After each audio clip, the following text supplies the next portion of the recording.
くん、ナナミを忘れないでね。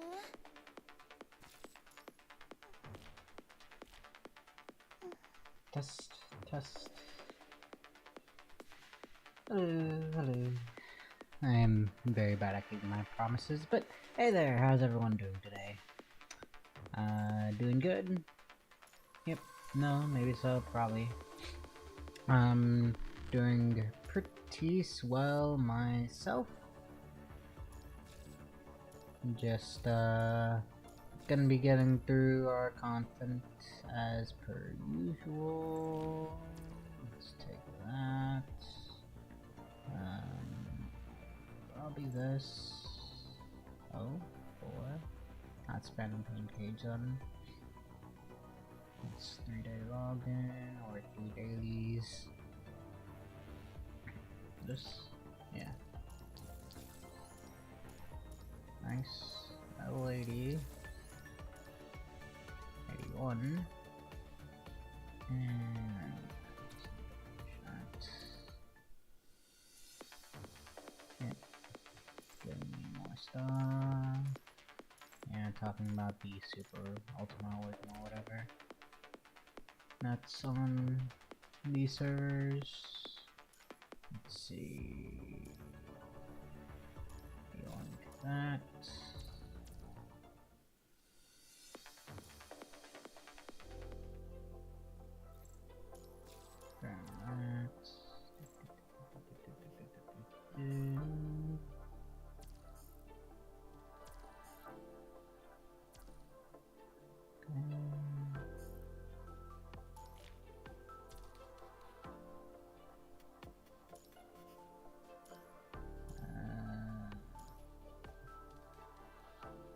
I guess you and you.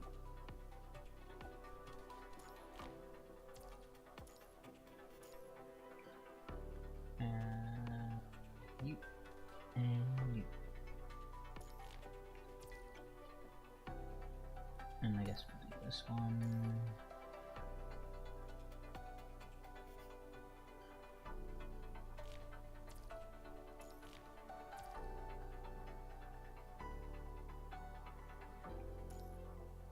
Okay. Okay. Let's get through some head pats and stuff. This one goes here.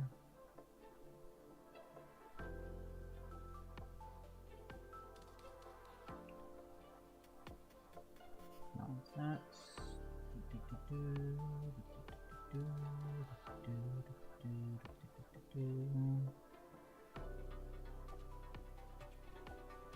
And honk. Boop. Nothing there. Nope. 21 wants a head pat. We will gladly give 21 head pats. And Nanami, you get a head pat, and let's give. Not that. Bambinata a head pat. And now let's see. Let's build a couple stuff. What have I already gotten? Warehouse. And red. So I need a third of the middle one, and then I can start doing blue. Sofa.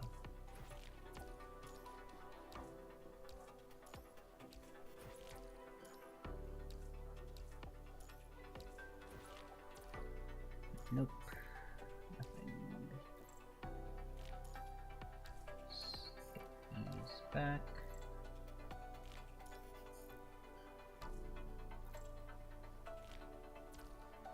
And some people on their daily chores.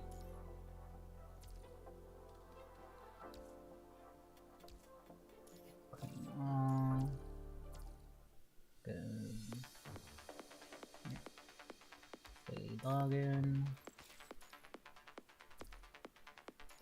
Missions. Those.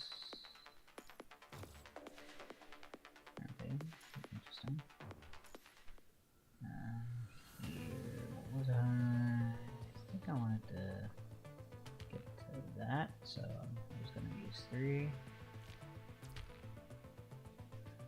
Okay, yeah, that gave me some extra, I think. So 2. Oh. Oh. Oh. So that's another perception node. Let's skip over it.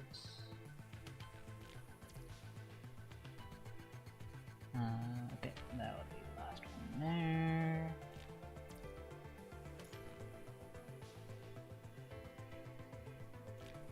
That. And that. And now battle nodes. Be not that, but rather that. So 3, 4, 5.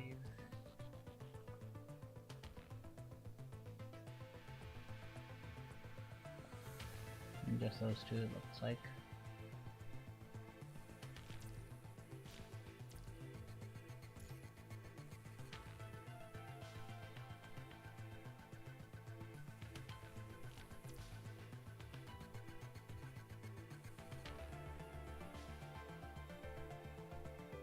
Pass on that because I want to press 3 and 2.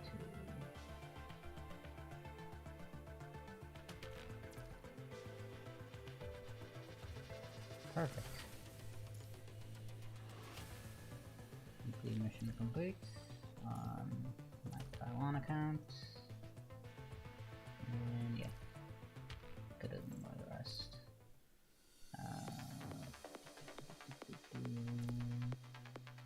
Inventory is this right here.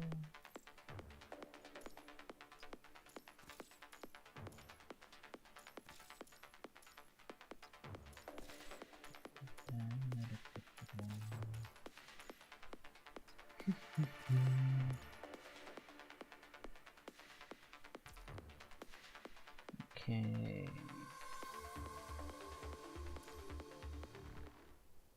Let's go down to here. No, not there. Here. Nope, not there either. What was it? Kaleido stream? Yes, yes. Oh, right. Oh, yeah. I was actually trying to catch up on the story on here for gacha pools, cause yeah, alpha next patch on this.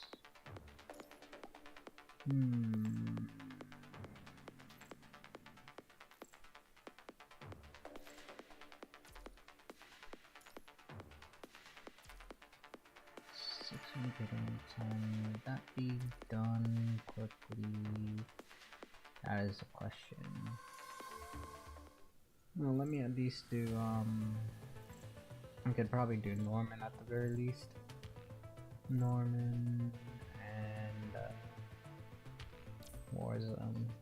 Well, actually, no, I think I already did Warzone. Don't need to worry about that. This though I do need to do.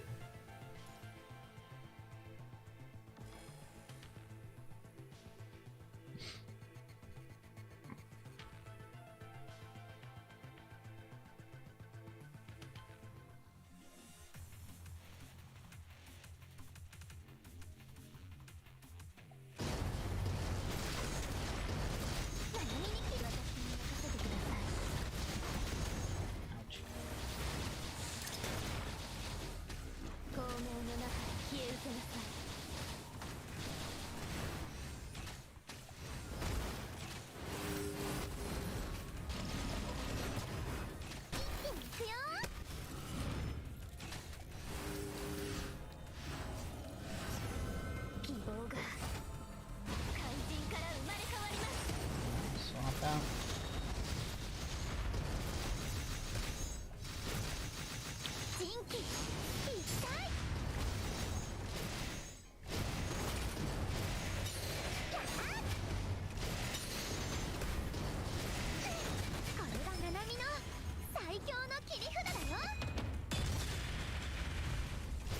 So close. 純粋な骨に救いをもたらします。どうか安らかにという牢獄は解かれたのです。 That's surprisingly high. Okay, you are ice. I don't really have any ice duders besides Spongy, Wonshi, so let's use this. 他人のおもりはごめんだ。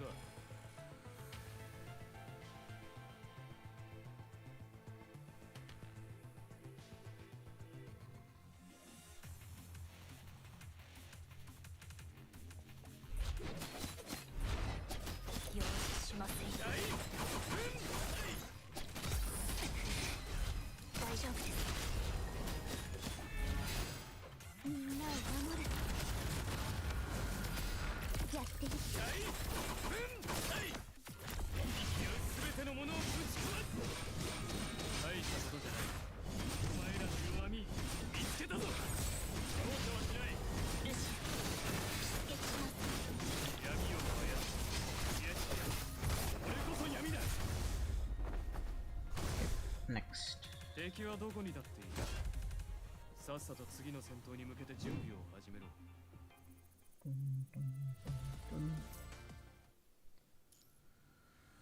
Actually, I could probably just do this.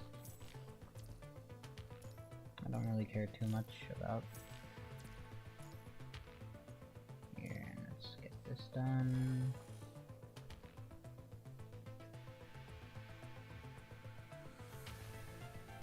Make this go faster so that we could actually get to the content that we want to get to, as long as the game doesn't crash. I'm a Muay Thai on server likes to crash. I mean, emulator also crashes on global as well for me, but it doesn't happen as often for whatever reason.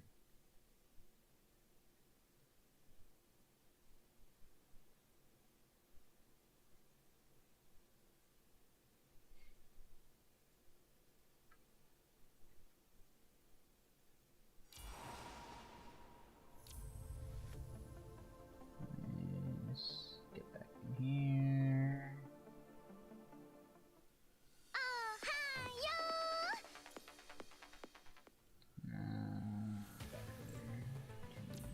Not here. Here. You. Rose blade.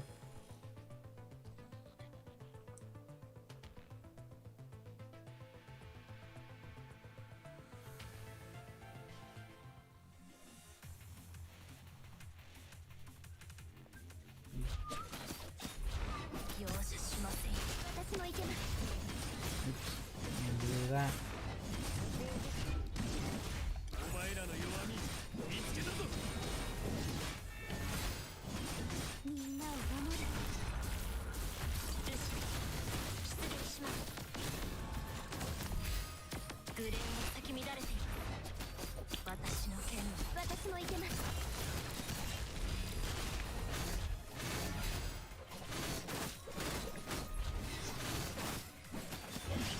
全てのお前らの闇を燃やす。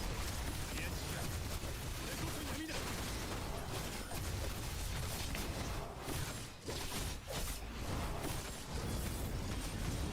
大したことじゃない。お前らの弱み私もいけます。ルシア、出撃します。みんなを守る。大丈夫です。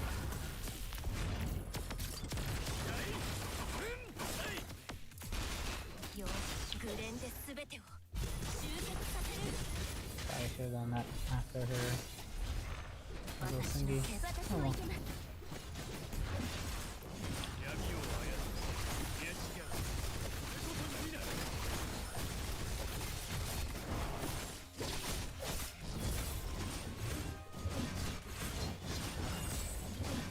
お前らの弱み見つけたぞ。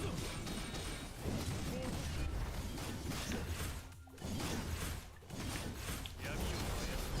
いや違う俺こそ闇だ。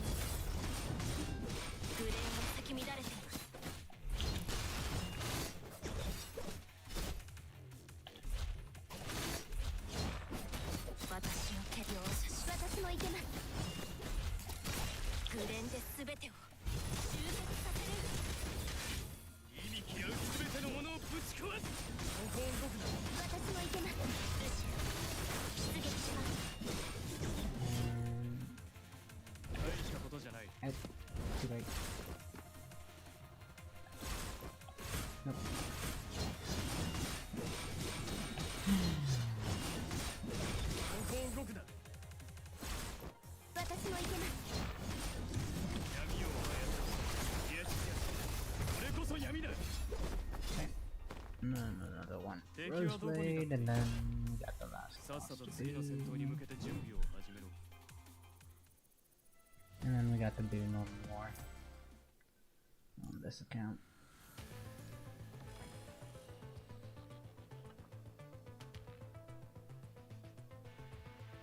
Good stuff, good stuff. Good night, late night.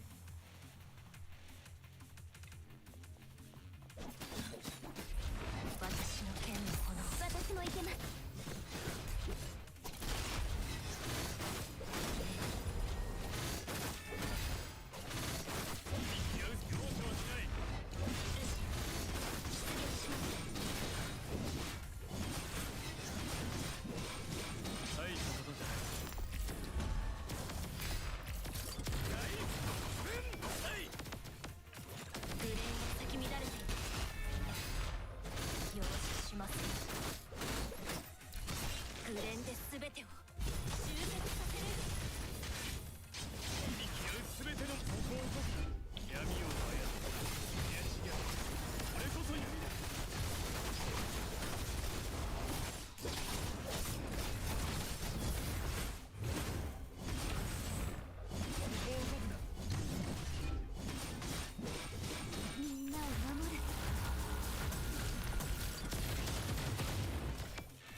Nope.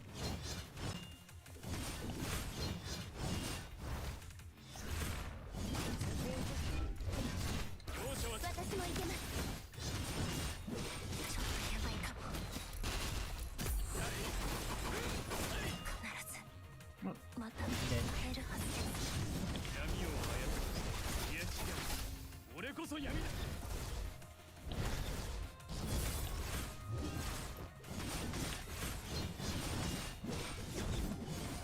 大したことじゃない。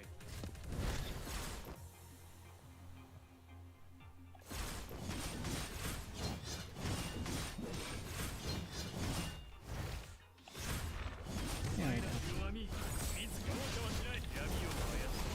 いや違う。俺こそ闇だ。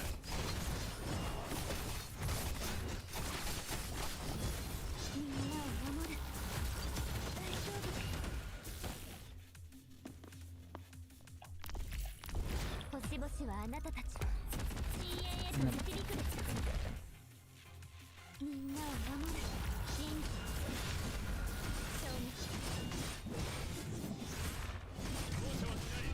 7 bars left.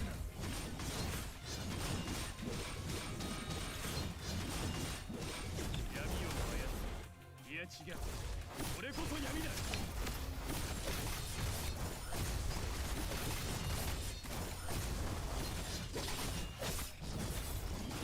大したことじゃない。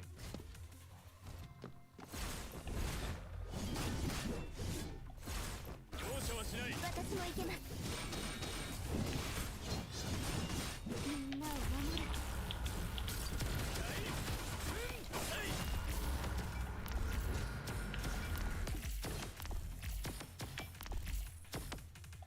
大将現在 HP がやや危険領域です。お前らの弱み見つけたぞ。闇を操る。いや違う。俺こそ闇だ。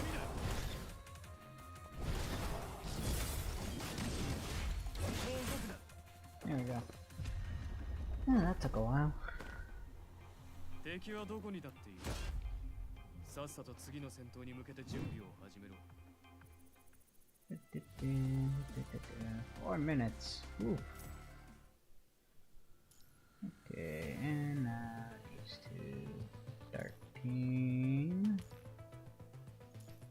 盗撮者ってことに。 I could do this.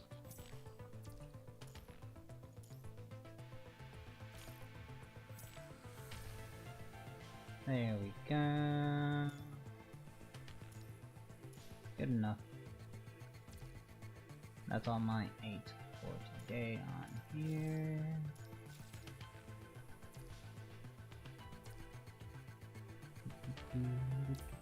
One more.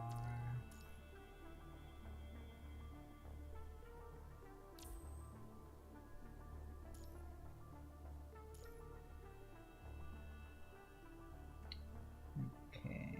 There.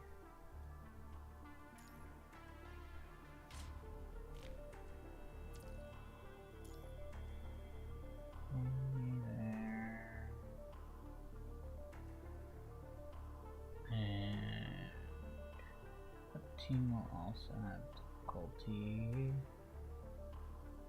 Probably the next most difficulty this team.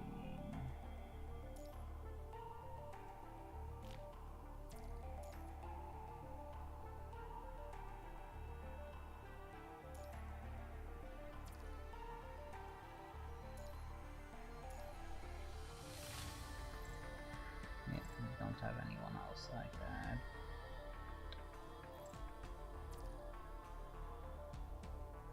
Oh well.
Who's the boss here?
Oh, that's pretty, but can't do much about it on this count.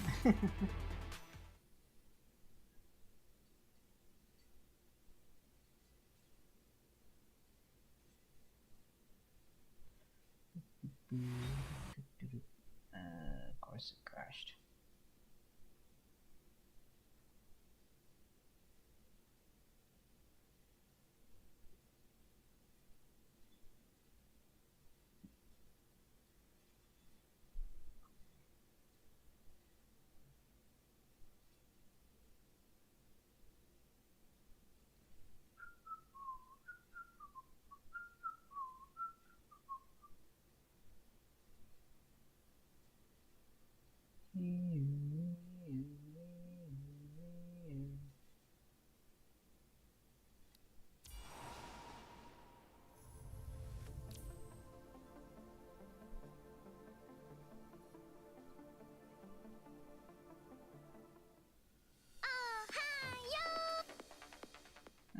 Speaking of, I wanted to check something. What was it?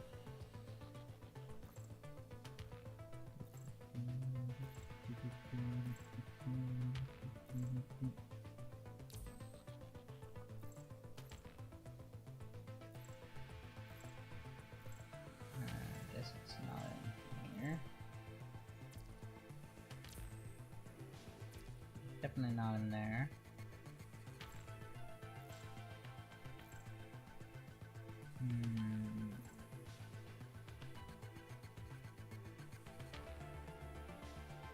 This?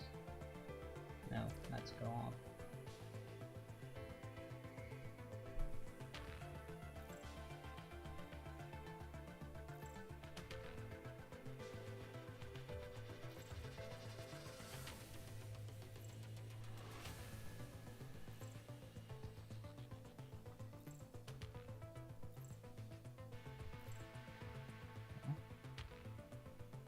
I think these are new stories, something like that.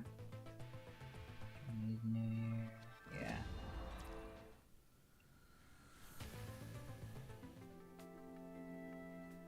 I don't know what that one's about.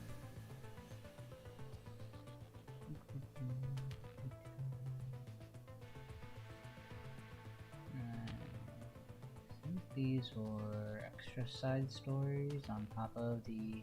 yeah, that's what they were.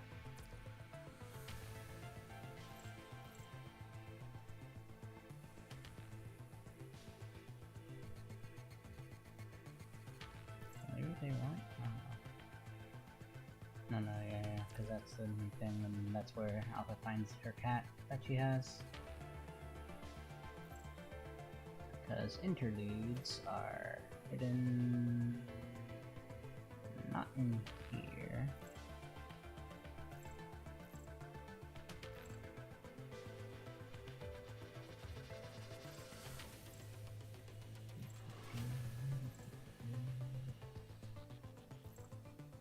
This is, yeah, the EX chapters. Or maybe those are, no, this is interludes. This is more EX chapters. That's, I guess, story stuff. So this is probably extra story stuff.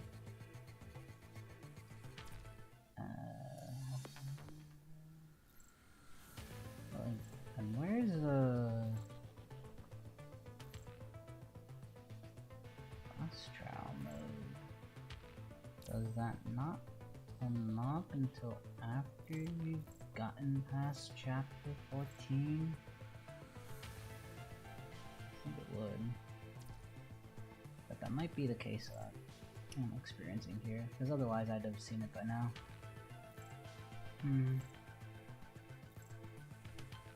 Oh well.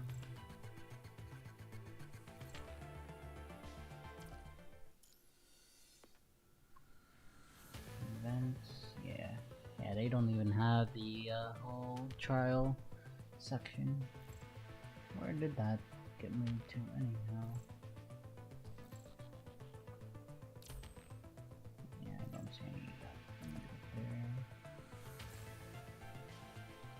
I don't think it would have just disappeared. I mean, it could have, because another guy really does those practice with like co-op and Anubis and stuff.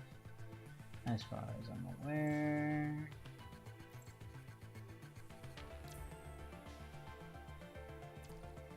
Whatever.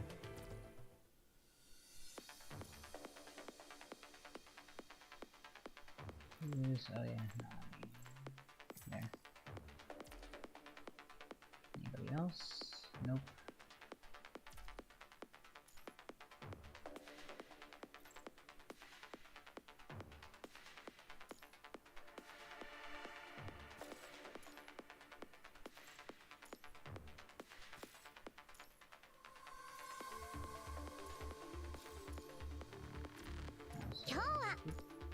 Boop, boop. Yeah, like that.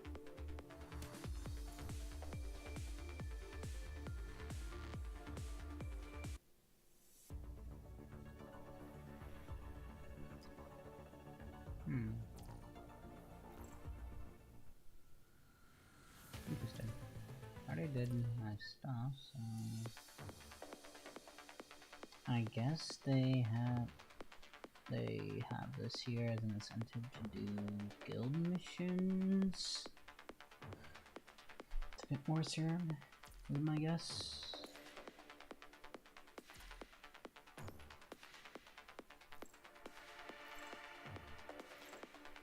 Guild battle rather. Anyhow, what am I looking for?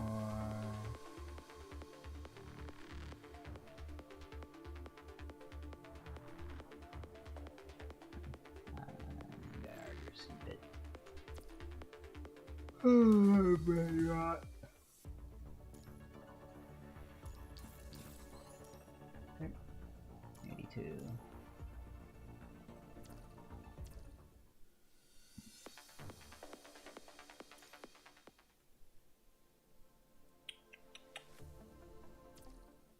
Don't worry too much about that. Let's get back to doing Norman War here.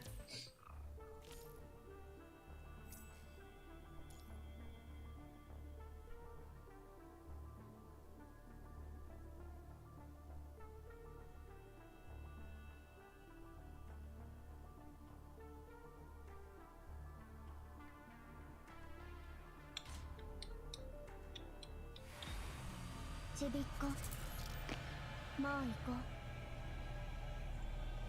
I wonder who this boss might be. ぶち壊してぶち実践に割り振る。援助が欲しいっ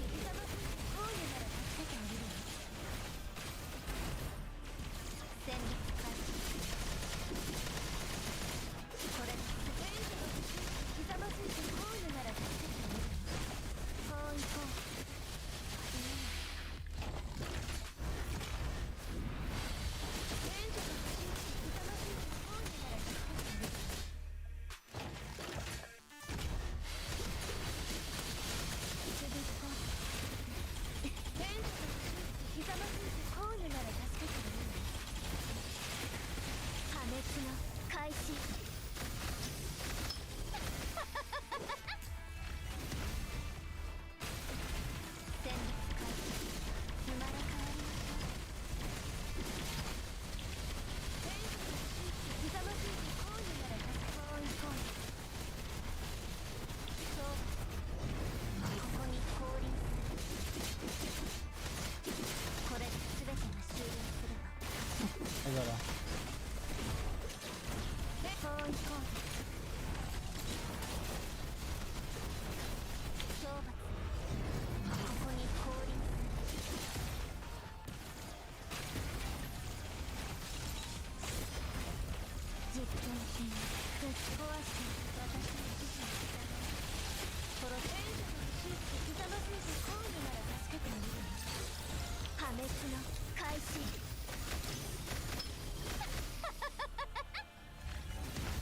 援助が欲しいってひざまずいてこういうなら助けてあげるよ。こう行こう。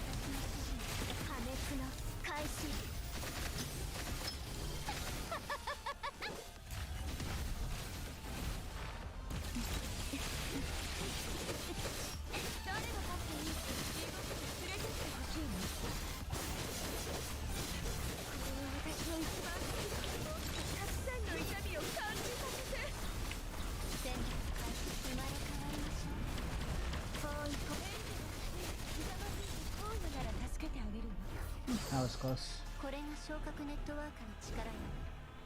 分かった。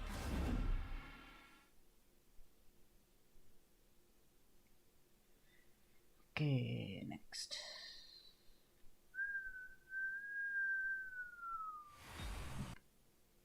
And of course, game crashes.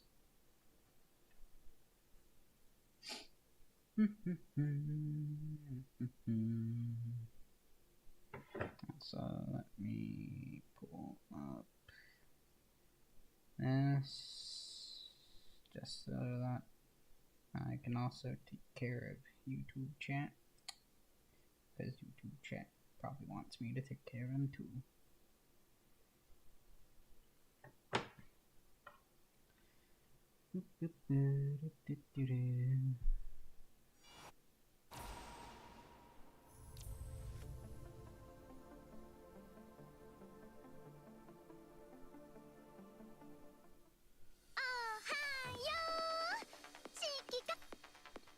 Okay, let's see.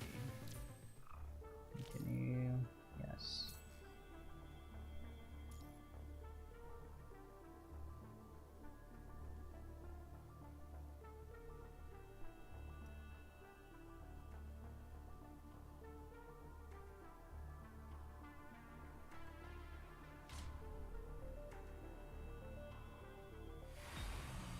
Nanami が全部ぶっ飛ばしちゃっていいよね。えへ。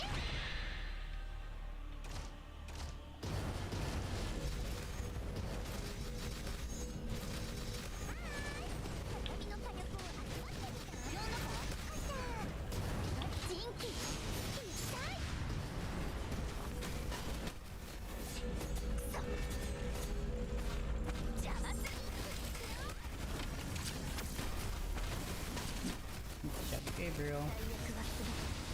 私と共に刻印に返します。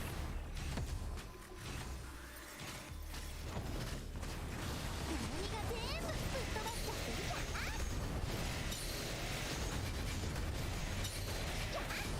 これがナナミの最強の切り札だよ。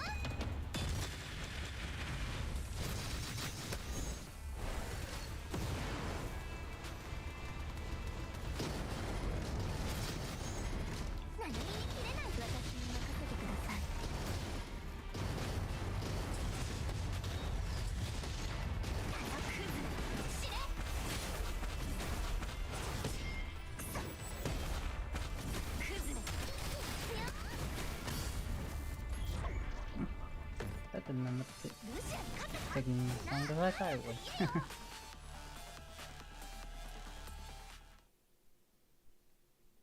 And Master Crew of the Beacon. 進み続ける者が勝つ。私の後ろに。私も行けます。了解です。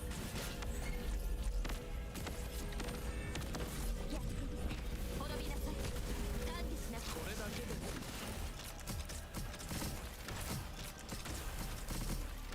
主は許しません。進み続ける者が全力を出しましょう。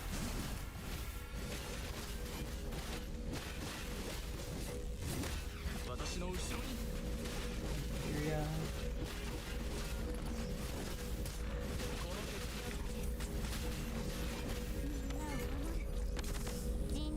これだけでも。滅びなさい。管理しなさい。私も行けます。これだけでも。主は許しません。 Oh wow. This Bianca burned through that. Oof. Now just imagine if that was Alpha. Okay, I'm gonna take those. And now it's telling me cover tactic, which hasn't opened up yet, so I don't even need to worry about it for now.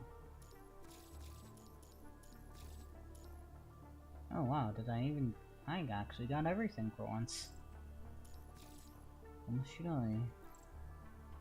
Probably not as high requirements or limits for this one, because I don't think this is the full version of Norman, unless it's been completely changed. I don't know.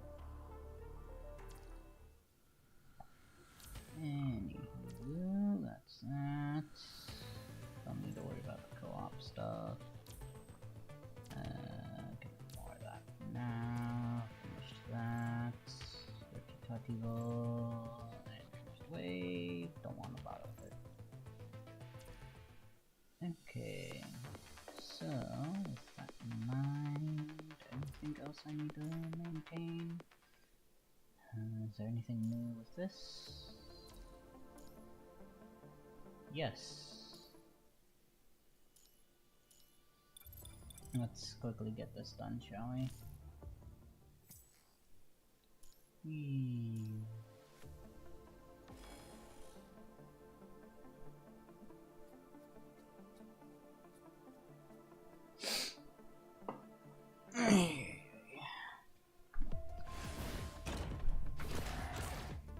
Radiant Marcher, how you doing?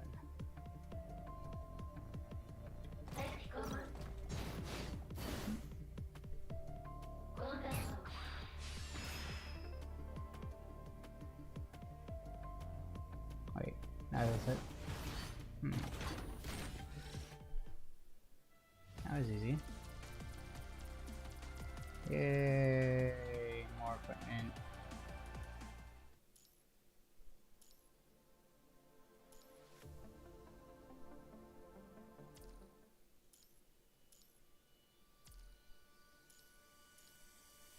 Okay, looks like that's all equipped.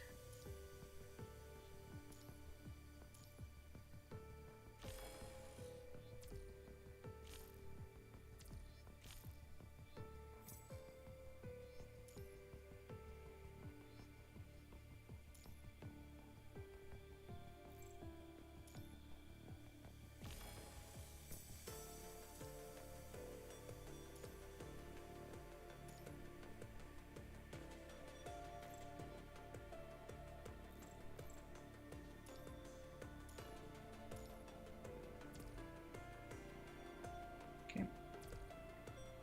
And let's get back to here. What's this? Ooh, wait. This is what I got, I think? No. I don't know what this is about. But it looks like I have everything I need, for whatever reason. I don't know why this is telling me there's something important here, but let's just continue.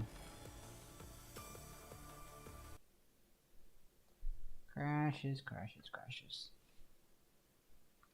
Crashing and bashing.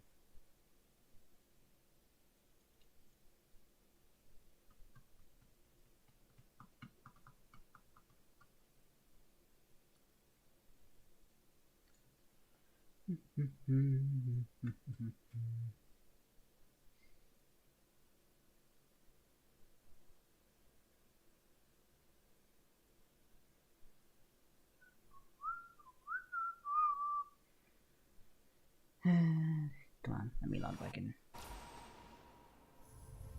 There we go.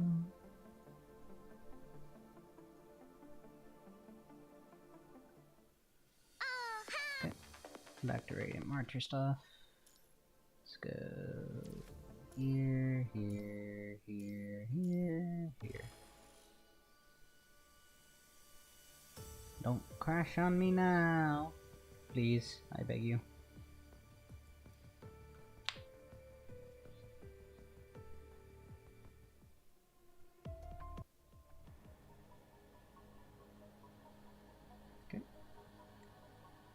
What you doing here? Stop, apparently. Okay, and there are you.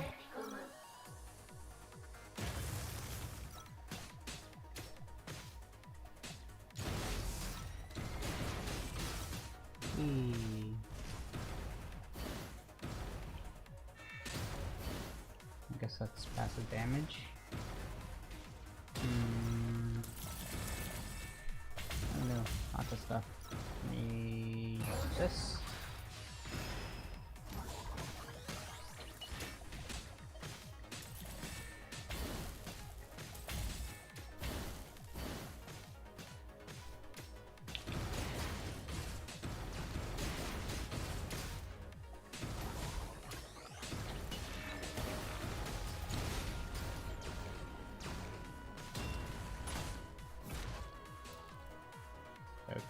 Poke, poke, poke, poke, poke, poke, poke.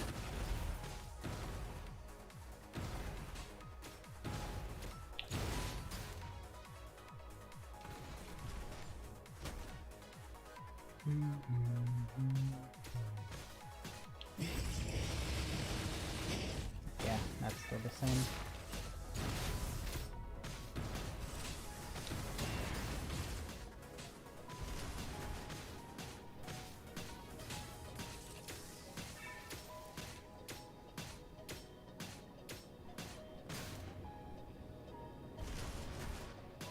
Okay, what's next? These guys.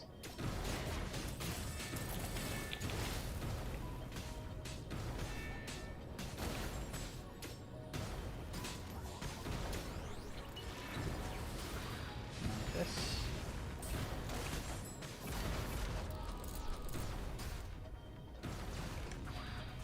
And join with that.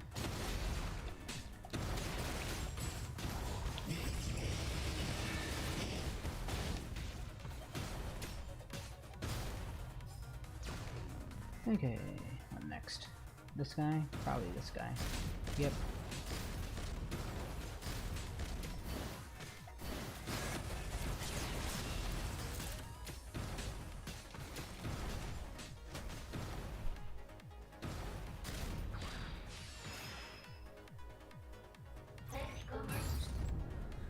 Nope. It's a Burge. These are some really huge bionics.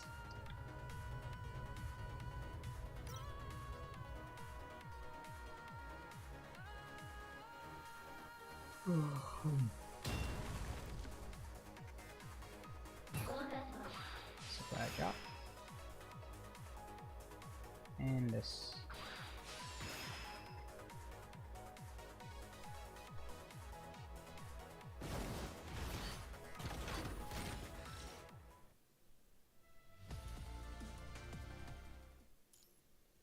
Okay, 4.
But I see it now, it's that little gun thing.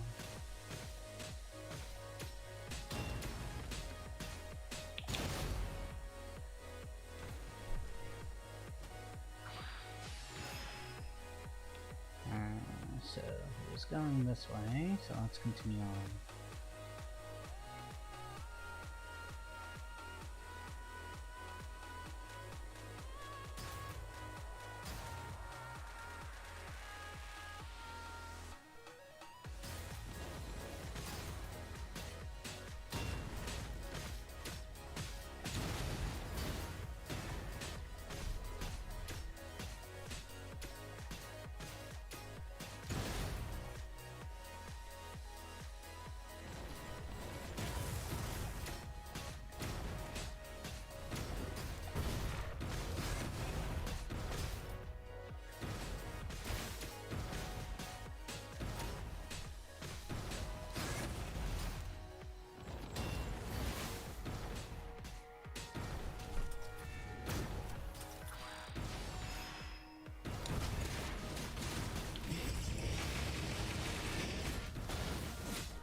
Zero.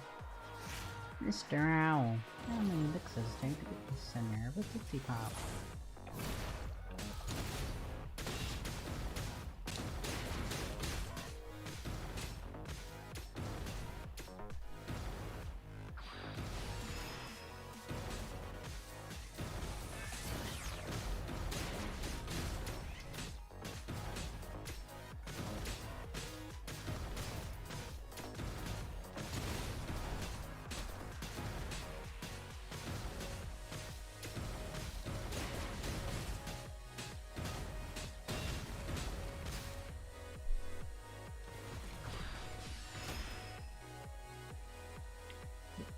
Moving forward.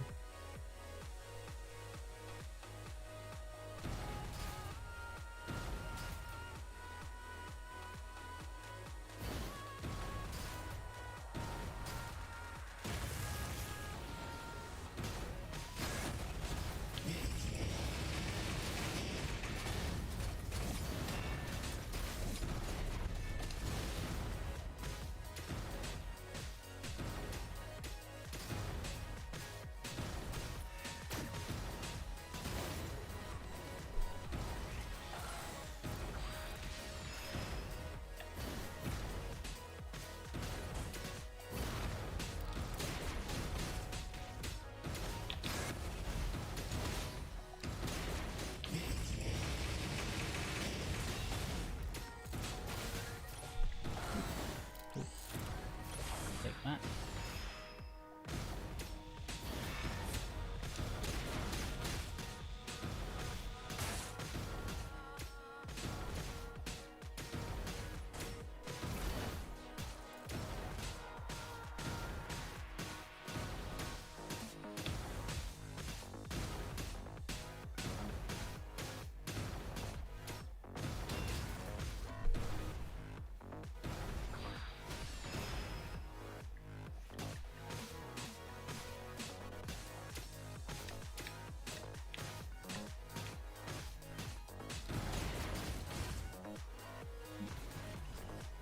Forward we go. Mr. Owl.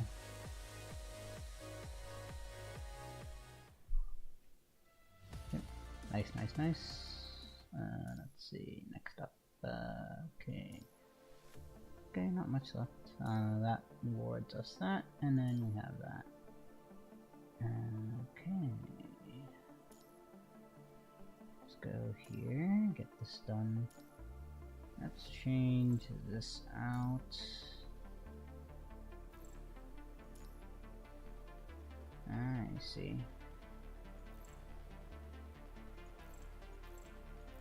I see what that modification does.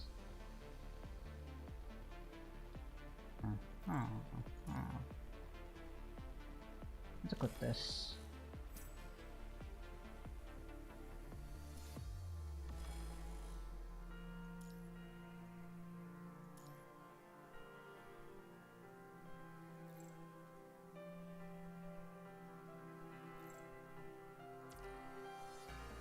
And launch.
There's that.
Bonk.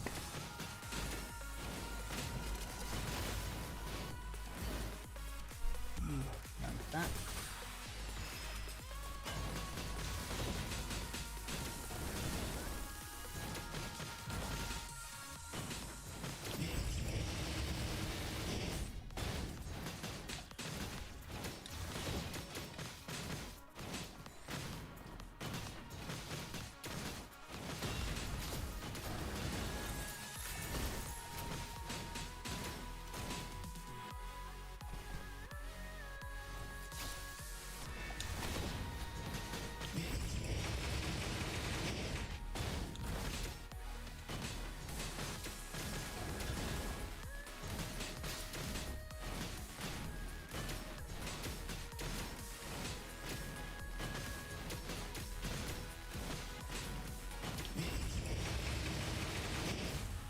Boom.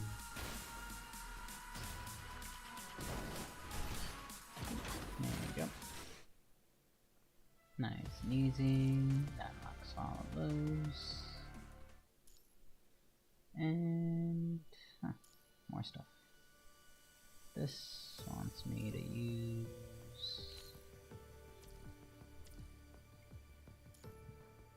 those. Let's go to Radiant Marcher.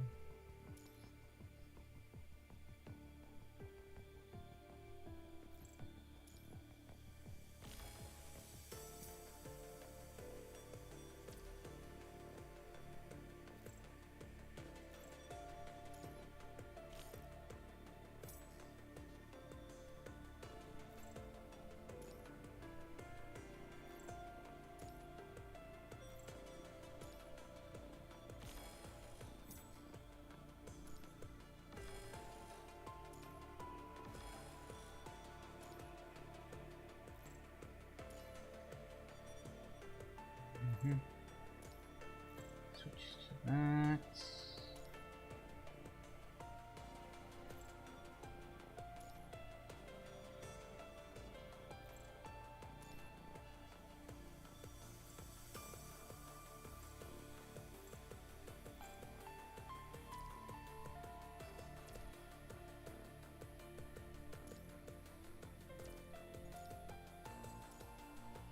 Not there, here.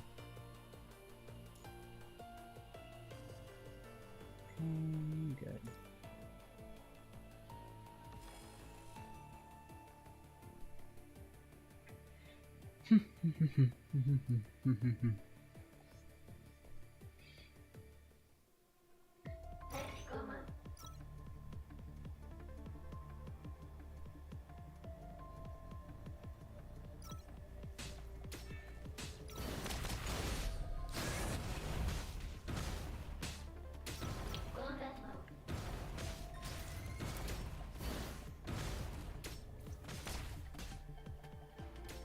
Interesting.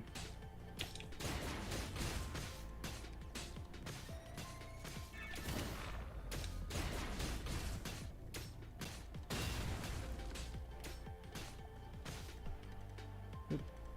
Didn't give me.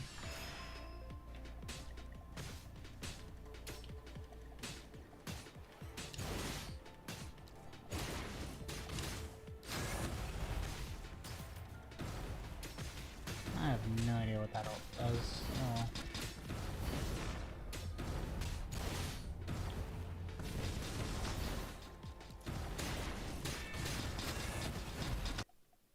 And crash.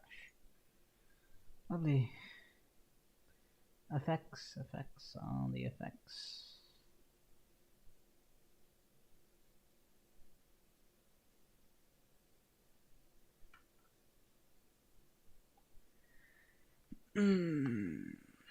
Fun.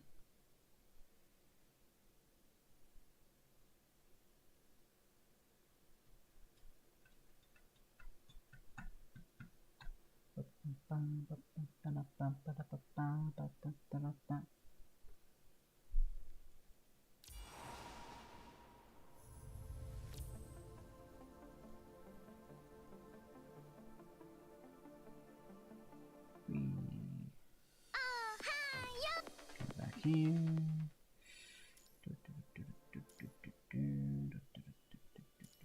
I guess we'll do this first. Shouldn't crash on me that easily. And then we'll go do the back and do the other one. Oh yeah, I forgot to swap his ult back to the main option. Oh.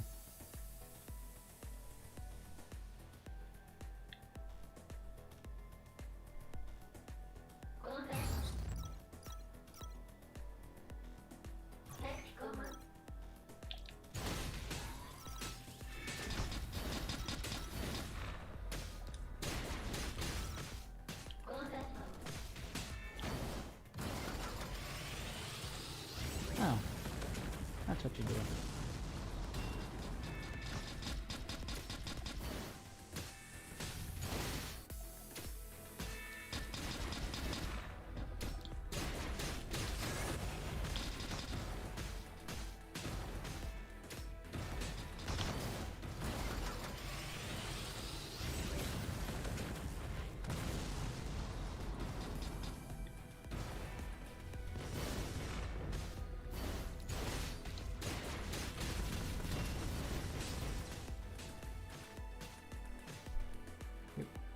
This.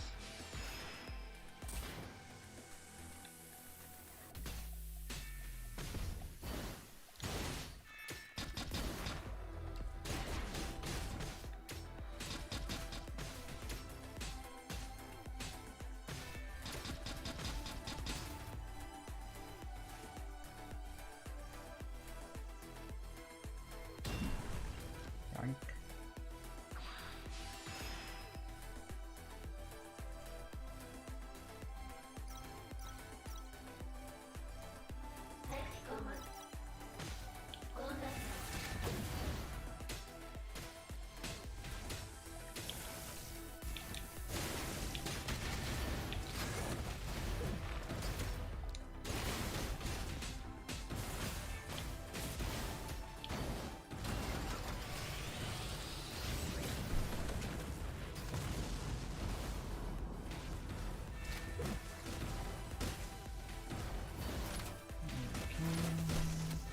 This.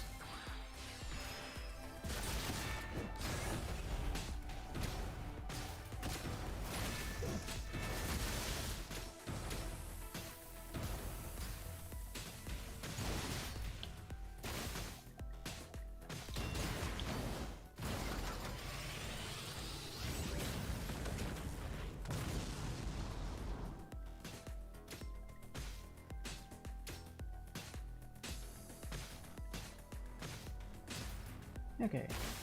And oh, more of these guys.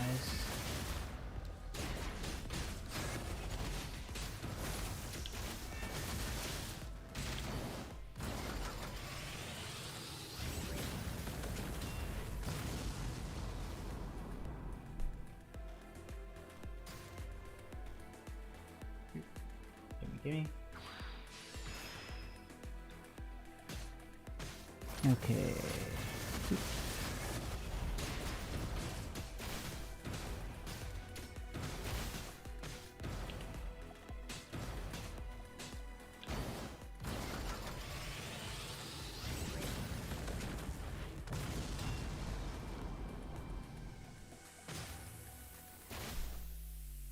Boink.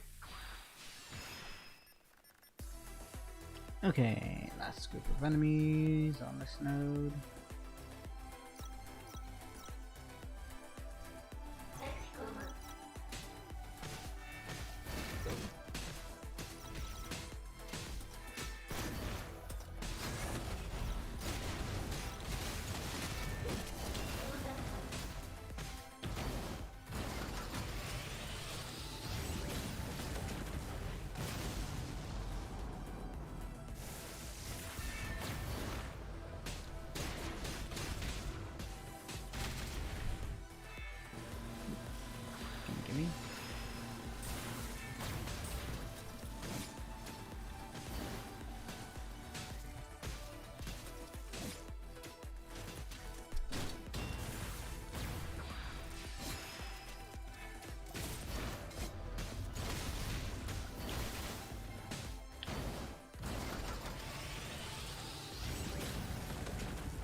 we go.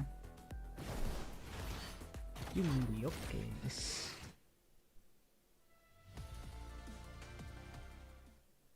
Okay, and fun. Let's do this one first, and then we'll do the other one.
That guy's just gonna stand there like that.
Okay.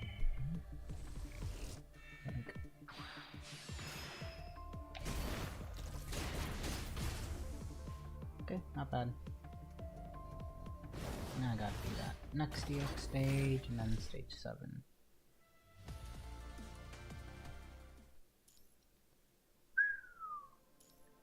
Boop.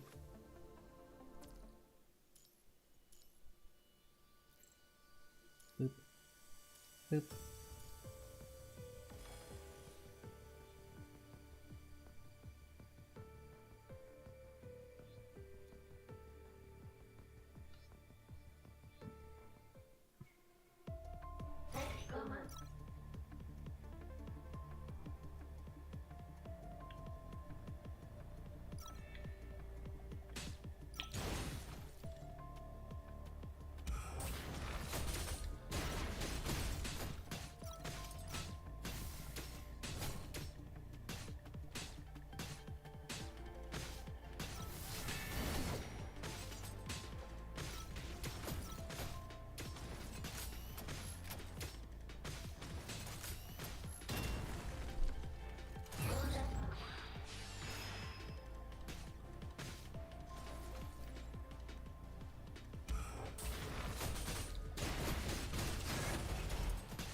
that.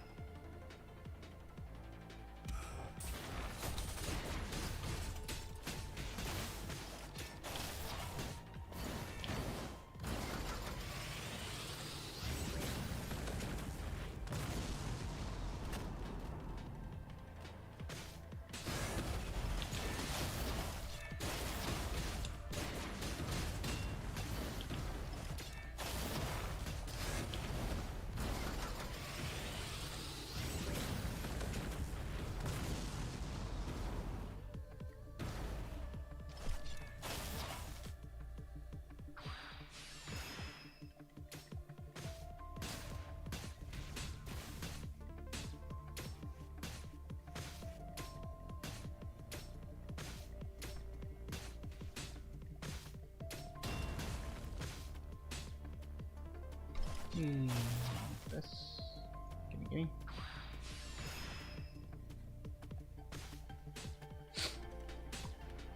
Okay, let's see what else we got going on here.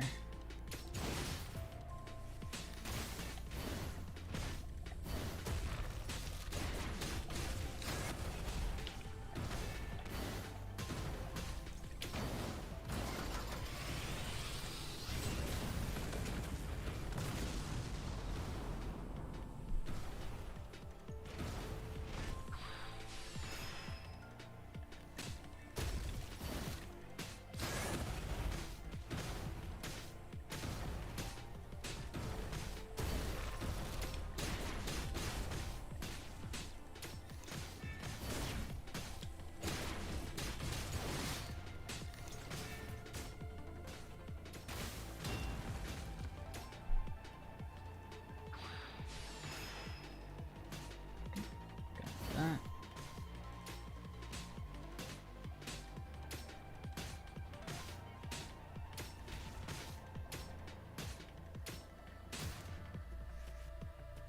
Okay. Pretty straightforward.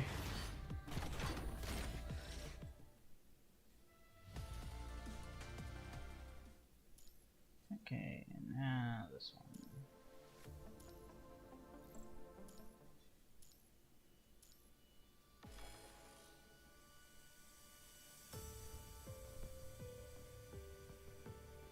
And then next chapter section will give the rest of the stuff.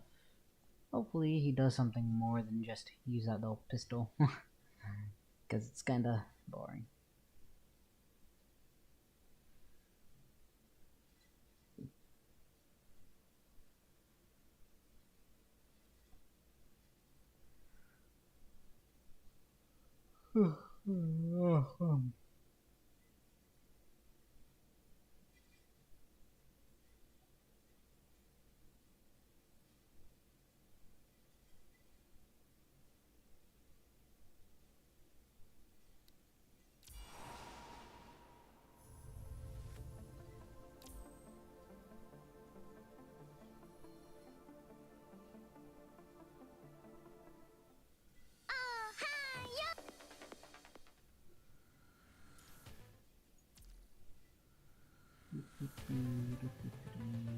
Was here.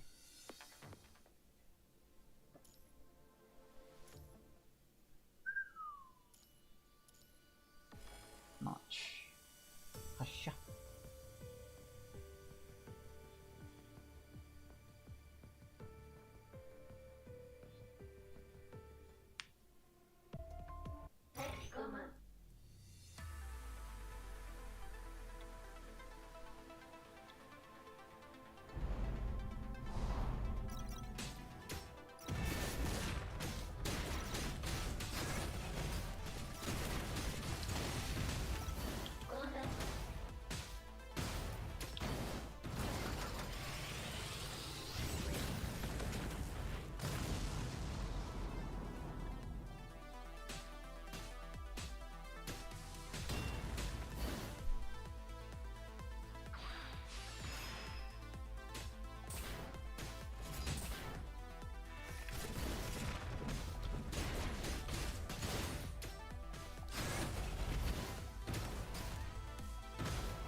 that.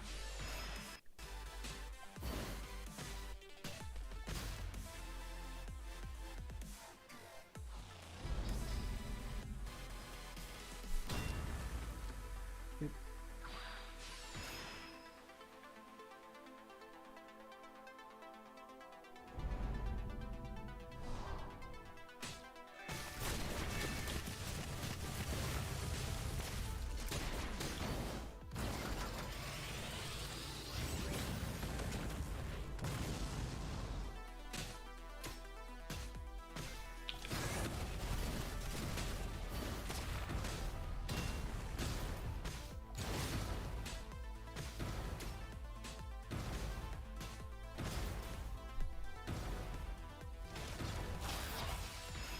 Yoink.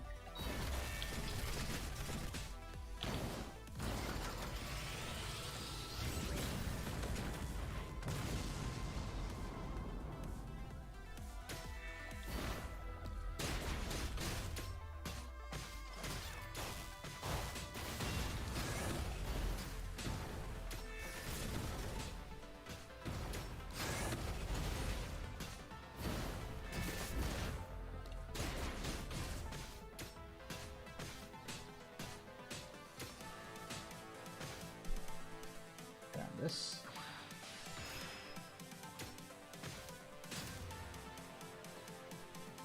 And next set.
Bonk, bonk, bonk, bonk, bonk, and bonk.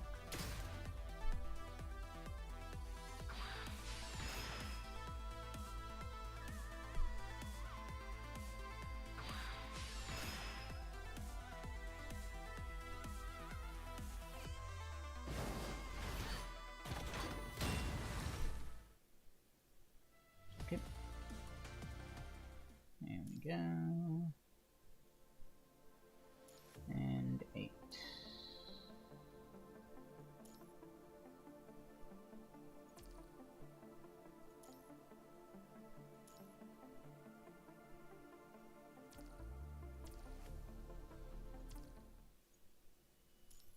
Start though.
Ding, ding.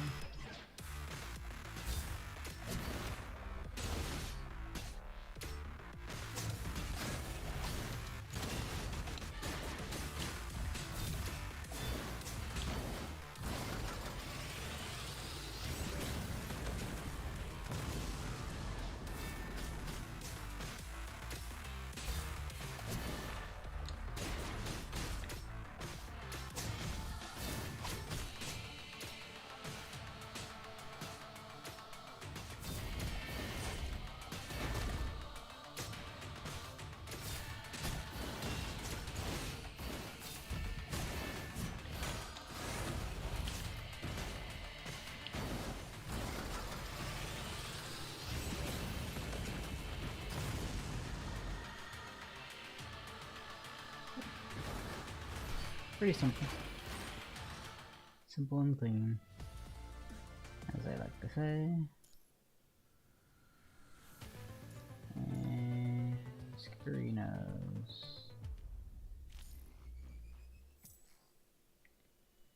Okay, that's done. And now we wait for 4 to come.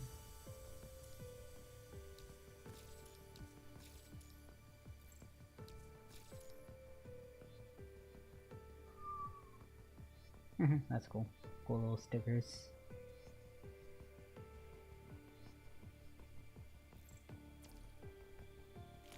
Glorious challenge. Okay, I think that's everything I wanted to do on Taiwan server for now.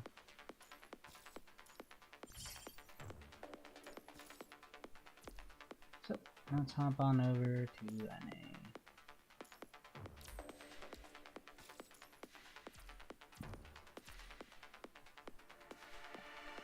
Oop. Wait, hold on.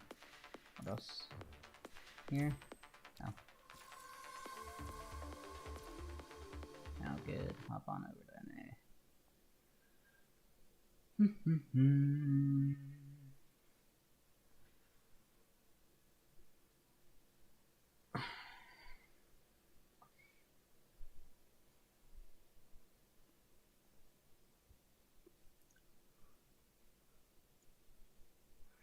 Oh.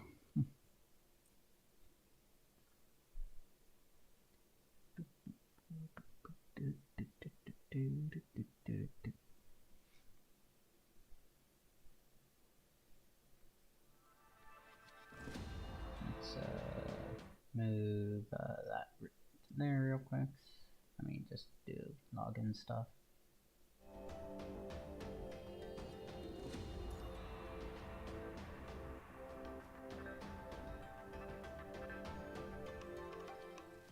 And here we are.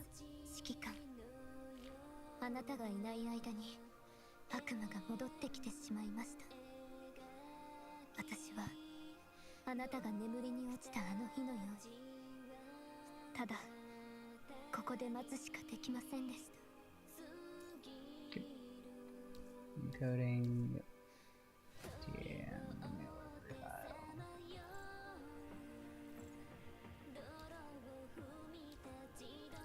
Okay, since we only have an hour before reset, what I want to do first is spend a little bit of serum on grind stuff, so...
私を満足させて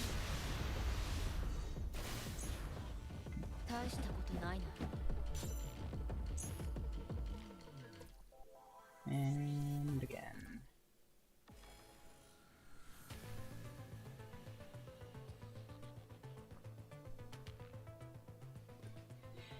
Hmm. 敵出現、殲滅する。さあ、すべてぶっ壊していく。 Day 2 and bomb. 私を満足させて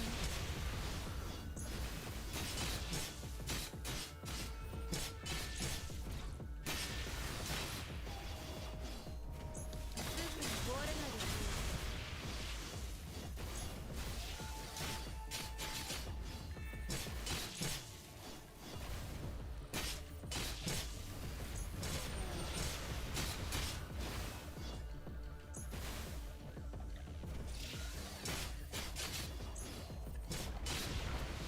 その程度です。 And nice. 大したことないよ。 Okay, increase by 400 once more, and we'll stop right there and do a daily challenge, Warzone, begin mission.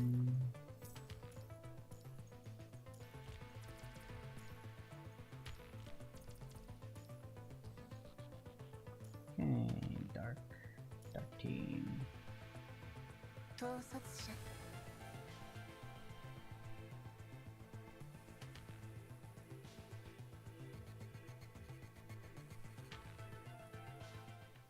ちびっこ、もう行こう。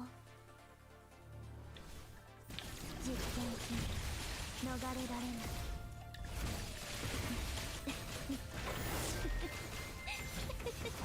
滅び、生まれ変わりましょう。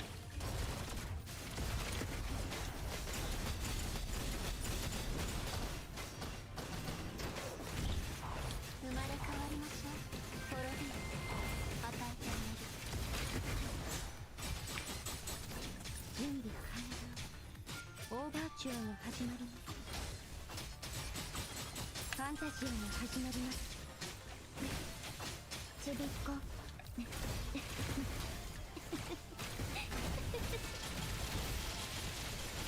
破滅の開始。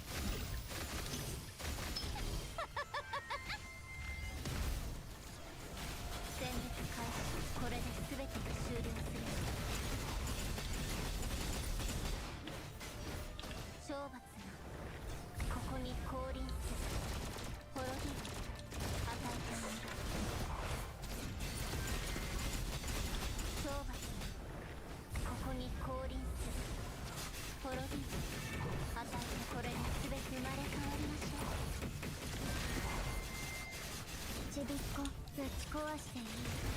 ぶち壊していいよね。準備メニューの時間です。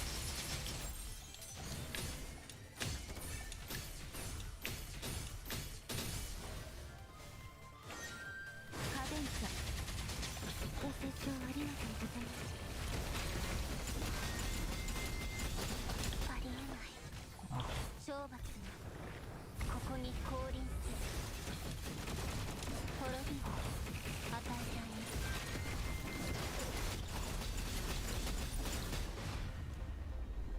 Okay, not bad. Not bad indeed. 昇格ネットワークの力に Wave 13, it's pretty decent. That's 700. Yeah, pretty good. 1.6. Nice. Nice number. 1.69090.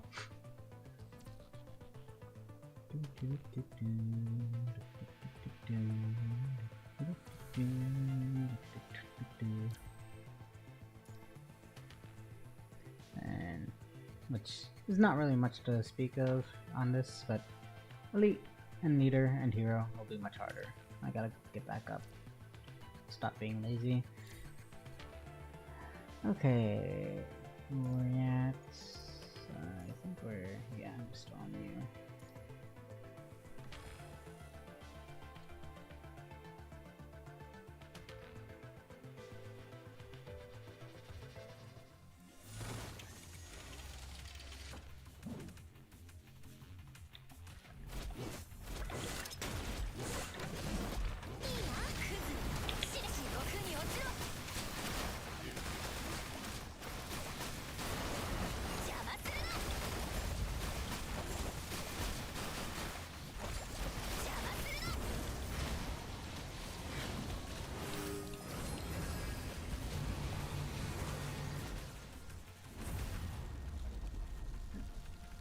Pretty good, pretty good. ってください。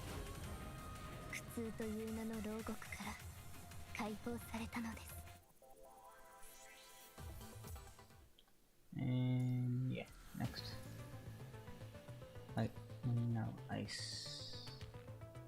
わかりました。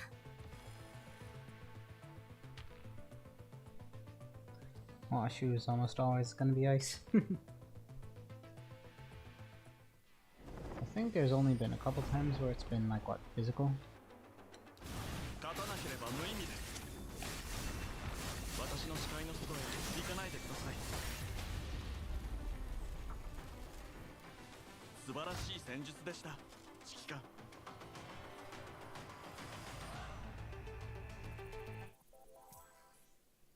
Next.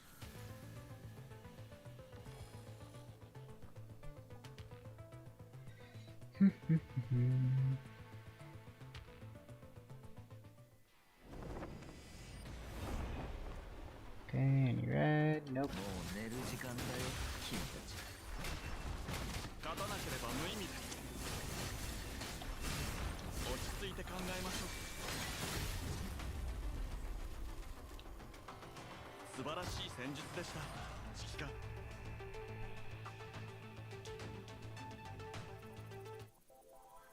Okay, save.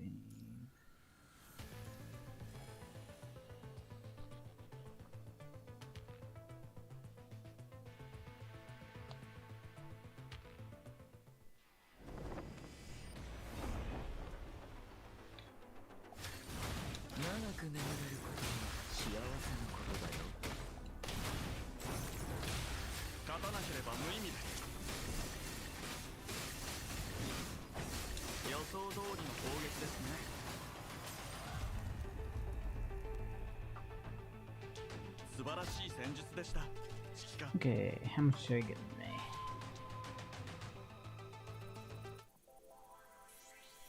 $40K, pretty good, pretty good.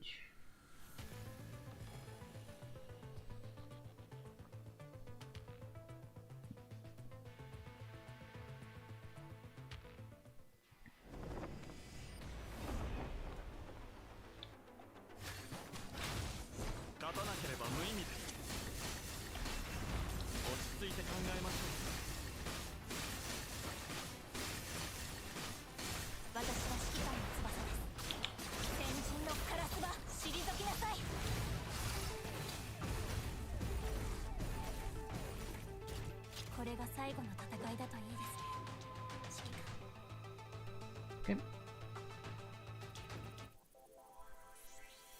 96. PC, decent, decent.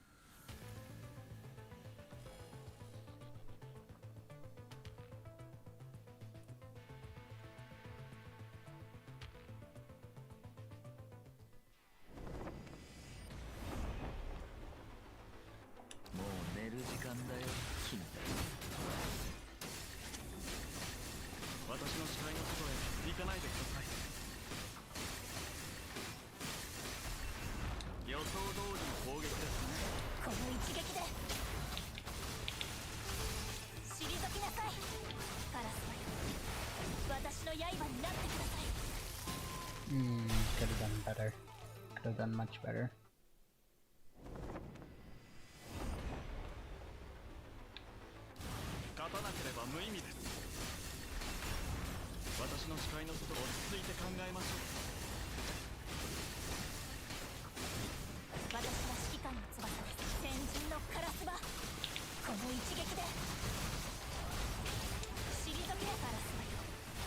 私の刃になってください。 Okay. Clean. これが最後の戦いだといいですね、指揮官。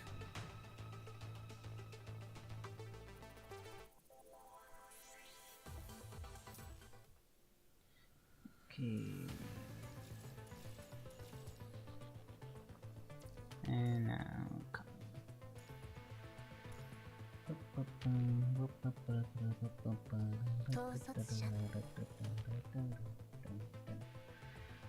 To think though, we're three patches away from Dark Carnina. Fun.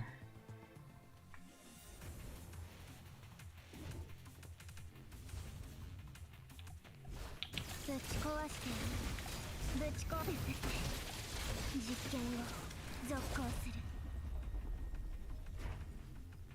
これが昇格ネットワークの力よ。分かった？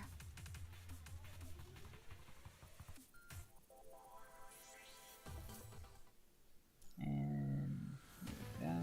That's the big mission.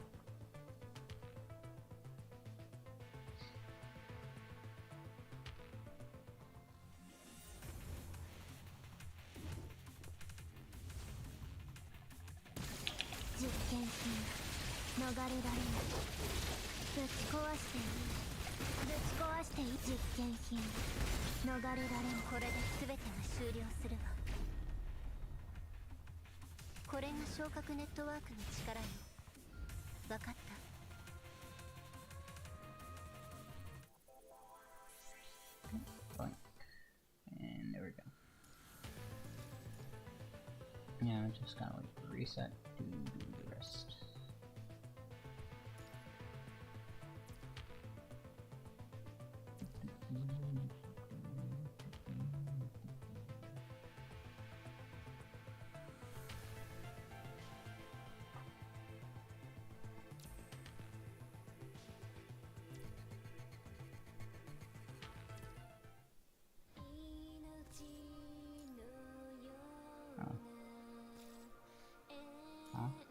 Oh, that was reset.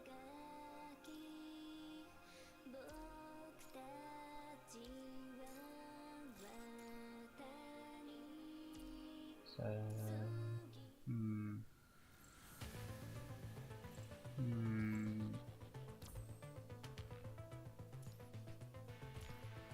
Right. So that means, well, back. Whack.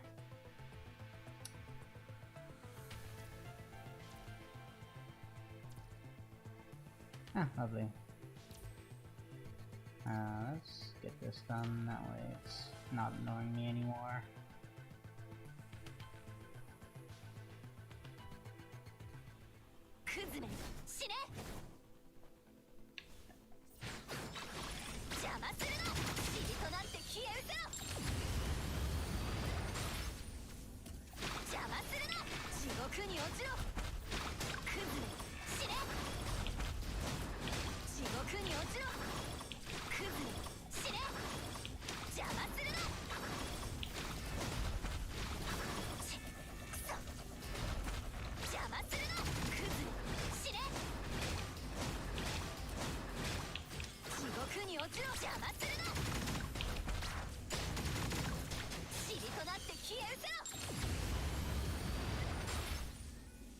Okay.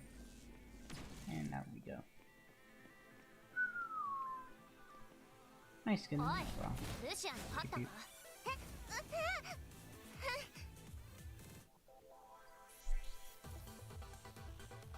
Okay, that's done.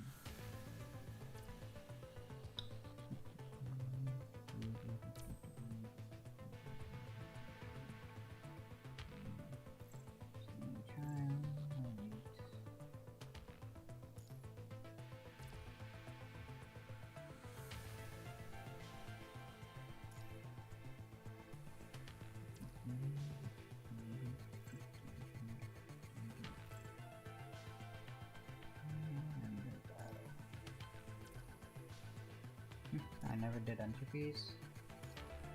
Interesting.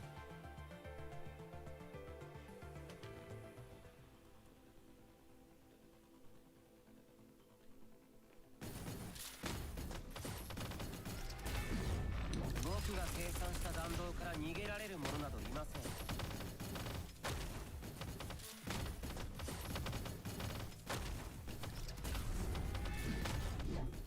僕が計算した弾道から逃げられる者などいません。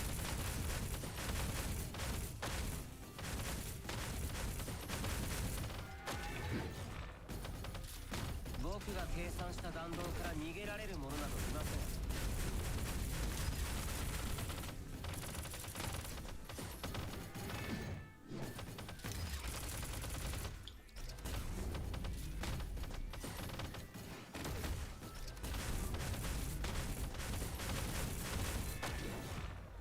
僕が計算した弾道から逃げられる者などいません。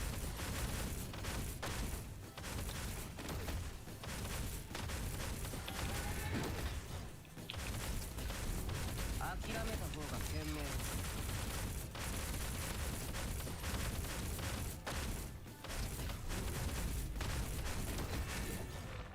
それは隠れているつもりですか。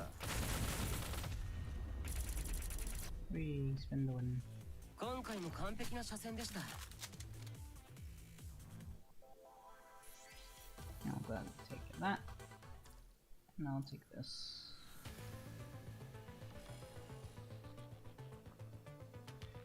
Hmm. 準備完了。オーバーチュアが始まります。メヌエットの時間です。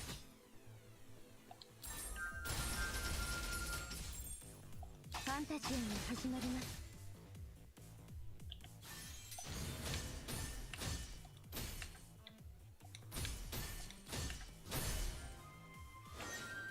カデンツァご清聴。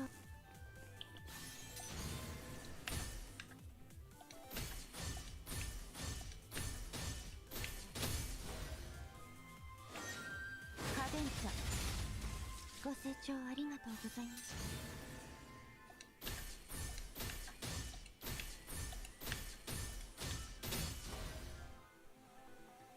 カデンツァご清聴ありがとうございました。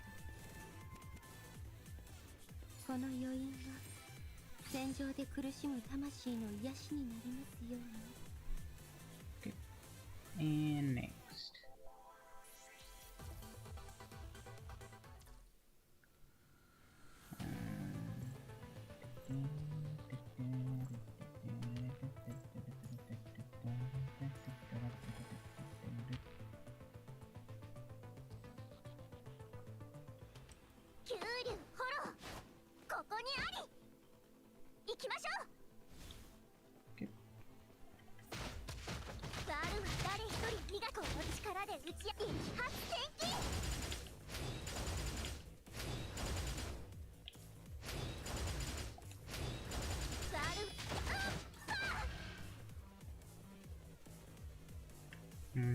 Base attack, non-cast reinforced combo by consuming.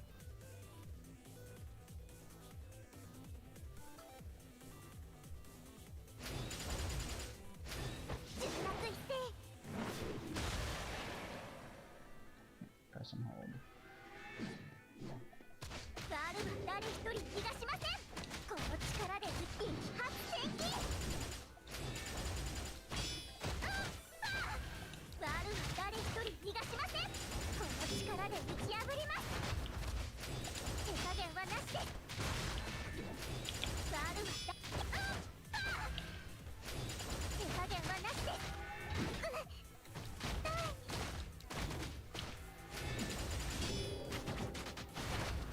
Oh, I see. That uses the Dragon Force.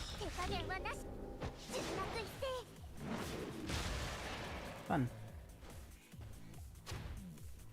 You know how to play the game.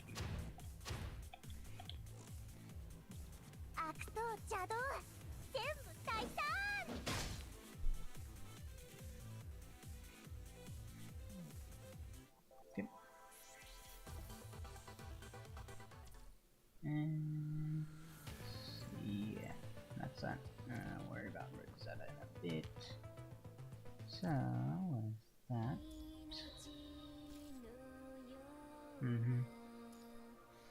Yep.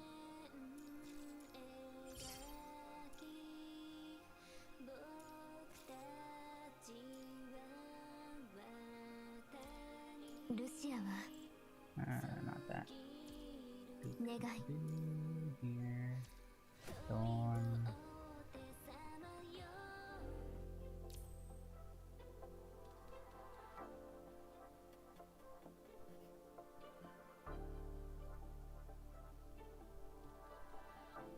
Here, are you good?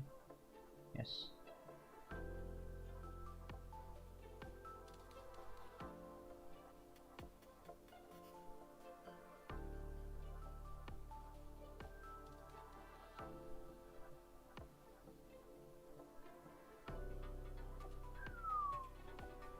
Okay. Beep. Beep.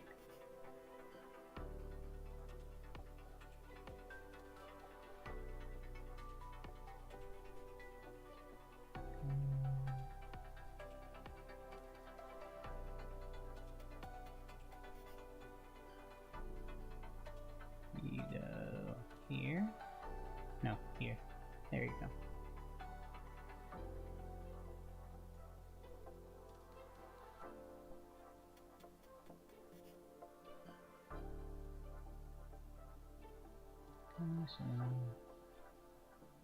And pull out. Now head pats. We'll give 1, 2, 21. 1 to Nanami. And 1 to Imperia.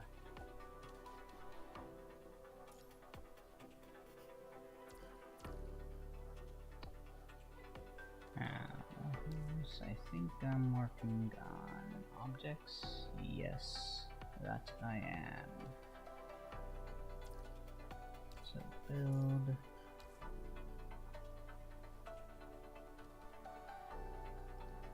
Oh, let me double check my dividers.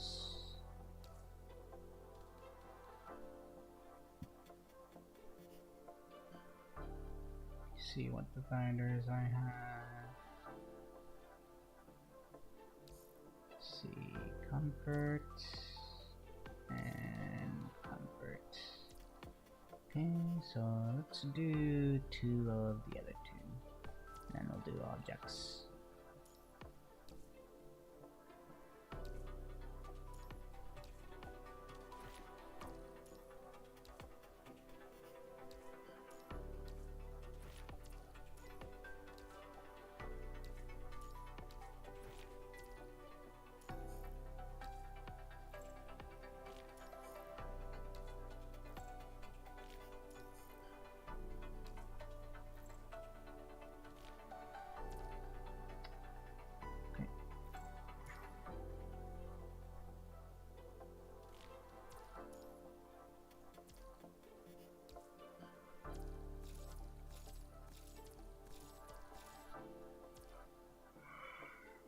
Close.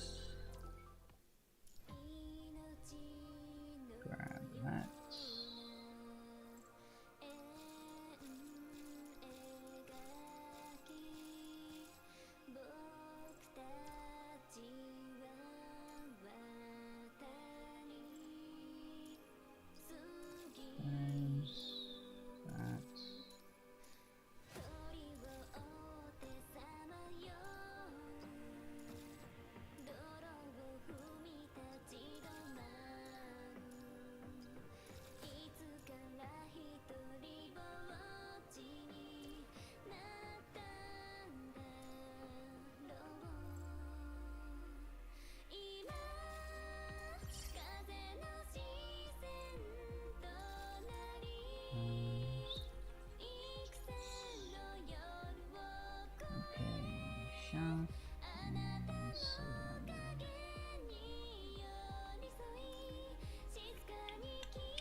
Chop.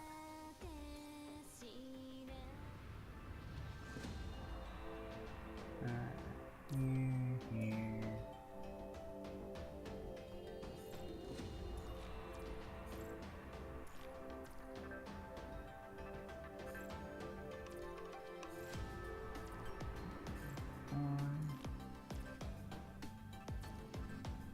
Give those to Flo.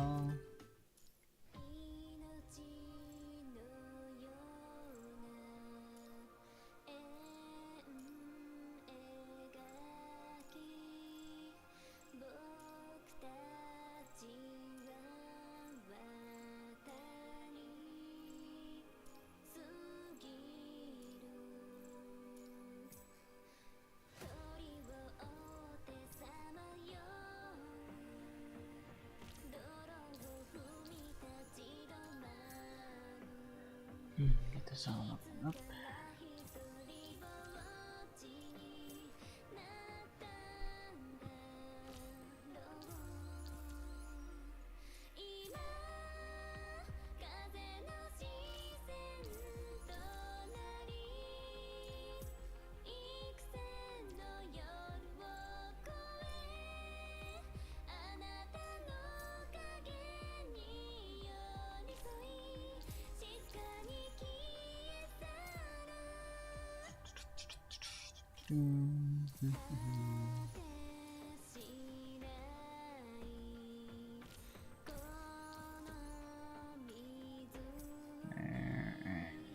And then we gotta do one more.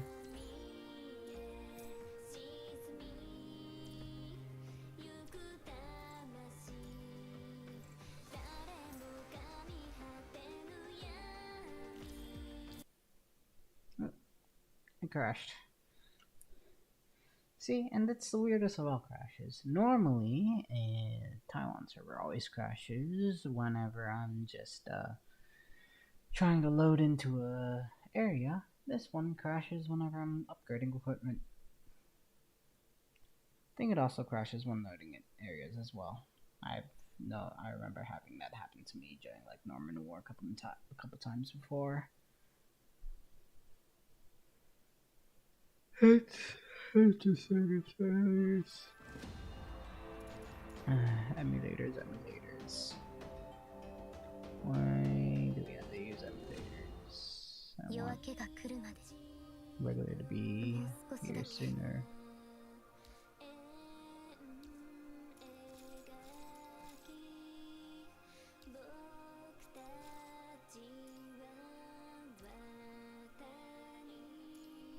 What else is news?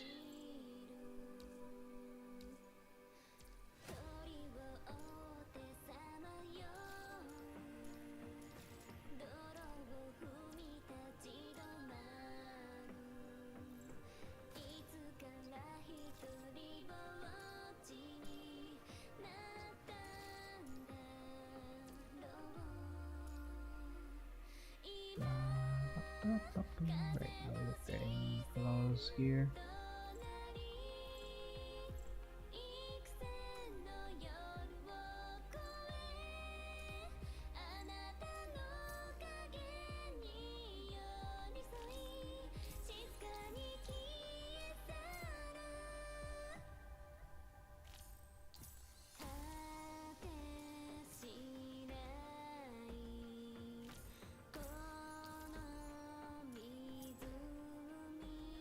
Okay, now 2 more.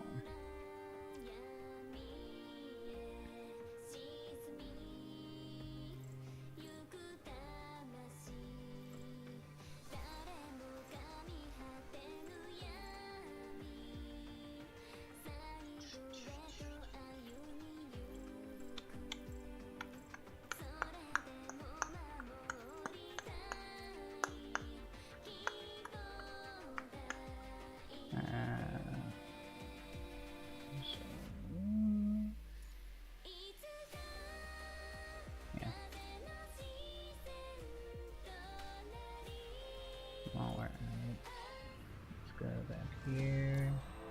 Event shop. That's 600 something.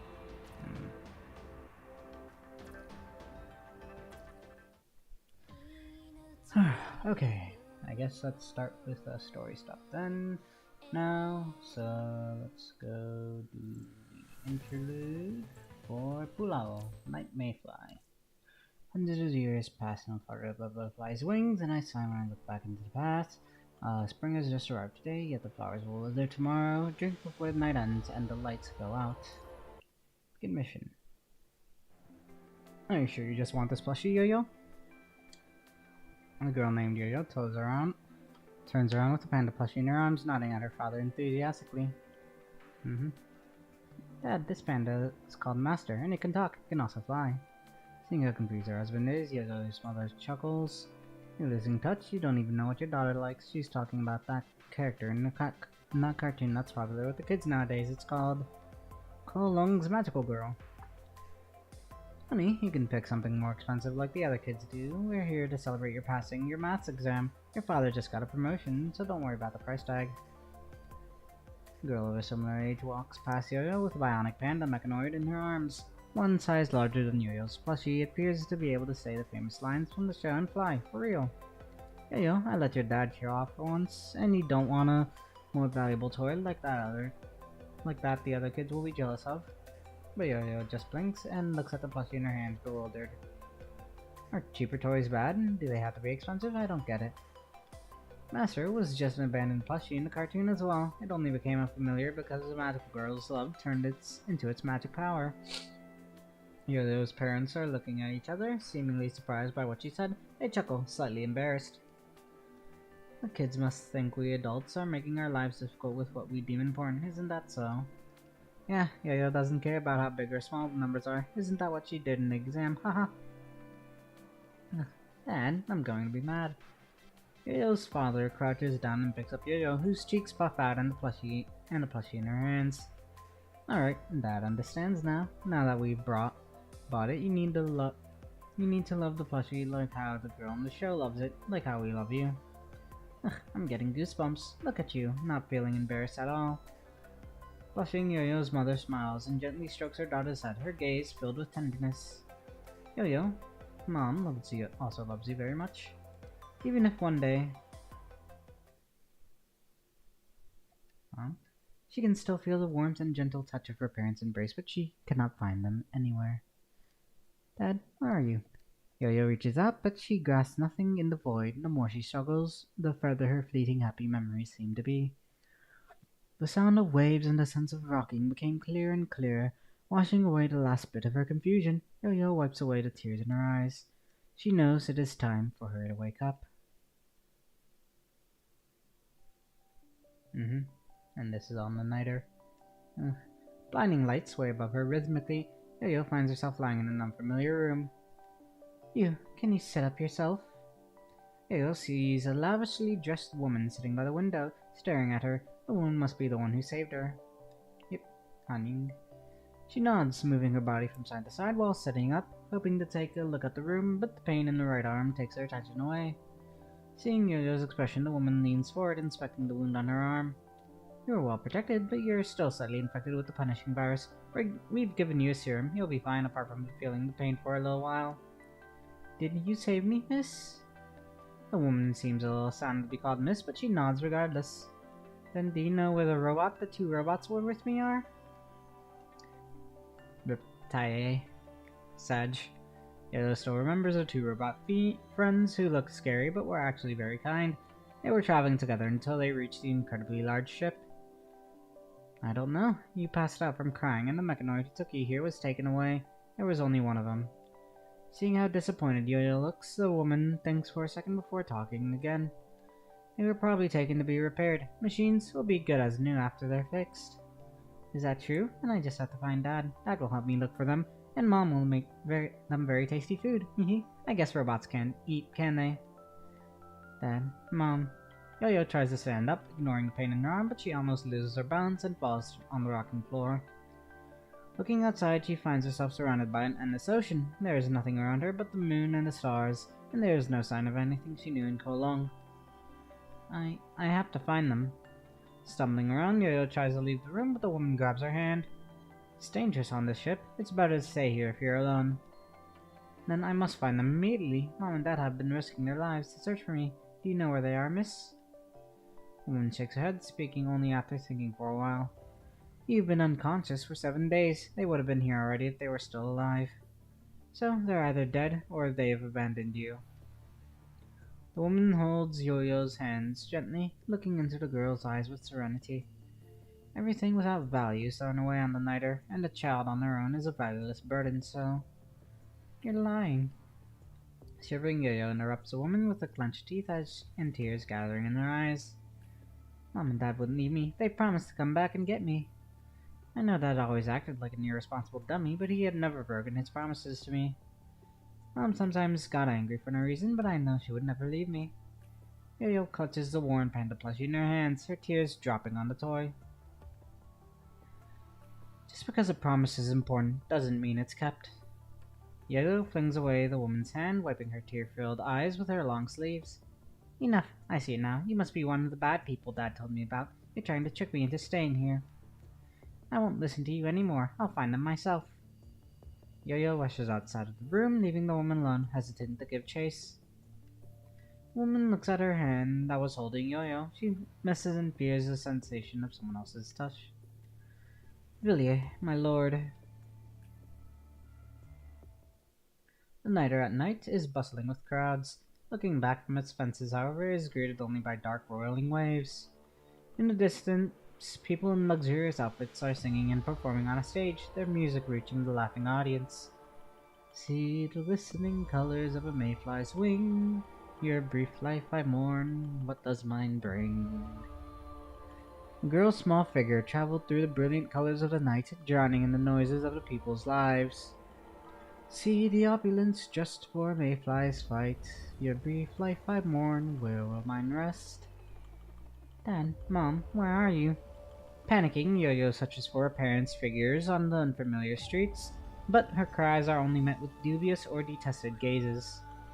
See the silver-coated coat clothed in a mayfly's birth. Your brief life I mourn, what is mine worth?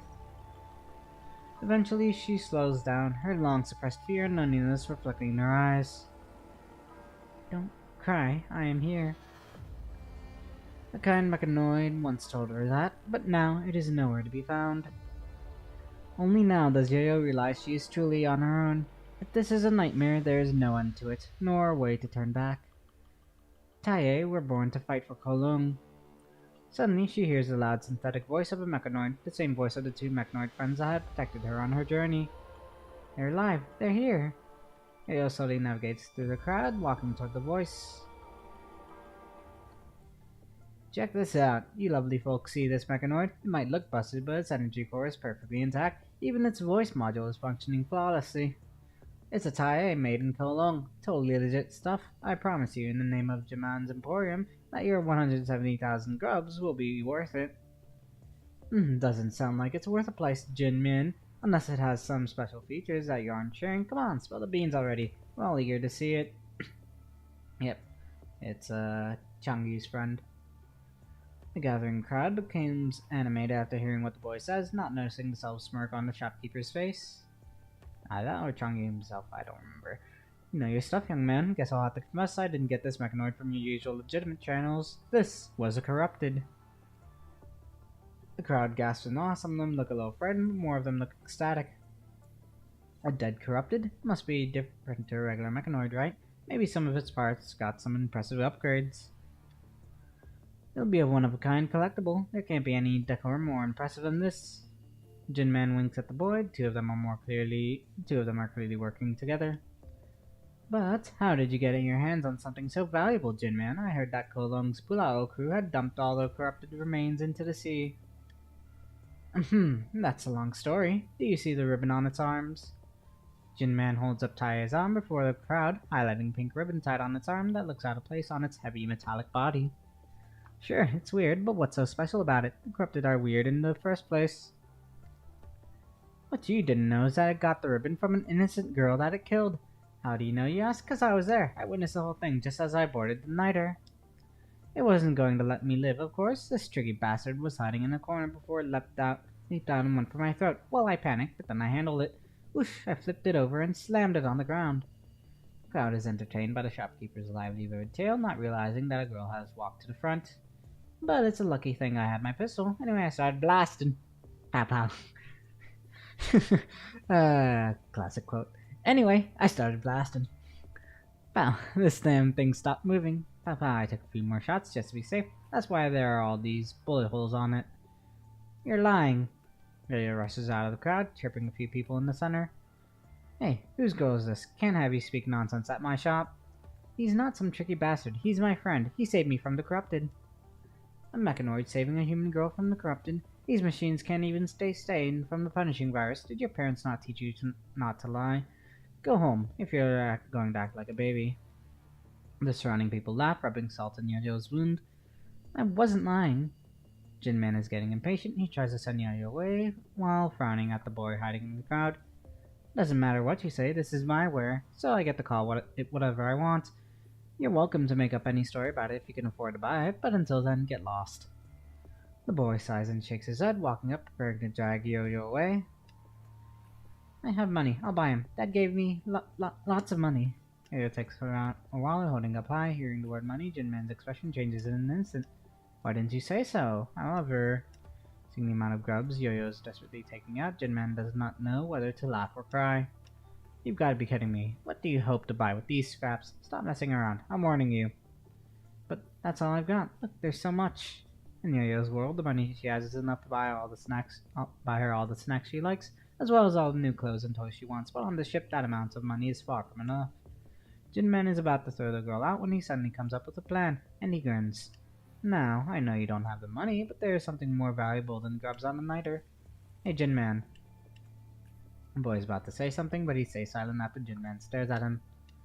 That thing is a collar. We all have one on the ship, and it holds something called miles. The number of miles Lady Chu gave all of us to start our life on the niter should be enough for you to buy this tie. Yo-Yo follows Jinman's gaze and reaches for her neck, discovering a ring that locks tightly around it. Miles, can I buy a tie if I use mine? Jinman smiles maliciously and leans towards Yo-Yo, sending her a transaction request.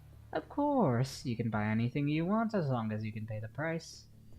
Although Yo-Yo has no idea what miles means, she knows that this is the only thing she can do for the two Taiye mechanoids that protected her with their lives. The colors on their necks blink and complete the transaction. At that moment, Yo-Yo's collar flashes bright red and the voice resounds in her head, warning her that all her miles are consumed. What is that voice? Meanwhile, the security mechanoids on standby nearby all begin to approach Yo-Yo and the gathered crowd flees out of fear. You really don't know. Your miles is the time you're allowed to stay on the niter. Once you spend it all, off the ship and into the water you go. He laughs patronizingly before standing next to Yo-Yo and putting his hand on her shoulder. Now, folks around here would pay quite a fortune to relive someone else's memories, especially someone like you, who got to live carefree in Kolong. If you were to sell me all these memories of yours, I might be able to give you some of those miles back. Think about it. Isn't it better to let those worthless memories go and start anew on the ship? To forget her father's laughter, her mother's embrace, the figure that spent its last minutes protecting her, she will not spend her nights chasing ghosts anymore. But to walk into those nights all alone, much like the ship she is sailing in sailing in solitude on the turbulent sea, is that a future she wants? No. Yo-Yo pushes him away, knocking down a few mechanoids that try to catch her, and she dashes away, tumbling. Jinman falls onto the boy, pushed by Yo-Yo's surprising strength. Just as he is about to order his men to go after the girl, he is knocked out by a strike on the neck. Uh-oh, sorry boss, I slipped. The boy drags the unconscious Jinman into a hidden corner amidst the chaos, taking out Jinman's wallet and putting all the grubs inside into his own pocket. Service charge, mental health claims, hazard pay, overtime. Thank you for employing my service. A freezing drop of water falls on the boy's nose. It's about to rain. He looks in the direction Yo-Yo ran toward and sighs, flipping a grub before catching it. What an idiot. What do you get to keep if you die?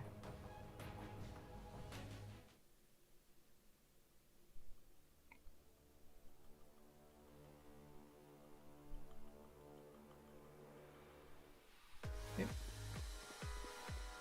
Hello.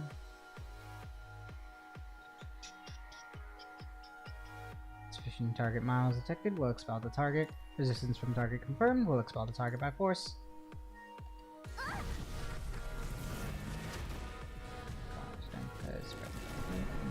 Right.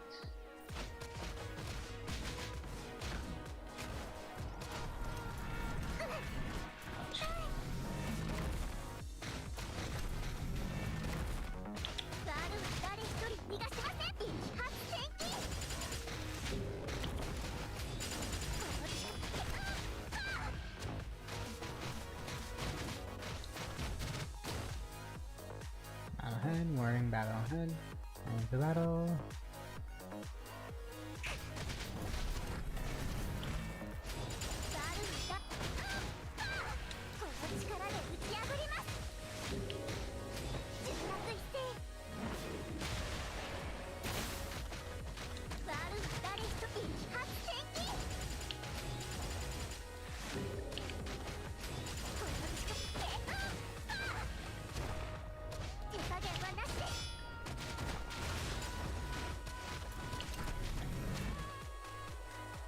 Execution of the target. Warning. Heading to battle area.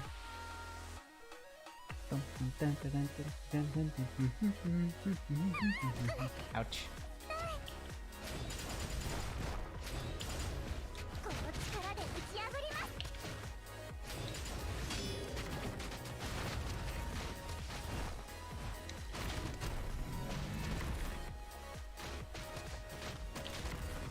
中学一斉。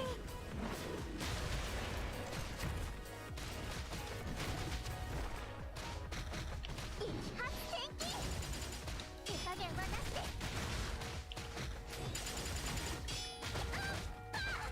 ワールは誰一人引き出しません。この力で打ち破ります。手加減はなしで。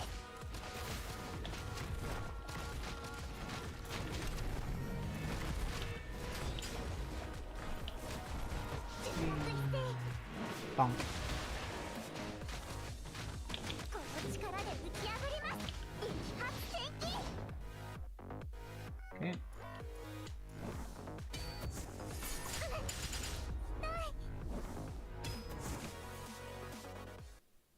Okay. Force execution. Night rain begins to shine in the night, covering swelling lights with haze. People speed up under their umbrellas, not noticing a small figure running breathlessly among them in the rain. Or perhaps they have been desensitized by what they have seen. It is just another night when another soul fails to survive the night or devoured silently in the dark. Target threat level rising, priority level C-. As the red light darkens on her collar, more blubber mechanoids begin to approach Uriel, triggered by the collar's warning signal. Facing their slow but powerful swings, Yo-Yo has been dodging and running, but she is getting more and more exhausted. The collar on her neck is also slowly tightening, making it difficult for her to breathe. Suddenly, Yo-Yo trips over a beer bottle on the ground and she loses her grasp for a second, sending the panda plushie in her hand flying. Yo-Yo reacts out and grabs the panda, but she loses her balance in the process, falling into the ground. The pain knocks the wind out of Yo-Yo. She tries to stand up, only to fall again and again, as she watches helplessly as the mechanoids get closer and closer. Freezing rain hits her face, reminding her that this is not a dream, or more precisely, this is just the beginning of a nightmare. I'm sorry. Just like how she could not run away that day, try as she might, that seems to be the only way out. Her father, her mother, her two robot friends, whose names she still does not know, they all fought to give her a chance to live, but now is going to be taken away regardless. As a red fist comes out on Yo-Yo's slim figure suddenly appears, blocking the bubbler's strike with her body. In one swift move, she grabs the mechanoid's arm and tosses it towards his companions, knocking them over. You left too soon, you forgot to take what you bought. The slim woman lays down the tire remains she has been holding. Yo-Yo recognizes the woman now. She is the woman who saved her in the beginning.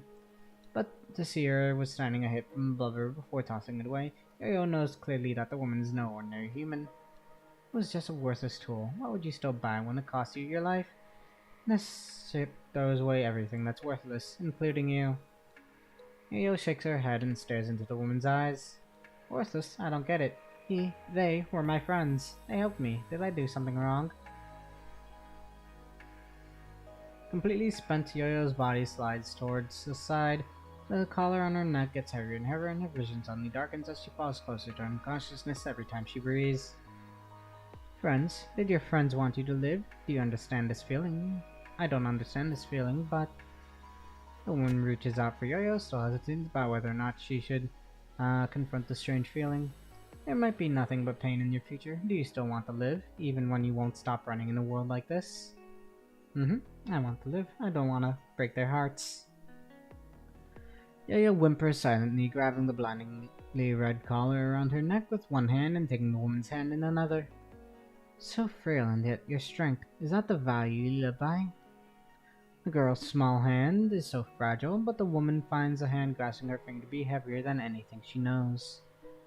Her head leans towards Yo-Yo, and she whispers a lullaby-like phrase, and her collar flashes, removing the blinding red light on Yo-Yo's collar.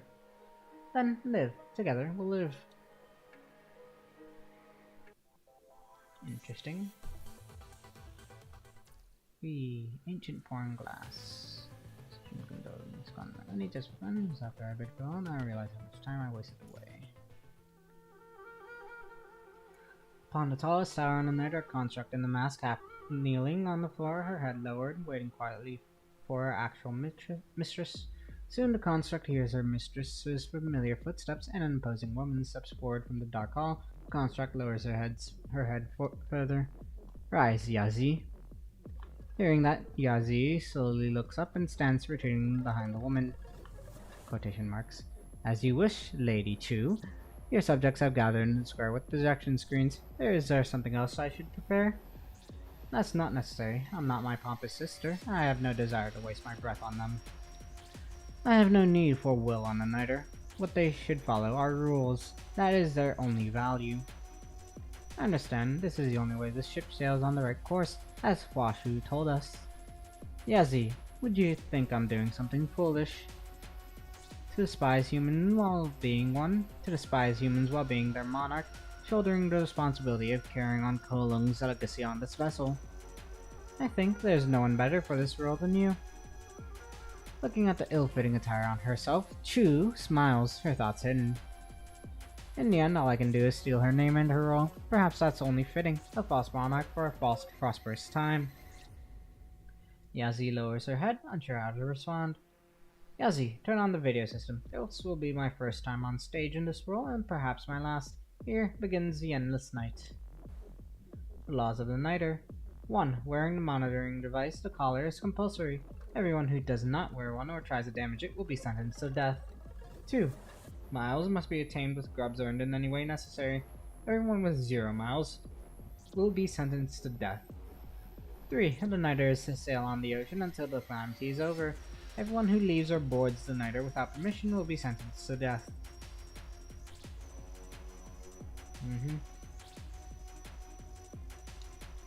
Those who are chosen to be children of Kolung after becoming a construct will gain the right to stay on the niter forever and bear witness to our glorious future when we return to Kolung. All freedoms, save the restrictions in the aforementioned laws, are granted in the name of Kolung.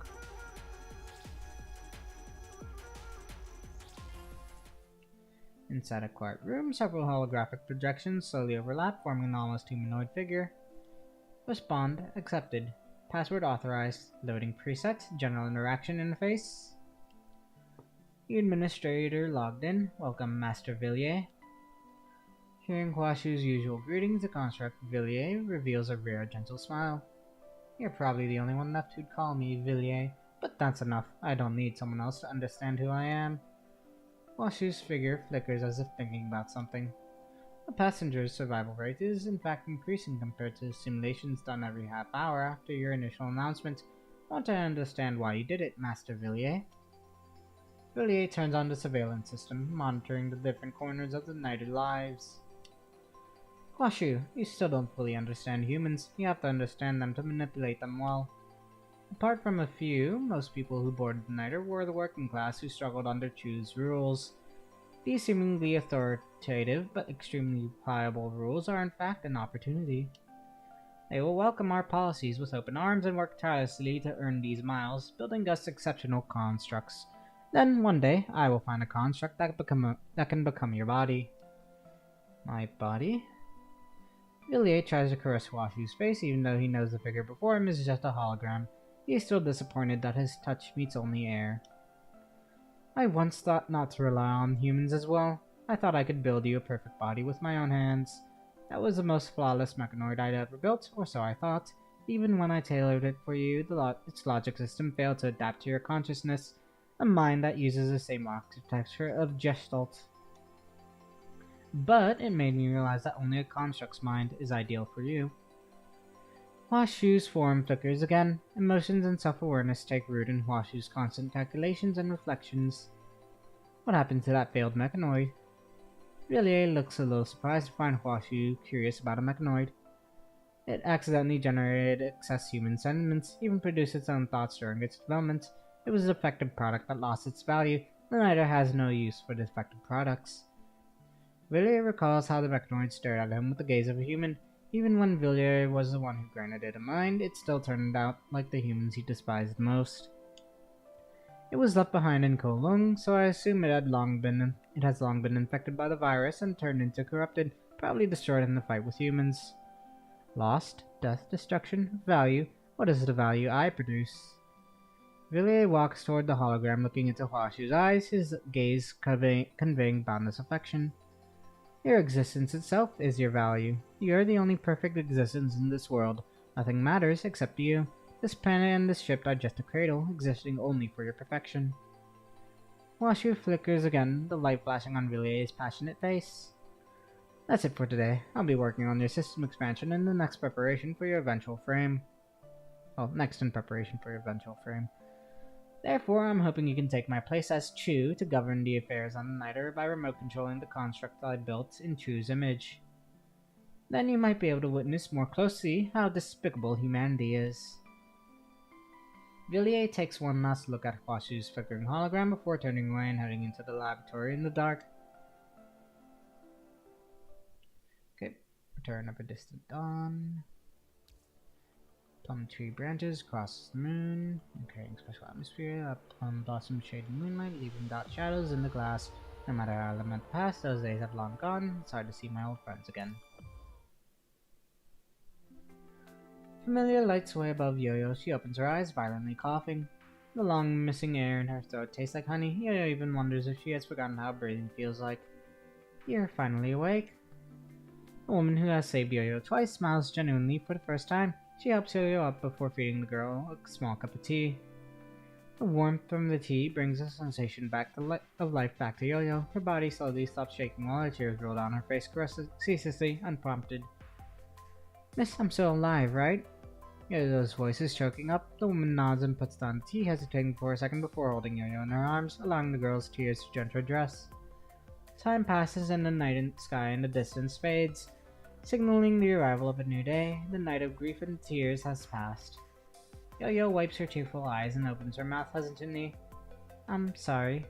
The woman looks at the soaked spot of her dress and shakes her head, not minding the stain. Oh, it's alright. I got this from the dance troupe. It'll be fine after a wash. I didn't mean that, although I'm sorry about it too. Yo-Yo blushes, scratching her head, embarrassed. I should have stayed like you told me. I shouldn't have left out despite and called you a bad person. Perhaps. You're not wrong.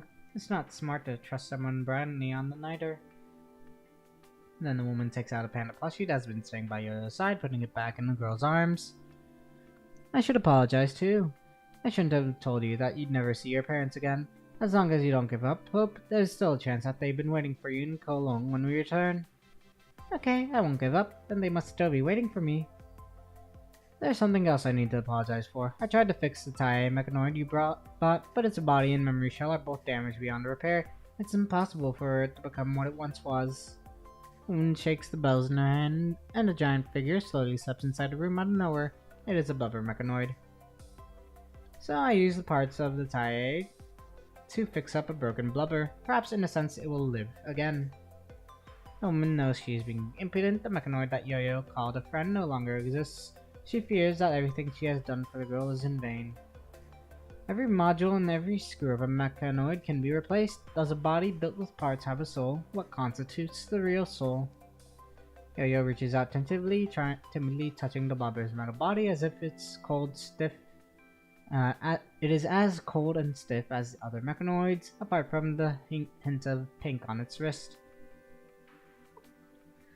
The ribbon was on the TIE mechanoid. I thought it must have meant something, so I kept it. Yo-Yo blinks, looking at the ribbon that she once used to tie her hair, and she smiles. What is his name? His name? I don't know. Everyone needs a name. Let me give it one then. The main character in my favorite cartoon also has a robot friend. How about I name you after him? Uno. Blug. Hello, Uno. My name is Yo-Yo. See, we've exchanged names, but since you were just born, you'll be my little brother, and I'm your big sister, okay? After seeing Uno flings its arms up and down to indicate it understands, Yo-Yo turns to the woman again. Now, miss, it's your turn. Tell us your name. Slightly surprised by Yo-Yo's questions, the woman shakes her head and pulls up her sleeve, revealing a crushed arm from the blubber's attacks and the mechanical structures beneath her artificial skin. Perhaps you have already guessed that I'm not human. My creator didn't give me a name because I was made in secret, and I suppose there was no need to name someone who was made to be an instrument. The woman's hands are as delicate as a human's, her face detailed and intricate. No one would have known her secret if it were not for her injuries. I called you a valueless burden, but the truth is I am the worthless one here. I was made to fulfill my creator's biggest wish, and yet I found out eventually that it is a duty a machine like me can never do. But you're so incredible, miss. There are things that even you can't do. Some things can never change in this world. Some things you can never obtain. She looks out the window, her gaze crossing the dawning light. Landing on the top of the highest tower on the nighter, there his figure occasionally appears, but in his eyes, she finds not herself nor anything on this ship. I managed to board this ship as a human with its body. I can explain why I disobeyed my creator's orders and left Kowloon, following him onto the nighter. But I'll never understand humans as much as I look like one. I'll never become someone like you, Yo-Yo, a precious human. Only half grasping what she said, Yo-Yo smiles and holds the woman's hands anyway. Values, duties, are they important? I don't actually understand, but I don't think you need to become a human, miss, because if you have the component called a heart, it doesn't matter if you're a human or a machine. Isn't that cool? It might just be a line from Kowloon's magical girl, but I think it's right to say here. Yo holds a panda plushie she recovered in her arms, shaking her head playfully. And if you lost the value that man gave you, miss, why don't you search for your own? That must be something more precious. My own value? I don't know if that's possible. The woman is surprised to hear what Yo-Yo said. The girl's words are beyond the machine's logical parameters. But I promise you I will try. I will try to find my own value, to find the component called a heart. And I will return to Kowloon, where Mom and Dad will be waiting for me like you said. In that case, let's make a pinky swear. We swear to live together on a nighter until we achieve our goals. Yo-Yo smiles, extending her pinky finger and locking the woman's pinky with hers. What is this? That's how we make a promise, but we need your name, miss, or it won't work. My creator didn't give me a name, but I have a nickname I use on this ship. I borrowed the word from a line in the song. And that will be your name, miss. It belongs to you and no one else. This is the first time the woman owns something precious that is hers. Even if it is only a name, it still means a lot. Han Ying. My name is Han Ying. Han Ying? What a pretty name, miss. Yo-Yo locks her pinky with Han Ying's once again, moving her head from side to side rhythmically. Pinky swear, Han Ying and Yo-Yo swear. A promise made, a promise kept, a promise of 1,000 years. Looking at their locking pinkies, Han Ying gives the gentlest smile. This is the second precious thing she has gained today, a promise with a young human. Their fickle fates are now forever intertwined. Okay, Dream Song, Part 4. It has been a few years since the greatest calamity in human history, the punishing virus outbreak. Most civilizations on the planet's surface have been completely wiped out. Once the city's skylines at night are brighter and more beautiful than the starry night sky, but now the civilizations that shone in the dark are gone, replaced with darkness dimmer than space. But one lone star shines in this dark void. Its faint light flickers as if the nights never arrive. It laughs as if there has never been any tales of sorrow. The nighter sailing still tonight. I'm gonna be honest with you, young lady. The varnish here is actually supplies from the world government, so at the very least... The merchant raises 4 fingers, his teeth grinding. Seeing the girl before her still indecisive, he decides to pull his last trick. Fine, you were asking so earnestly, so I guess it's just not my day. How about this? He retracts 1 finger, and the girl smiles with delight, her eyes almost lighting up, not noticing the subtle smoke behind the vendor behind his disappointment, obviously. That's wonderful. No backsies. Just as Yo-Yo is about to take the ware from the vendor, Large Hand takes it away first. How is this crap worth anything? Are you kidding me? You, what do you want this time, you liar? Yo-Yo recognizes the man who tricked her and almost got her killed, but he does not seem to bother to acknowledge her. The logo of the world government was painted wrong, mind you. Still, the quality is acceptable. I'll wager it's worth this much. You. Jinman raises 2 fingers. After a moment, he seems to have thought of something, so he retracts 1, wiping away a corner of the world government logo with the remaining of his finger and revealing the original logo beneath. I'd clear your stock as soon as possible if I were you. Otherwise, if someone discovers your supplier, you won't even last until the mechanoid story off the boat. Jinman looks up at the tallest tower in the nighter, where one person holds everyone's life on the nighter in the palm. Seeing Jinman slowly scratching away the painted logo, the vendor can only muster a twisted smile in the end, as angry as he may be. This gentleman's taste is really impeccable. I'll sell them at the price you offered. How many do you want? All of them, as many as you got. Hey, I was here first. Don't listen to this bad man, sir. He's tricking you. I'm sorry, dear, but you heard him. I've sold all my stock to this gentleman here. Perhaps he's willing to share some with you. Jinman gives Yo-Yo a sidelong glance as if he has just noticed her. Trades only have value when they bring profits. I'm not playing house with the girl. Although I'm surprised to see you're still alive, child. What a waste of miles. I didn't know Lady Chu had gone merciful. Perhaps your naivety is why folks who won't let go of the golden age are scouring for memories like yours, as if they can get drunk with it. Haha, I should thank you, by the way. Your purchase really set me up for good. So if you change your mind and want to sell your memories, give me a call. I'll give you a good deal. Yo-Yo clutches her fist, staring fiercely at the gluttonous merchant before her. I'd exercise restraint if I were you, girl. There are security mechanoids everywhere, so don't throw away your life so quickly after someone gave you a second chance. You know Han Ying? Jinman does not answer, only turning away with a before telling his men to move the wares he just brought. Oh no, if I don't hurry, I'll be home late tonight. Aggrieved as she is, Yo-Yo does not have time to barter with Jinman. She dives right back into the crowded sheet, her small figure pushing forward away from the haggles and shouts. I'm back. Yo-Yo returns to her home exhausted. The market on the nighter was a little too bustling for her. She would have gone home sooner if not for Jinman. Brag. The blooded Uno wobbles its way toward Yo-Yo, seeing her, handing her a pair of couplets in its hands. Whoa, did you write this, Uno? It's so pretty. Did Han Ying teach you? It's so good that we can sell it with the normal... Well, but we can sell it when the monthly market opens again on the ship. Hearing Yo-Yo's compliment, Uno sways from side to side, looking delighted. You're back, Yo-Yo. You're a little late today. Is everything alright? Han Ying steps inside the room upon hearing Yo-Yo's voice, looking worried. I'm sorry, Han Ying. I couldn't get everything you wanted. Han Ying pats Yo-Yo on the head, taking the goods Yo-Yo brought and putting them aside. That's okay. They're just for you later. Yo-Yo's not sure what Han Ying means, but she is certain Han Ying is looking out for her. You're all dressed up, Han Ying. Are you heading out to work? Is there a show at the theater tonight? Yo-Yo's eyes glisten as she looks forward to the day when she can perform at the theater like Han Ying, earning her keep on the nighter without relying on someone else. Can you take me with you, Han Ying? I've remembered all the steps you taught me. Maybe I can get a role as a side character or something. Han Ying cannot help but smile, seeing the way Yo-Yo looks. The way you move is more like doing martial arts and acrobatics than dancing. I just can't do the elegant dances. After all, my dad taught me martial arts since I was young. I'm just teasing you. Many in the troops speak highly of you, you know. Seriously? Then... Still no, I've made arrangements. The next time the nighter is close to Kowloon, you can leave the ship secretly and go home. Really? Yo-Yo cannot believe that she may actually leave this place and return to her parents. Yes, so you should stop going somewhere crowded like the theater. I'll take care of trading wares from now on. We don't want anyone to recognize you when you leave. Who knows how many years we'll wait if we miss this chance. Yo-Yo nods obediently, but the unexpected good news has her disoriented.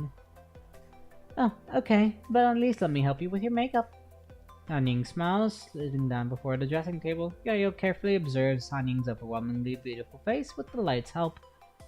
You still look so pretty no matter how many times I've seen you. Is that so? I have no clear notions of beauty as a mechanoid, but I'm sure you'll be much prettier than me when you grow up, Yo-Yo. Yo-Yo's hands with the powder puff gently glides over Han Ying's cheeks, leaving behind a light blush. Yo-Yo has been doing Han Ying's makeup for a while in case her identity as a mechanoid is exposed during performance. But I've grown so much already, even now, will Mom and Dad recognize me when I go back to Kowloon? I can't say for sure, but you don't look much different from before to me. You're the one who doesn't look different. You're still so pretty after all this time. Yo-Yo attentively applies eyeliner on Han Ying, not noticing the sadness in Han Ying's eyes.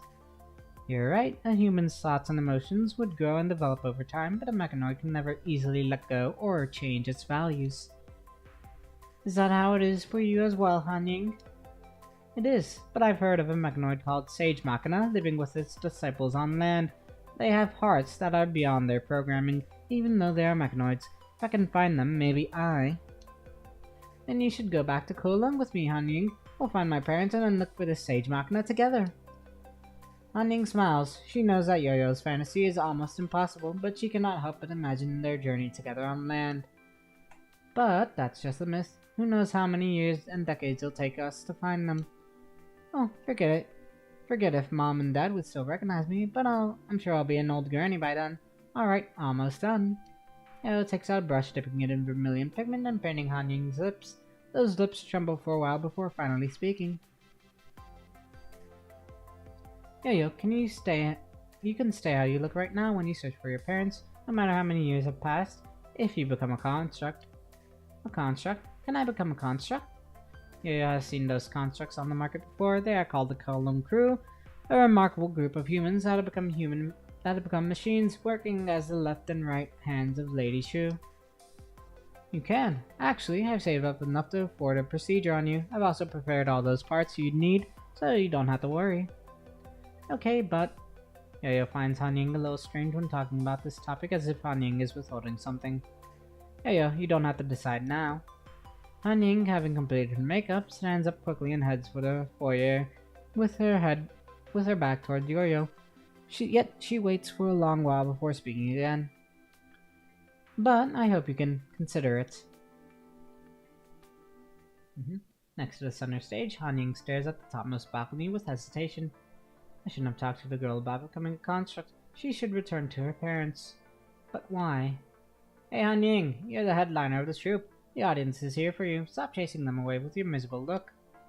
Realizing that, Han Ying smiles, quickly regaining her usual composure. My apologies, I was lost in thought. As long as you're alright. I thought one of your crazy fans did something to bother you again.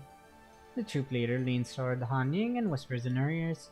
That rich fella Jinman is back, and he's asking for you.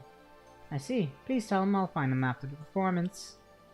Sure. By the way, why isn't your sister with you? The girl has a solid foundation, and we happen to need someone to perform sword dances. I'm sorry, but she won't be.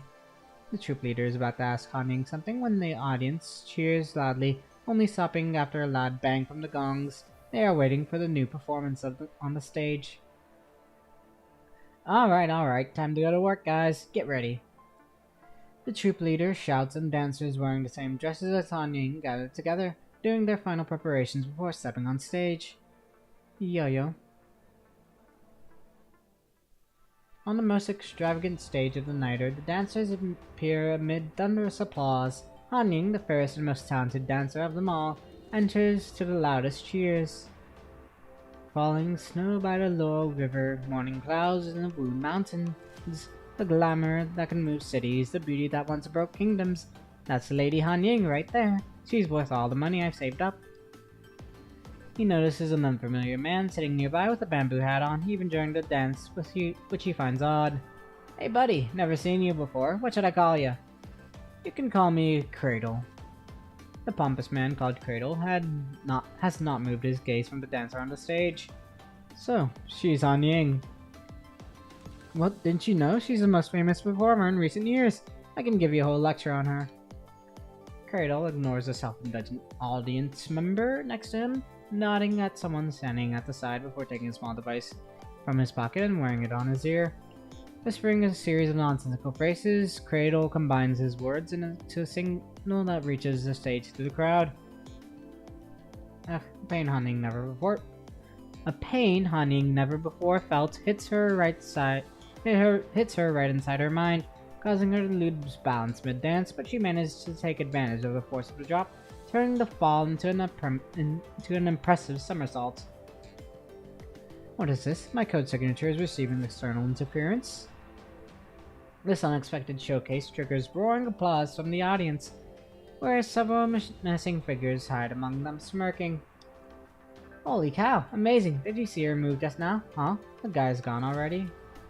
While all eyes are drawn to the stage, the man in the bamboo hat has quietly vanished from the audience. Yes, this is it. We found it. Okay. Sadness of farewell. I wish to bid farewell, but my words fail me. He departs from me into the flowers and grass. There I stand, waving goodbye to him. The cherry blossoms are so blue, and the willow leaves are still abundant. Yet the wind of spring is blowing in the cold rain. performance was a success, but Han Ying's impromptu performance has still gotten her an earful from the troop leader. Could it be him? But that's impossible. She has no idea how her code signature as a mechanoid was leaked, but the only person in theory who knows the code is her creator. Still, she has more important things to prepare right now. She greets her partners before heading off alone to the guest area behind the stage where a stout merchant awaits her. Quite a crowd out there, no? You're quite the headliner. Say, I was thinking of forming a group myself. How do you feel about some greener pastures? Hunting smiles politely at Jinman's taunts. It's hardly a lively crowd if you haven't been coming around every day. You might not think I was being serious, but I wasn't completely joking. You're worth the admission fee. There's no reason for you to risk going back to Kowloon. Who knows what that place looks like now? Even if you're doing it for the girl, why would you let her leave? The Niter is the safest place to be for her. We can't all be as good as you when it comes to battering and bargaining, Mr. Jinman. Not to mention that we all define the values of our lives differently. I promised Yo-Yo that. We'll go back to Kowloon together safely. Whatever. That's all I have to say. At the end of the day, I'm just a businessman looking for the best deal for me. I don't care what you do with your purchase as long as you can pay the price. Jinman takes a letter from his pockets, contemplating for a second before handing it to Han Ying. I've arranged the shuttle boat you need. It'll be waiting for you at the stern of the ship in 3 days, when dawn breaks, disguised as a small cargo vessel. Hand this letter to the captain once you board it, and say nothing. Understood? You can pay me the rest of the fee once you're back on the shores of Kowloon. I see. Han Ying bows, holding the letter in her arms. And thank you. Jinman looks offended, being thanked. Loathing the suggestion that he is capable of some level of kindness, eventually he turns around and leaves, saying nothing. But he stops halfway through, turning back as if he remembers something he needs to warn Han Ying. There seems to be a group of folks asking around for you. That's all I know. Stay safe. Don't die before you pay me the rest. Han Ying, perturbed, pauses in the garden before her home, her head replaying the words Jinman parted her with. She had encountered enthusiastic before who caused her the occasional troubles, nothing alarming for the Niter. But this is different. The group looking for her includes half a dozen individuals instead of just one lone wolf or two, and they are not all humans. There are mechanoids and constructs among them. Han Ying casually removes her hairpin before suddenly turning around, flinging it toward the corridor ceiling. Not even enthusiastic fans would be creeping there. She hears a painful scream from where she hit. Several figures immediately leap out from around her, each holding a stun pitchfork, seemingly trying to capture Han Ying. A flanking tactic like this would have trapped most people, but as their metal stun pitchforks buzz and clank, interlocking with each other, Han Ying has already disappeared before their eyes. Up there. As the forks are still tangled, Han Ying, having leapt into the air, pounces from the ceiling, launching herself at one of the men and landing forcefully on his hand with the pitchfork. He collapses before he can scream. Since the pitchforks are interlocked, Han Ying's plunge drives all of their weapons downward. With leverage, she launches several men back, sending them flying in all directions. A female mechanoid, also in the bamboo hat, kicks the figures flying toward her back to Han Ying. Despite knowing their ill intentions, Han Ying still catches them by their collars and gently tosses them aside. Beep beep beep. A Kamuri. But the attacking mechanoid is not letting Han Ying take a break. Taking advantage of the gaps in Han Ying's moves, the mechanoid flips into the air, reaching for Han Ying with her branch-like arm. Your foundation is lacking. With a smile, Han Ying bends backward, supporting herself with her arms, dodging her assailant's claws with a backflip. She kicks the mechanoid right in the jaw with her raised feet, launching her assailant into the air in one swift, graceful dance-like move. Time to show yourself. As Han Ying stands on her feet, the mechanoid she kicked flies straight toward a rockery in the garden, shattering the small mountain into the stones that bury the immobile mechanoid, and revealing the person hiding behind.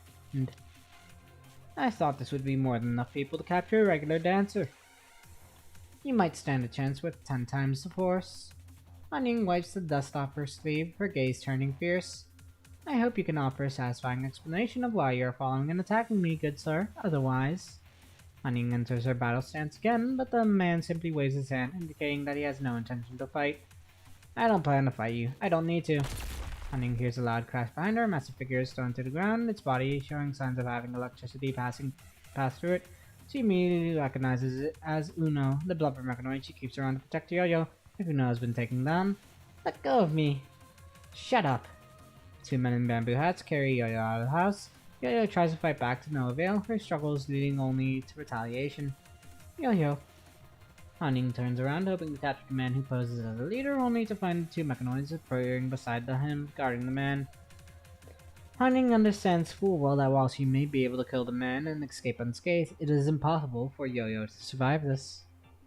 My research is accurate, it seems. You malicious machine is playing house like a human. The man approaches Han-Ying, lifting her delicate chin and observing her shocked expression. Who exactly are you? The man cannot help but chuckle. He grips her hand tightly and her pearl-white skin turns red under his forceful grasp. Such magnificent craftsmanship. No wonder you're confident enough to pretend to be human. What a masterpiece by Lord Villiers. Hearing that name, Han-Ying's pupils immediately constrict. Before his mechanoid companions can react, Han-Ying is already gripping the man by his throat. How do you know that name? We are members of Cradle, or we were. Han-Ying has heard of this name from Villiers in the past, a malicious hacker group formed in Kowloon. Cradle was responsible for the attack on the Kowloon monarchy, which ended with Villiers eradicating the group. It seems that he has shared quite a few secrets with you, which is just lovely. The more secrets of him we know, the more vicious our vengeance will be. He looks at the highest point of Kowloon, the tower upon which resides the man he has been hoping to exact revenge. Cradle fears not death, but that undignifying defeat. We shall take his life in the most shameful manner in response, for example, at the hand of his creation, you. In 3 days, the man pretending to be Chu will leave his tower. That is our chance to strike. Once Villiers is dead, the Niter, the jewel in this damned age, will be ours. Han-Ying's grip grows tighter, but the man before her shows no fear, as if Han-Ying is the one whose life is at stake. You didn't kill me the first time because of the girl. You're not going to kill me now. You cannot deviate from your programming, you poor machine. Why a machine by Villiers would show concern for a human girl does pique my curiosity, though, as an engineer myself. Yo-Yo screams at that moment. The thug in the bamboo hat is pushing the tip of the knife slowly into her leg. A red warm blood spills out gradually. As Han-Ying's attention is momentarily drawn to Yo-Yo, the man stabs a needle, shaped electrode into Han-Ying's neck, or the collar on her neck specifically. External connection requested, deletion successful, reading logic units, memory drive. The code signature we found in Villiers' secret workshop in Kowloon was indeed correct. Your hardware might be impressive, but your software is barely secured. Did you make this collar yourself as well? How intricate is this how you manage to stay among the humans? But the more intricate a thing is, the more fragile it is. Don't. All the secrets Han-Ying has been guarding, the treasures she has been collecting, are now wantonly revealed. So, that's what Villiers is trying to do. How ridiculous. He's not right in the head either, is he? You're just another worthless puppet he threw away. Don't you despise him? But I suppose you can only feel what you were programmed to feel. As the man goes through Han-Ying's memories like a hyena that has tasted blood, a small pebble hits him in the back. It does not injure him, but it does make him turn around. You're a bad person. Let go of Han-Ying. Yo-Yo has somehow shaken off the two men in bamboo hats who were holding her, but Cradle is hardly alarmed. Instead, he laughs when he sees how angry and winded Yo-Yo looks.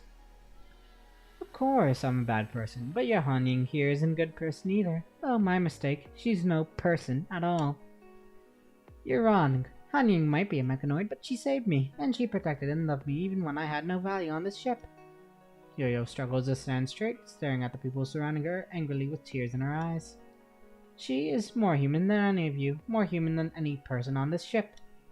Oh, is that so? Would you still say the same when you found out her kindness is programmed and her actions have other intentions? The man grabs the powerless Han-Ying by her hair and pulls her up from the ground, forcing her to look directly into Yo-Yo's eyes.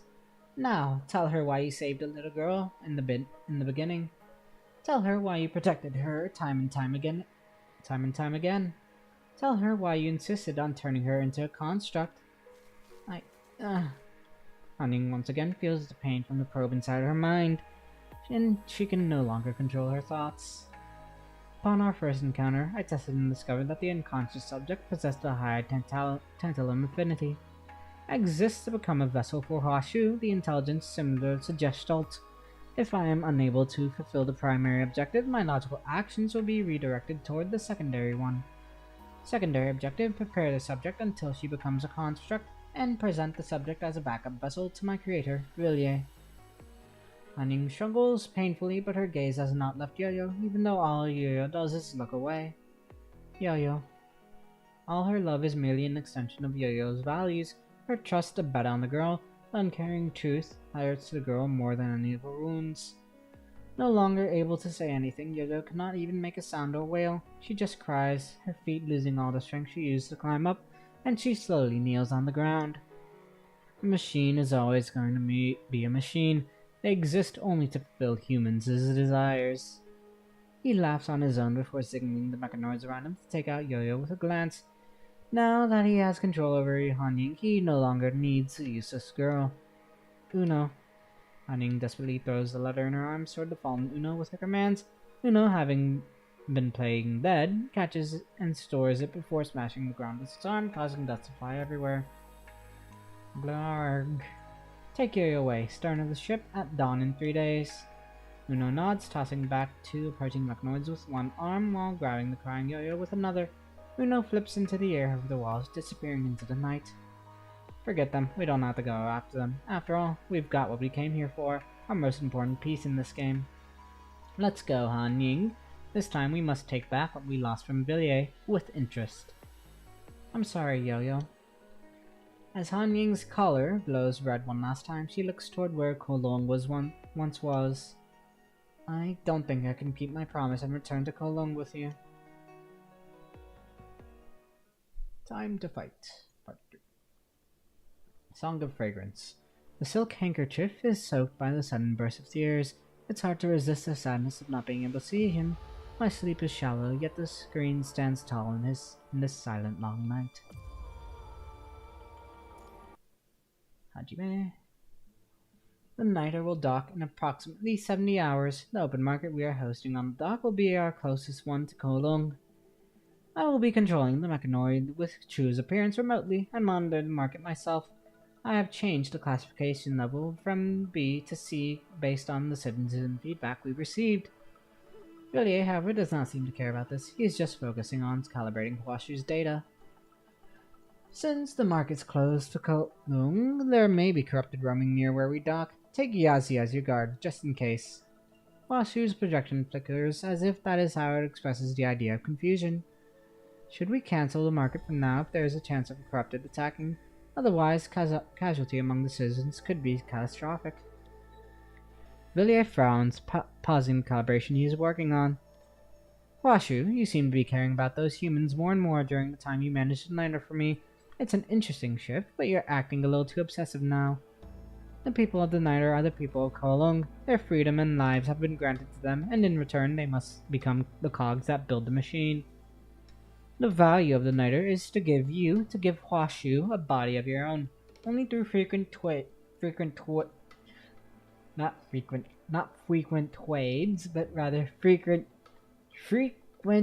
trades. Enunciation. Only through frequent trades can we expedite the search for the constructs that can serve as your body. A risk like that is too small to stop us. After years of development, the device to transfer your consciousness is almost complete. Soon there will be no barriers between us. I can touch you, and I can hear you. Do I only have value with a body? Villiers is not expecting a question like this from Huashu. After a brief silence, he sighs. You're indeed thinking more and more like a human. Have I been keeping you around the humans for too long, or have you inhabited Chu's frame for so long that you're starting to think like her? Looking at the mechanoid with the same face as him, Villiers seems disgusted. Perhaps I should keep you away from humans after the market. Huashu's projection slowly nods, watching Villiers walk away. A large figure dashes across the street, and the pedestrians all jump away to avoid it, recognizing it as one of the mechanoids that work as security on the Niter. No one dares to stand in this way. Except this is no ordinary blubber, but Uno, who is holding a small human girl in its arms. Finally, Uno stops at a quiet corner after leaping and dashing away, gently putting the girl down after making sure there's no danger around. Wounded all over, none of Yo-Yo's injuries is serious. The words she heard have brought her more pain than any of her physical wounds. Han-Ying. She gazes into the distance where they came from, the place she has inevitably considered home. She remembers every inch of it, the marks of a difficult but joyous life she shared by 3 happy figures inside a cramped space. But she can no longer take the path she has walked countless times, and the person who waited for her will no longer be there. Once again, she can only run away alone like this when she was younger, powerless to do anything. Rarg! Una has no idea how to comfort her, so it takes something out of the storage inside its chest and hands it to Yo-Yo. It's a panda plushie. Having spent countless days and nights with Yo-Yo through laughter and tears, it has now a big hole in its body looking more worn than a few years ago. Hunting claims she could get it fixed. Argh. Uno may not have realized that Yo-Yo is past the age where she needs her plushie to sleep. In its memories, the plushie always cheers Yo-Yo up whenever she was sad. Yo-Yo holds the plushie she called Master in her arms. The warp patch on it is clearly done by Han Ying, the only thing the talented dancer could not do well. Inspecting it closely, Yo-Yo can see hints of blood where the stitches are. Han Ying's human-like body also bleeds like a human. A machine is always going to be a machine. They exist only to fulfill humans' desires. Is that true for Han Ying and Uno as well? Do the two of you treat me so kindly because you've been programmed to do so? Yo-Yo buries her face in her panda plushie, which seems to retain some of Han Ying's warmth still. Master, what should I believe? You foolish disciple. Holding the plushie arms to herself with the consecutive strikes, Yo-Yo lowers her voice to mimic the panda character from the old cartoon and talks to herself the way she used to do with Han Ying. Master, it matters not what you should believe, but what you want to believe. Yo-Yo grabs the plushie legs and makes it jump, kick her. What if she is a machine? Han Ying is your friend. How can you leave her behind? But I can't stop them. What a giant fool you are. Even so I could smack you in the head. Its soft, fluffy fits hits Yo-Yo in the face. What's the use of crying? If a weakling like you wants to protect something valuable, then you must change yourself. You are valuable because you can improve. Right, Han Ying said that I can become a construct. Once I do, I'll have the power to save her. Hearing that, Uno shakes his head. Handing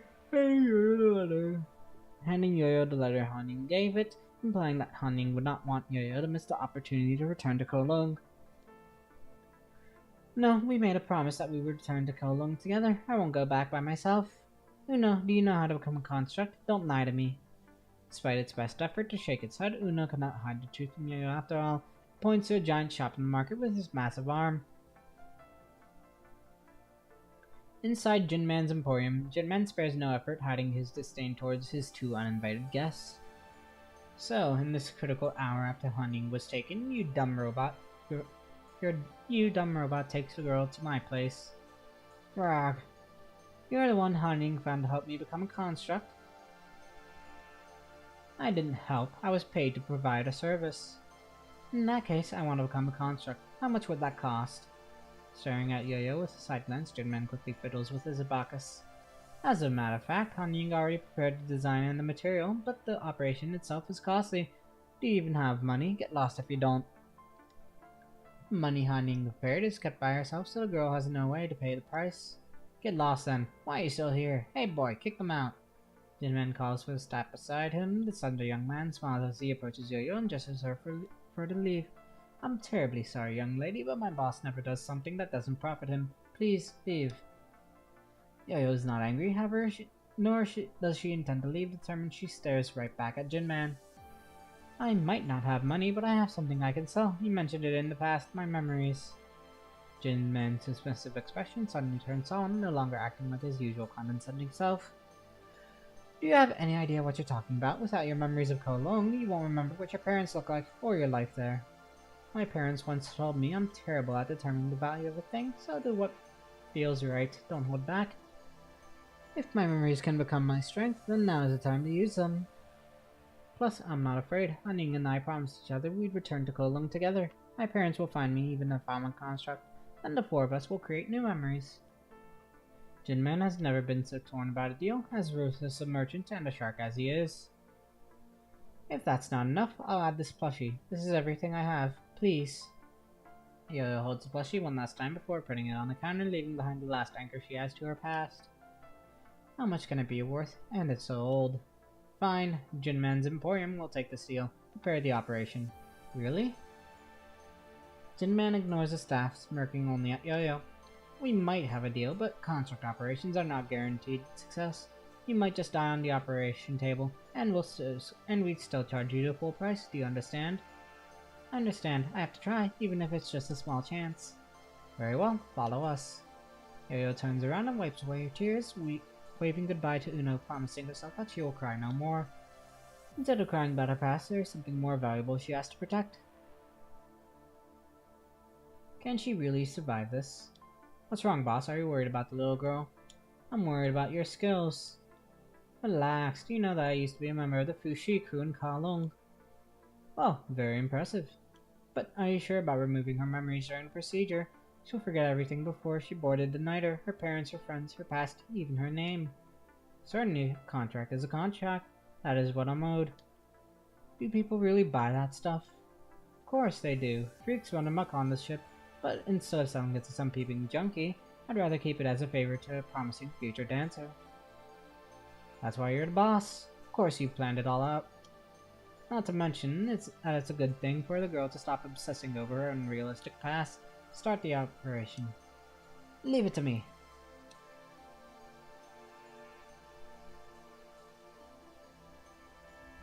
She is shaken awake by a loud crash. Unlike how the Niter sways when she usually wakes up, she finds everything beneath her shaking. She tries to sit up, an unfamiliar feeling of disassociation. Her body takes over her. She almost falls down. Is this my body? Looking at her metallic hands, it is obvious that she is no longer human. With another loud crash, a huge figure crashes through the wall in front of her, barely able to stop itself before the girl. Uno? Hovering below, struggles to stand up. One of its massive arms is severely damaged. Soon, several twisted mechanical figures appear from the hole in the wall. The girl does not know what they are, but you can tell they are dangerous. Just as Uno just manages to climb up standing before the girl, hoping to protect her, only to find her closing her fist and nodding forward, gently lifting Uno's giant figure and placing it behind covers. It's alright, let me take care of them now. Yep, and some corrupted. Why is something like that on the Niter? Uno projects its data terminal showing that it has been 3 days since she was transformed into a construct. Right, Han Ying. She still remembers that this is the day the Niter docks for the market, the day the bad people are making Han Ying do bad things. I have to get to the market. Uno, wait for me here. But it's clear that the corrupted are not going to let the girl and the mechanoid go. Several of them leap toward her, only to be swiftly kicked away before they climb back up into twisted forms. Punches aren't going to do anything to them. I got it. She reaches for the giant blade next to the bed. The sword is taller than her, yet she wields it comfortably. Out of my way. The blade turns into a tornado of slashes in her hand, tearing the corrupted in her way into pieces. She can feel that she has forgotten much, including her name, but she remembers that there is someone she needs to save, something she has to do.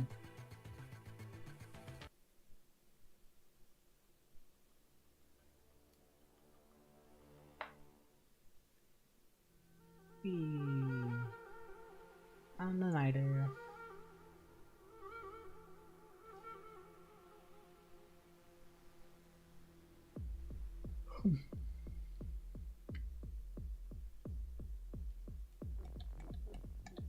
Yazi.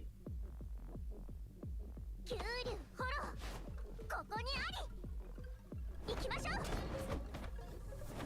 guess it's a corrupted Yazi model.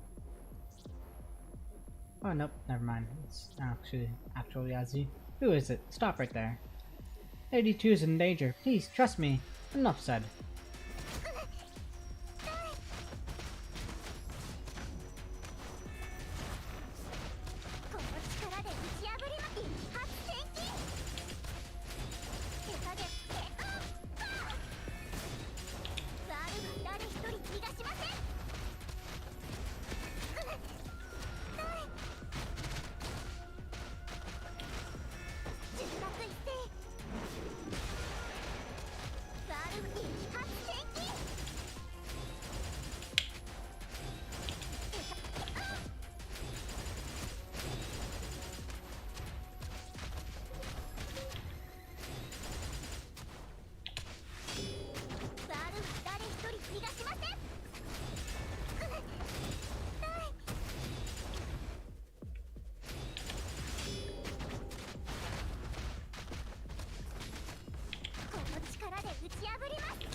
Okay, what happened? Lady Chu!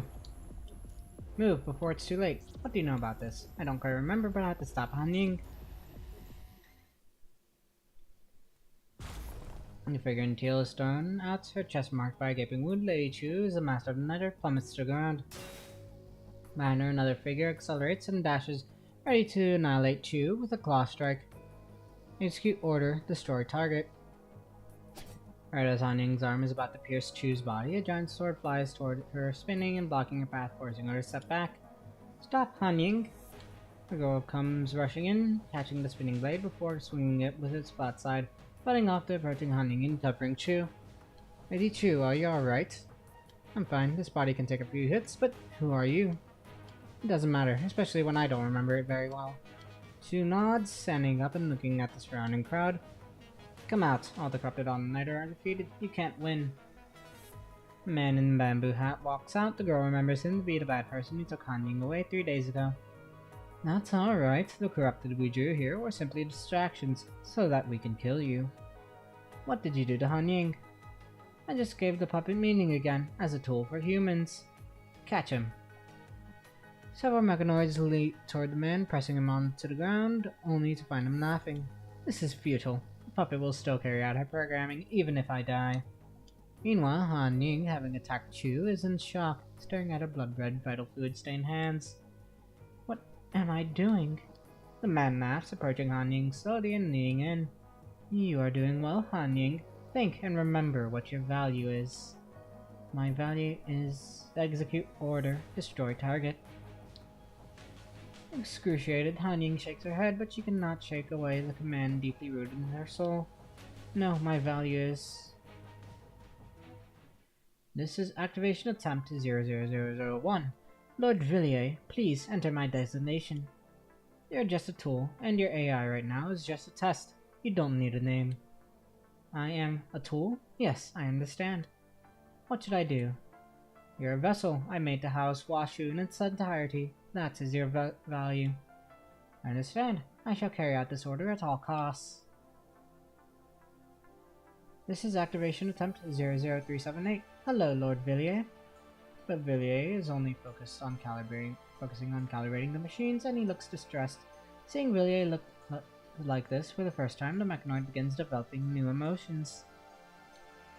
Lord Villiers, I had a dream during my last slumber. Villiers is surprised to find the mechanoid initiating a conversation with him.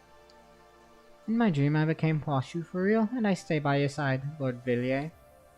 Machines don't dream. I figure your programming is indeed flawed. I cannot dream. What about you, Lord Villiers? Do you dream? What are real dreams like? Enough. Stop pretending to speak like a human. It disgusts me. And I've concluded that only a construct's mind is capable of housing Washu's consciousness after my countless tests. A mechanoid like you is no use to me. I cannot become Washu? You can't. You have no value anymore. I ought to have you self-destruct, but time is short, and I must obtain Washu's backup immediately. The corrupted will swarm this place soon. Anyway, it doesn't matter now. Villiers quickly packs up everything and severs all his connections to this location. Lord Villiers? What? Countless emotions run through her mind. She wants to flee, to keep him with her, to defend herself, to cry, to rage, to snap, but in the end she forces herself to smile.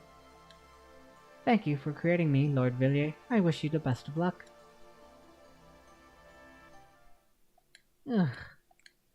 Han Ying's collar blinks red, meaning she has lost control of her body once again.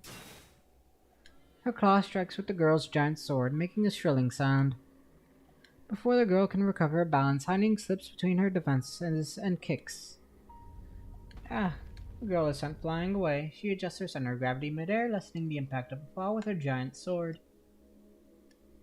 Han Ying tries desperately to rein in her slipping mind, retaining her consciousness momentarily. Yo, destroy me. No, I'm here to save you, Han Ying. We promised to live and return to Kowloon together. Even though the girl has no recollection of the name Yo-Yo, nor does she remember why she has returned to Kowloon, they all seem trivial to her now. I'm sorry, Yo-Yo. I'm not strong enough. I thought I could find my own value if I just kept searching like you said. But in the end, I'm just a machine someone else built, bounded by my programming. I'm just a puppet without values. That's not true. That's not true. The girl drops her sword, rushing in and hugging Han Ying's shaking body. You're not someone without values. Remember the guests who love to see you dance on the stage, the people who clap every time you perform. And the friends you helped in the market, they always came by and thanked you. And Uno, who's only fixed because of you, he can't speak, but has been thanking you all this time. And me, you gave me a second chance, you gave me hope, you allowed me to begin my journey once more time. Can't you see how precious you are? Han Ying looks around at the faces surrounding them, many of whom are familiar to her. They have encouraged her and cheered for her, not because of someone else, but because of her, Han Ying alone. Opening Time's treasure chest, Han Ying discovers that all the things she holds dear, all signed with her own name. It's glistening and beautiful. Have I changed?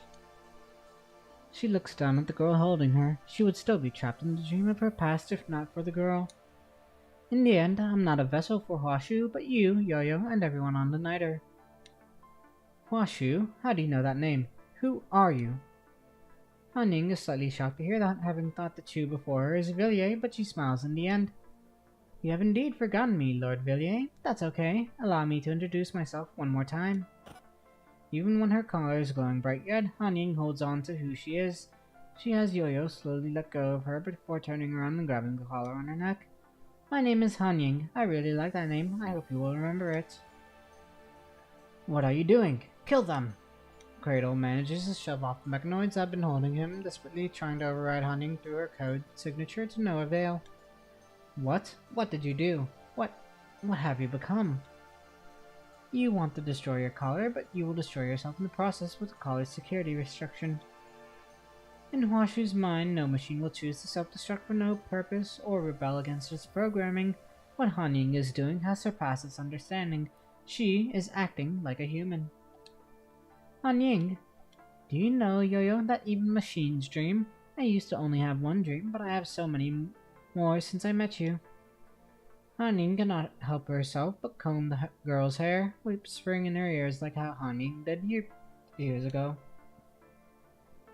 Sometimes they were happy dreams, sometimes they were sad dreams, sometimes I was dancing on the stage, sometimes I was stargazing, but more often than not, I dreamed about being with you, visiting all the places in Kowloon. She knows the code invading her through her collar will eventually take over her. She will not let it happen. Although people say that dreams don't come true, I think that one day, even after I'm gone, you will carry our memories and return to Kowloon with the Niter, because you are strong. Han Ying gently pushes Yo-Yo away before backing up a few steps, smiling.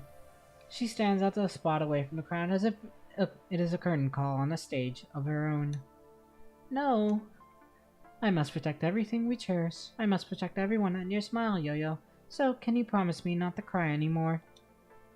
The Niter has made her cry so many times already, the girl thought, but it has also given her countless memories. The things Han Ying holds dear are now the girl's as well. I promise you I won't cry. I'll protect this place like you do. I'll go back to Kowloon with everyone, even if... that sprite though. That sprite is so cute. So sad too. Crocodile tears. I know you can do it, Yo-Yo. It's a promise. Han Ying extends her pinky toward the girl, a promise of theirs alone. Pinky swear. Han Ying and Yo-Yo swear, a promise made, a promise kept, a promise of 1,000 years. The girl also extends her pinky finger, but her voice is drowned in her sob. Han Ying nods the moment she tears the collar off her neck. Its security protocol kicks in, delivering a massive surge of electricity onto Han Ying. Why didn't you order them to destroy the mechanoid cradle controlled? Why would you let the girl take her away? That mechanoid is special, I believe. Han Ying has her values. It is best to keep her close to a subject that can trigger such an unusual phenomenon. Villiers lightly groans, not intending to discuss further. In the end, your decision has provided us with a new construct who will remain loyal to us. She might look like a little girl, but her capability is beyond regular constructs. I recommend recruiting her as one of the dragon children, Pulao, and tasking her to organize the security forces on the Niter in case a corrupted invasion happens again. Alright, do as you said. In that case, we'll have all 9 dragon children. Villiers turns around and nods at Huashu, revealing a rare, earnest smile. The device to transfer your body is complete. I'll become Chu once again to elect you your perfect vessel. Constructs all over the world will gather on the Niter, providing us with endless bodies. Is this your dream, Lord Villiers? Of course, isn't that your dream as well? My dream? Can I have a dream of my own? Huashu closes its eyes, wondering if its eventual body will be similar to Han Ying. If so, what expressions will it make when it stands next to Lord Villiers? It tries to collect different data, but it fails to come up with any answers. Blarg. Uno. Uno walks toward the girl with the giant sword in its hand, its massive body swaying from side to side. I got it. Today's our first day gathering the market as a Pulao crew. She looks at the giant sword and thinks for a while before deciding to place it back in the corner where it is stored. I don't think we need it right now, so let's not carry it. After all, it can fly toward us if we do need it. Girl looks at herself in front of the mirror, the character Pooh on her back indicating her identity. Han Ying, I'll put away the name Yo-Yo until I meet you again. I'll be Pulao starting today. I'll protect the people on this ship, and one day we'll all go back to Kowloon together. Pulao looks at her pinky as if it is still hooked to Han Ying's. Uno, let's go. And thus began the Pulao crew. New stage, new farewell song, unlocked. Okay, we are separated by the Yangtze River. One stands on the northern bank and the other stands on the south bank. With whom should we drink wine and admire the moon tonight? Or Yangtze, rather. I guess. Or Yangtze, I don't know. Blech. I don't know if it's actually a Z or a S. Oh.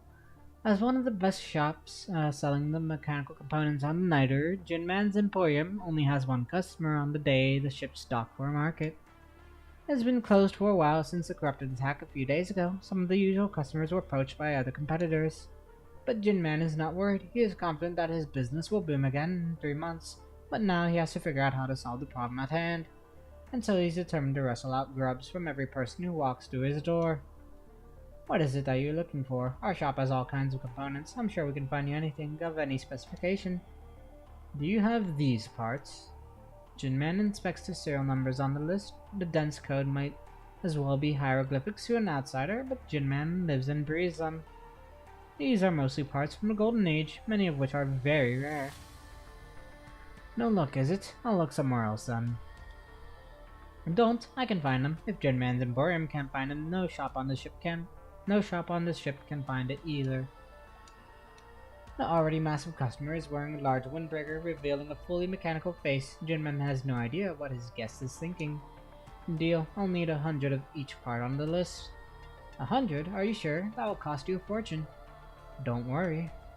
In that instance, Jinman receives a 25% deposit. He is surprised. Generous and rich customers are rare these days. Do you sell mechanoids here?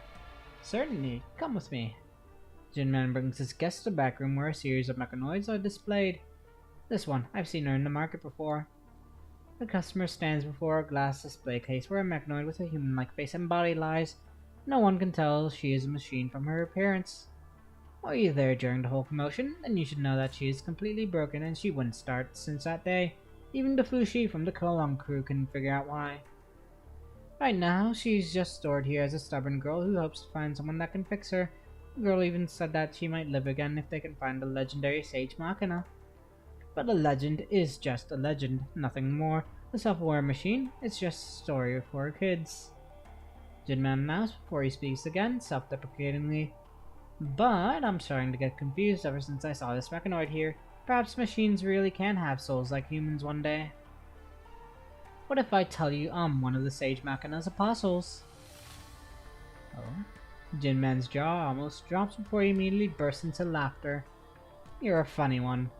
This mechanoid's soul has yet to depart. She's been having the same dream over and over again. Perhaps it is what sustains her consciousness still. Machine dreaming? I've never heard of that in many years. In the many years I ran a shop. I must take her with me, or perhaps only Sage Machina knows how to wake her up. The massive customer writes down a series of illegible codes and hands it to Jinman. If the girl comes here again, give this to her. They are words whispered by the lingering soul in that mechanoid. The mechanoid next to the girl will translate them for her. Jinman's guest heads for the door before turning around with a hat tip. I'm sure she'll understand what they mean. The customer takes a last look at the mechanoid inside the display case before going away. Interesting. Machine and a human, so profoundly entangled. Who can tell if that's fortunate or unfortunate? Interesting. Getting more things to unravel as time goes on. I wonder though if that's the same exact mechanoid that assaulted Wan Chi. I don't think so though, because I think that one is probably tied to what's Vonnegut's gang. But who knows? Event record. Oh, what's this about? Oh yeah. This is the current story. So that's what we'll actually do next. Event record 00. Reveries with the whale. I am that whale. Clearly. Okay, reasonable nonsense. Hula oh. Storytellers always say, do the right thing and go the right way. What comes around goes around. The only thing that is constant is change. One sunny day, the peaceful street is disturbed by some unpleasant noises. Screw you, I don't care who you are. Nobody's going to stop us today. The mass speaker spits on the mottled pillar. Look at this martial arts club, so run down with only 2 members. We only charge a small fee to protect this place. You won't find this deal anywhere. I think it's a deal, right? Master once taught me that word. Screw you. I say it's do, then do it is. Demon Bane said it, don't you dare mess with us. Master and I are more than enough to protect ourselves, but thanks for your offer anyway. Lucky dog dingled, have I not made myself clear? I don't think so, Demon Bane. The other shops were already paying before we finished our lines. This girl doesn't look too familiar. I'm afraid. What are you afraid of? Don't you dare let the gung-hoer's name down. I'm afraid that she's new here. Wow, you guys are smart. I didn't have to tell you. I'm pretty new here. I came at... Wait, when did I come here? She's about to answer, but hesitates at the end. She looks at the quiet club, antique streets, walls shrouded in mist, and listens to the humming of machines from afar. It all looks so familiar, but Pulo is feeling a little strange. But the man with the purple mohawk, the other guy calls him Demon Bane, obviously can't sense it. He sits on a chair and crosses his leg. No wonder you have no clue. Whoever wants to make a living here must seek permission from us gung-hoers first. You're in luck today because we are in a good mood. Fine, I'll give you an official introduction.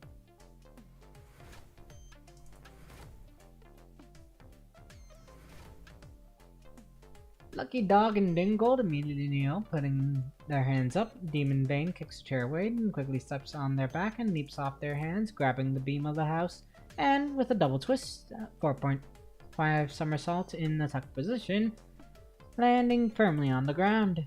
With his back facing Pulo, Demon Bane puts his hands together and runs them over his mohawk, then turns around and points at her. We are the gung-hoers. Pulo looks puzzled. Demon Bane has to repeat his gesture. We are the gung-hoers. Sorry, what's your name again? Gung-hoers. Tales of our misdeeds are told from aged care services to kindergartens. We are the darkness of this land and will bow to no one. We are the gung-hoers, the greatest dark kings of the street. Demon Bane, you're so cool. That's it, bro. But why does it sound so random to me? Like whoever picked the name wasn't even thinking. That's it, bro. Huh? No, I didn't mean it. I hear a lot of chatting. What's going on? Here you are, Master. Master, so you are the boss of this pathetic place? I am just nobody who decides to stay behind and take care of the club. Whatever, I don't care. Nobody can walk away until you pay your share. Our priority has always been to serve humans. How about we all take a sit and talk about it? Master brings a few more chairs, but Lucky Dog and Dingold just kick them away. We don't sit. You're only asking for a small fee, but this little girl really pissed off Demon Bane. Now you're in for a big compensation. But screw you. You could have walked away easily. Now you're forcing me to use violence. No longer able to contain his rage, Demon Bane starts to pull Master toward him. To his surprise, the ordinary-looking Master has not moved a single inch. But Demon Bane is obviously experienced in this sort of situation. He suddenly groans in pain and waves his arm in an exaggerated way, falling back on the wooden floor of the martial arts club and sliding meters back. Demon Bane! I gave you a chance. You've got some real guts fighting us gung-hoers. Huh? You fell on your own. Master didn't do anything. See, you just won't admit what you did. I must teach you a lesson today. How dare you?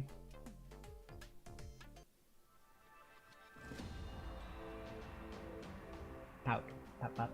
So cute. Fun little times. Bring it on. Bring what? Forget it. Just beat them to death. Okay. Teach the gun-goers a lesson. That we shall.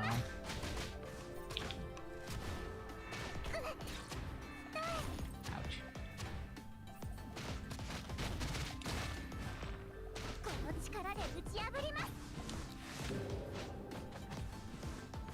Okay. Now that new one. Okay, next set.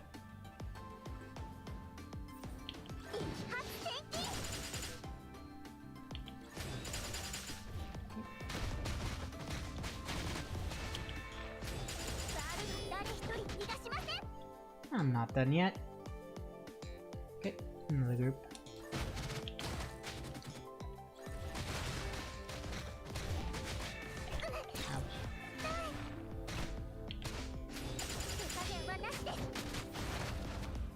Okay, screw you. I'll teach you a lesson myself.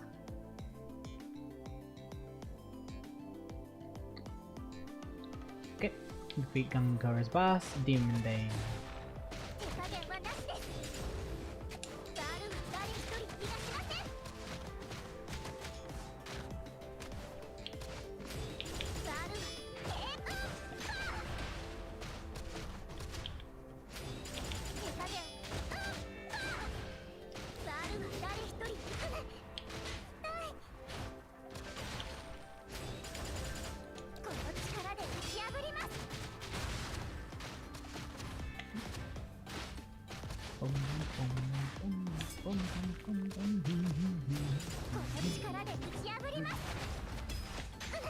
Ouch.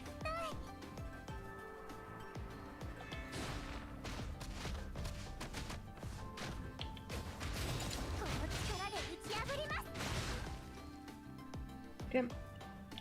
And pressing hold.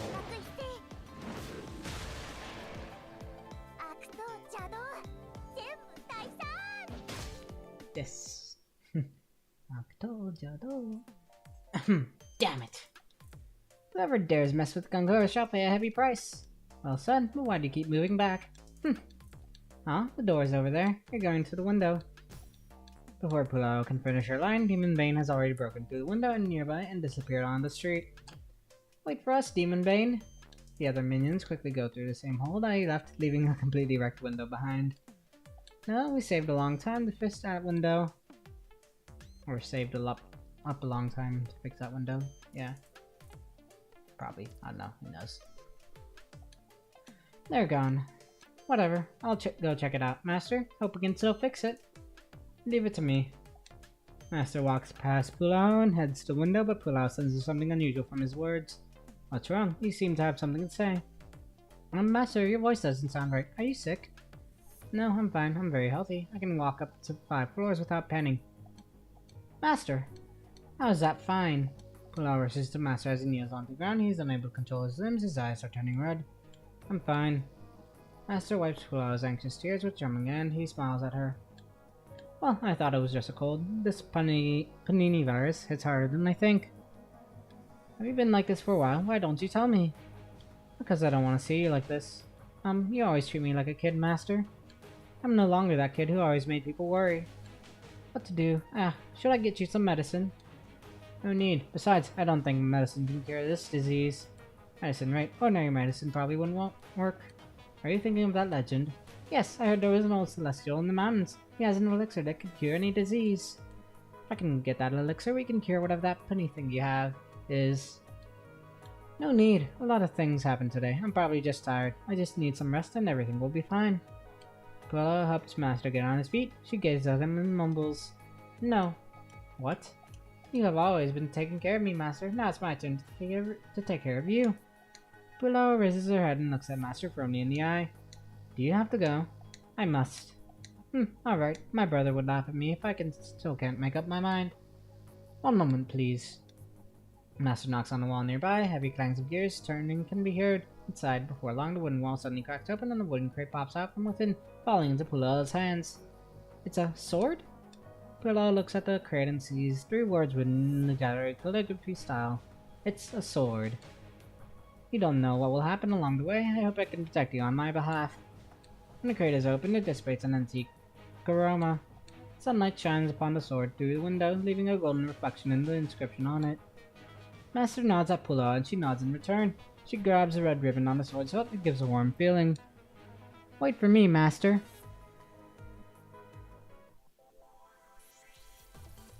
Okay. Yar 002. 4, so there's 8. Puella walks out of the martial arts club. The humming machines from afar ringing even under. Sound projectors playing interviews about the leader. Intermittently, many towering buildings in construction are shooting toward the sky as if they want to connect the ground and the universe. Busy workers and machines circle the buildings like bees, making themselves the rivets that underpin the prosperity of this country. Puella packs her bag and follows the path in her memory into the thin mist covering the city wall. She has lost track of how long she had walked in the mist. The skyscrapers are no longer clearly visible. The humming machines is gradually replaced by the sound of the breeze and the gurgling of running water. The outline of the river becomes clear as the fragrance of the water-soaked soil grows stronger. A little farther up the river, soft yellow spots slowly spread out on the surrounding pale blue mist. Finally, the sun pierces through the layers of mist and lights up the valley in front of Puella, covering it with a golden veil. Wow, so this is the valley where Celestials live. Just as majestic as the legends. Puella shakes her head and clenches her fist like a horse stance, cheering herself up. Okay, I will find a Celestial no matter what. Alright, let's go. Okay, so it seems like this is clearly like a play she's doing or something, I'm guessing. Whee!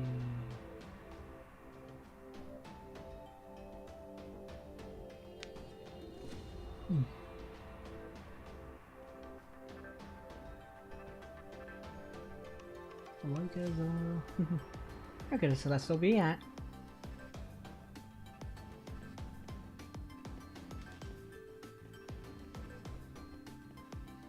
Whoa, what a big lake! I haven't seen any traces of a Celestial along the way. I guess I'll have to look across the river. Cross from the right. Okay, but how do I cross the river?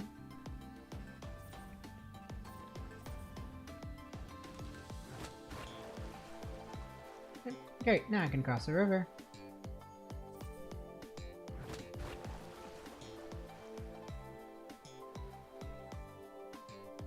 But maybe I can jump on it and pull. Okay.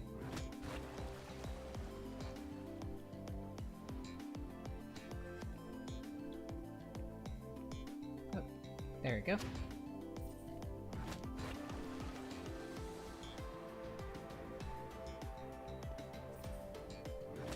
And up we go. Continue searching for the Celestial.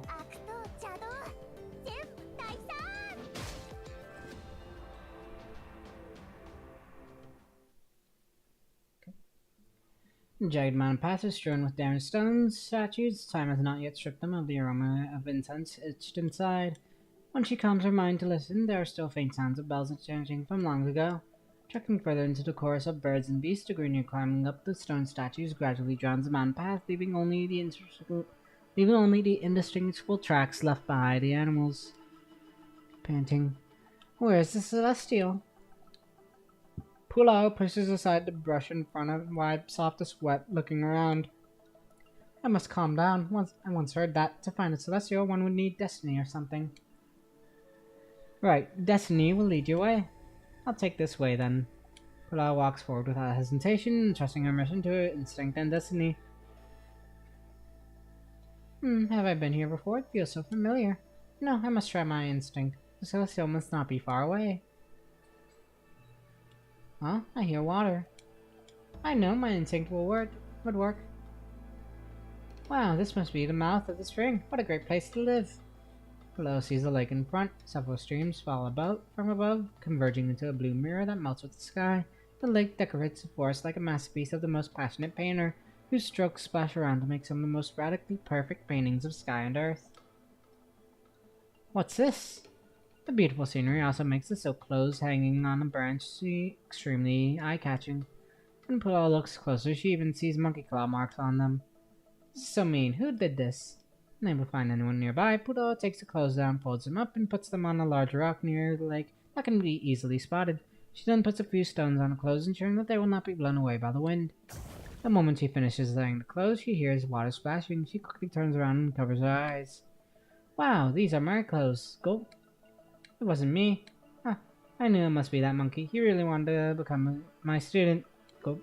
Anyway, thanks for getting my clothes back, little girl.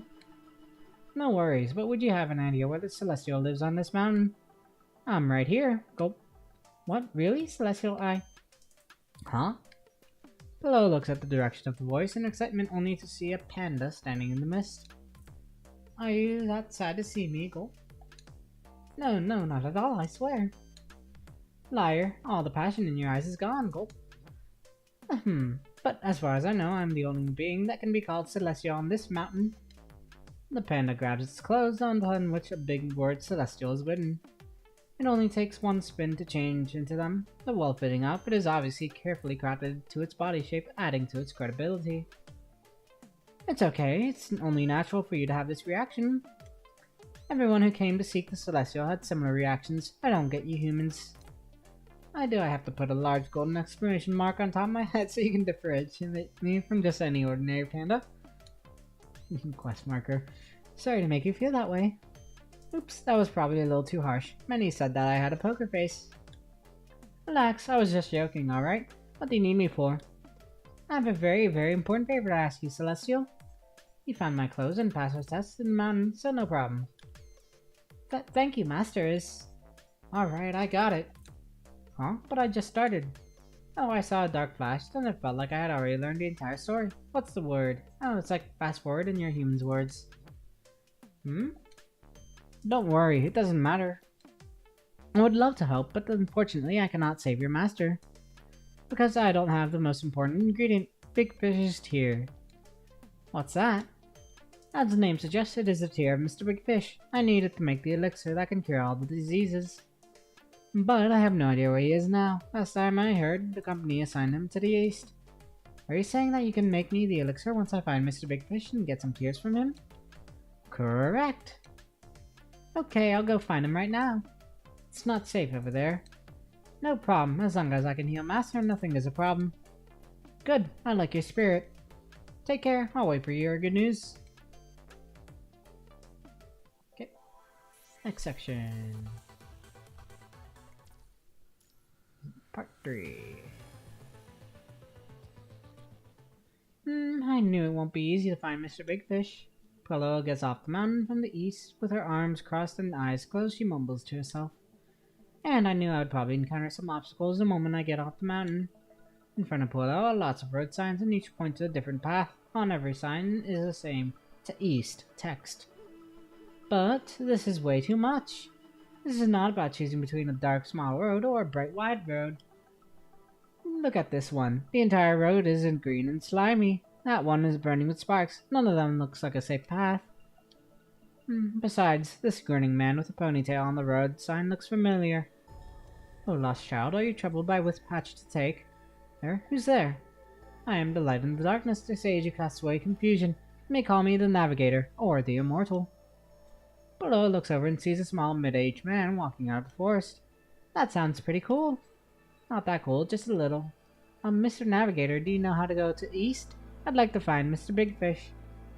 You have come to the right person. All those titles are but fancy nicknames to describe my job. Most of the time, people prefer to call me by my profession. The man pulls his iron suit. Pale blue data panel appears on his chest showing his profession, tour guide.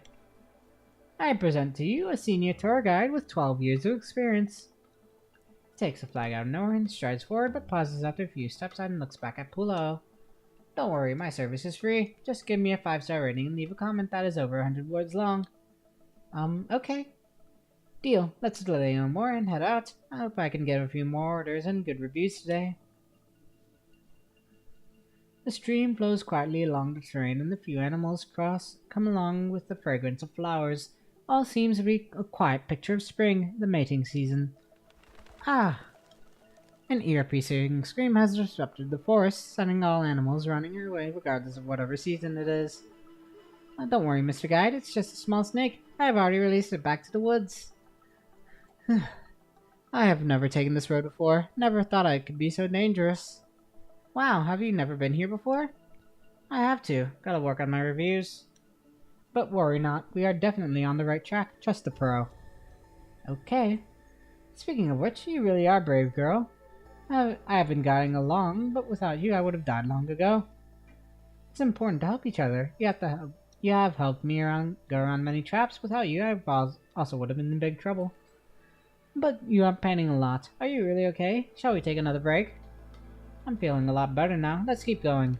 I still need to pick up my kid from school. We should be pretty close, I think.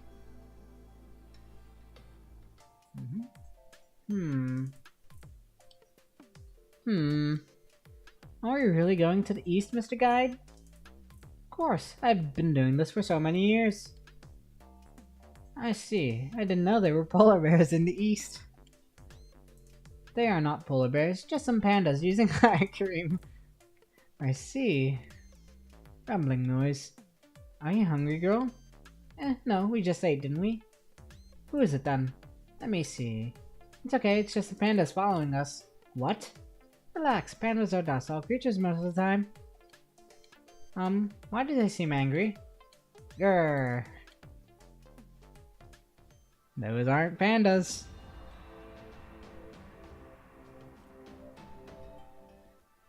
They're Martin.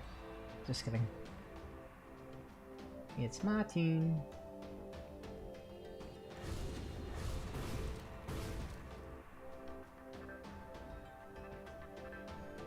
Okay, defeat the rampant pandas.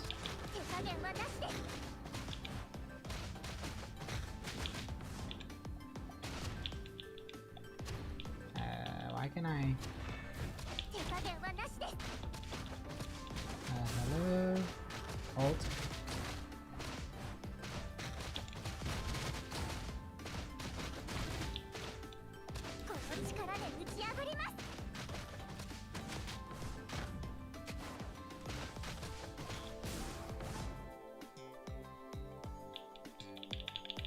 Yeah, my alt button isn't working.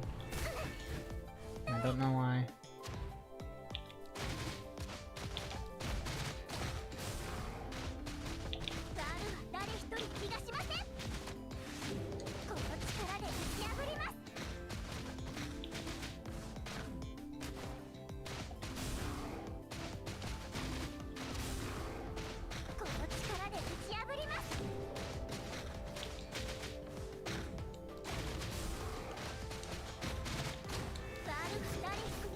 Ouch. Oh wait, wrong button. I wonder why it wasn't working. And what was this again? I had to figure out.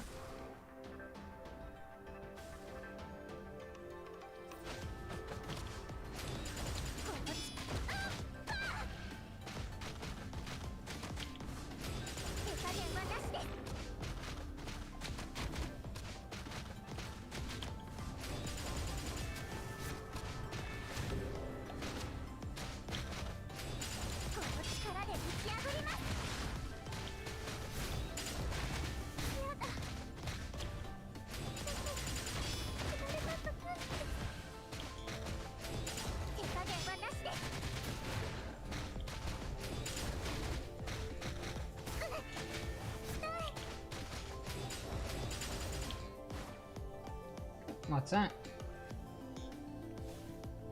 Big panda. Well, panda within quotation marks. Grrr. Now that I think about it, let me quickly, not that. This. LT. Oh, LT isn't tied to anything. Save. Ouch.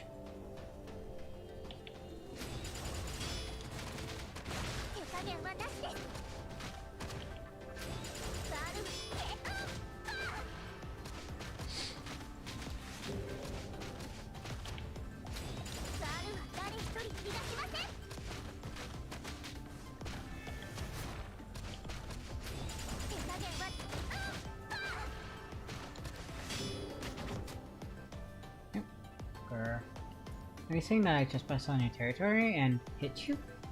So you're angry because we came here without your permission? Grr. Sorry, we didn't mean to do it. Don't worry, I pulled my punch. So your friends are fine. I'll go wake them up. So, gomen nasai. Gomen, we didn't mean to do it. Bar. Okay. Time to leave.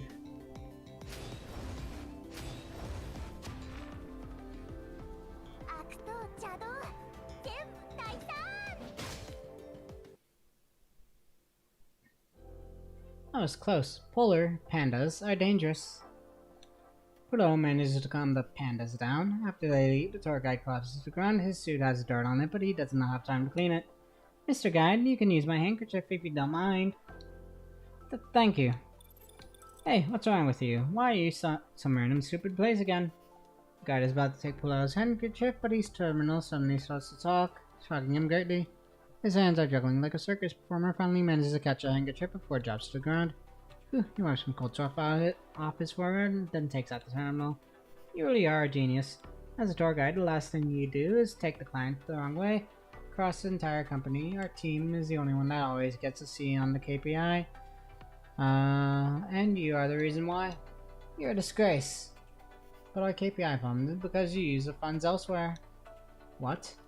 No, nothing. You're right, leader. It's my fault. I promise I'll correct my mistake. Terminal's video function is not enabled, but the tour guide is still bowing and nodding as he holds it. I don't give a thing about your promise. You say the same thing every time, but never fail to disappoint me. You don't have to come tomorrow. Please, don't. I'm the only breadwinner in the family. I can't get fired. My kid needs to go to school, and I have a loan to pay. As if I care. Please give me one more chance, leader. Look at my age. I'll never be able to find another job. You want a chance? Who's going to give me a chance? You've been in the industry for over 10 years. Still, you take the clients the wrong way multiple times every month. I'm losing all my hair handling their complaints. Did you give my hair a chance? Can I say something? No problem, my own client. I have already punished his mistake. Please don't file another complaint. Oh no, I'm not honored at all. Besides, I never said I wanted to complain. Actually, I asked him to take me here. Huh? God wants to say something. Pulo makes a shoe gesture. He covers his mouth and continues to listen to their conversation. Are you saying that he didn't take you the wrong way this time? He didn't. Actually, Mr. Guy showed me lots of great views along the way, many of which I have never seen in the town. I saw rushing streams, steep valleys, and dense jungles. They are so beautiful. Mr. Guy did his job and went above and beyond. Instead of criticizing him, you should give him the well-deserved praise. I'd like to give him a 5-star rating.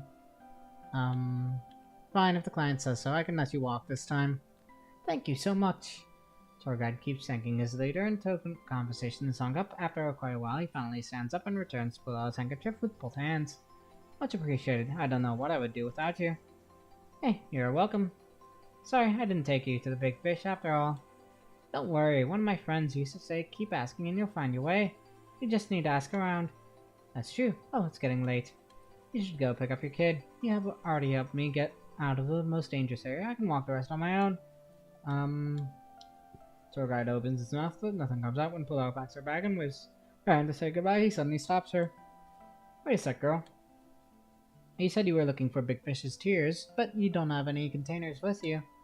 You're right. I left in a rush and completely forgot about it. Tour guide takes out a pink water bottle with lovely bunny stickers on it. This was my daughter's old bottle. When she grew up, she thought it was too childish and no longer used it. It's just the right size for Big Fish's tears. Just take it as a token of appreciation. Can I? Of course. I'll ask my friends about the Big Fish when I go back. Once I hear something, I'll send it to your terminal. Wow, thanks, Mr. Guide. Don't thank me. This is nothing compared to how much you have helped me to keep my job. Your job is really important to you, it seems. Of course, it means the world to someone my age. Have you ever thought about changing into another job or starting your own business? I can't. Once you grow old, finding a job gets very difficult. No, but I heard many good things about running a stall. Why don't you start a shop near your daughter's school? It's less hectic and you get to spend more time with her. I'm never a business person, but I think the kids will love your passion and kindness. At least you'll never have to worry about not having enough customers. You have a point. Thank you, I'll think about it. Hope you can find Big Fish too. Okay. Part 4. Halfway done. Have you heard of the news? Of course, everybody's been talking about it lately, because she was asking everywhere. It's been so many years, who would have thought that someone would still want to look for the Big Fish? I heard it's little girl this time. No one gets to look for the Big Fish. That means we have to work to do again. We're going to be busy. Same old thing. Whoever wants to look for the Big Fish must come here first. Rumor has it that she'll be arriving in a few days. Send the guys to watch every single junction. Use the code words if there is a situation. Roger. Wow, this city looks great. Steeped in the scent of jasmine tea, the town welcomes a young guest early in the morning. Below sees the waiters wearing undershirts and draped with towels walk out of stuffy tea room to the mouth of the alley for a bowl of fermented bean milk. The sound of rattled drums reverberates throughout the alley. The refurbished bricks and stones cannot contain the intoxicating aroma of the wine behind them. Below follows the waiters out of the alley and is immediately lost in countless breakfast stalls. She gulps and goes up and to ask a man who is shaking the rattled drum and selling sour prune drink. Excuse me, can I have a bowl of sour prune drink, please? The old man lifts his eyes and makes a bowl of sour prune drink for Pulao, sizing her up. You look familiar. Have we met before? Huh? You must have been mistaken me for someone else. It's my first time here. Do you know where the dock is? Fine. The dock's on D4th Street. You're on G6th Street. Keep walking north until you go past over Red Bridge. Turn left when you see the largest dragon child pillar, then walk till the end. Alright, thank you, sir. Pulao takes a prune drink and sips at it. No worries, you're a kid with good manners. Way better than that smooth-talking guy. Forget about it. The old man starts to shake his wild drum again, looking away toward the north. What do you think about this place? Not bad, isn't it? Right, it feels very lively. Almost too lively. Do you know why there are breakfast stalls on both sides of the alley? The old man suddenly changes topic. He looks back at his own stall, asking Pulao with a smile. Not really, why? Back in the old days, all stalls were together, and people always fought for trivial matters. Some argued that tofu pudding must be salty, others claimed that nobody wanted salty tofu pudding. The conflicts never ended. To reduce the conflicts, the stalls were separated based on their flavors. I see. Yeah, people living in this busy city all have their own stresses, though conflict is enough to detonate them. Even if the problem that causes the conflict is so trivial. I've said a lot. It's been a while since someone was willing to listen to my nagging. These grubs are for you. Get yourself some watermelon when you arrive at the overhead bridge. That's the best thing on a summer day like this. You can't say you have visited this town without trying the watermelon. This is a perfect opportunity. We cleared the way to the dock. Except the auntie selling watermelon. She has heart problems. We shouldn't get her involved. Move out when a girl is off the overhead bridge. Got it. People here are so friendly and welcoming. I only wanted a few slices, but she gave me so many. After bidding farewell to the old man, Pulo headed toward the dock just like he said, and she saw an old woman selling watermelon on the overhead bridge. She just wanted a few slices for her taste, but when the old woman saw her grub, she gave Pulo 2 baskets without hesitation. Pulo had to put its sword on her back to carry one basket on each hand her way to the dock. She seemed very nostalgic when she looked at the signs on the grubs. They must have had some stories. Oops. Watch out. Just when Pulo gets out top the bridge and walks under the Dragon Child pillar, a muscular man rushes out from the corner. Ouch, are you alright, little girl? I'm okay, my watermelons, they're fine too. What about you? Are you hurt? I'm alright, sorry, gotta go. It's okay, he's gone so fast. Must be in a hurry. Pulo grabs the watermelon, but realizes her back has become a lot lighter. Huh? Why does that sword on his back look so familiar? No, that's my sword. Brother Stimpy, I got it. Birdie's got it, let's run.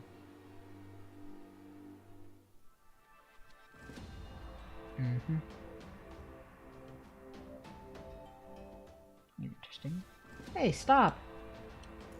I'll stop if you stop. That's what I wanted to say.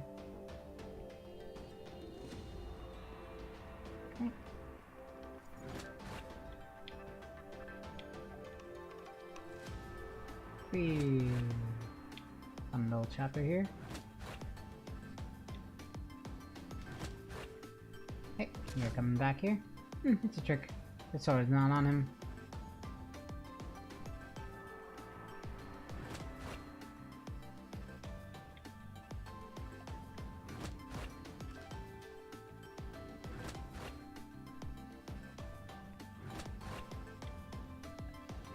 Nope, you're getting back here. Hope I don't have a sword.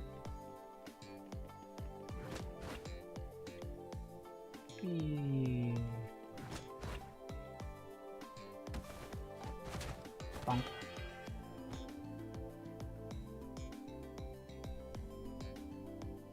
Looks like that's it. What are you doing? Give me back my master sword. Kill him, doing this for the sake of everyone. We should show you no mercy if you don't stop.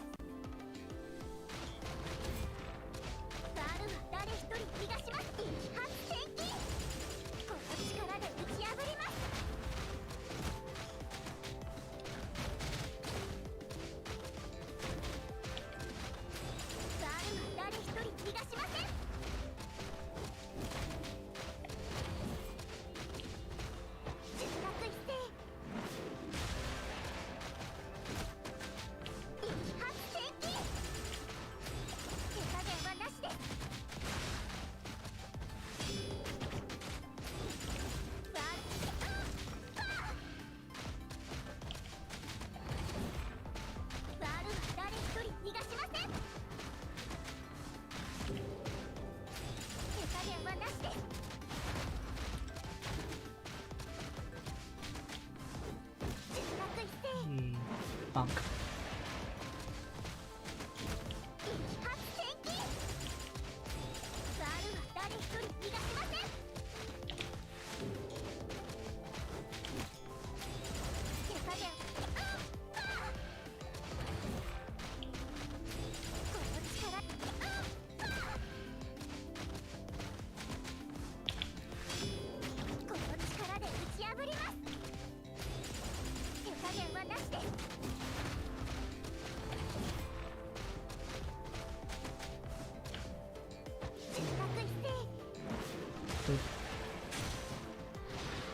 Goodbye.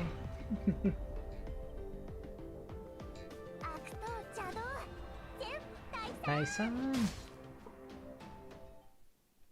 So cute. Alright, can you tell me why you suddenly came out and took my sword? Are you willing to listen? Of course, we don't even know each other. There must be a reason behind this. The last thing I want is bring others troubles without realizing it. Okay, I can't stop you going for the big fish by force anyways. Simply looks at Pulo's gigantic sword and gulps. The search for big fish will only bring misfortune to everyone around you. You must not do it. Simply takes out a half-empty pack of cigarettes. The surface of the paper case has yellowed with age, but is still very clean. When looking closely, Pulo sees an old photo attached inside the case. The photos are Simpy and another woman whose face can hardly be recognized. He lights up one cigarette and inhales with a lot of power and sentiment. When the smoke disappears in the air, Simpy takes a deep sigh. Oh, smoking is bad for health. Don't ever learn it, girl. I won't. Back then, I was young, weak, and always bullied at school. One day, when the gangsters blackmailed me again, May saved me. She drove away the bullies and gave me her handkerchief to clean my wounds. I saw her smile sparkling in the sun. It must be what love felt like, I thought. Brother always said it was love at first sight. I still think that love at first sight is just sexually nothing. I had been watching her in secret ever since. In the morning, I would put her favorite snacks inside her desk. Before her cleaning duty session, I would help her finish all her work.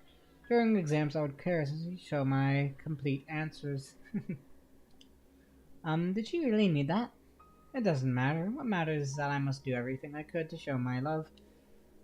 She was so beautiful, like a sun that warmed me up with everything she said or did. Simply curls his arm to showcase his strong biceps. I trained hard so I could protect her. We had a lot of interactions back then. Everything felt so happy until the cursed big fish stepped into our life, bringing misfortune to everyone. You can always come to me if you're bored. I'll always be there for you. I'll do anything to make you happy. Really? Anything? Of course. I heard there was this big fish in the east. His tears are incredibly precious. No problem. Leave it to me right away. Storm, landslide, stranded in the wilderness, hunger. I went through many obstacles and finally found a big fish, but it was all too late when I finally returned with his tear. May's house was empty. Her neighbor said she married one of the guys who used to bully me and moved to another city. No matter what I sent, she never replied again. Brother Simpy. Sorry to bring back your unpleasant memories, but it has nothing to do with Mr. Big Fish, I'm afraid. How can you say that? If I didn't look for that big fish, maybe I wouldn't lose my love. It's all the big fish's fault. Without May, my life was a mess. I finally learned this after getting drunk many times. You must not look for the big fish. It will bring misfortune. But aren't you just lying to yourself? Because your eyelid is twitching a lot when you mention big fish, it seems that you're very nervous and trying to hide the truth. Shh, girl, shut up. Birdie and a few others quickly rushed to Pulao and cover her mouth, trying to stop her from exposing the truth. Chomp. Ouch! Pulao does not back down. She bites Birdie's hand, almost making him jump in pain.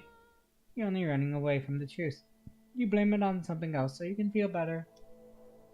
Love is a complicated thing. What can you possibly understand, little girl? I'm young and I have never dated anyone, but I think what you have had was not a healthy relationship. What I learned from many people's experience was that love should be mutual instead of one-sided instead of one-sided giving like what you did. Impossible. I could feel my heart pounding when I did those things for her.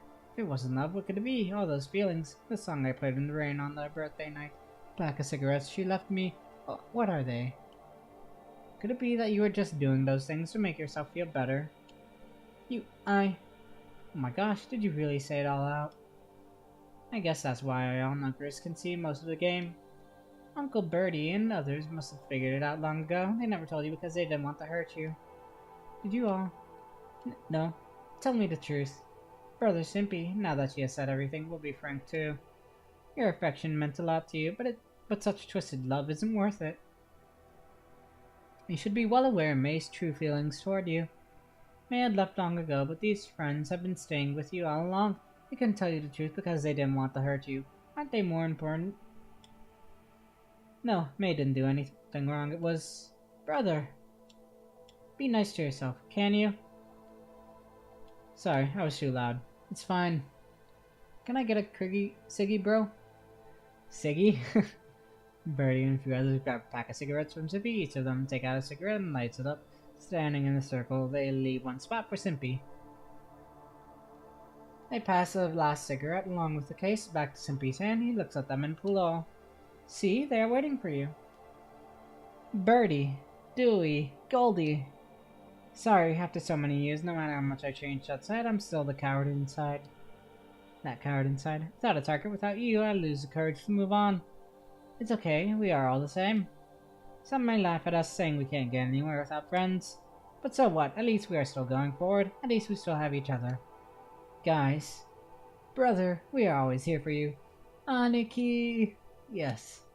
Simpy wipes a tear from his eyes. He takes out the last cigarette, tosses the case away, and steps forward, filling the last spot in the circle. Thanks for messing around with me all these years, guys. Guess we're just stuck with ya. Birdie. Brother. This feels a little weird. They just go from one extreme to another. Well, not as long as they're happy. I need to keep going. You there, little girl. Huh? Are you still going to stop me from finding Mr. Big Fish? No, I just wanted to say thank you. You made me realize there's something more important than love. When you arrive at the dock, just take a ship that heads to the east. After getting off the ship, walk to the north for half a day, and you'll see the big fish. We wasted quite some time. All the sailors have gone home now. To make it up, let's take you around the city tonight. I'll drop you off at the dock first thing in the morning tomorrow. How's that? Simply had already taken out his terminal, lifting up high, stands on the Dragon Child villain, shouts, "Hello, everybody, I have something to announce. I'm sorry for all the troubles I brought all these years." Simply screams at the top of his voice. I'd like to apologize to everyone, and to our guest who has traveled far to get here. Let's party tonight. We'll pay for everything. Really? Coming. Hooray! Hearing the news, the civilians rushed out of their houses, cheering and crowding around the already narrow alleys. Look, you can't go without a ship. Just stay for the night and enjoy the hospitality from us. Alright. Okay, an insurmountable ridge. Next one. 5.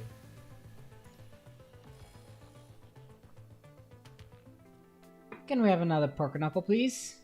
No need. There are already so many dishes and we haven't finished them. Don't worry, just eat. You're still growing. 1 pint of osmanthus wine, please.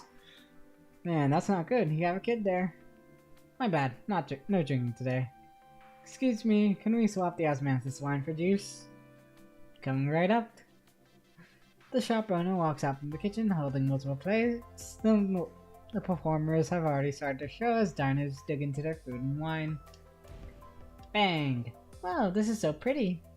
The fireworks explode in the night sky and excite the crowd, bringing the celebration to a climax.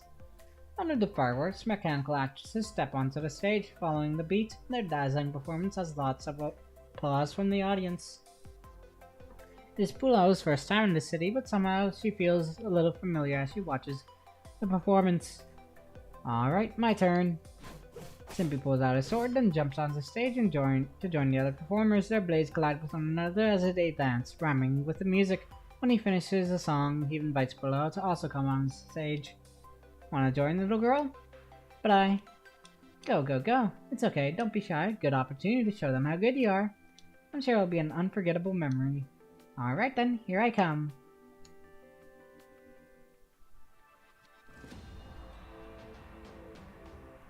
And here we go. O flexile and smokers make. Thusly cometh and goeth at the pluck of the digits send. What should I do? Just follow your battle instinct. Our puppets here are professional, they will act accordingly. Okay, I'll give it a try. Trans units flutter. Rise.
Wow, that's amazing. You're getting more and more used to it. Time for the climax of the performance.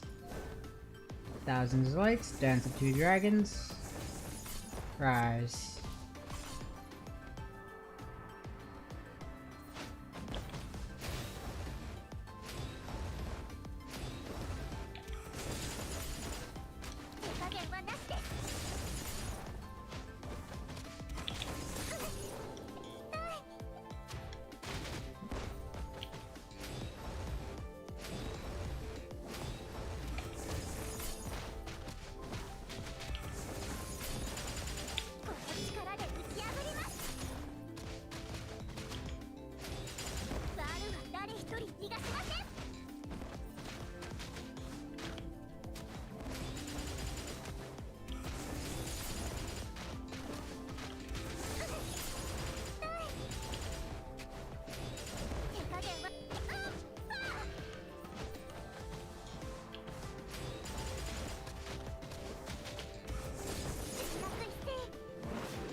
Ouch. この力で打ち破ります。 Okay. Oh, the video. Cool. And cute.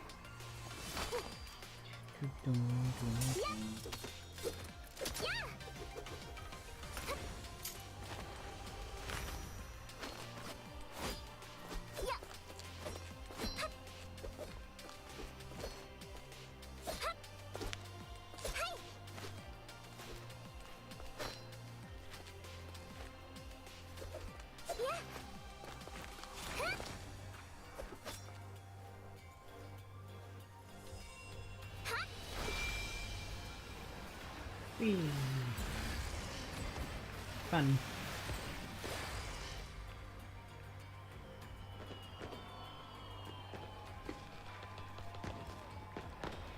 Pretty cute.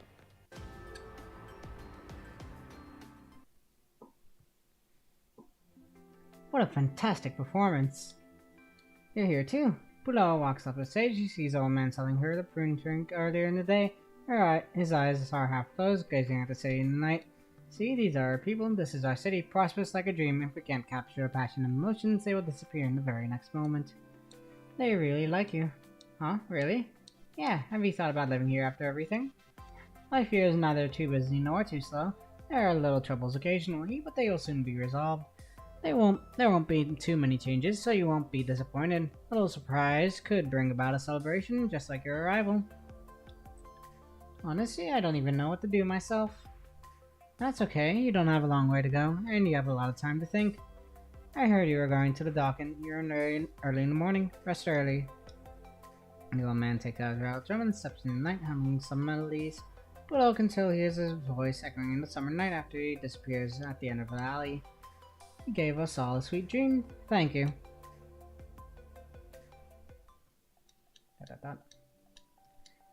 It is a drowsy morning. Pulao wakes up in a soft place. A familiar room somehow still has lost all its colors, only black and white remain.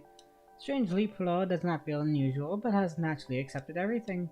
These silhouettes appear to be Simpy and his friends are already waiting outside. Pulao smiles and greets them, then boards the earliest ship. Just like Simpy said, it didn't take long for Pulao to reach the destination. Feels like she has only taken one step to get to the end of the road. In front of her is a turbulent but silent blue ocean.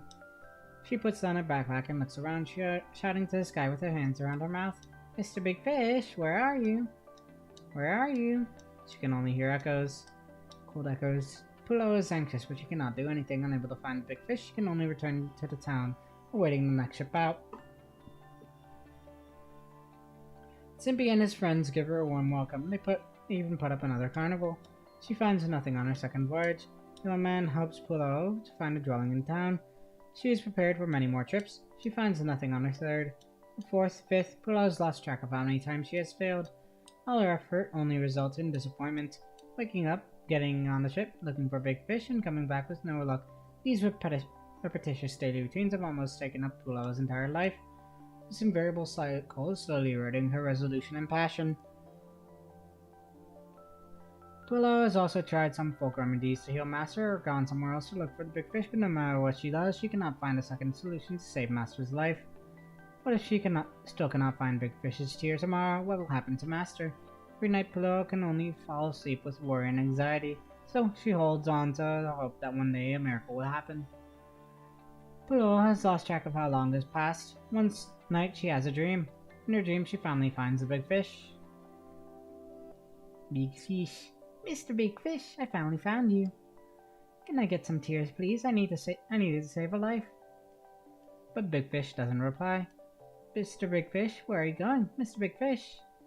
Big Fish never responds, but moves further away. No matter how Pulao tries to catch up, she cannot stop him from leaving. What am I going to do without you, Master Will? Big Fish never replies in the end. Pulao feels her body getting lighter and lighter. Big Fish, the dock, the town, and even the soil under her feet are drawing away.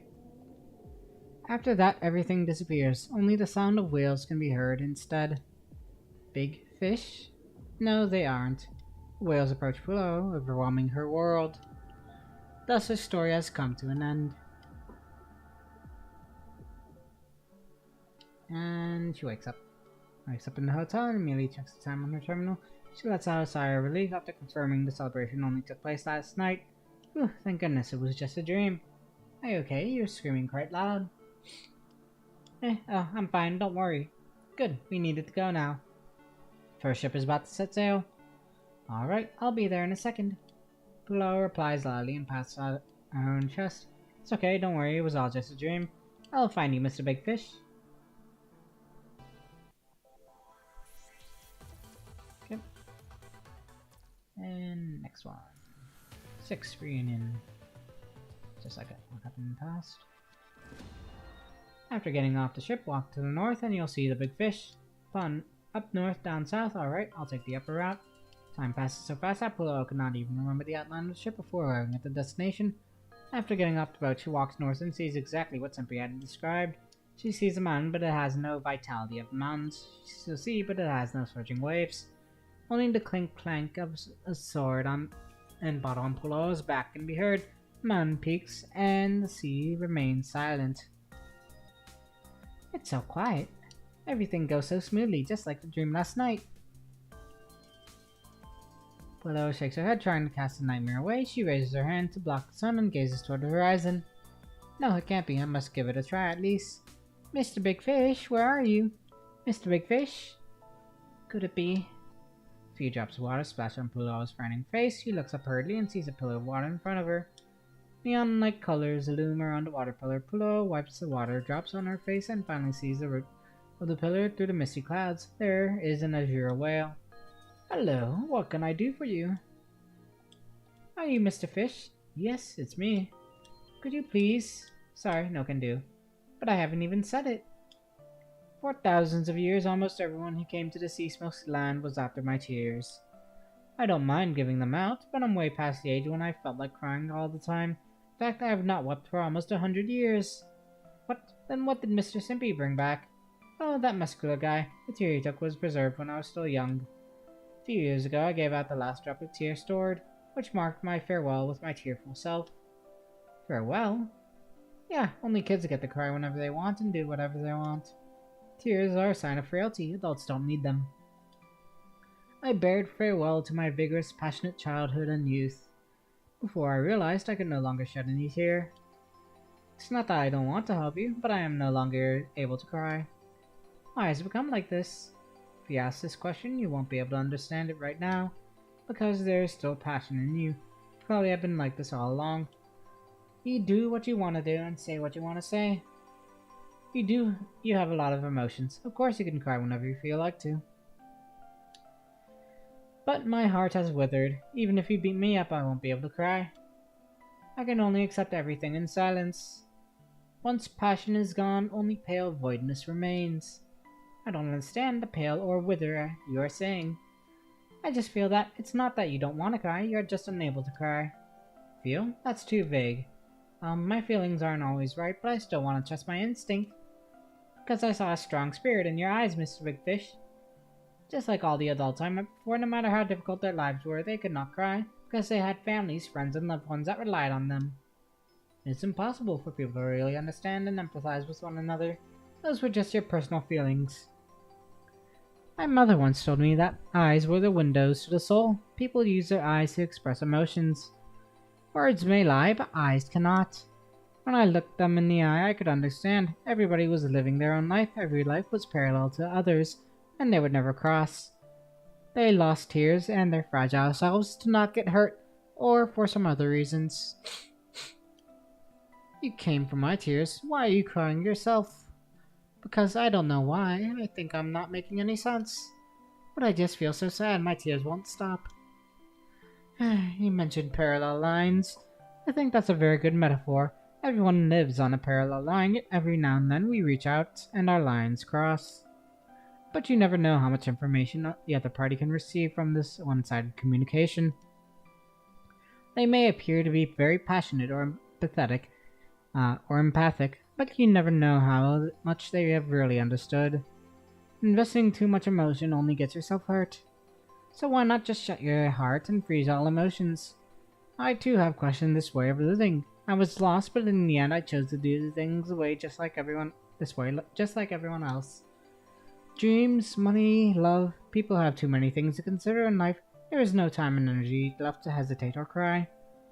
What I did was rational and correct. You get something, you lose something. Right, everyone just keeps stacking the problems together, putting shackles on themselves. Everyone has their own shackles, even when they are already badly hurt, they have to act like nothing happened and pretend to be strong in front of others. But wouldn't that make them even sadder? Pulo is in tears. Big Fish does not know what to do. Maybe I'll give it a try, so I can give you some tears. Sorry. I won't force you to give me tears anymore, Mr. Big Fish. Pulo wipes off her tears. She finally calms down after a few deep breaths. Pains and stresses from growing up are already placing a heavy load on you, as well as every other adult. I can't force you to do things just for my own purpose. The world is vast. There must be another way to save Master apart from your tears. I just don't believe there isn't another way to get rid of Panini. Big Fish has seen numerous kids over thousands of years. Pulo is no different from them. He has no idea if she's going to cry or laugh the next moment. It must have been tough, Mr. Big Fish. Thank you for everything. She was in tears moments ago, but is smiling now. Aren't you also pushing yourself? Your eyes are all swollen. Still, you are smiling at me. You said it must have been tough. Many people said the same to me. I don't know whether they meant it or just flattering or being sarcastic. But what's so special with your words? Such simple words, but they just feel so different. Perhaps it is their simplicity that makes them sound heavy. Mr. Big Fish, your eyes have been shouting out just like everyone else. They are screaming the loneliness inside of you. That's why I just wanted to say it to you. Perhaps.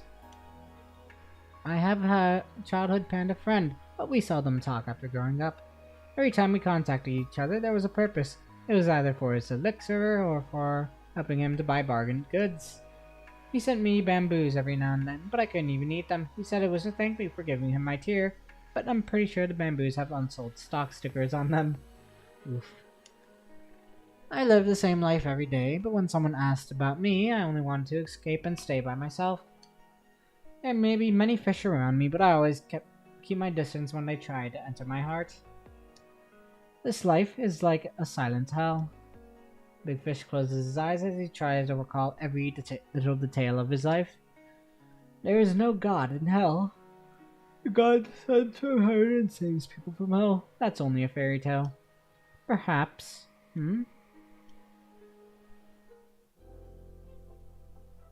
Big Fish feels something on his head. He opens his eyes and sees Pulo in front. She is smiling at him. Without a word, she gently pats his head. Maybe a listener who is always willing to stay around can motivate people more than illusionary redemption. The warmth of Pulo's palm circles Big Fish's body and strikes his heart. Her innocent eyes and warm touch make Big Fish recall his blessed memories. The last time he was being treated like this was when his mother tended to him after he got hurt as a child. You've already done great. Big Fish feels like he has returned to thousands of years ago. He loses the hardened armor crafted over the years and becomes a child again. There is no need to think or worry, for the person in front is giving him all the attention and care. She only wants to cast away his sorrow and is not seeking anything in return. It must have been tough all these years. A ray of sunlight pierces through the darkness in the heart, leaving tiny sparkles in it. Although they're not enough to warm up the cold heart, they still bring back the long-lost warmth. Thank you. A small drop of tear slides down Big Fish's eye. For a split second, Big Fish has reunited with his past. Next, part 7. Homecoming. But I promise not to use your tear. Where there is a will, there is a way. As long as I keep seeking, there must be another solution. You are right, but I can't make any use out of this tear. At least take this drop. Just take it as a token of appreciation from me. But Master told me to always keep my promise.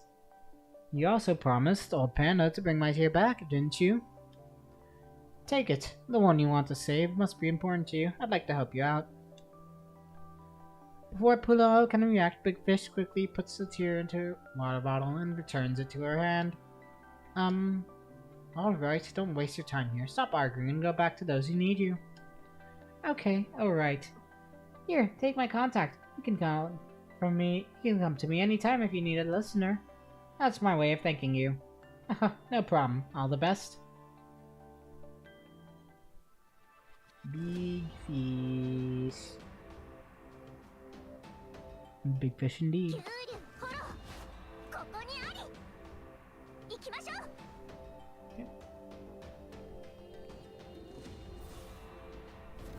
It's Mr. Owl.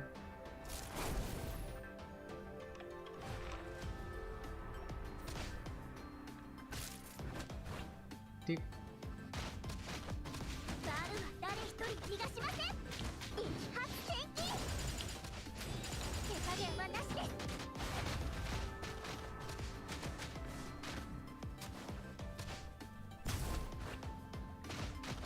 バルは誰一人逃がしません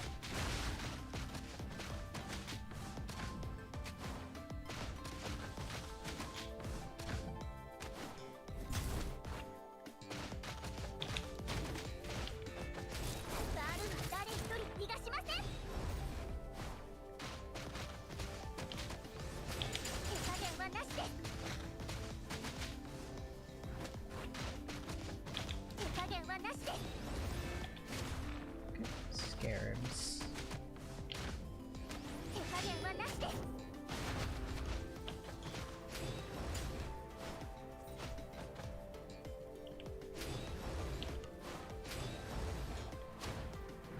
Hey, you get over here.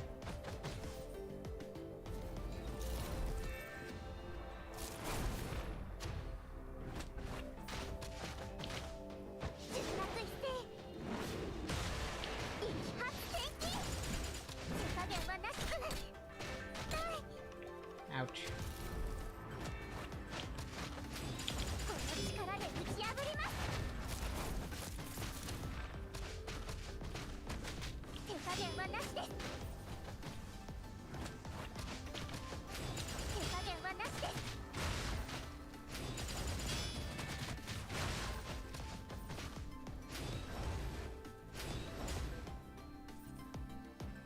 And another owl. Mr. Owl. この力で打ち破りますバルは誰一人逃がしません Hey, you get over here. 手加減はな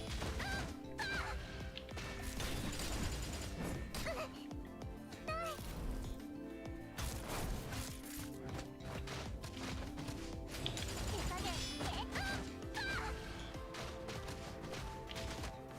手加減はなしです悪党邪道全退散 Okay. More story. Celestial, I'm back with the tear of Mr. Big Fish. It's good that you got the tear, but why did you also bring back so many toys and snacks, School? Because I met Mr. Guide at the bottom of the mountain. I mean, he used to be a tour guide, but is running a shop now. He just had to give me them. I see, not bad. Without further ado, let's start making the elixir. Strakeen, Senna, Cockleburr, and Lotus Seeds. Dioscorea, Sephora, China Berry. Is this a spell for making the elixir? It sounds like a song. Not much different. Finally, tier Big Fish. Ready? Celestial makes a finger snap. The pot cooking the elixir suddenly shines brilliantly, shooting all the way to the clouds. The light lasts a few seconds before disappearing. I knew I shouldn't trust the specials.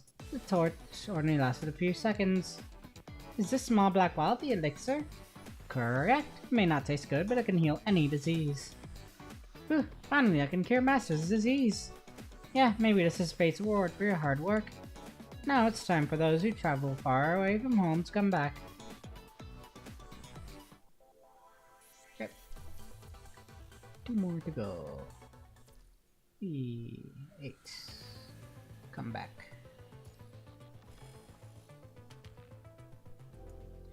It is easier to climb up a mountain than to climb down, but Pluto's journey home is a lot easier than when she first set off. Mountains, rivers, foggy city walls, towering buildings, everything she saw when she set out flies past before her eyes. Finally, she has returned to the small, dated martial arts club deep in the alley. Master, I found the elixir that could cure Panini. Pluto pushes the door open. The room looks no different from when she left. Master sits in front of the counter, his eyes red in his eyes, and he only becomes a little lively after seeing Pluto. Ah, you foolish kid. Did you get hurt? Don't worry, Master. I'm feeling great. Everybody was very nice to me. Let's stop talking about me, Master. Here, eat the elixir. It will stop your pain. Oh, right. The Celestial said it probably wouldn't taste good. I'll get you some water. Sure, thanks. Hey, what happened to you? It's only been a few days. Where's all that swag gone? People are going to say we gung-hoers only bully the old and weak. It's you again. How dare you come back? Here we come. Wait, the door's shut. How did you get in? Huh? From the window, of course. Really? I just fixed it before I left. Wait a sec, not yet. Lucky dog, Dingold. Is everybody here? Yes, right outside the door. The entire gun is here. What? The entire gang, you mean? Yep. Alright. Brother, these are the guys I mentioned to ya. As the Demon Bane shouts, someone kicks the door open. What? Who are you? Standing against the sunlight, Pluto was unable to see the exact shape of the crowd appearing in the doorway. Before her eyes can adjust, she hears a piercing buzzing sound from the shadow standing at the very front. The red-haired man takes a step forward and twists his blade in the air, shaking his windbreaker. After finishing his performance, he carries the blade on his shoulder and raises the other hand, pointing to the sky. God Slayer. Already starting near Pluto, Demon Bane makes several back somersaults. He extends his arms in the air, then lands on one foot next to God Slayer. Demon Bane! After Demon Bane lands, a green-haired man smashes his head on the ground. Pluto can feel the wooden floor under her feet trembling, slightly even from far away. But it is only a start. The whistles in the crowd now begin to form a regular rhythm. The green-haired man spins violently on his side. Following the rhythm, the bald spot on his head is obviously had something to do with his skilled movement. After a few seconds of spinning, he straightens his legs, jumps up from the ground, and with a swirl kick, makes a superhero-style entrance on one knee. Heaven Breaker! Bang, bang, bang. 3 consecutive explosions come from the back of the crowd with colorful ribbons in every corner of the martial arts club. And our greatest leader, MC Solar. Eek. Yo. The red carpet's thrown up high, white-haired man catches it with one foot and stops the ground. He is shouting hoo-ha loudly. Strange breathing sounds are coming from his vocal cord. The other people start to make rhythmic finger snaps around him. Who's coming to our house? Who's making this mess? They have never met me. The only thing that awaits them is defeat. MC Solar's minions are snapping their fingers to the rhyme. They are cheering as he spins and waves. Bang, bang, bang. There are another 3 explosions, but instead of ribbons, lots of petals fly out. The petals fall from the sky. MC Solar, Heaven Breaker, Demon Bane, and Godslayer sweep back their hair and point at Pluto and sink. We are the gung-hoers. You bully my boys, you're doomed. Do we really have to fight? Of course, there's no other option. Sorry, my master needs rest, and you are too loud. Let's finish this quick. Problems created by violence should not be ended by violence. Oh, I can feel my inspiration surging. Fight time.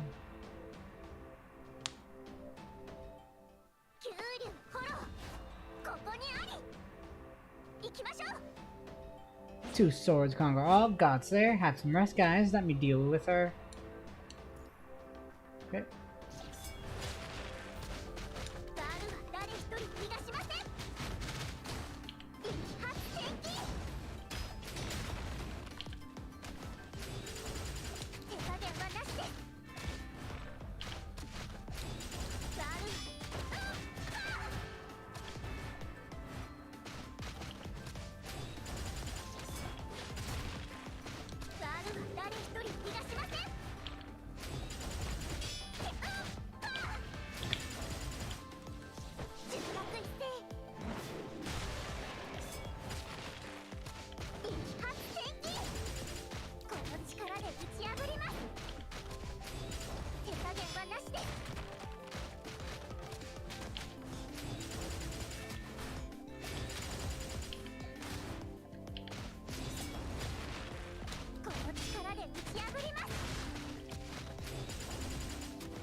Oof.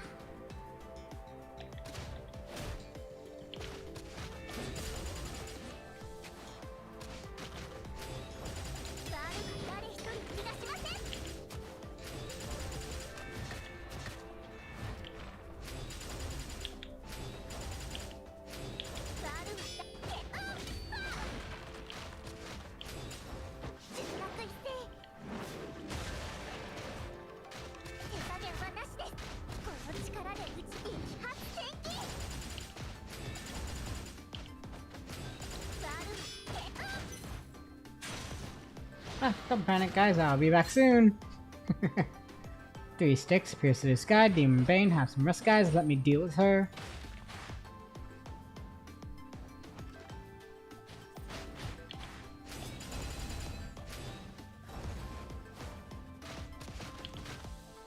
And yeah, he looks like he can parry him.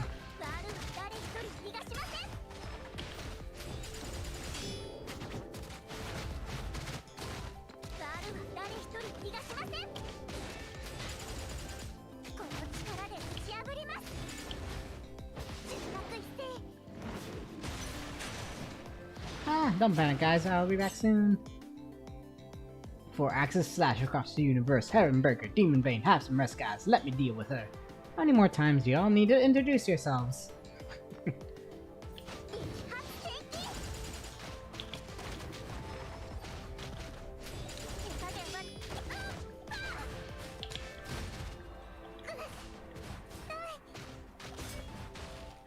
I probably could have parried that.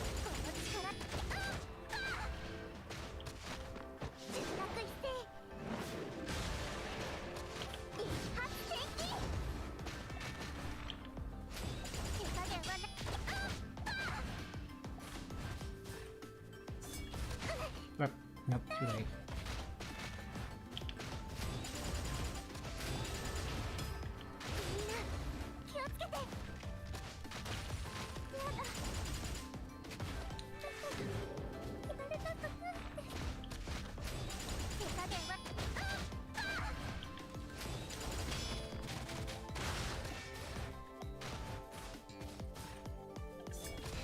There we go, yep.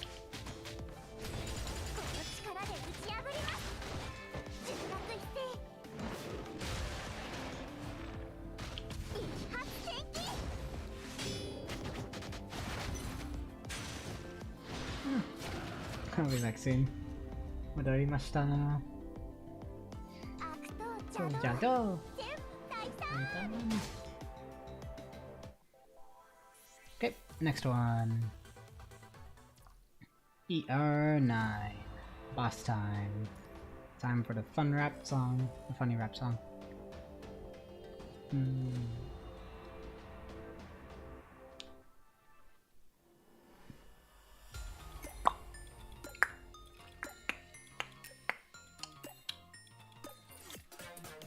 Everything.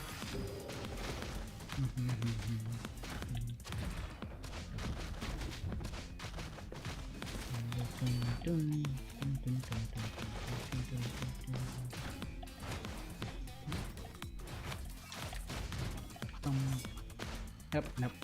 Yeah.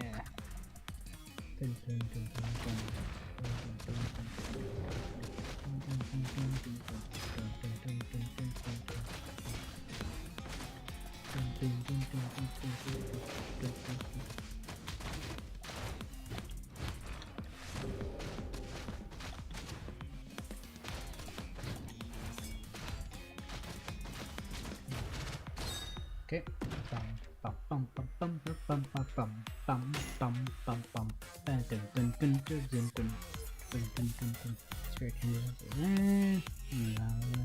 Never 3 took Emeritus, MC Sahor. Time to become more powerful and rhythmic. Okay, now say more powerful. Got him beat.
I guess you're supposed to dodge that.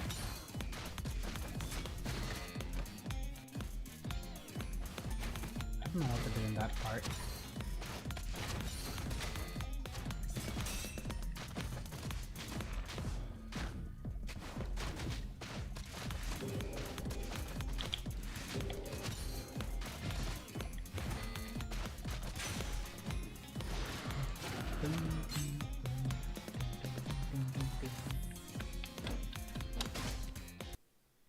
Interesting.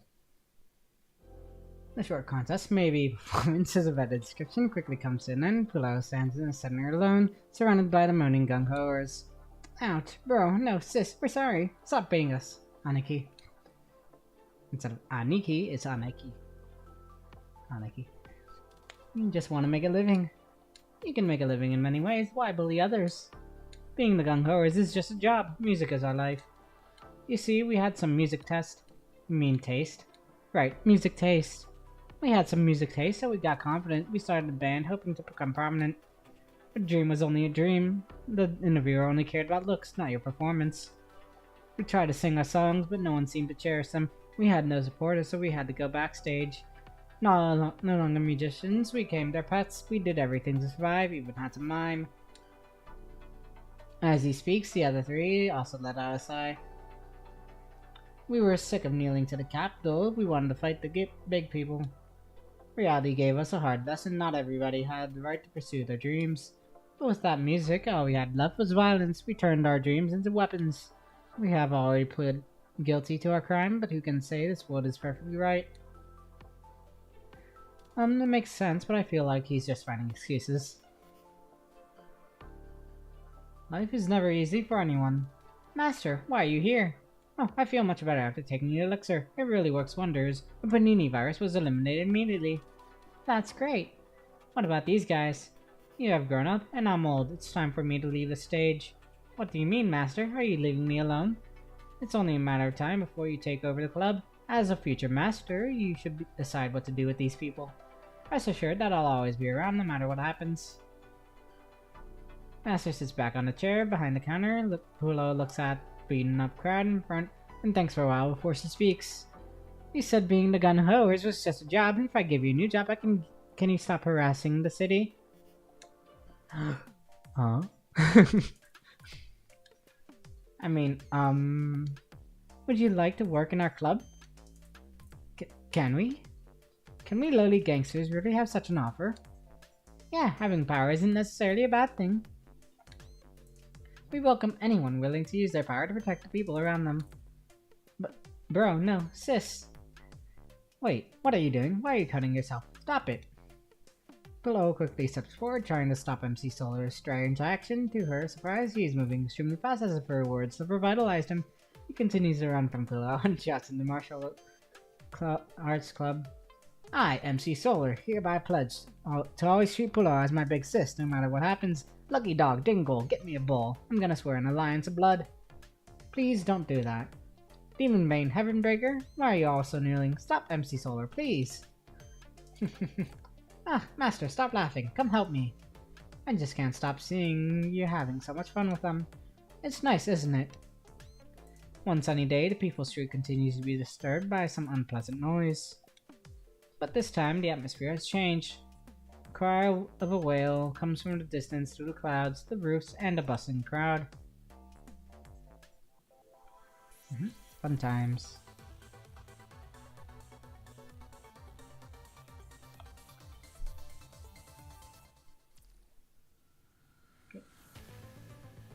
NLER 010. Early spring. Guns us accept. Here I go. Okay, back on the actual niter. Ah! The singing of a whale so loud that it makes Pulo roll to the ground. The hard floor helps Pulo to wake up. She holds onto the cabinet, finally reaching the whale-shaped alarm clock. When the room is quiet again, Pulo gets rid of the jazziness. She combs her hair with her hand and sighs at the messy bed. I still can't get used to the morning alarm clock. Speaking of which, I haven't slept so well in a long time. I feel like I had a great dream. There are many familiar people and things, but I can't remember. Whatever, the ending must be good, otherwise I wouldn't be smirking like this. I don't often do this. Wake up, Pulo. We need another round of patrol before the celebration starts. Chuffing. What, is it this late already? Pulo quickly jumps off the bed and takes the coat of the Pulo crew from the wall. What's this? When her fingers run through the piranha coat, a calming mechanoid flashes through her memory. Feels so familiar, but why the bitter feeling? Are you ready? I'm coming in. Don't open the door, I'm coming right now. Yazi. It's the annual celebration again. Can't you be a little happier, Yazi? Like this? Don't push her, Pulo. Her face is always like this. Fine. Speaking of which, can you stop hanging upside down? The children in the West District have complained quite a few times. Xiaofeng, little brats. Sir, our market research indicates your prune drink will continue to be very popular. Make sure you stock up on it. Of course, I learned it from Uncle Fu. It would be a disgrace if people don't like my drinks. How can I claim to inherit his techniques, then? By the way, would you like to try some shacha noodles first? Thanks, but I'm fine. I'll try them after I finish work. Mr. Simpy, please don't unload your goods at the intersection. Can you move them to the side? We have more ship repairing materials coming through later. Let's get working, Birdie. Alright, 1, 2, 3, go! Wanna go for a drink and performance after work? I heard the East District recently had a decent troupe of sword dancers. Let's treat you after all. You gave us a hand when we were completely lost. No thanks. Just today is just the beginning. There's still a lot to do in the days to come. Okay then, we look forward to continuing working with you in the next year. Me too. G1 is always the busiest at the celebration. We have the most trading activities going on at this time. It's better to be busy than sorry. What is Bishi doing? She never gave me a logistics plan. I have to handle everything. Stop talking behind my back. I just reinforced all the equipment for tonight's performance. There's still a lot to fix on the ship.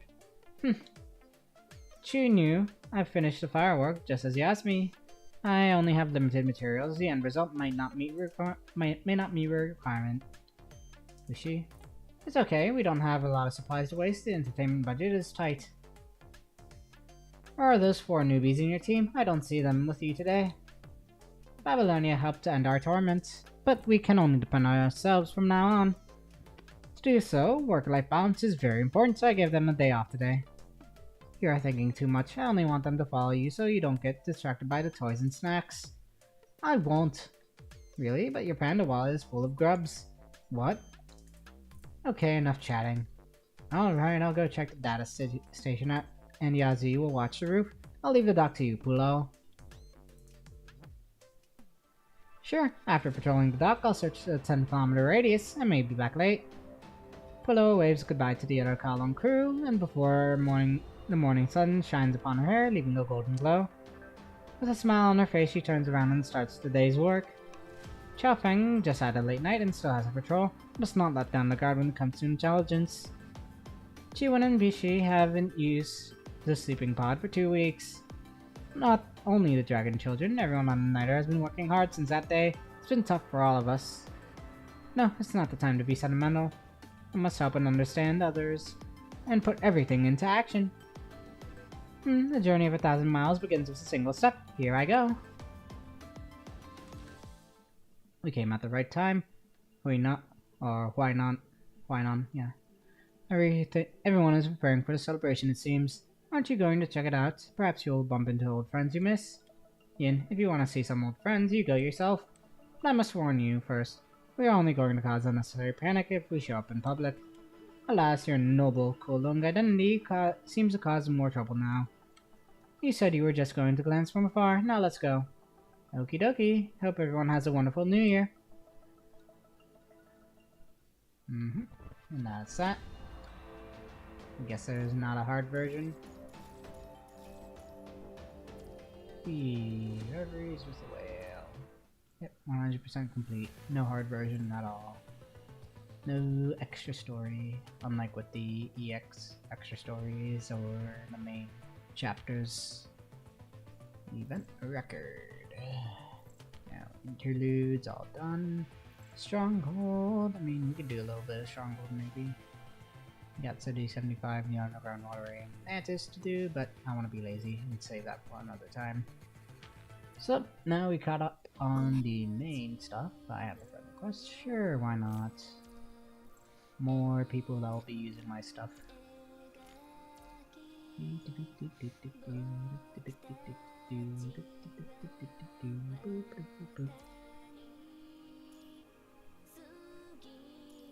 It's here in total. Okay, 5 days total. Let's actually do event-related missions now.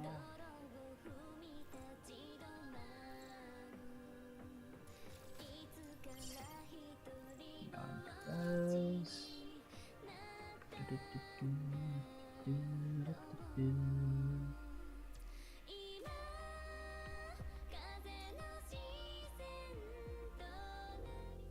Yoink this. Now let's go back. Hey Cocker.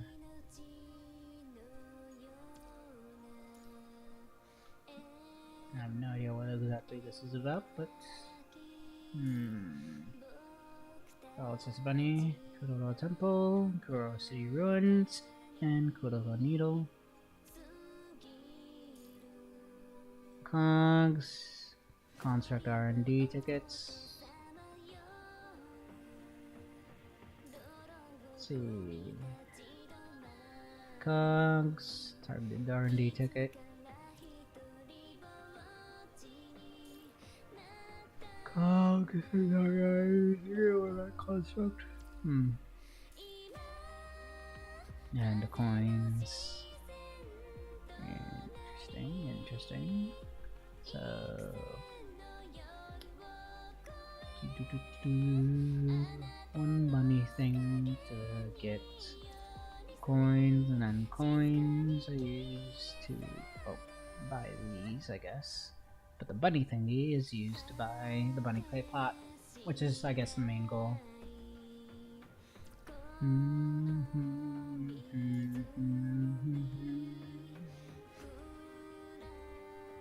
I don't need to do that. So, let's see what we got here. Night may fly until we get Bamboo Dojo, our records. Photo stage, let's get this done.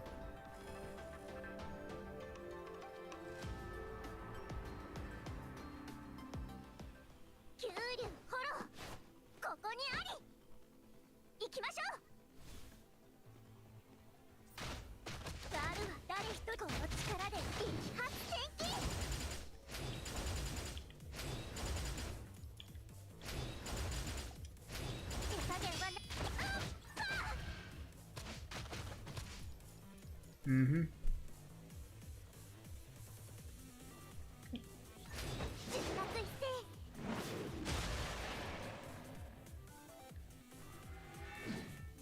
Wee. Boop. 悪党邪道全部退散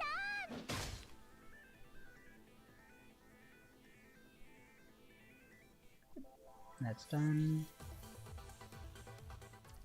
Character switch. Which one is it? Charm Kolung. Increase in Vanguard. Unit frames. Attack increases.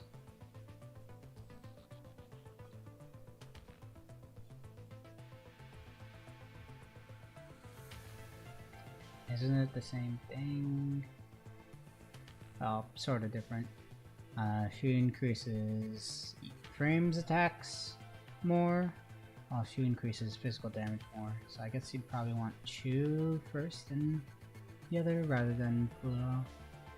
I think it ultimately leads the same. It's just yeah. Well, yeah, I think it probably does the same thing. That's until we get the Hanyang to round out the Kolong team. Oh, hello, thanks for the follow, Angela. Kitsune, appreciate it. Good. And now swap Pulo. ここにあり行きましょう Wants us to accumulate energy. There we go. 出発一斉 Good. And that's done. To the interaction point. 悪党邪道全部退散 Nice, nice, nice. And the combat practice.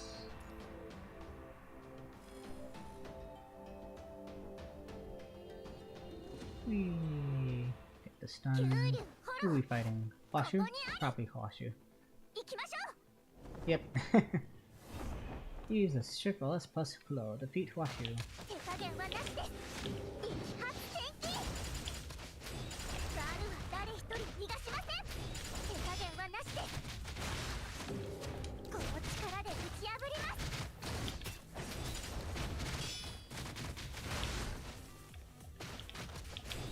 手加減はなしですバルは誰一人逃がしません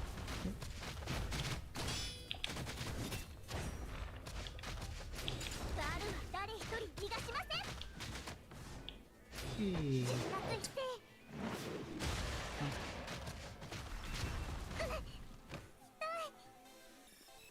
Oh, yeah. You're talking about like, the ult, the little thing? Yeah.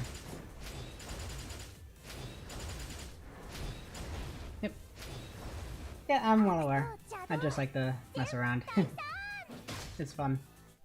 It's just fun messing around with their stuff. Instead of just, letting it go. Out, out, out, out. Anyways. What am I looking for? Next. Right, the actual challenge. Great Treants and Fairy stage effects. Physical resistance decrease. Well, I know which team's gonna be able to get through this very easily. どっちでもいい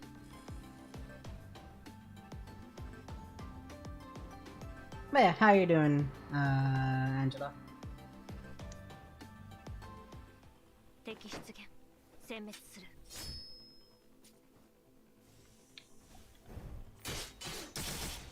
すべてぶっ壊してすぐに壊れないです And poke. There we go. 大したことないな That was simple, but it gets harder. Still shouldn't be too much of a challenge. Got triple S near. They are still super broken. Eh, good stuff, good stuff. 敵出現殲滅するすべてぶっ壊してその手で壊れないですね。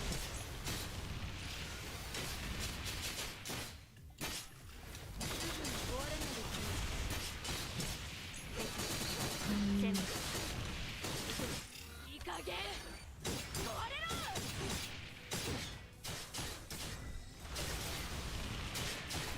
Okay, no problem, no problem. Okay. Definitely, well, I'm here to at least give you some idea of like what to do. Pretty fun game though overall. Like, there's a lot that you could do, and a lot of things that you could set up to optimize your gameplay. So yeah, if you ever have any questions, I'm here to help out.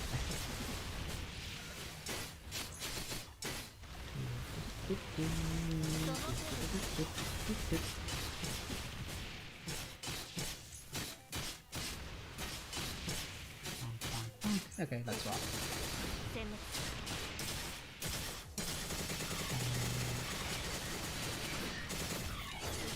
Ooh, that was so close before. And it ran out anyways. So close.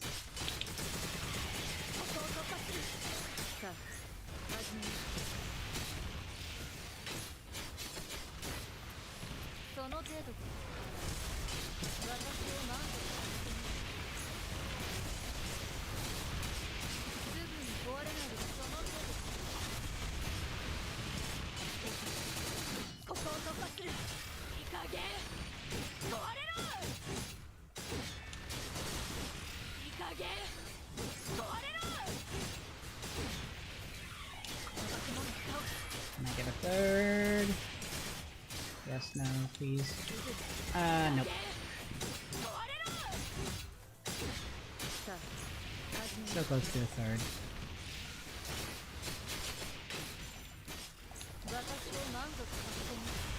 Okay, this guy has 7 left. Oop. And there.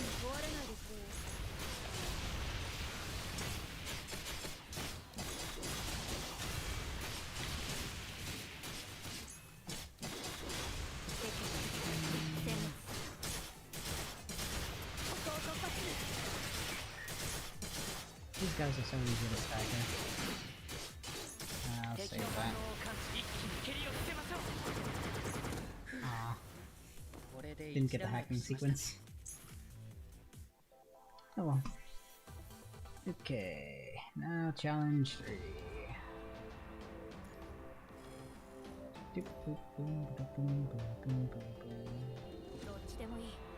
Goes through and start. US, Florida. It's pretty early in the morning for me, but yeah. Don't have much to do. It's weekend and stuff. But yeah, pretty good. Nice to meet ya. Let's see.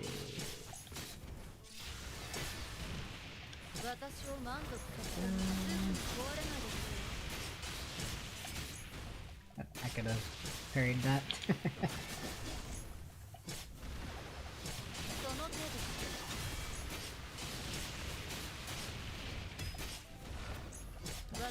I'm used to using my dodge.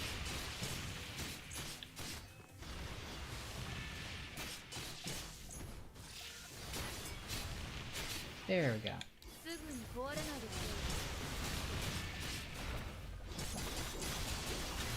I'm guessing this is probably gonna be going through all 3.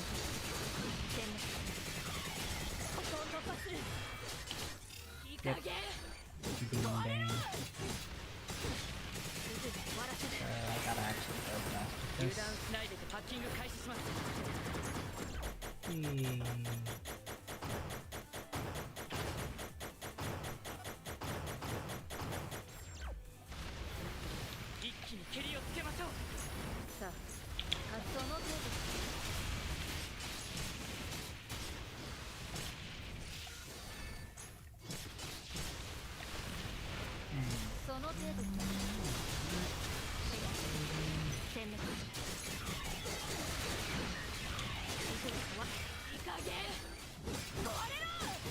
Okay, now God's there.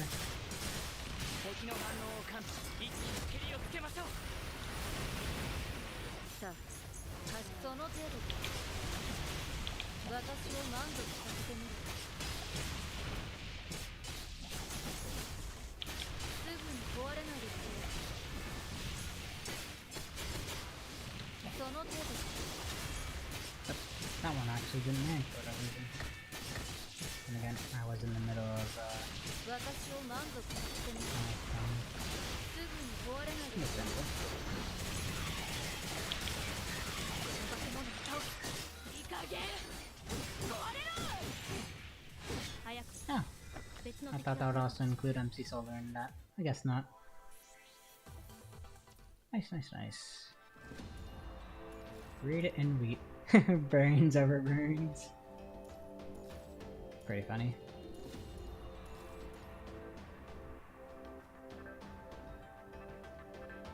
It happens. And tacos. Yep, that's a nice dinner, I guess, or probably breakfast. I don't know, in Mexico it's what, Central? Or I don't know if it's Central or Pacific. So it's probably like around like 5 or 4 by where you're at. Or actually probably 3. But yeah, tacos are good. I actually had like a omelet taco style the other day. It was pretty delicious.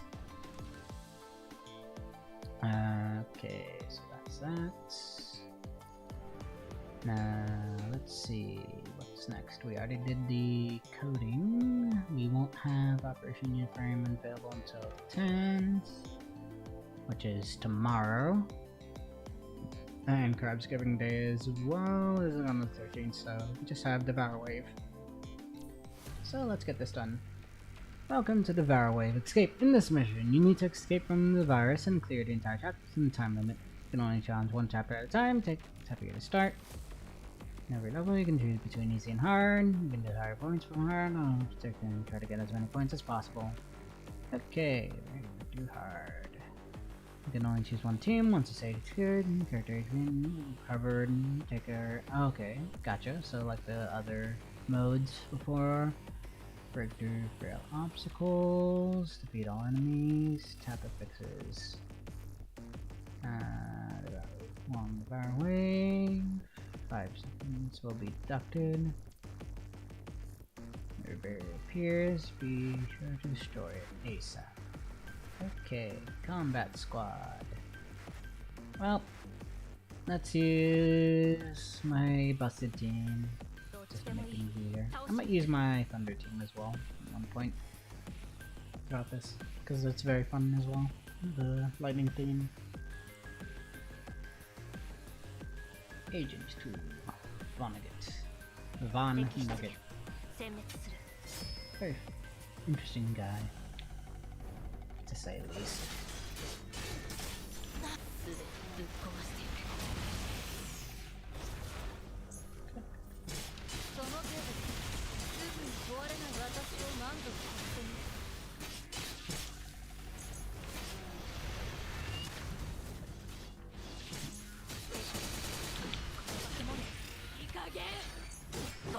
I whiffed. Take my anger about whiffing on you.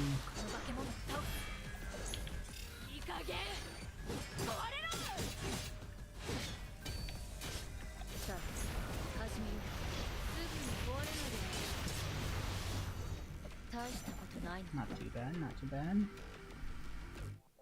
Okay. 80 seconds. Pretty good.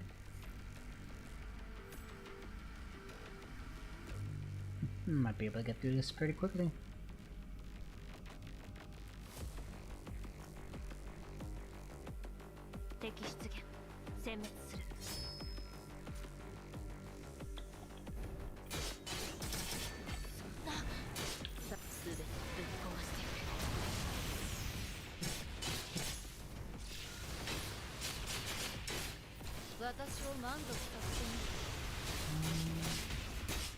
It's a Yazi.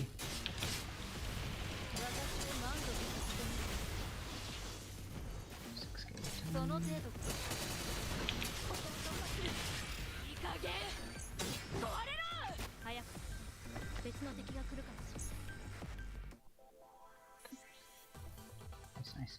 More. Let's see. 1, 2, 3, 4 more stages, and then the battle companions. 10 more. 5 more stages. And this is ordinary mode.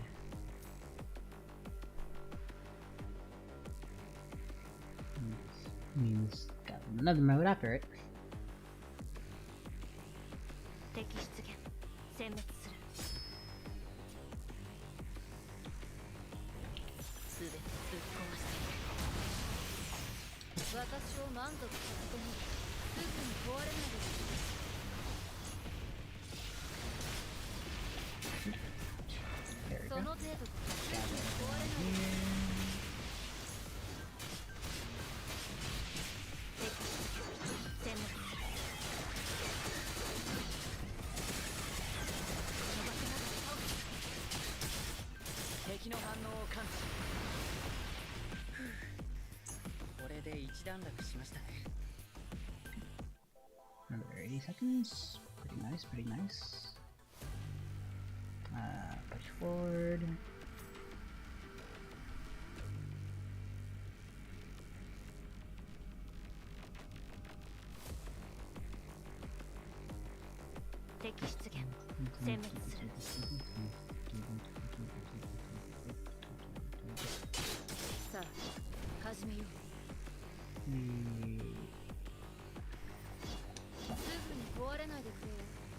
Good to go.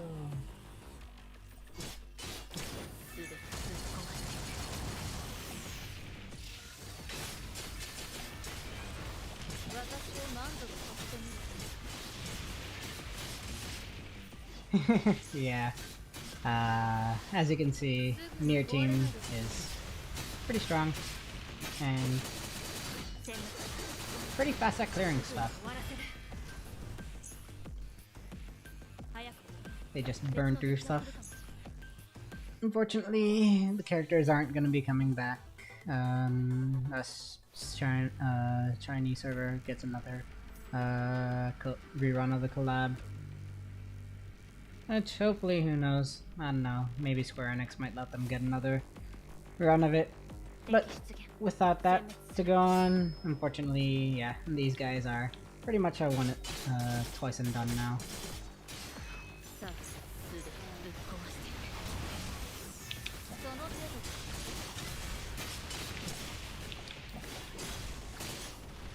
This way.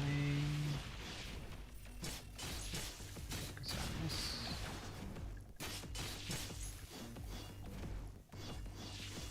Yep, guess I gotta fight this thing. And let's steal this. Yep, that's what's doing it.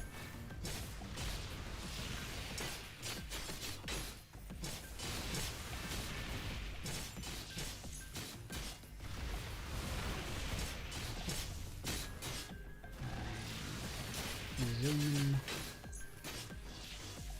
There we go, now I can move on.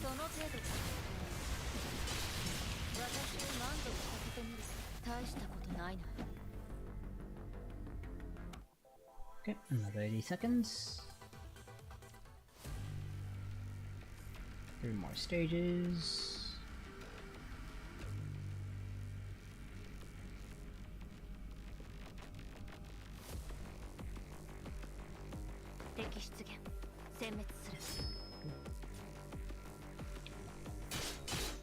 Yeah, pretty much. It's what I was saying earlier, like, ideally, if Square Enix would let them rerun it a third time, that would always be nice, but probably won't happen.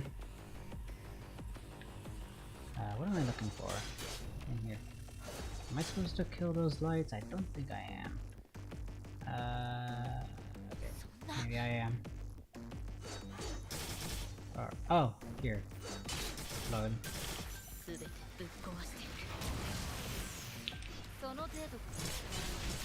Yeah, they're pretty fun. Eventually, though, we will get Abyss Stigma Bianca that, in a way, sort of can fill the niche that Near Team does at the moment. But ultimately, ideally, like for like Babel Tower, it's always nice to be able to have like 3 physical teams available, and that's one nice thing that having here would have been good for.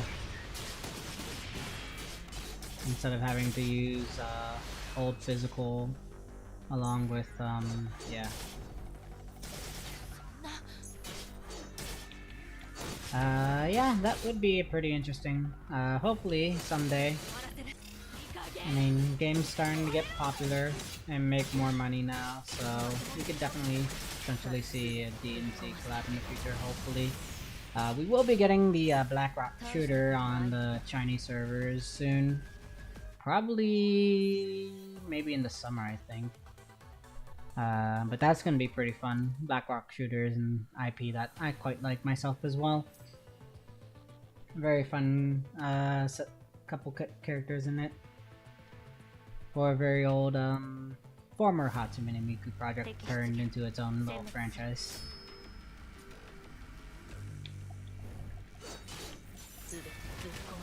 But yeah, that's gonna be hype.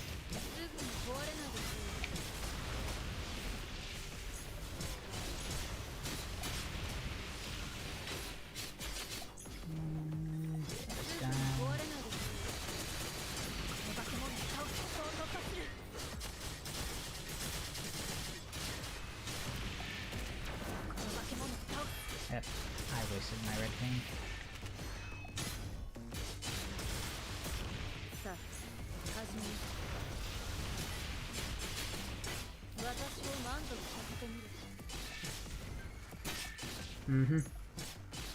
Yeah, it had an anime, and it's actually recently had a, I wouldn't say like a remake, but another like OVA anime, adaptation or something like that.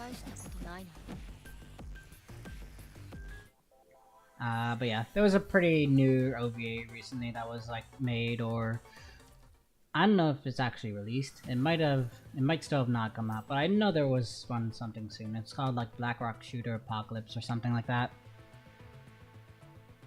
I still haven't actually watched it. But yeah, I know about the series and I'm somewhat of a fan, but not like a super big fan. So I don't keep too heavy tabs on it.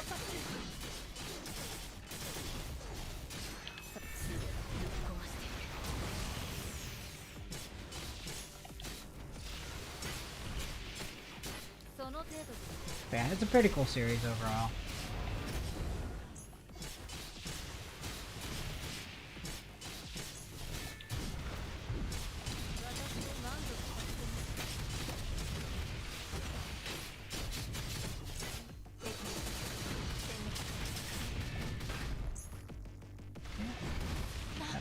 I missed it. Either way, it's dead. Goodbye, Terragotta Queen. Whee! 0 seconds, complete. S rank.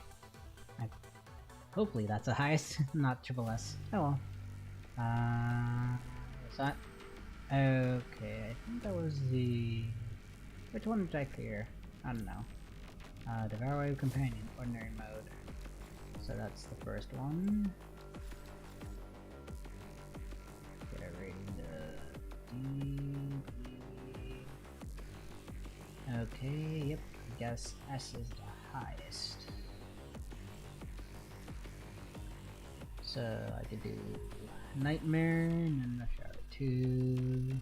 Okay, so we could do both. Same idea, same thing, so. Moi kai. Let's do another run. Yay.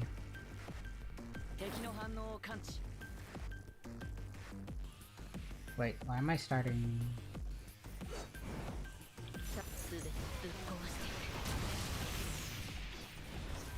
I'll have to see if I accidentally changed something or if that was the area effect.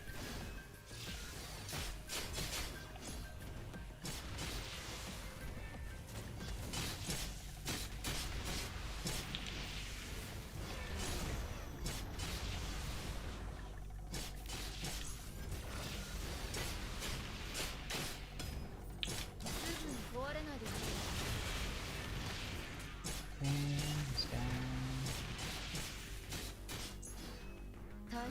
ないの？ Yeah, definitely. Yeah, rent characters are pretty good overall. Not super great, but still pretty solid. They're like they're normally like either S or SS rank, and usually have like a basic stuff level to like 45. I forgot to check my starter. Bleh. Oh well. But yeah, they're pretty useful. Like on my Taiwan account, like that's also a very new free-to-play account. It doesn't really have much going on it, and I just use like mostly rental units for like Norman War stuff, and it's it works out. And Norman War normally is supposed to be pretty hard content, so like if I can do that with rental teams, and yeah, you could definitely do stuff like this with a rental team.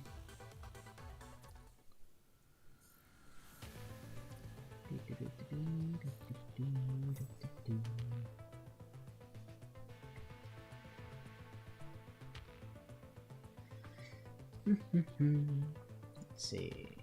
Oh wait, I gotta tell myself to do that.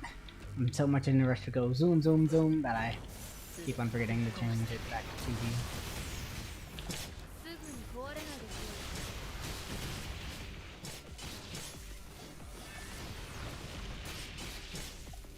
Okay.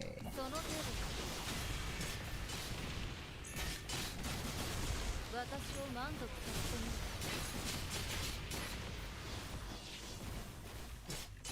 敵の反応を感知。油断しないでください。破壊軸。早く戻ろう。別の敵が来るかもしれない。 Okay. Another 80 seconds. Gimme. Wait. I did it again. Too much in a rush. Gotta slow down a couple paces or two. Anyways. さあ、始めよう。 Run, A2, run!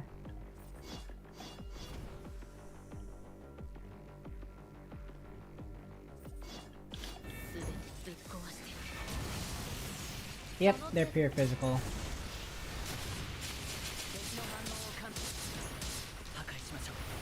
But yeah, so far in global, I wouldn't say they're power crept enough because I mean you use teams for like different content. Generally speaking, Nier is like the best team at the moment for physical Warzone on global.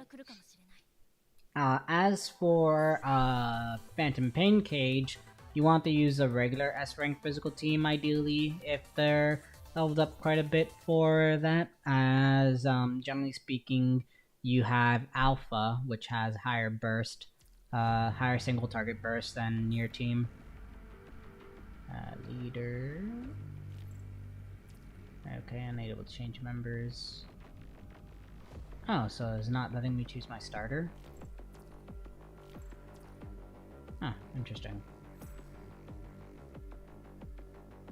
But yeah, right now the regular physical team of S-Rank Rosetta, Luminant, Alpha, and Luminance Live is like the team you'd probably use for like what's it called? Pain Cage? Yeah, Pain Cage. But generally for content that requires a lot of like AoE and stuff, and crowd control, Nier is usually better at the moment. Once we get Abystigma Bianca though, Bianca would be the one that replaces Nier team, so you'd basically be using Rosetta, Bianca, and Luminance in lieu of Nier team for pretty much everything when it comes to like Phantom Pain Cage and Warzone. So yeah, in about 4 months, give or take. Because we're like 4 or 5 patches behind. Actually, I think 5 patches behind.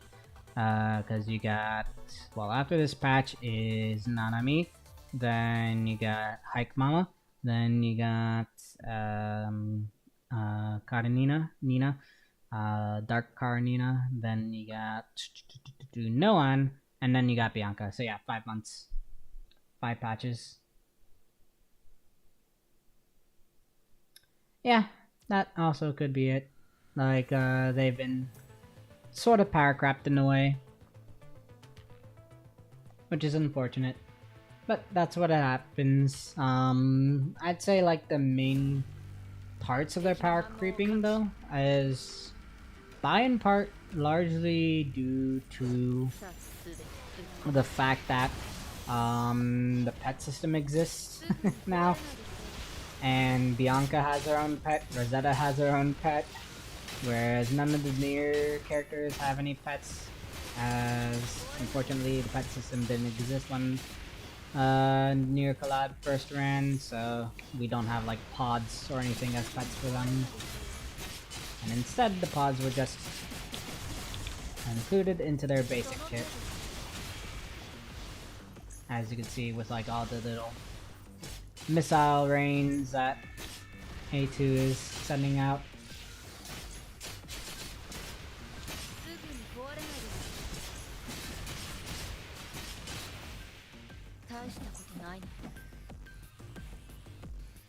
Okay, good.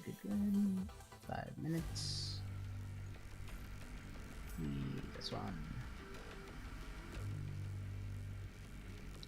So yeah, it's by and large just due to having like more stuff available beyond just the characters themselves, which definitely made them a bit power creeped.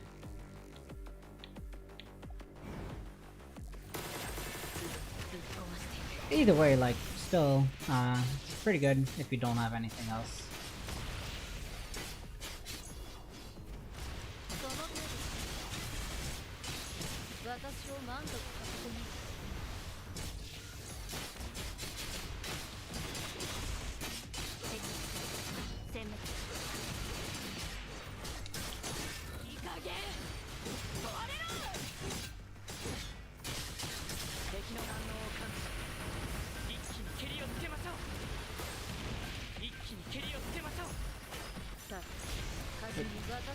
Do that.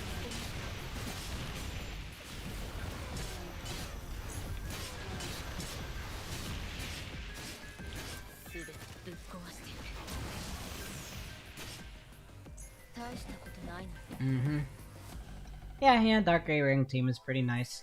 You got, like you could use, what's it called? Astral Watanabe, Uncle Watanabe Oji-san as your main attacker. Then you got Rosetta, not Rosetta, Vera as the healer. A very nice healer that does damage. And yeah, 21.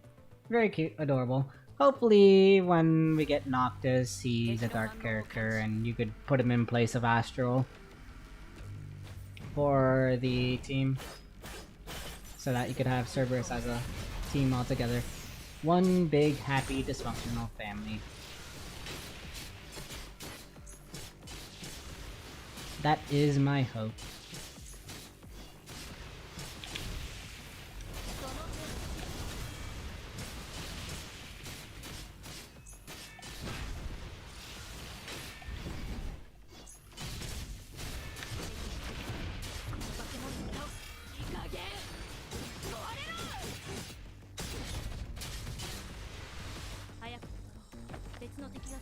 Okay, and that's done. Now to do the next one. Yes. Rush Hour, Nightmare. Well, standard first, then Nightmare. Same amount of sages, 3, 4, yep, 8.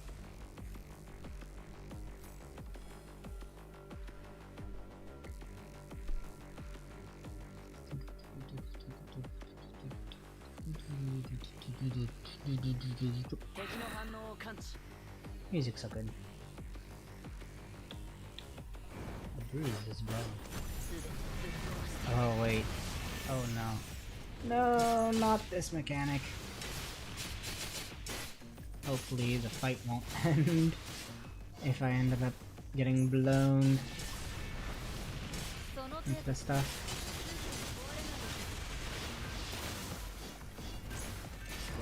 yeah, definitely.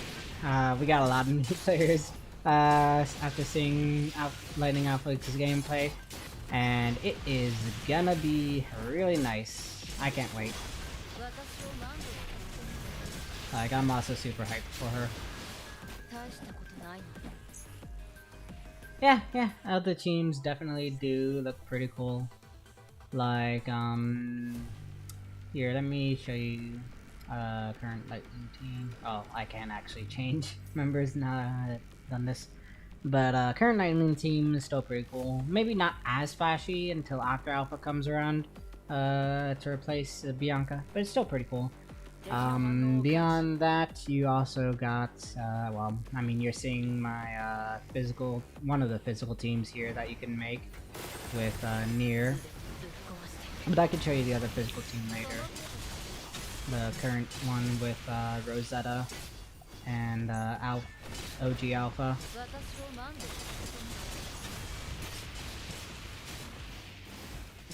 Though that team is gonna change up a little bit as far as like animations and prettiness is concerned, as we are gonna be getting a buff for Rosetta and a buff for Luminance down the road. So that will change a couple things about that. And yeah, hopefully Wuthering Graves will keep up with the quality. That's the main hope of a lot of us, especially after all of us Honkai players kinda got a bit disappointed with the direction MiHoYo took Genshin. Still a great game overall, it's just not to our taste. Granted, I say us Honkai players loosely, as I wasn't really much of a Honkai player myself until more recently, but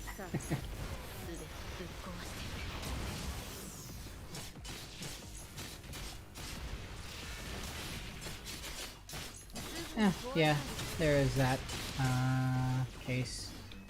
As far as like fighting quality goes, I don't think it's gonna be that different from Punishing Grey Raven. But yeah, as far as like the story wise, like, hey, you're just playing characters at 6, I can see how some people might not like that compared to like badass constructs that can do superhuman feats. What am I? Oh. That? Yeah, there we go. I see. I'm learning the mechanics.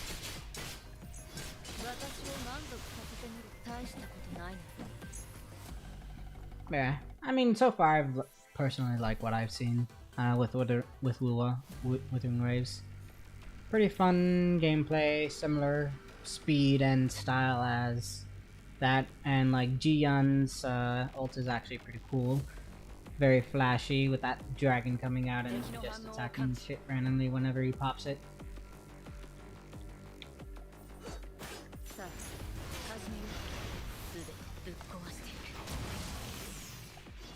I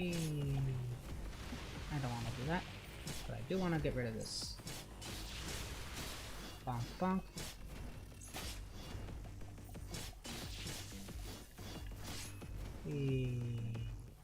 Next spot.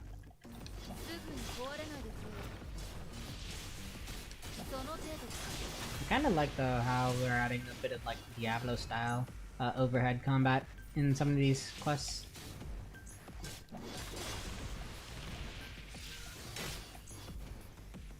Like, overhead action like this is pretty fun. At least with a game that actually plays like a DMC. Like, I especially like it in the original Nier as well. Nier Replicant. They have like one section that's very fun, where it does an overhead Diablo style, and it's pretty cool.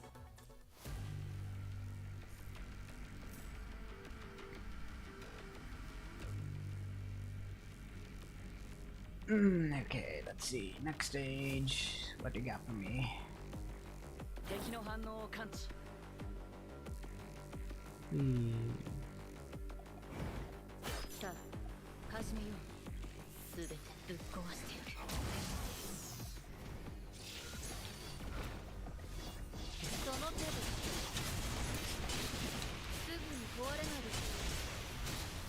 Nice.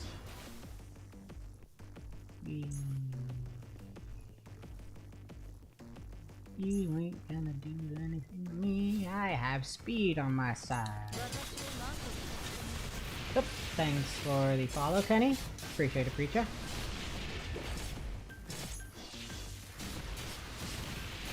Yeah, side scrollers, yep. Yep. And overhead. I do remember some of that from Automata myself as well, yeah. They were pretty fun.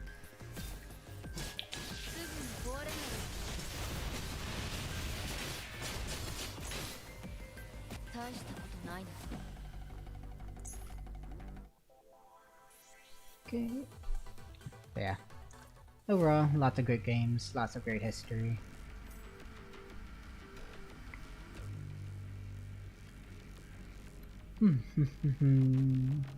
Let's see.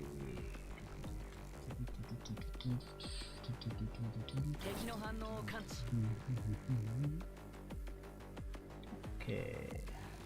Bonk.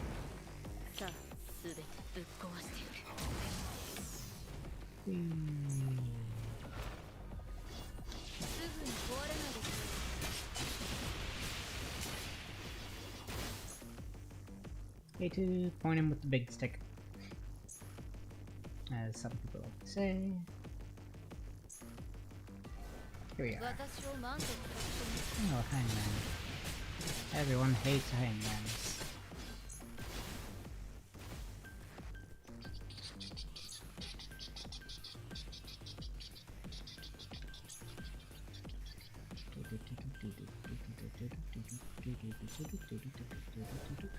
Oh, here we are.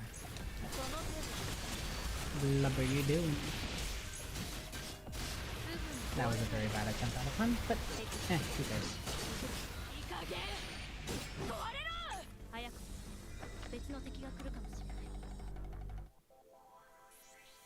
Okay, and 2 more. And then another 8. And then we'll move on to the next game mode.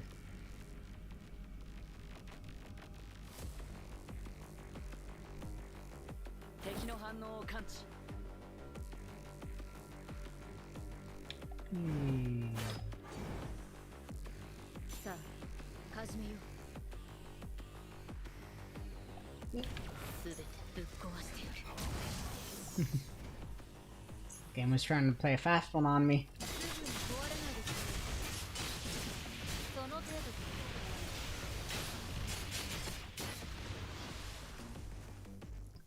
Though to be honest, I should have expected that when I saw the wins. Like,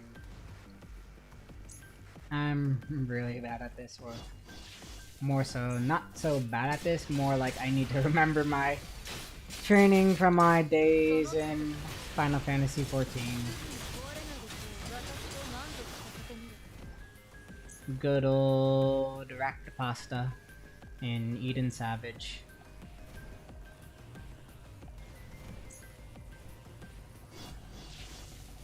How much a triple S rank plus is stronger than S and SS?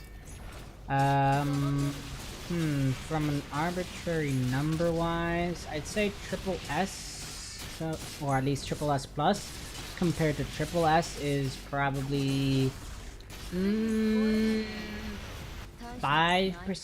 overall strength. From triple S to S, I want to say about 10% depending on the character, and then from S to SS usually around, yeah, I'd say 10% as well for that one.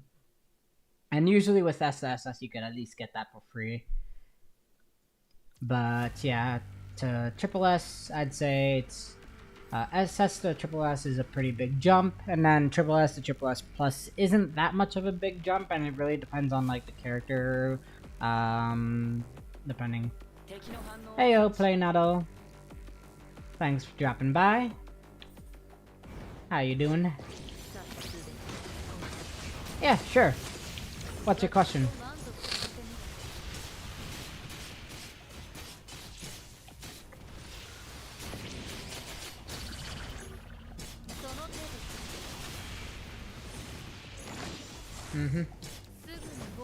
Yeah, usually triple S to triple S plus is generally not worth it for the expenses in most cases. Because most of the time it's only like at most a 20% buff to like a damage on certain somethings. Usually like signature or some other like core passive related thing. No, Transcendence had parry. Not quite. So the parry system is still enemy based. Whereas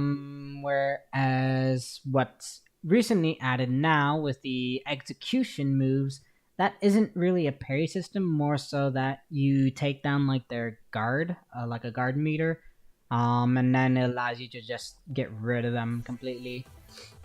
But so far, parry systems are still limited to like certain enemies and bosses, mostly bosses. But like some enemies as well, like you saw. Well, I don't know if you saw earlier, but here, let me go back to the main real quick, and let's see, Codex, enemy manual. I think they're considered an elite enemy, yeah. So like Demon Blade, Demon Bane, Heavenbreaker, and Godslayer have some parry mechanics on them. Most of these other enemies do not. But these three certainly do. So like you could parry them. Yeah, there's a little flash. So like when an attack happens, you'll see like a little flash in most cases. Yeah, I could go to that chapter and show you like what it looks like without wasting too much. So, well, without wasting anything, because, well, it has a cost. You don't actually pay this serum cost until after you complete a mission. So, like, here I could show you what it looks like.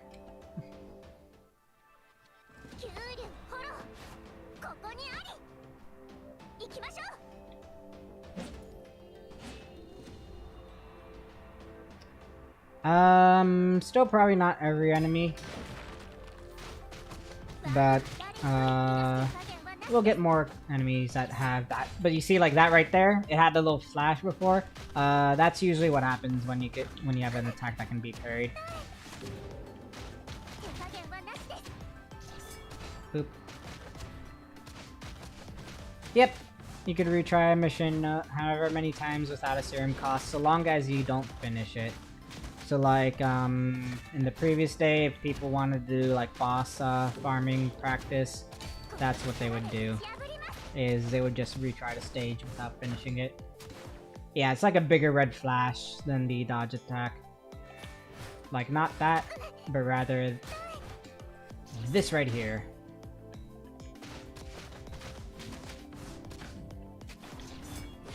Like, I could have parried that right there, but I messed up and dodged. The auto clear, so if I go back out here. So generally speaking, the auto clear, there is no penalty. The only thing is it just sends things out on a timer, and then when that timer is over, you get the rewards. But pretty much there's no worth in doing that because it only gives you 2 to 4 star equipment and experience. Well, maybe the experience pods would be nice, but you could always get that from farming events, which I'd recommend you do instead of using those like auto clear stuff there. The other way to auto clear, there are some other missions with the auto clears, and that is over in the event stuff. Once you hit level 25 on here, trigger special event, you could auto clear these event stages. At the moment, right now, what you'd have to do to auto clear them is after hitting level 25 there, you actually go into the stage, and then there's a random character that you could talk to that clears up the mission. Oh, yeah. You're perfectly fine using auto clears for those shards. For example, as an example. But generally speaking, like any extra stamina you have, if you want to like farm stuff to like buy equipment to like gear up your characters and stuff, usually the event farming missions, which is right here, is what you'd want to do. And once you hit level 25, you could start auto-clearing stuff in here, which will be through a character that appears in the stage at the moment. Though eventually down the road, instead of it being like a character that appears, you'll just have a button over here that allows you to just clear immediately. So that in mind, let's go back to the barrel wave. I just finished normal on here. Let's do hard, but instead let's use a different team. But yeah, I definitely didn't want him to be my starter though. Let's go over. Let's use my lightning team for this one. Okay, starter, leader, yep, perfect.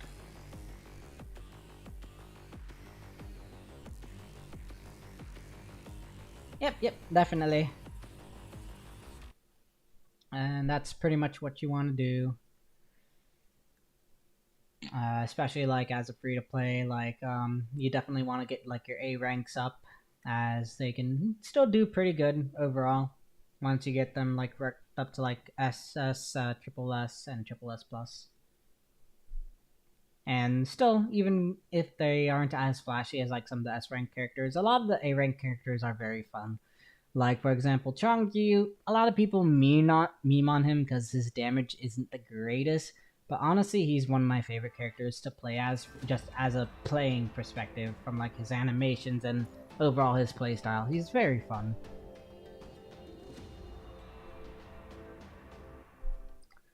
Okay, let's go back here.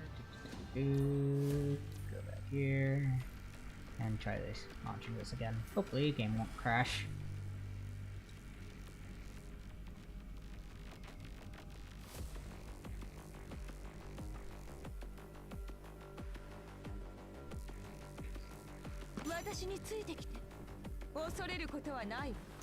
Okay, here we go.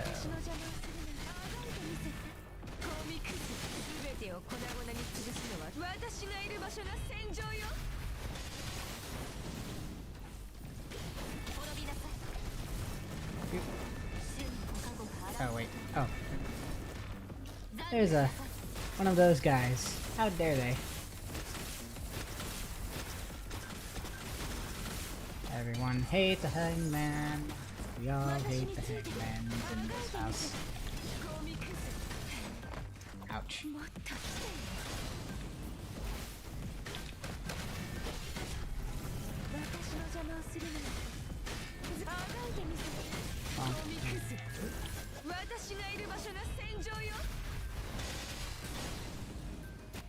Yeah, 21 is very fun, and also Vera, both versions of Vera, whether it's her Lightning S rank, this one, or Rosen, they're also very fun.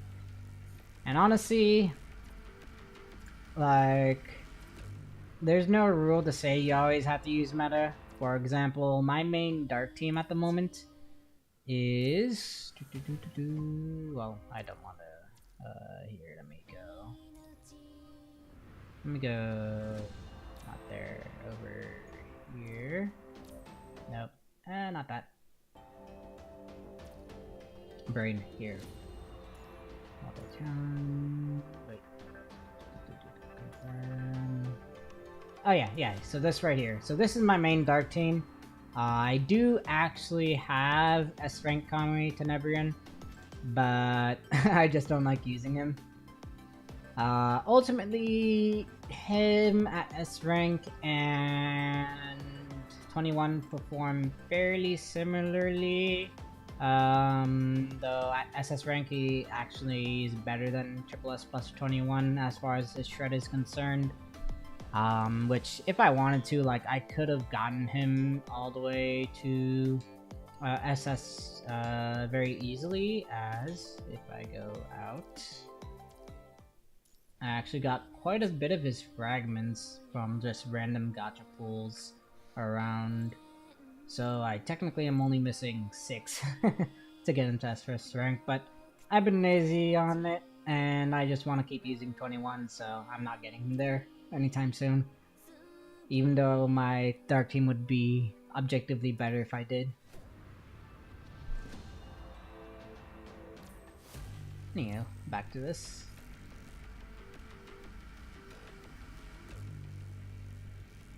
Yeah, you do have to use DPSs, which is what Astral is there for in the A rank team. And then afterwards, well, yeah, Astral is the main one until you get like Luna or something.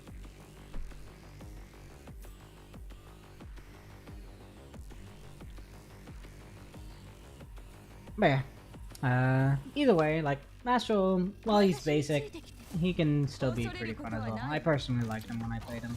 I just don't play him much anymore because, well, I have Luna.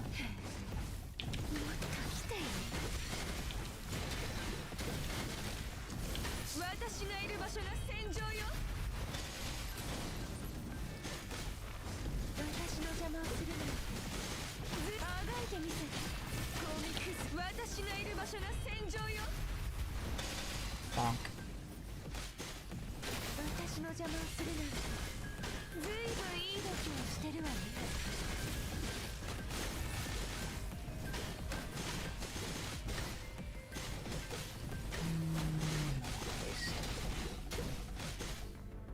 Oh, well, that was quick. Guess I could have wasted my last dive, second dive. Oh well. Fun times.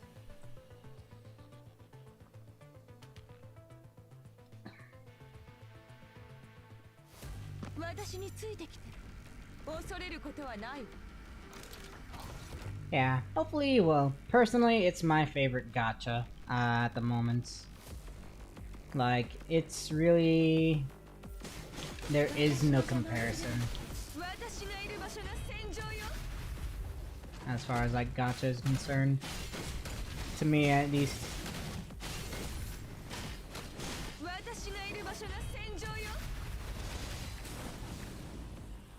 Like, it's the most mechanically deep, as well as the most well-paced action, as far as, like, the speed and stuff.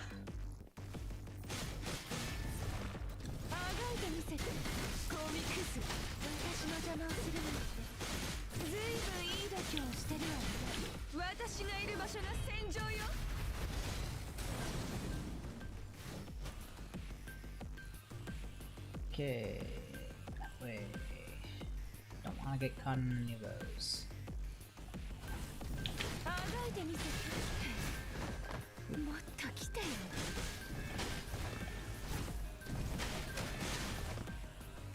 Okay, attack. Thank you.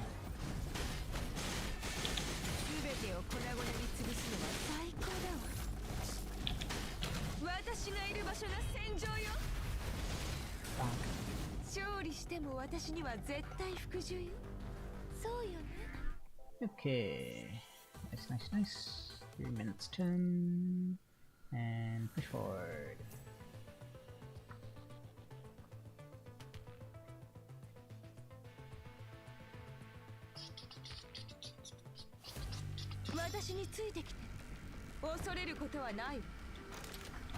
Okay.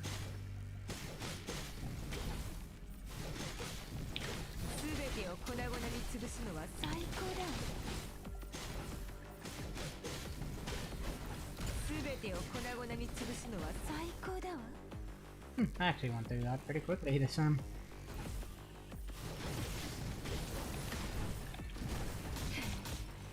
もっと来てよ。私がいる場所が戦場よ。 4 health bars. Yeah, I do like Garnet Vera. She does so much damage.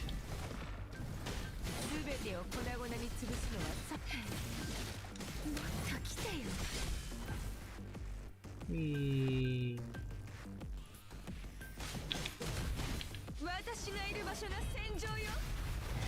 Bonk.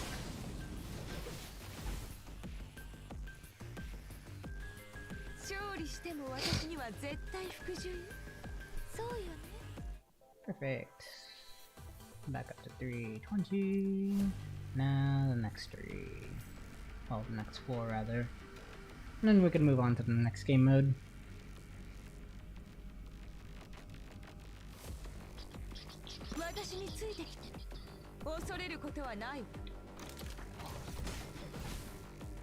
Okay, this one. Whee. 私の邪魔をするなんて全てを粉々にする。私がいる場所が戦場よ。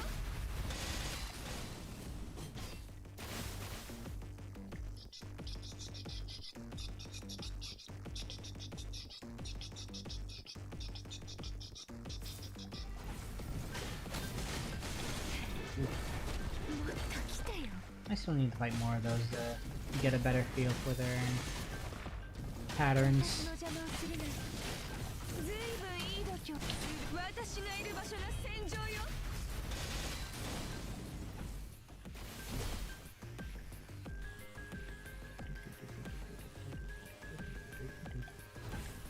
も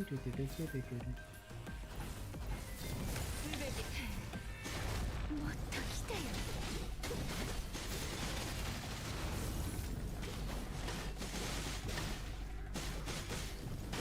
あがいてみせて、ゴミクズ。私がいる場所が戦場よ。 Done. 勝利しても私には絶対服従よ。そうよね。 Yep. Next one.「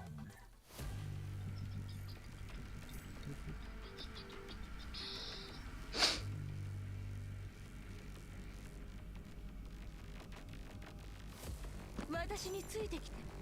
恐れることはないわ。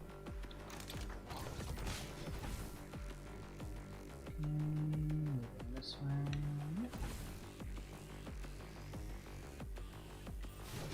すべてを粉々に潰すのは最高だわ。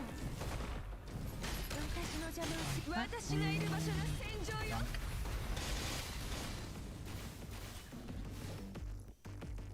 Okay, south? Yeah, southerly winds. も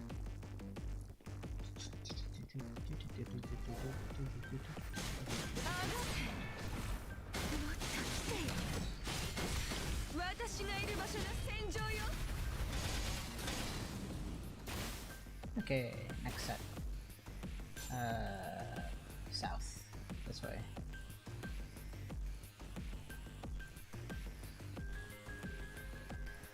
Okay, who's next? あがいてみて。もっと来てよ。あがいてみせて、ゴミクズ。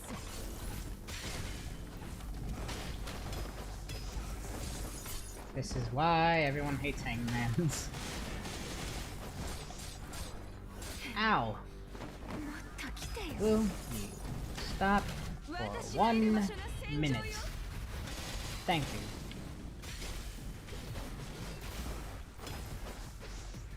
旗を折るわけに Oh, you cheeky little.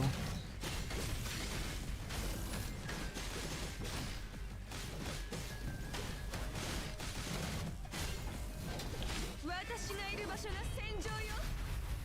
勝利しても私には絶対服従よ。そうよね。 Generally speaking, you need to switch them manually every time. Granted, you can create loadouts, that's like, here, let me go and show you. Members. So like, if I go to memory sets, you can make multiple like different memory sets. So if you use like one set commonly, you could just go and click and swap and change manually every time you need to. But otherwise, yeah, basically you do it one by one and change if you need to change a character to a different set or something, or get a character to have another set. The only other way to avoid that is if you do something like I do and be crazy, but you kind of probably need to be a whale to have the resources to do this, is basically just give everyone a set. So, as you can see, I have pretty much all my characters with a memory set at least set up for now, with a couple exceptions. Those couple exceptions being stuff like this. I don't have any set for Astral, Kamui, or any of these other characters, as most of my other characters are being used at the moment. But yeah, generally speaking, you'll want to make use of the memory set feature and then swap whenever you need to. And ultimately, yeah, endgame goal is basically just try to get everyone a set, their own sets. That way you don't have to swap all the time. Yep. Definitely something for the long run. So, let's finish this. 2 more.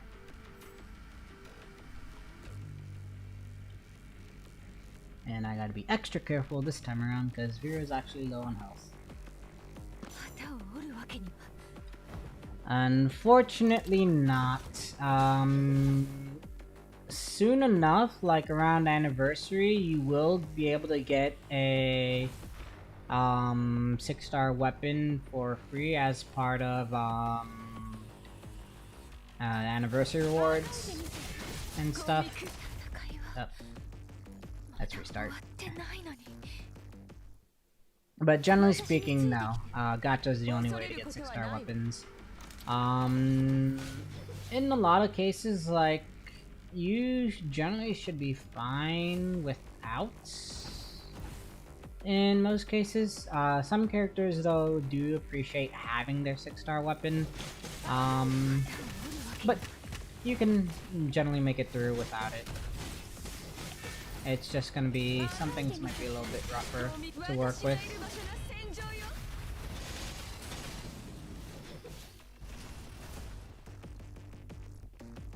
Okay, which way? This way.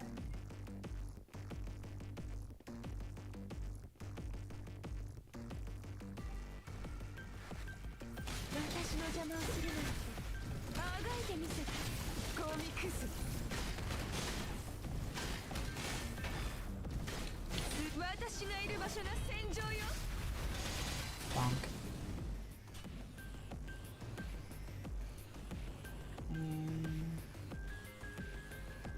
This way.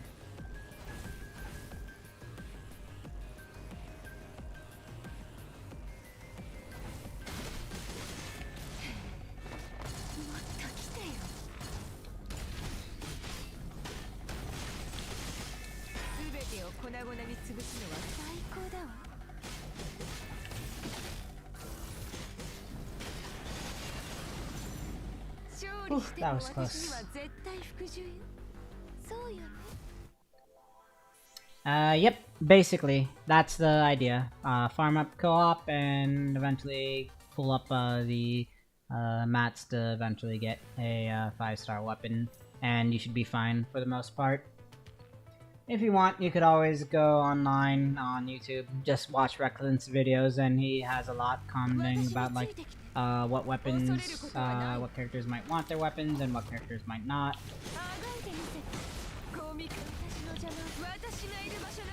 Etc.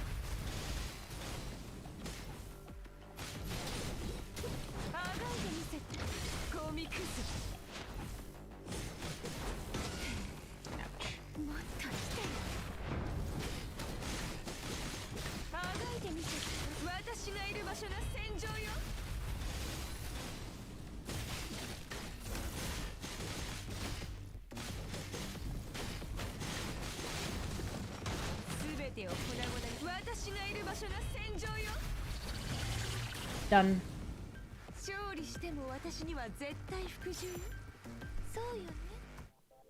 Okay, done and done. Yes, nice. Gimme, gimme. Oh no. Life or death. B D B D.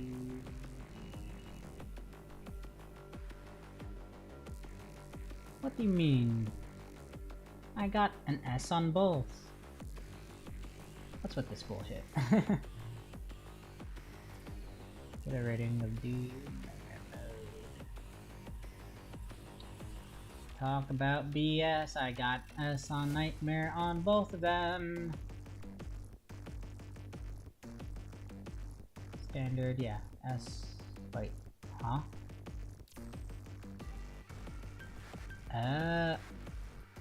I'm an idiot. I am an idiot. No wonder. Yeah, I think we're done with this mode for now. I'll do the rest later. Circuit Connect, Crab's giving name, Operation Uniframe. None of those are available, so it's really just that. So I'll do that probably tomorrow, now that I know what I messed up.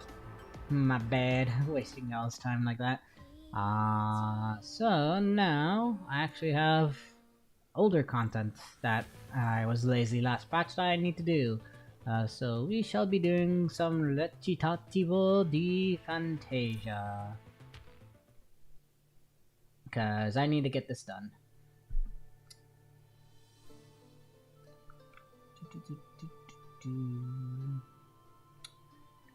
Generally speaking, yeah, that's the idea. I wouldn't say higher difficulty, and that's, super better on average. Like, if anything, I think you get the, like the hypertune materials as rewards, so it might be better for, like, those. But otherwise, just for, like, the 5-star weapons, which is the goal, you're just fine doing like the lower tier difficulties for like faster runs. So say if I went over to, where was it? Should be here somewhere. Impact, operations, no, resources, story, event. Yeah, event. So like in most cases you'd be fine with like Haywire Overload.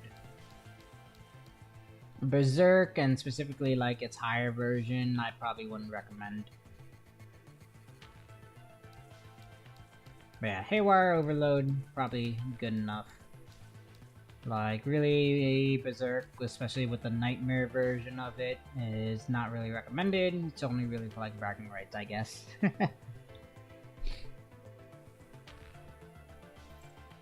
Anyhow. Let's go do some Recitativo. Because I need these Selena fragments to get my Selena to triple S plus. I mean, not triple S plus, but triple S.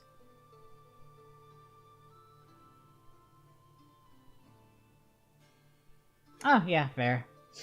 I mean, yeah, you could definitely stick around with basic and still be fine. Again, like, I personally don't do too much co-op, like, at all. So I'm probably not the best person to ask about this, but you probably should be fine with basic. Like, yeah, it's the same rewards all around for like exchanging. I think really the only difference is that like you have a higher chance to get the 5-star weapons like randomly, as opposed to that. But yeah, you should be fine.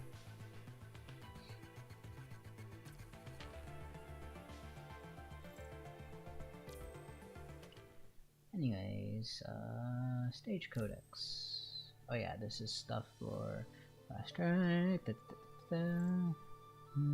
Okay, these are like different buffs. And these are items. Second sword. Recitativo di Fantasia item.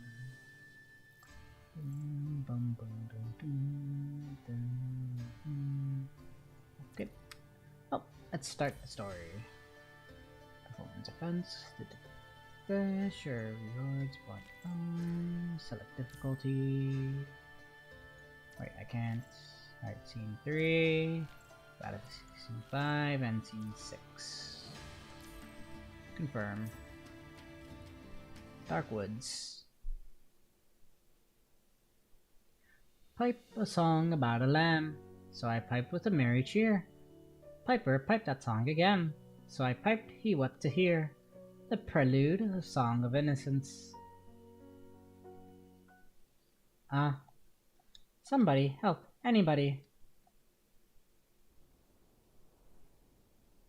Oh, thanks for the follow, Arklums. Appreciate it, appreciate it. First, it is a hearing. A cursed shriek comes out of nowhere. Okay, yep, no problem. Definitely go and have fun.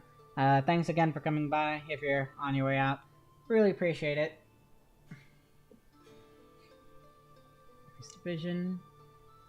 Everything is plunged into boundless darkness. All of a sudden, your eyes adjust themselves to sense the dim light. Then, as you regain your senses, you can finally move your limbs again. Your eyes are sore, and your nose is stuffy. Blades of grass caress your cheeks. Your hands feel the touch of soil and rubble. So, you start commanding your heavy limbs. With 2 hands and 2 knees on the ground, you struggle to push yourself up. Your physical senses grow stronger as they remind you of the new world around you.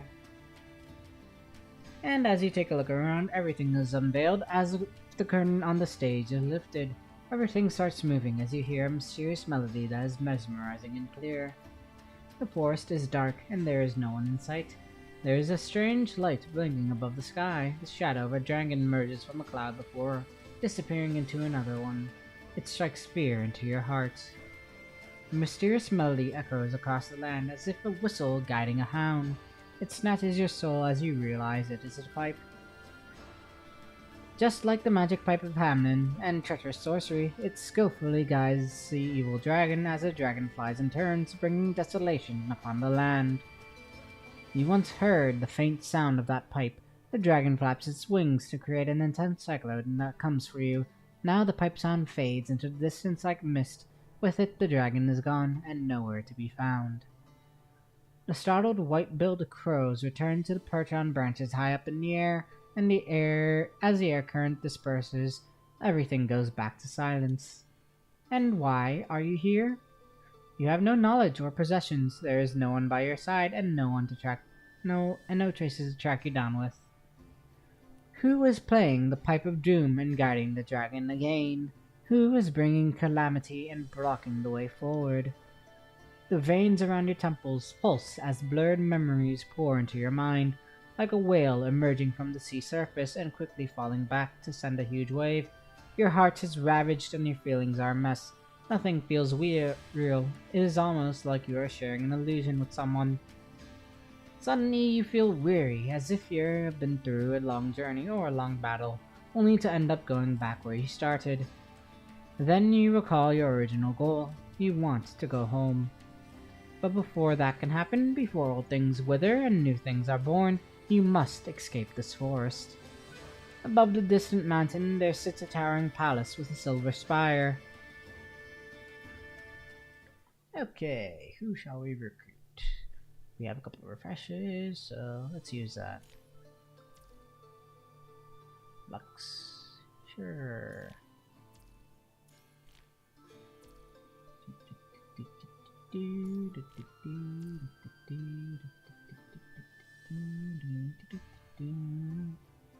I'll grab Chrome. And oh yeah, I can't recruit anymore. Oopsie daisy. Oh well. Okay, kind of randomly generate stories. Complete the stories to progress. Randomly generated and distributed. Tap the reward icon for more info. Second stories will become more difficult over time, so you must choose your loots carefully. Restart to challenge the story again. And then the current round of challenge will be immediate turning. The results will be calculated. Okay, conflict. Rating memory nodes. Weapon level, raw trial. Sharp lance. Let's go with this one.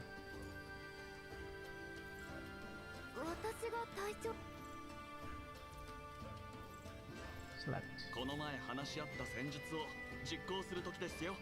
指揮官。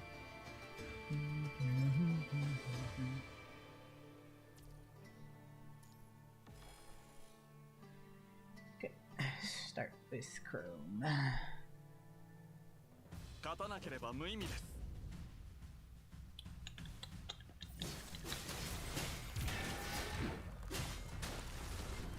私の誓いの予想通りの攻撃ですね。私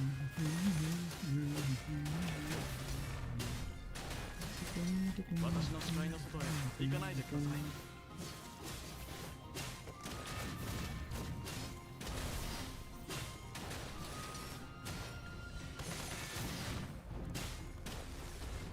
私の視界の外へ素晴らしい戦術でした。指揮官。 Gimme. Okay, nice. Okay. Yep, you can unlock your own characters and use them. Oh, that's cool. Campfire. White gray smoke rises above the forest. You decide to go in the direction of the smoke. Go ahead. Next. There are only campfire remnants and ashes. No people, no other living beings. Look at the remnants and ashes around you. Looking at the remnants and at you. Let's go through the ashes. Pick up a branch and start to go to. There are some burnt bones that you can't tell their original shape. You move around and find a bright gem in the ashes. You don't know this one because you know this. Next. Gimme. Black hole. Same thing, so let's do this.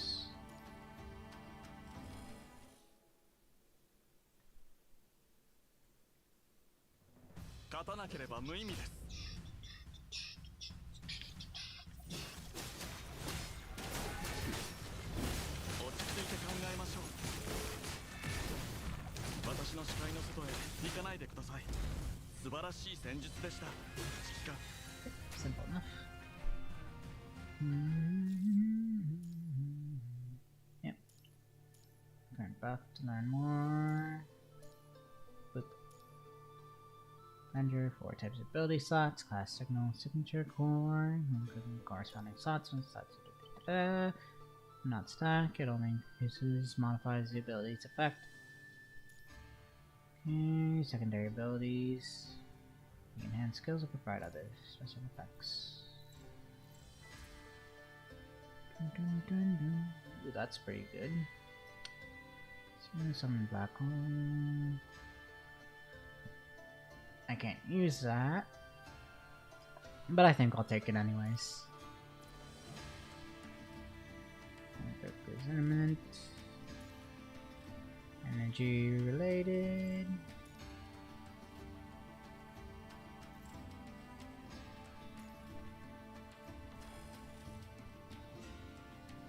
More energy means more ults, so let's go with this.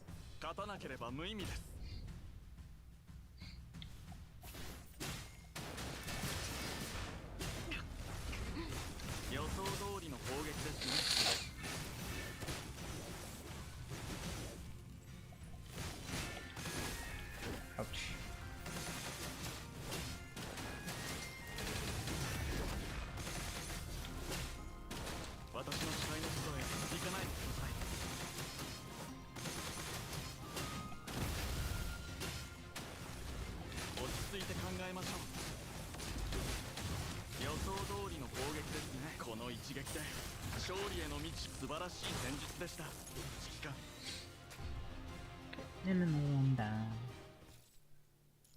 Okay, energy shot. Tuning ping will summon an energy entity and charge twice. Or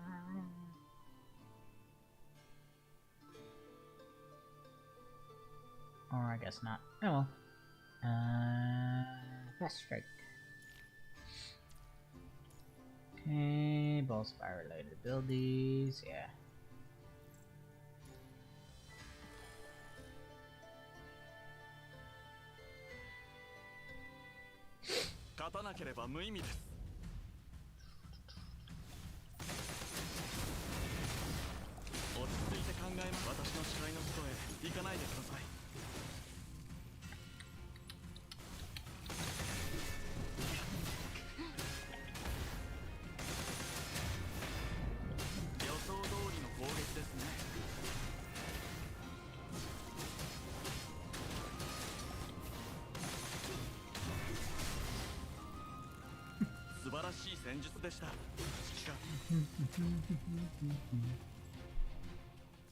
Okay, what do we got? Flame burst,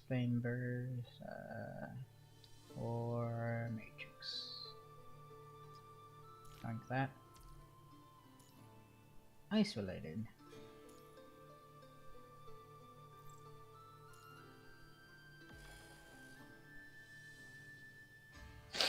This one I could actually use because Chrome is ice based. 勝たなければ無意味です。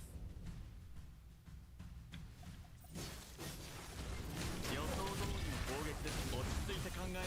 ょう。落ち着いて考えましょう。私の視界の外へ行かないでください。素晴らしい戦術でした。指揮官。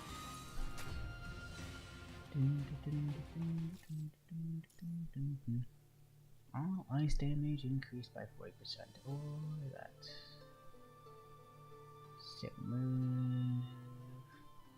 I mean, that'd be nice, but I'll take this. Place to sleep. Night falls, humidity rises from the ground, and the air feels cold, and the entire forest seems deprived of life. Strange shadows bend their bodies into different shapes, suddenly dissolving into darkness. Howls of wolves and bears seem to be coming from a distance. There's still a long way to go, and it seems you have to find a place for the night before you can move on after the sun rises and lights the way. Decide to stay here for the night. On the huge tree with a spider web. Yeah. How about no? Alright, when you begin to climb.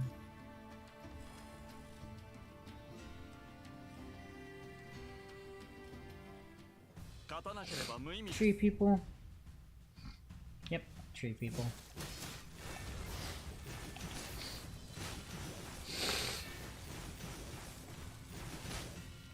They were surprisingly weak. More sword buffs help me. Interval preparation. Beginning of map mark will be of great use here. Which abracadabra. We'll take. What's this? How about no?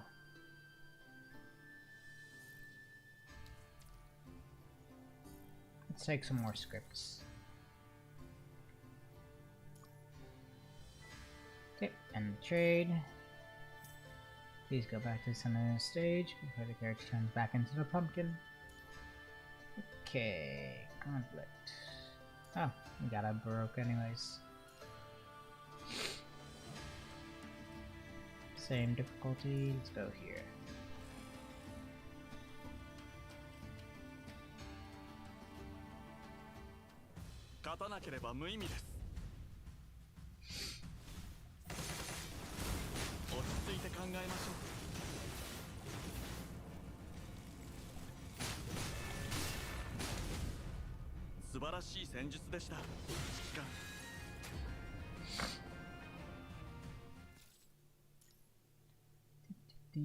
Base attack.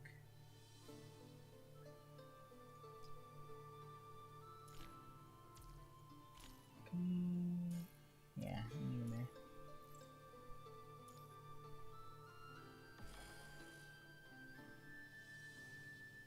Dun, dun, dun, dun, dun. 勝たなければ無意味です。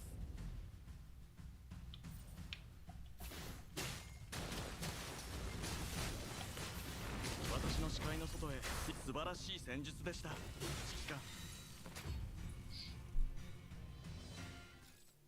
Fallen Father needs another scene. And listen to Sun Wind. You gargle or you gargle with a sweet stream of water and eat the fruits on the trees. Gradually you master survival skills in the forest, but also lose your way. Follow the guidance of the feather. Figure out the direction to go through divination. Move forward along the stream. Scene 2, on the sea. As you approach the winding stream, the sounds of those critters in the forest are drowned. The river flows all the way into the ocean. While this river flows all the way in the ocean, you wake from a forest hunter's dream in which things shift from running wolves to glimmering wanderers. The salty ocean breeze blows and a sailboat has its flag lowered. Few sailors move between the boat and the land to transport cargo. Their tan skins and strong muscles are proof of epic adventures they experience at sea. Stand still as the sailor looks at you, but he's clearly much more interested in the cargo as he quickly looks away. You approach him politely and ask for directions. You want to know what time it is and where to go. You describe the Naples you remember, hoping someone will give you some clues you can follow. Some sailors ignore you, some shake their heads to turn you down, some only say a few words, while some are kind enough to stay a while and have a conversation. You thank each of them. You learn some information. This is a secluded place far away from the inland. It's pretty much what you see and reckon, and the harbored sailboat will soon set out again to return to the somewhat peaceful kingdom capital. Before the high walls of the city were built using cement, steel, and even blood, an evil dragon once crushed the military guards and stole the king's treasure gem. It was a tragic event. That evil dragon doesn't just exist in some person's nightmare, flapping its invisible wings of death and breathing mysterious fog. The evil dragon overturns every... Hold on a moment. Overturns ships and plunges everyone aboard into the abyss. The sailor goes quiet. His eyes have lost their shine as if hidden behind the sea of mist. It's as if he's recalling his time as a hero on the battlefield. His comrades in the past, or even his little daughter who died in an untimely death. Eventually, he changes to another subject and asks about you. Okay, 2 more recruitments. Who do I want to recruit? None of those.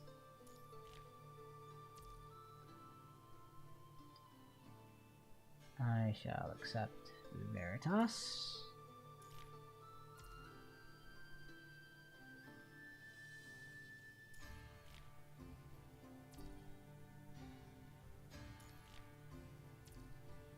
And I guess I'll take Tened. Okay, for another choice, lead to another scene. Okay, during their voyage to the distant kingdom, sailor's description of the city's capital is exactly what you remember about Naples. However, you can't find any money. Hand out the gem. Says something but doesn't. He agrees to let you get on the ship, but refuses to take the gem. So he looks at you, says something but doesn't answer the question. He agrees to let you on the ship, but refuses to take the gem. Do you know a traveler with purple eyes? Nothing. Forget it.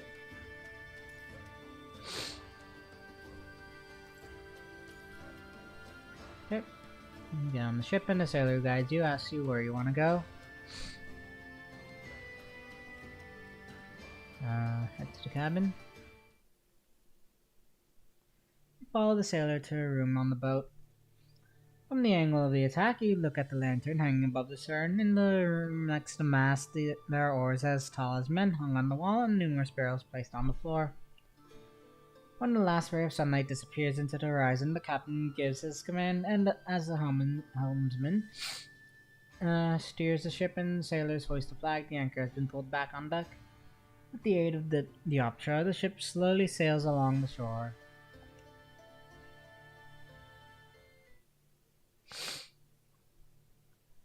The weather has been nice these past few days. Everything is calm and quiet in the sea.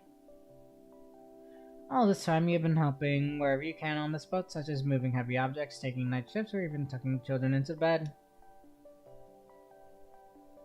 When nightfall descends, the children are herded back to the boat room. These champions sheathe their long swords as they go to bed. As for the evil dragon, he has also returned to his nest, but he refuses to fall asleep and asks the adults to read him a night's bedtime story. The bedtime story is always the same, but just like the bells on the cradle, they bring different feelings in a dream. The story begins when an evil dragon destroys the world. It is a catastrophe. People lose their homes. Everywhere you see, the buildings lie in ruin, and there are tears on people's faces.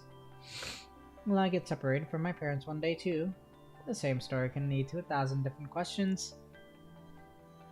When you are greeted by those innocent, beautiful eyes of a curious child, it's hard to say no to their request. Sometimes children ask questions in a more subtle way. Okay. Your parents will always protect you. Now I'll protect my parents too. The little champion reaches for his sword next to his bed. You have not said another word. Next to the child's pillow, and before he falls asleep, his mother tells you the ending of that story. Every dread river eventually becomes flooded again, withered flowers blossom in the next warm spring, and homesick people will one day return to their homes.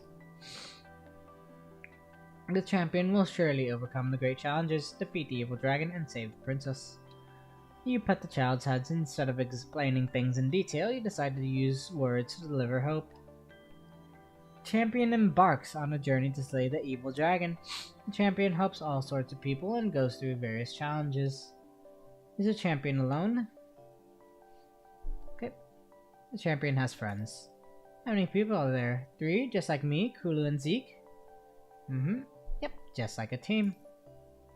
Champion and their friends travel across the mountains and rivers to finally arrive at the evil dragon's nest.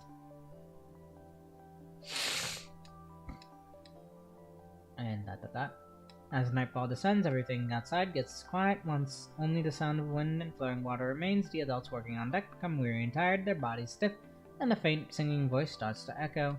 The singing voice comes from the captain's room, which has cracks on all 4 sides, and lingers on the deck. It is a helmsman singing a tune with his lone voice. In the middle of the ocean lies our homeland. The drifting boat knows only of her existence. They sing a song and leave the place, carrying yet the same tune when they reach the shore.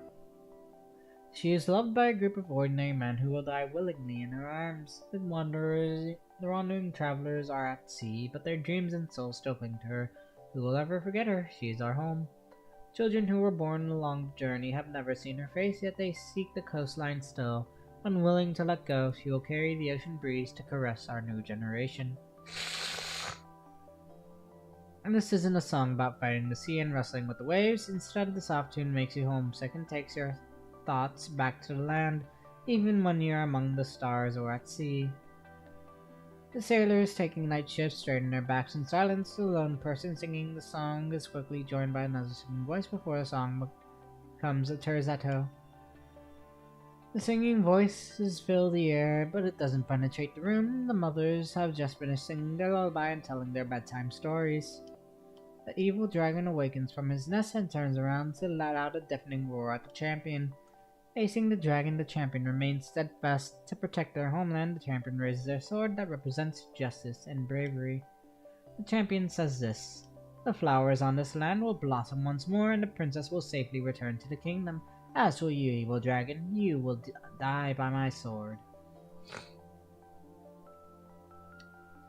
Like happy little kittens, the children sleep soundly and enter a dream where the champion and the flowers are. Okay, sailor, an excellent choice. That leads to another scene. Okay, the sun goes down on the horizon. It starts to darken the ship. Sailor on duty tonight is a man with solid skin who walks with a slight limp. As he is one of the sailors whom you may have met when boarding. He's always quiet during the day and tends to open up during the night.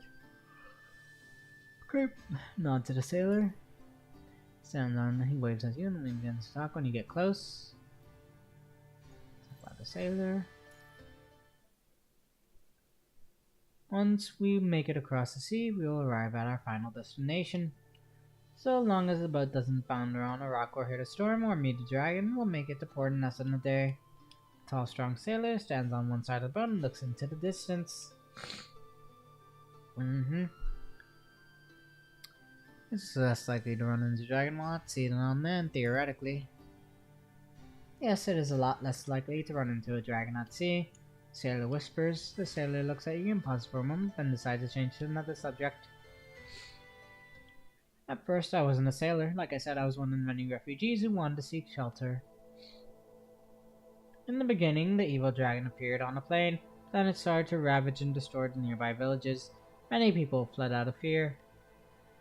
I followed the crowd and escaped from our village to the capital city. We didn't know what was hunting us. Perhaps it was a dragon, monster, or hunger. Or our weary bodies, or we were simply out of hope. Those things were like the tides washing against the shore and culling the crowd like sand particles.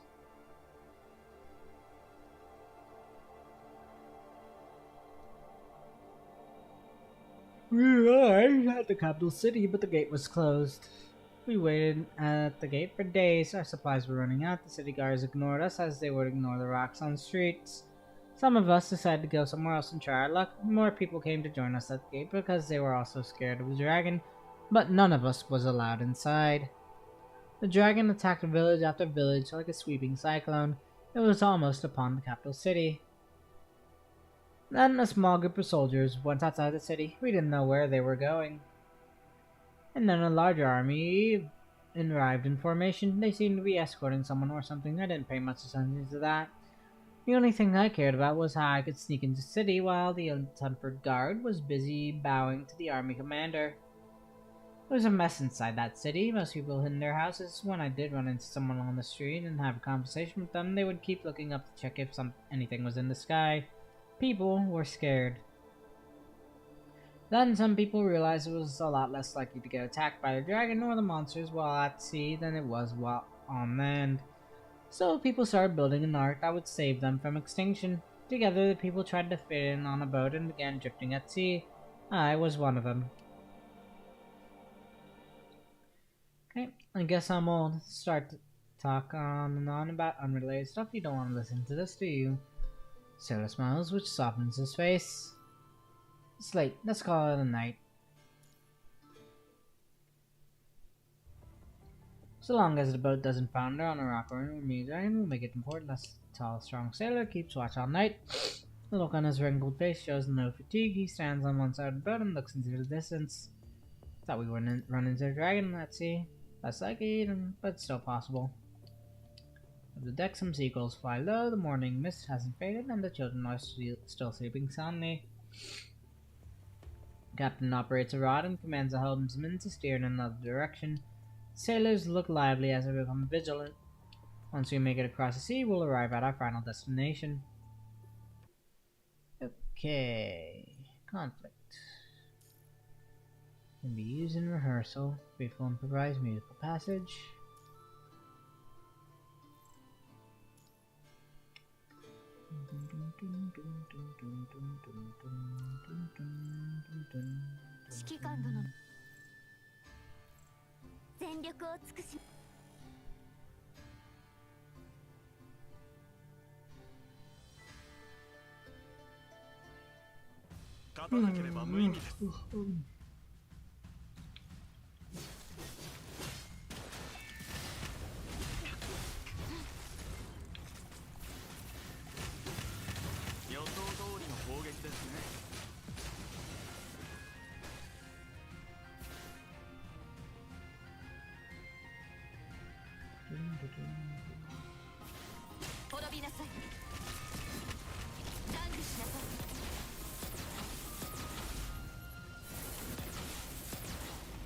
There we go.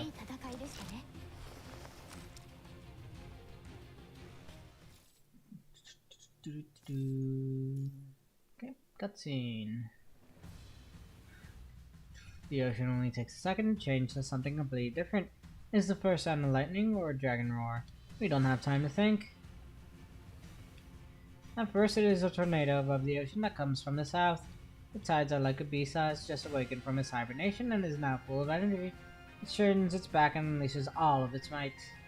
The raging storm is so powerful that all people once lived on the land in panic. A howling wind drowns people shouting and screaming. The grey currents are like a giant serpent that is hostile, unrelenting, and deadly. It strikes the boat. As for us, we are caught in the middle of the vortex. No one is safe. Yep. Next up. Lightning. Let's go take that.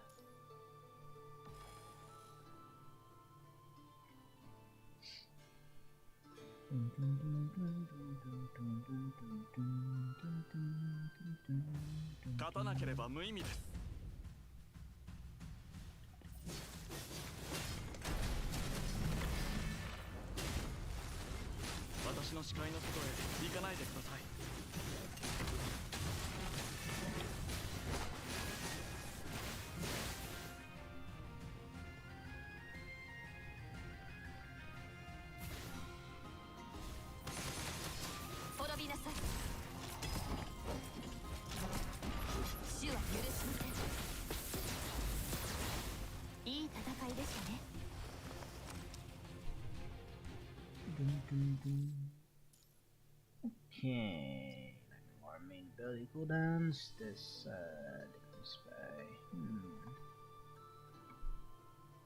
Let's see, some lightning orb.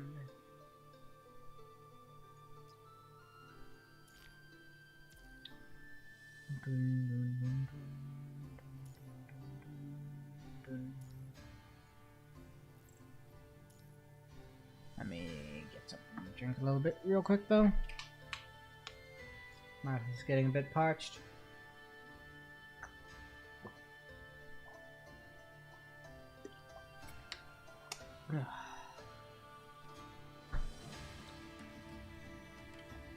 Okay, mission start.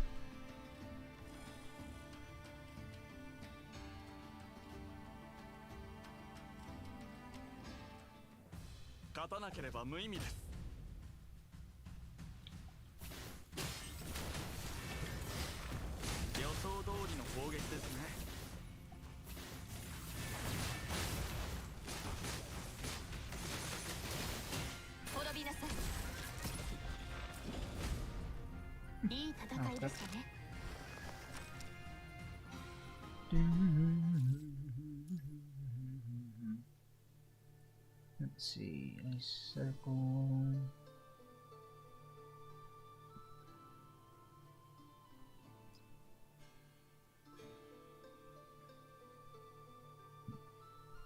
"23-second cooldown, 250% versus 20-second cooldown, 250%.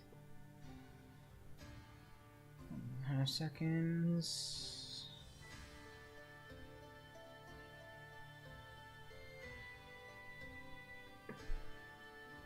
Let's take. Oh, I guess I could do this. Level up. And more ice.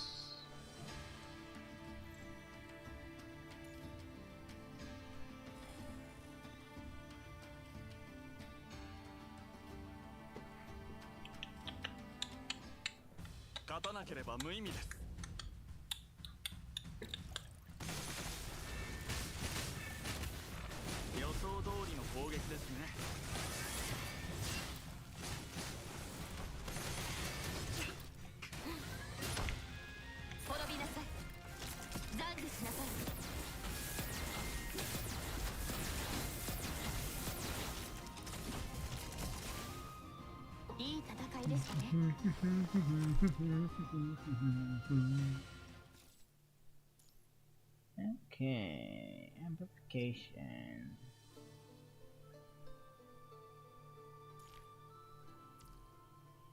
Okay, darken fire. Oh, actually, no, that's lightning. Let's go here.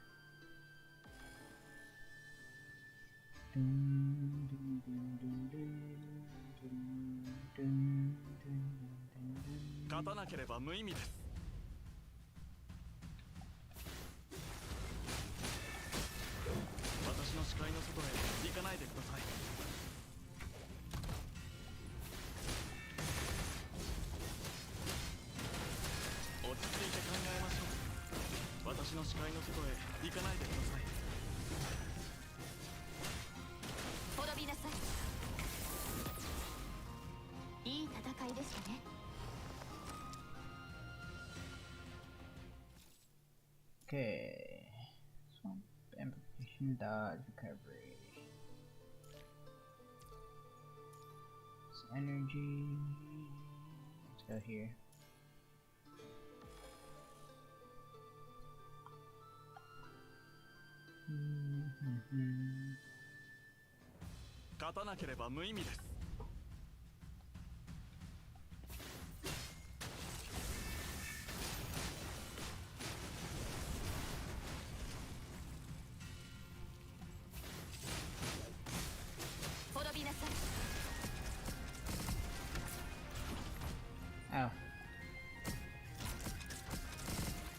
Oh.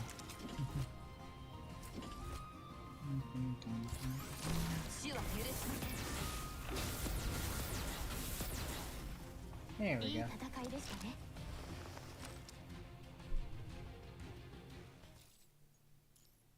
Okay, application.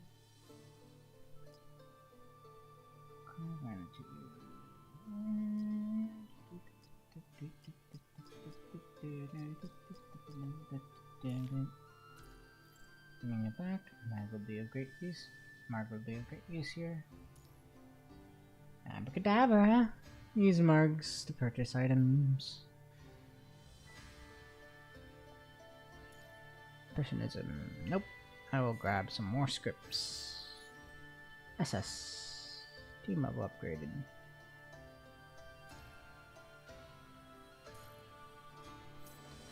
Okay. Next scene. Why is a dragon above the sea? Why isn't there a sound of a pipe? Is it drowned by the sound of waves? There is no time to come up with answers. The anchor has submitted to the storm. The evil dragon soars in the cloudy sky as if it is searching for something or running away from something. It twists its body and more roars. The sailor's shout is muffled by lightning and the dragon's roar. In this pouring rain, you can barely make out what he is saying by looking at how his lips move, and you try your best to hear what he is saying. Lure the dragon, the room, wood. These fragments of words fail to piece together in a meaningful sentence. The sea is raging, the hull is tilted to the point that people can no longer stand on their feet. In a daze, you can finally hear someone crying. Following that sound, you look in the direction of that room. The door is closed shut, making the room much safer than it is on the deck. The sailor stands on one side of the boat next to the room. He uses one hand to hold a barrel, and the other hand to maintain balance. Then he throws the barrels into the ocean one by one. Look around and realize sailors are scattered all over the deck, but the farther they are from the room, and the closer they are to the stern, the sailors open their arms more as if a banner. Lure? Suddenly an idea comes to mind. You have to figure out what the sailor was sailing. You run to the stern, the floor is wet and the deck's tilted. You struggle to maintain your balance and you have to rely on inertia to carry you forward. The evil dragon swoops down as if it has locked on its target's fast approach. It fast approaches you. Giant waves come rolling in. Conflicto. Cadenza. Grab this.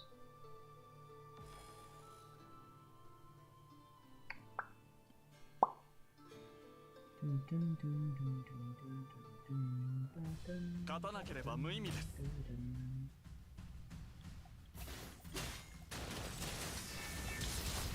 落ち着いて考えましょ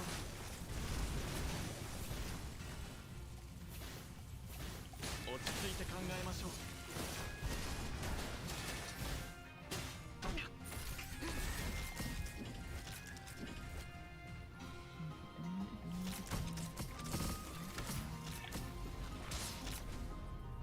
いい戦いでしたね。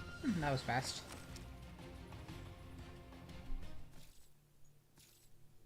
Okay, rehearsal.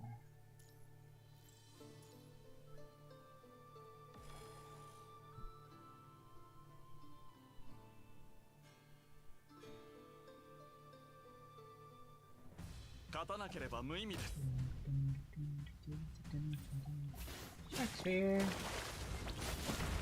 私の視界の外へ行かないでください素晴らしい戦術でした指揮官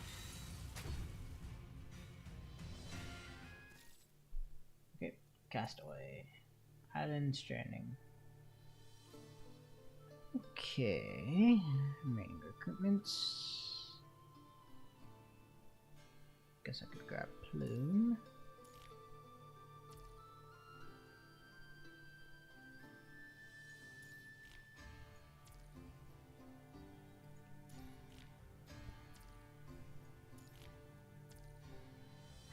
And Imperia.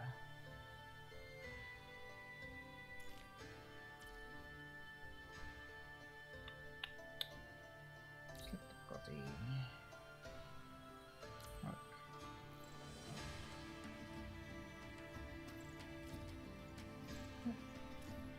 When you see the sky, there's a small sea near. You have a fuzzy memory being thrown upon waves and screaming for help. The last thing you saw was dragon holding its head high and two huge claws coming at you. You dodge the head, dodge it and held tight to a small boat under your chest to keep yourself from drowning.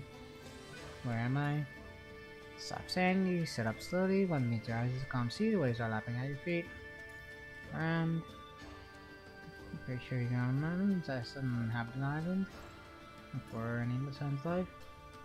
It's God Inferno, you decide to find out.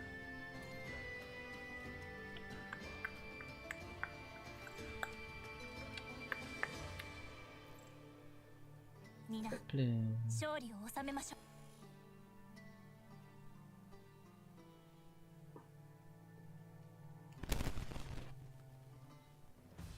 勝たなければ無意味です。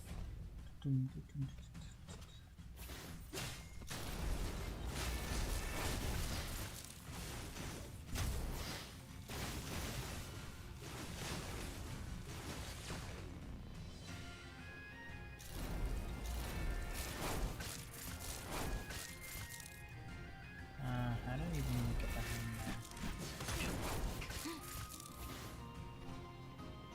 Maybe it's this right here.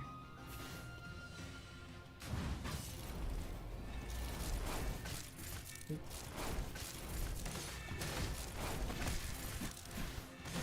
私は指揮官の翼です。指示をお願いします。この程度じゃ。天神のカラスは退きなさい。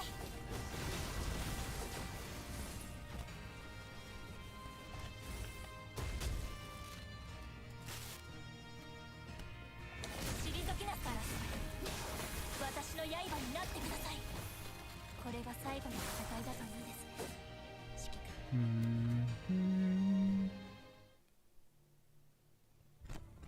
No more shipwreckage, splintered wood, or any useful items is washed up to the shore. Try to calculate how far you've drifted and for how much time you have been drifting after you were carried away by the waves. According to the information you have, after you lured away the Evil Dragon, the boat was unlikely to overturn.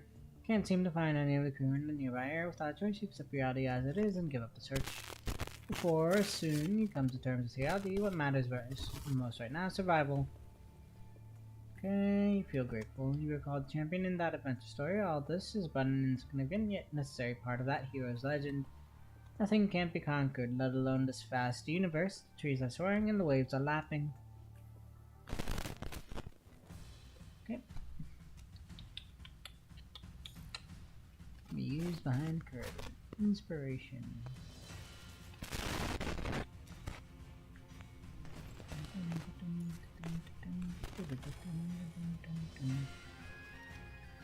Inspiration.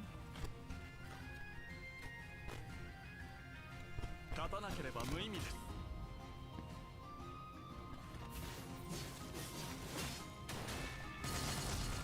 落ち着いて考えましょう。予想通りの攻撃ですね。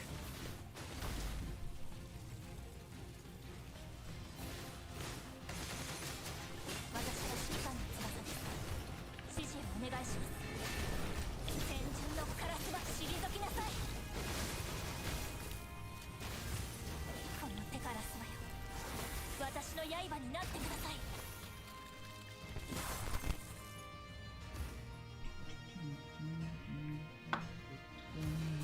勝たなければ無意味です。落ち着いて考えましょう。素晴らしい戦術でした。指揮官。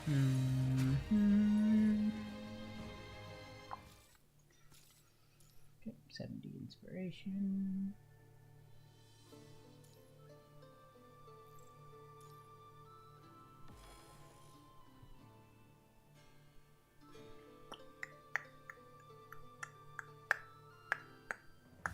勝たなければ無意味です」。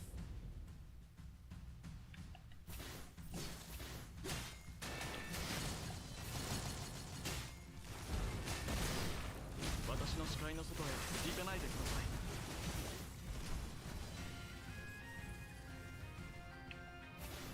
落ち着いて考えましょう。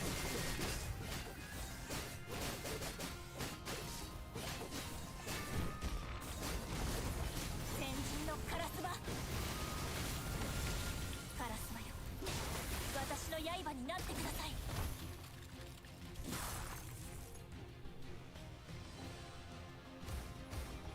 勝たなければ無意味です。私の視界の外へ行かないで。素晴らしい戦術でした。指揮官。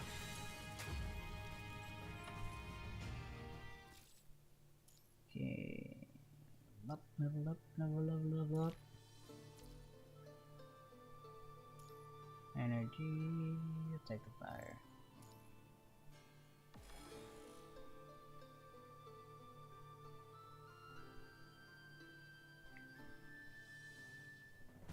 勝たなければ無意味です。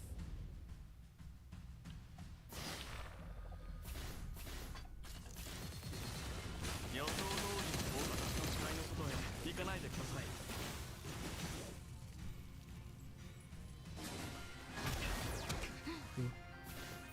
私は指揮官の翼です。その程度じゃ。先人のカラスは退きなさい。カラスはよ、私の刃になってください。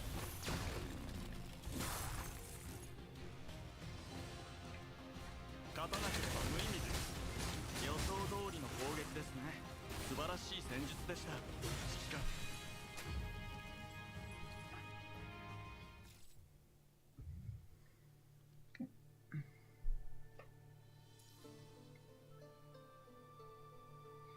Pick ability.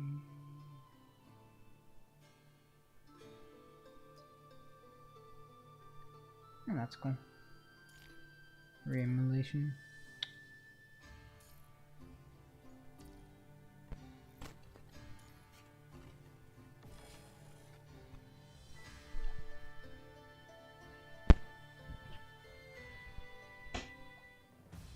勝たなければ無意味です。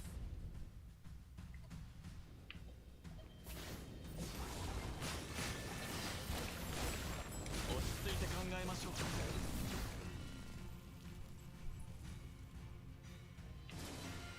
私は指揮官の翼です。指示をお願いします。先人のカラスは退きなさい。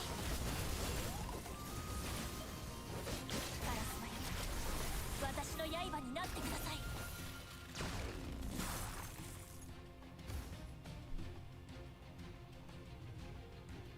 勝たなければ無意味です。素晴らしい戦術でした、指揮官。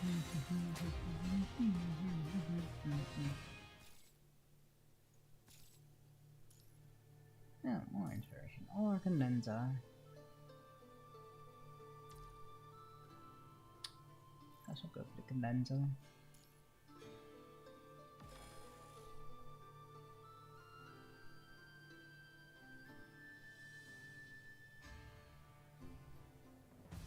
勝たなければ無意味です。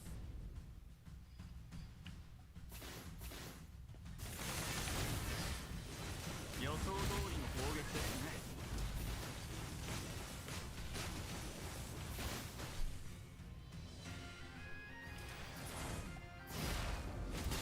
落ち着いて考えましょう。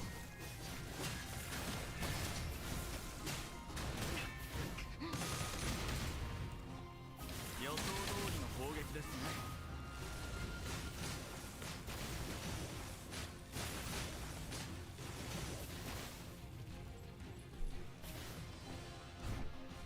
私は指揮官の翼です。指示をお願いします。この一撃で先人のカラスは、これが最後の戦いだといいですね、指揮官。Okay. Interval preparation.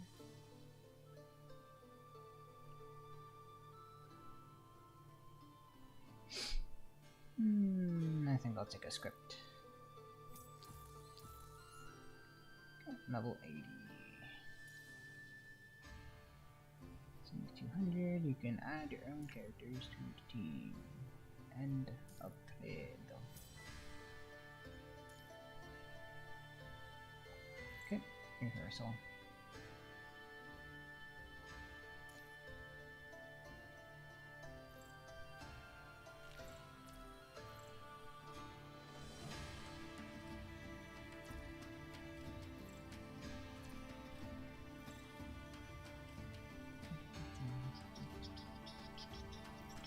Mina. Now, technically,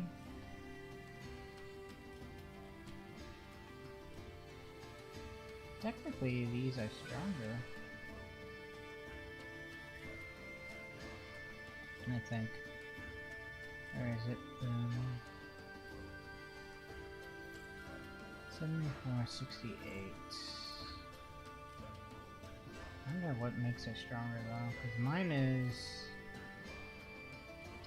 And it probably has more of the upgrades between SS and Triple S. Is my guess, because mine is maxed resonated.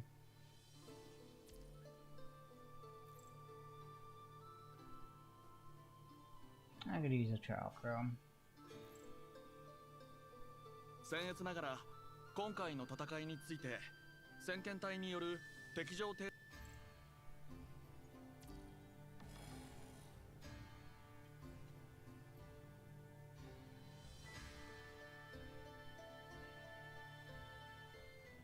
勝たなければ無意味です。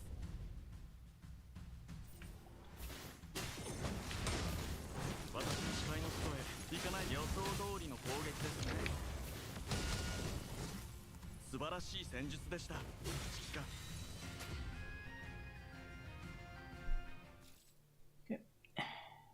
9.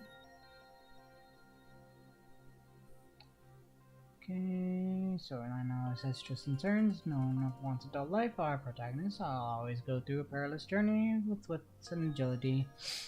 Villains are like faithful followers. Each of them carries important responsibilities that no one else can bear for them.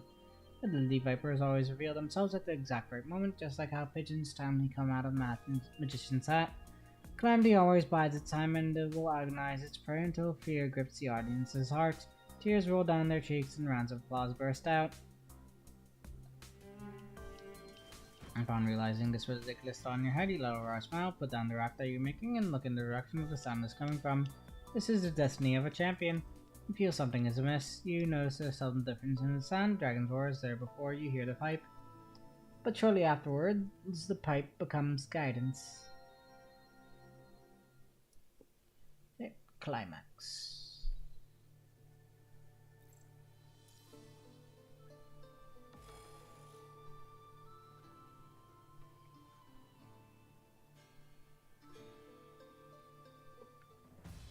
「勝たなければ無意味です」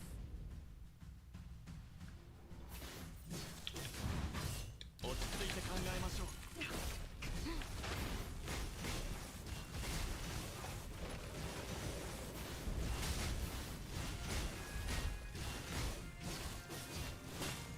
私はシカの翼です。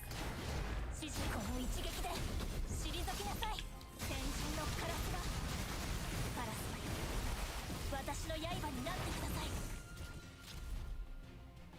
Okay. この程度じゃ。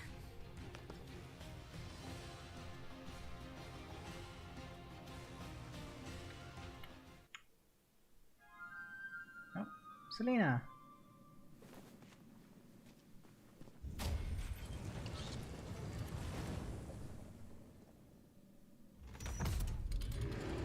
Org.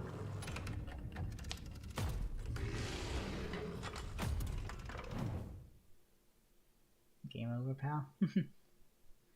Oof. The sound of a pipe that heralds death is too sorrowful to bear. It is a heartbreaking elegy. Your thoughts drift away and your body feels heavier than ever. You twist and grasp at the air, like a dragon struggling to free from the invisible shackles. Like a dragon struggling to break free from invisible shackles, the bellow, the shriek, and the melody of madness slowly lose their order as the sound of the pipe fades away like a weary man severely carrying a broken tune. It is the last cry of his hoarse whisper. The sound of that pipe suddenly comes to a stop. Then goes quiet abruptly. Plink, plink, plink, plink.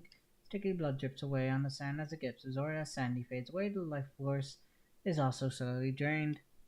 The dragon's claws are cold and sharp. You feel like you're nothing but a chunk of meat in the shape of a human, or merely a skeleton pegged down in the name of agony and unable to break free. Agony and relief are like twins in a room. Fantasy and reality are intertwined and mixed together. When have you speculated about this sort of boundless pain before? Have you ever felt something similar? Are you in a dream? There is a figure slowly coming into view in your mind. Devouring dismemberment, fusion, a girl's broken body and a soul lasting for one eternity are painful fragments embedded in memories impossible to be removed. The distressed girl, now trapped inside the giant monster, must have endured agony that is 100 times, even 1,000 times worse than yours. You can see the tragic events in the past from those eyes that look like amethysts. Was it save me or kill me? The memories are a blur. You struggle to keep your head straight as you suddenly feel overwhelming guilt. The lingering sound of a pipe and a mysterious sorcery manipulate the dragon, bringing calamity and death to this world. Can this be the revenge of that girl, or is this the consequence of another person's sins? Mustering the last bit of your strength, you struggle to turn your head slightly in the direction where the sound of the pipe is coming from. Your vision starts to blur. The girl playing with the pipe and the disintegrated figure slowly become one. Is this a fantasy? Are you running away from the ugly truth? In the distance, a girl looks slightly nervous and tense. She keeps a firm grip on her pipe, her bangs hanging down and covering her face as she stands alone in the desert, like a desert island. Or a deserted island. Surrounded by endless silence and sadness, this desert island is anything but lively and relieved, the complete opposite of what you thought it would be. All senses have become blurred and unresponsive. Memories grow dull and vague. You can hear faint whispers in your ears. Gomenasai, gomenasai. I couldn't save you. I killed you. Who's talking? It's me or you? Now on the spirits to enforce, art to enchant, and my ending is despair. The eyes of that girl are glowing. It's as if she is looking at another world through a cold wall. As her emotions get intense, her voice lowers with a trembling tone, almost too subtle to be heard. He drops into the water, facing up. The vast skies come swooshing down. What happens after that? Is everything okay? Where did the dragon go? After that... Cute, young Selena and Nyla. Is this the end of the story? It ends with a tragedy filled with regrets. Cain, Cain. Feel like you are drowning. Your organs are soaked and immersed in water. Swelling and aching, you dizzy and disoriented. You just feel as if you just woke up from a dream, unable to tell where it begins or ends. Your instinct is driving you to inhale deeply. It is almost like even the smell in the air has changed. This overwhelming disappointment still pulls at the heartstrings. It is as if the soul returns to the body in the blink of an eye. The visual of red quickly fades away, and the heart starts pounding again. A hand gently lays on your shoulder, and as the other hand goes around the back of your head and takes down the connection device you are carrying. You see Isla. Her face is close to yours. She slightly leans forward and puts her hand on your shoulder. Her glowing eyes looks you in the eyes. It seems she's checking on you. What happened? Right after you finish your sentence, the memories start coming back. After Operation Red Tide, Graven followed the main troop and returned to Babylonia under Hans's lead. After you were done with the missions on the surface, you immediately got in touch with Isla and told her everything you knew about Selena. After that, Isla asked the Parliament for permission to investigate the surface several times, but all requests were declined due to various reasons. Things were complicated on the surface. Things are different this time. I'm sorry, but even I can't do anything now that the request has been declined. After the operation, the construct troops responsible for searching the surface quickly hopped in and started helping with the other work. They will scan and record every scene, recycle samples they collect, and bring those samples back to Babylonia for analysis. If there is any clue about Selena. Upon mentioning that name, Alan pauses for a while. The name belongs to a well-renowned artist. Every WGA member knows her. The World Government Association of Art will mobilize every possible resource to get down to the bottom of things. Before the investigation and sample analysis bear fruit, all we can do is wait. Isla accepted this proposal, and as you wait for the analysis to yield results, Isla comes to find you one day. She extends an invitation to you. You are the last person to have seen Selena. I hope you can... Isla's voice pulls you from your memories back to reality. What you just experienced is called a theater play. Isla relaxes her arms and straightens her back, and you notice Isla is holding a small holographic connection device in her hand. Looks like some sort of exquisite crown that is more like a retro cosmetic item or a symbol of high socioeconomic status rather than a technology product. It seems this immersive holographic theater play technology can still use some improvement in terms of its user experience. The side effect is much worse. We need blah blah. Oh, is this the inside of a commandant? Yep. You see the familiar impish grin on Nyla's face, but her eyes are dead serious. You don't seem well. Yeah. Even when you are not on a mission, you always pay attention to your surroundings, calculating, analyzing, and using that as information. That is a good habit. Many excellent creators do that as well. Isla suddenly pauses as if she's thinking about her missing friend again. Could you tell me? She adjusts her posture and turns her back a little as if she is preparing for a hard to swallow truth or waiting to hear her death sentence. What did you see in the theater play just now? It was a story about an evil dragon. Isla does not look surprised at all. Were you the champion, or should I say, were you playing the champion in that story? Perhaps I was. In the end, the dragon killed me. It is nothing like the ending of the story I remember. Did Selena write this story? Have you heard of the Acadia evacuation? I have. Wait, nope. I wanted to do the I have though. This is not for performance art, written by a young talented artist. Its debut in the magnificent Grand Theatre of Babylon. It was a sold-out show. People tried desperately to get a ticket. It was the first opera Selena performed on stage and her first opera that became known to the public. The Tempest brought Selena and me together. In a small exposition, the girl used her makeshift holographic projection device to demonstrate her own adaptation of a classic show that belonged to the long-forgotten Golden Age. Duke Prospero forgave Antonio. The people of Naples continued to live on in a beautiful land, as always. Naples was still a place of hope, despite the occasional disputes and conflicts. The anticipated ending stays true to the original, a happy reunion. Back then, Isla wasn't sure if there was any meaning to this. After she embarked on the same journey, she slowly realized the truth. The true intention of a creator is always revealed in their work. It is clear what the creator thought about, went through, and wanted to express. It doesn't matter if it is colorless speculation or intense feelings of anger, arrogance, innocence, complacency, humility, desire, or hopelessness, including everything that you can and cannot be put into words. So, why did the story end this way? After the Acadia evacuation achieved success, Selena turned down all the invitations, whether it was about an interview or celebration party. Instead, she filed a request to me, asking if she could go on a holiday. I said yes. Some artists are scared they might lose their ideas in this world filled with distractions. That is perfectly understandable. Back then, I agreed the Acadia evacuation was merely the beginning of Selena's great career. During that time, I had only met her once. Selena, our artist of the new generation, is different. She is the media's favorite, but in Alan's eyes, she doesn't appear to indulge herself in any of this attention. Her hair is a mess and she seems to be in a hurry. It isn't the kind of manner you would expect from someone with her status. It is almost as if she is still fighting her enemies in an eternal conflict, and there is no time for her to rest or even just catch a breath. She filed a request to me asking for a long-term lease of the Association's theater, play machine, Hamlet, and access to submit data. That was when Alan noticed Selena had been keeping some raw data files and software with her, including the notebook she used when she first joined the WGA.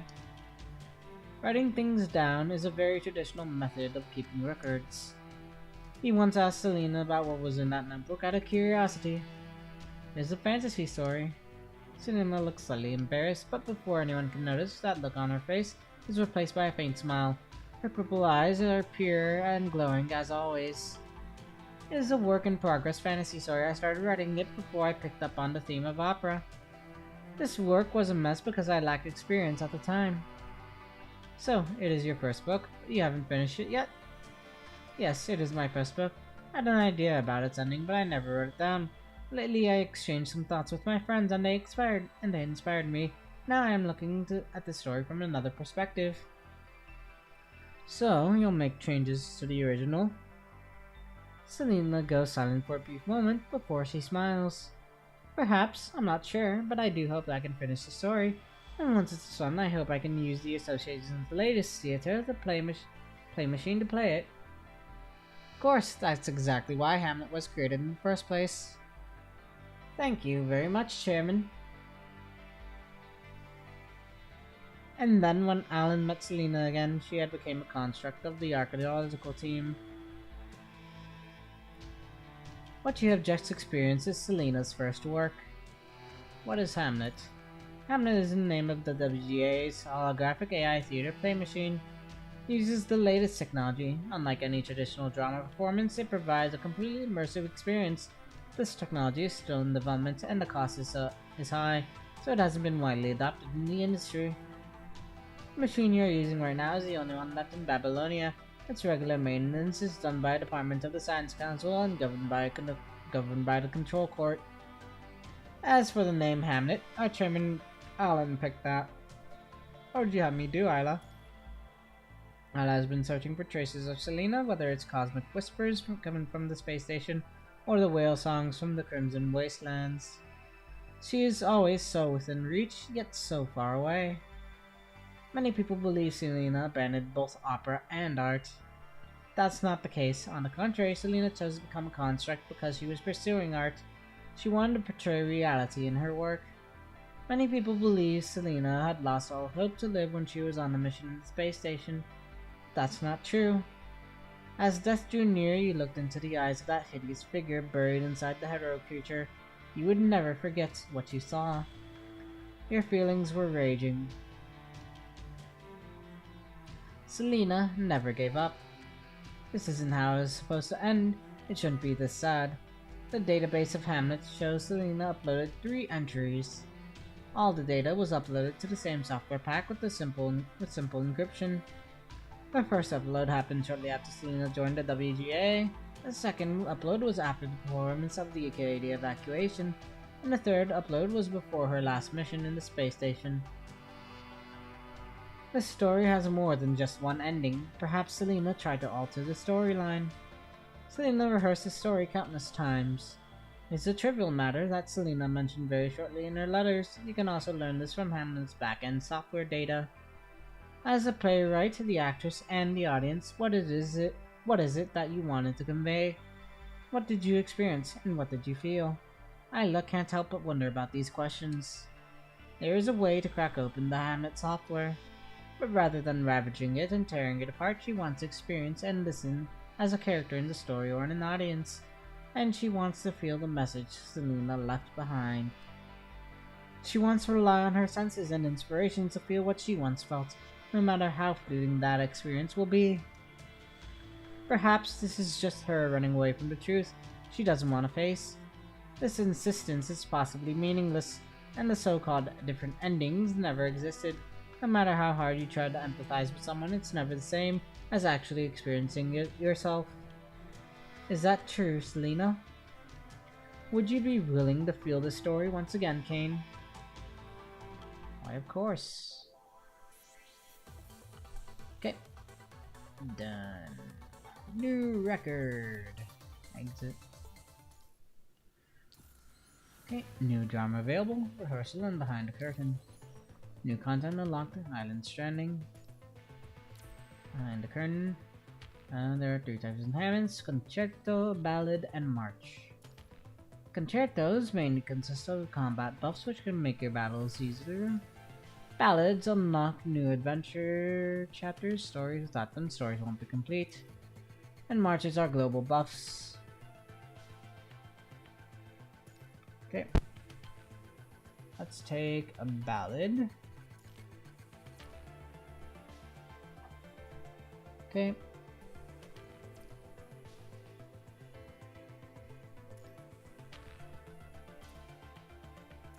Marges. What about this? Initial marges. At the beginning, gain extra marge. Times 50.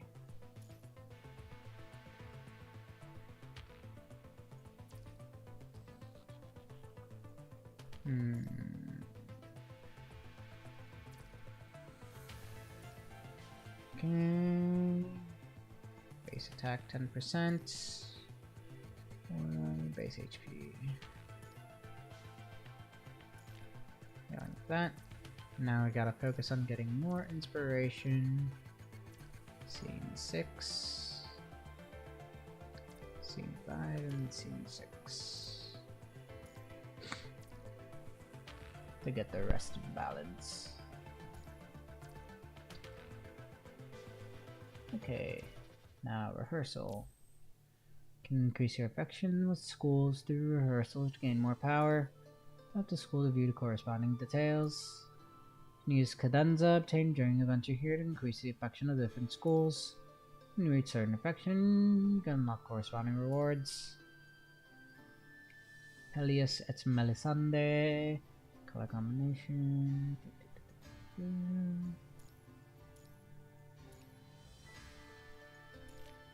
Impressionism.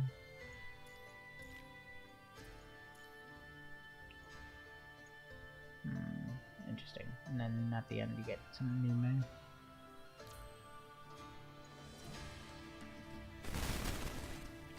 And then there's nationalism. And then realism.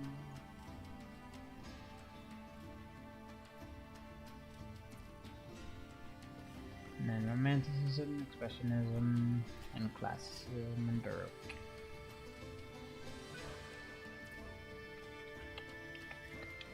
Stage Codex, other items. Palace et Melisande. Get Impressionism in the theater. Level 1, clear 35 nodes, seek to level up. Sword to fight. 35 battles.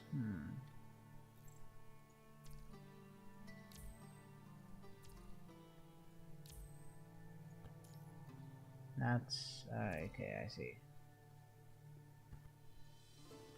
So none of that. So fire, ice, or I think that's dark for impressionism.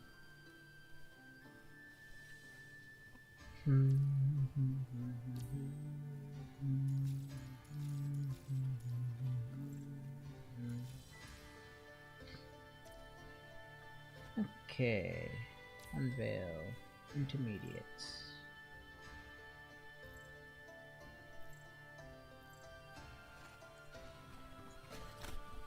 That's from stage 5, yep, stage 6.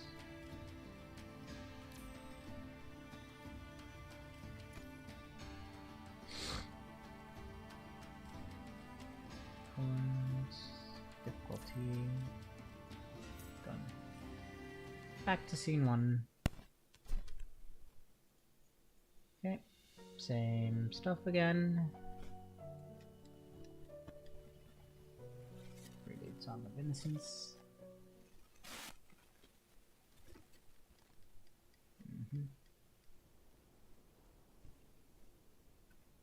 And back in the woods.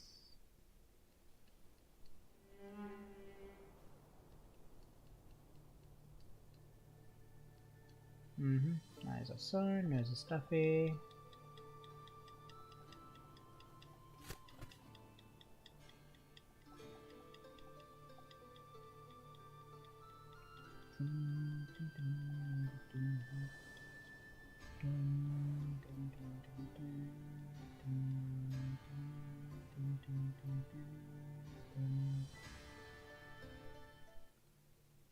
Okay, who shall be recruits?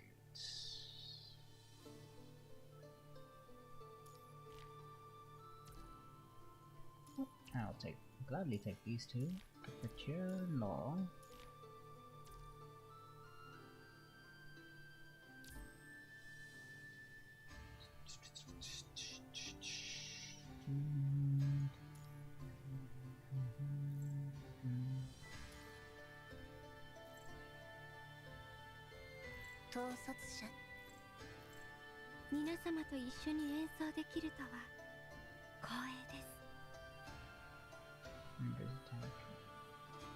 Okay, 10 and 5.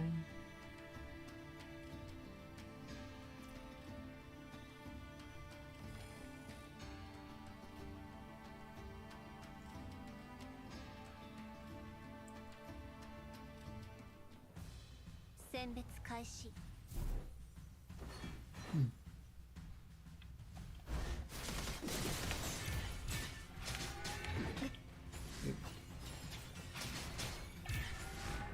メヌエットの時間です。 Get too late. ファンタジアが始まります。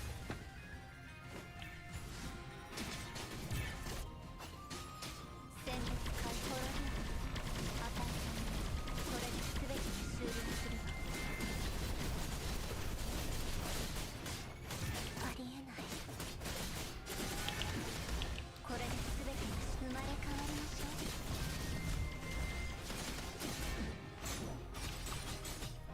準備完了。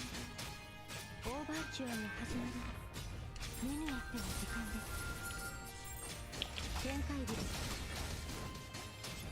ファンタジアが始まります。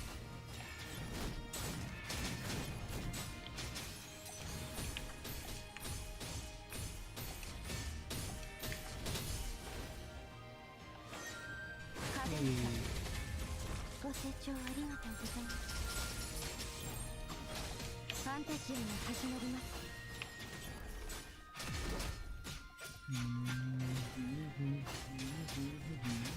ファンタジアが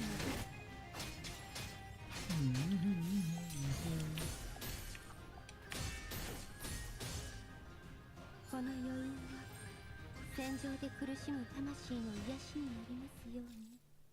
Okay. Give me that. I know that's fire, so.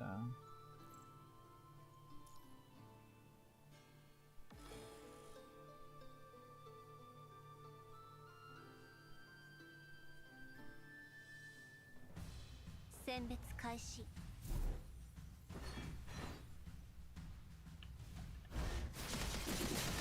りえない。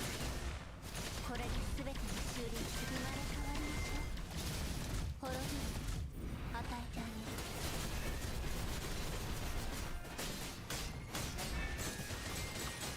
ファンタジアが始まります。ファンタジアが始まります。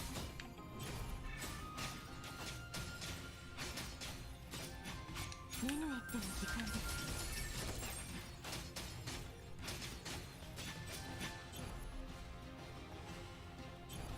選別開始。滅びる。与えてあげる。これで全てが終了する。懲罰はここに降臨する。これが昇格ネットワークの力よ。分かった。 Okay, now the place to sleep. Okay, spiderweb. One away in your dream, do the fire grind, the friggin' gem, go starting on back nearby. Okay. Baroque.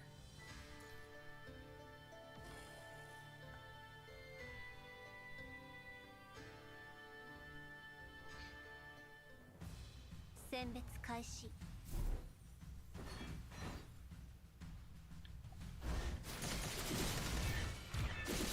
これで全てが終了する。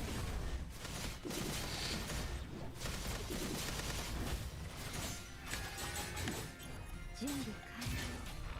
オーバーチュアのファンタジアが始まります。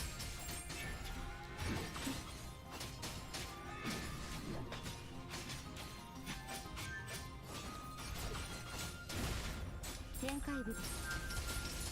ファンタジアが始まります。選別開始。滅びる。与えてあげる。これが昇格ネットワークの力よ。分かった。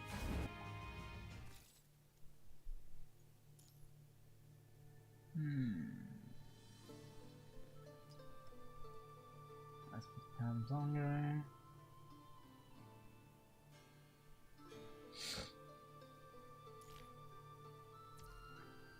Doesn't take more of that. Brainstorming power. 選別開始。 To be even more giga-brained. 生まれ変わりましょう。これで全てに終了する。ありえない。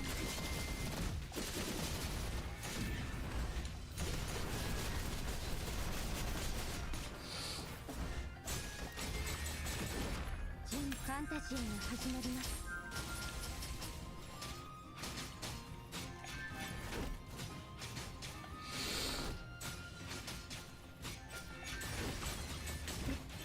展開部選別開始。ポロデュース与えてあげる。ありえない。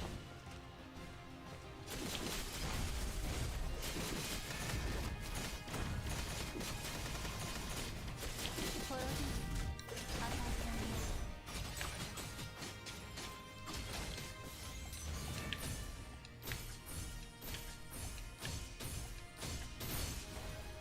この余韻は戦場で苦しむ魂の癒しになりますように。 Okay, campfire. Go ahead. Do the ashes. Give me that gem.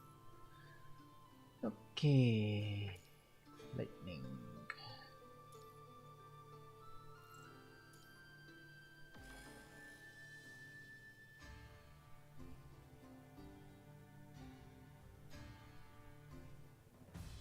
選別開始。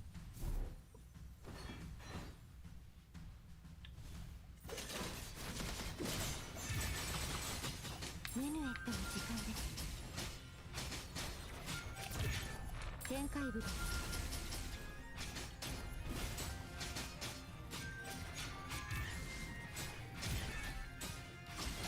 選別開始。生まれ変わりましょう。これで全てが終了する。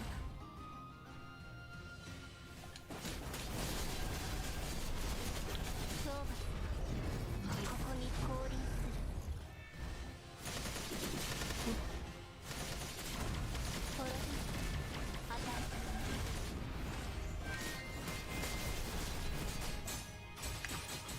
展開部です。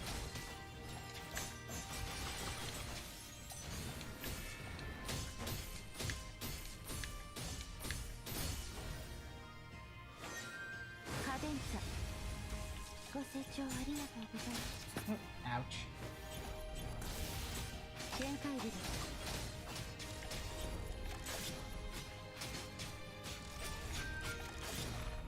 展開部です。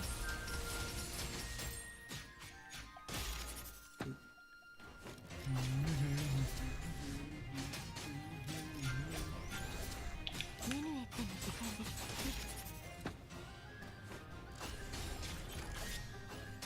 選別開始。生まれ変わりましょう。これが昇格ネットワークの力よ。分かった。 Okay. Not edge, not edge indeed.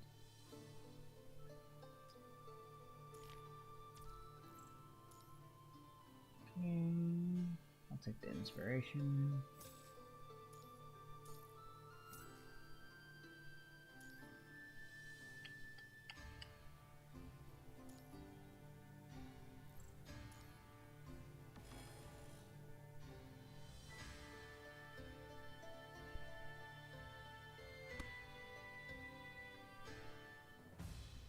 選別開始。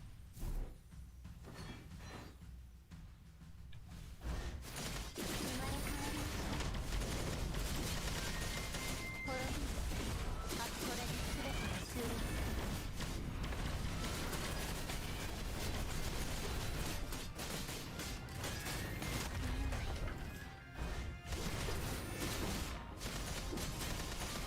生まれ変わりましょう。これで全てが終了する。準備。メヌエットの時間です。メヌエットの時間です。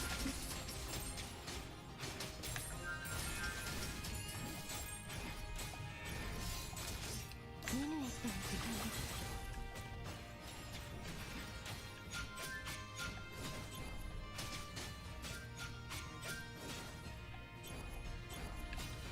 選別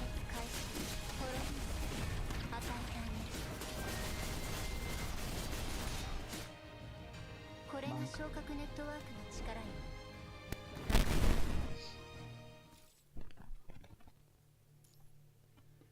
Okay.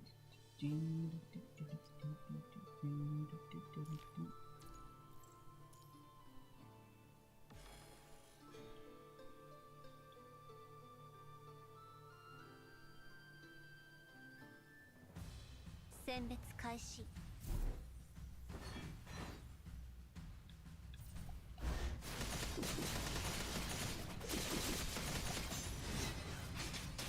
準備決定。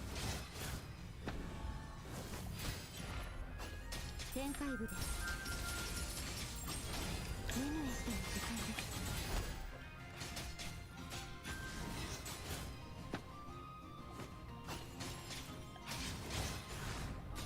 展開部です。選別開始。これで全てが終了するわ。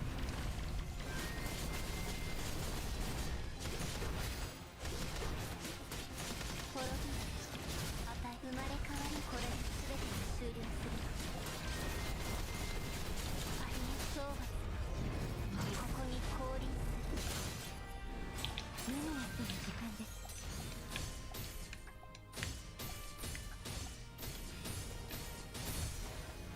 この余韻は戦場で苦しむ魂の癒しになりますように。 14. And lose your way. Guidance of the buds.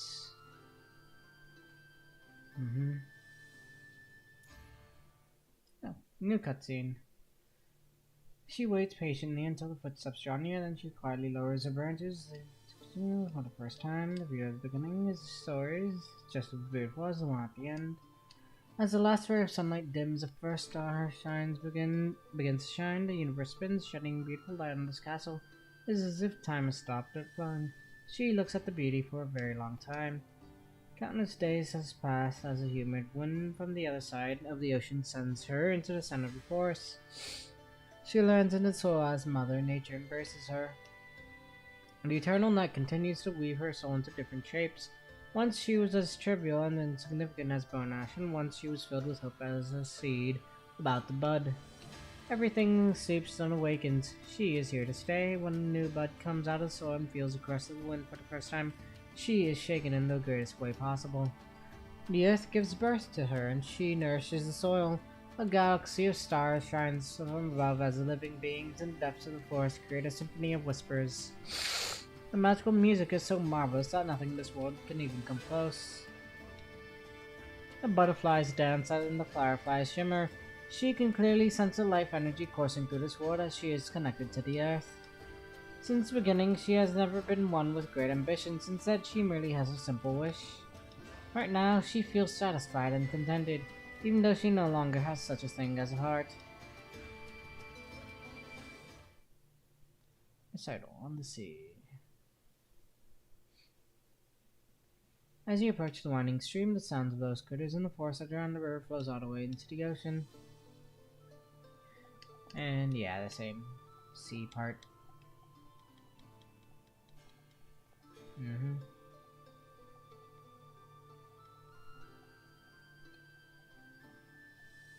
Yep. Eventually changes the subject.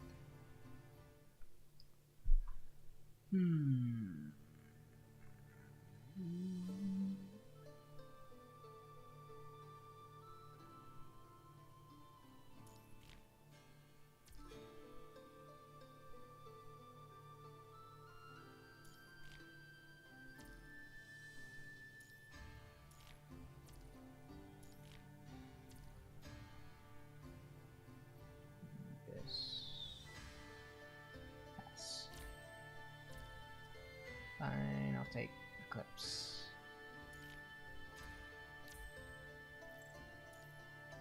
Okay, this is not our ship bound for the BC's Joyous Island.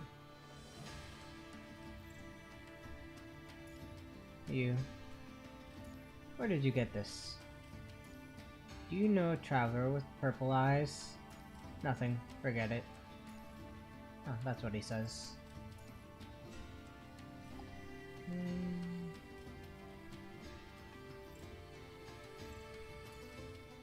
Walk around on deck. Walk on deck. Surprisingly, there are many children on the ship. People run around and chase each other, but they have own sailors' own clothes. But when a child does pass them up like the wind, the adult will grab the child by the shoulder and tell them to watch themselves.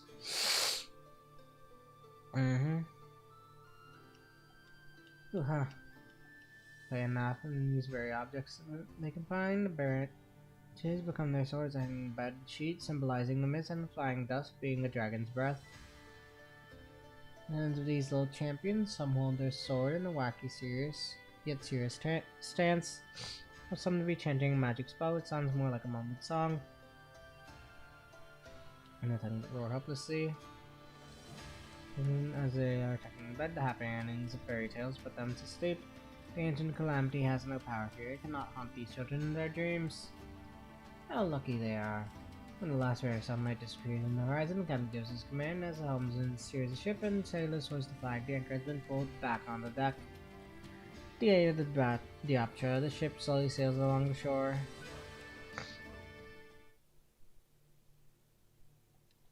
Weather's been nice these past few days. Everything's such as okay, yeah, same stuff as before. Okay,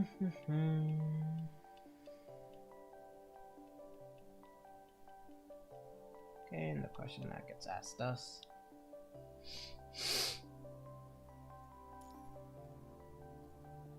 Okay.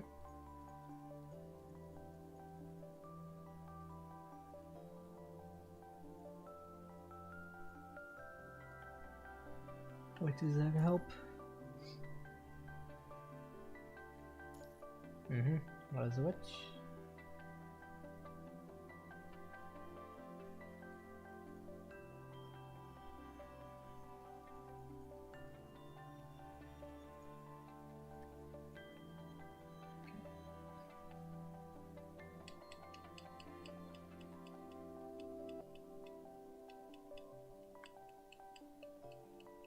Do all of these.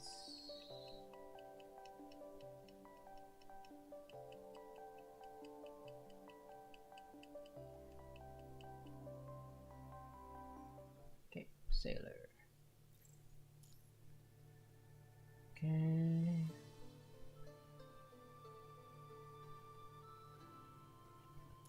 Enjoy the breeze.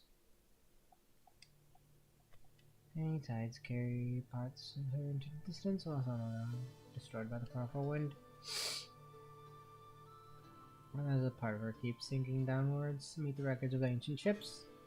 Skull mats lean on one side, countless treasures lay silent at the bottom of the sea. As always, people live in the present, never look back. To find peace, you can nip sails. The soul's lost at sea, do not possess true freedom. Final wish has yet been fulfilled. Is that why she's still bound by mortal coil? The reason her soul is stuck in this long-lasting cycle, never to rest in peace. That last part of her is swirling and caressing the traveler's hair as the traveler gazes into the distance. But she can't stay for long. Instead, she has to lie on the sun, wind, waves, praying for a blessing upon all that she sees and harmonizing with the homesick tune.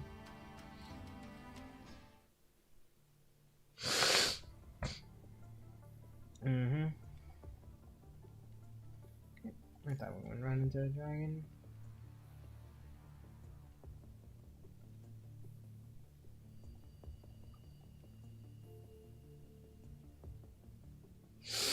And then the stormy sea.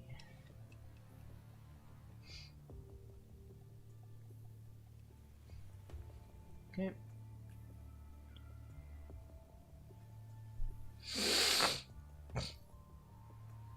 Then you go in to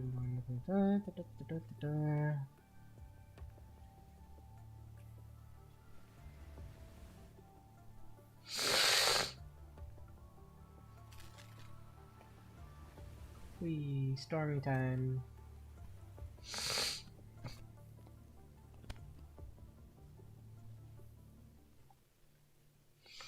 I will gladly take this.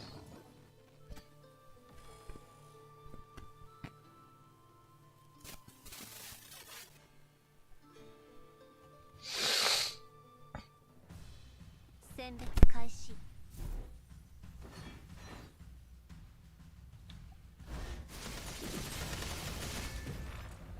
まれ変わりましょう。ありえない。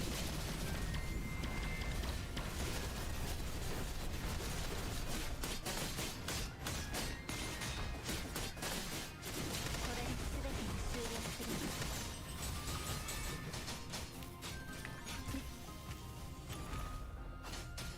展開部です。メガへとの時間です。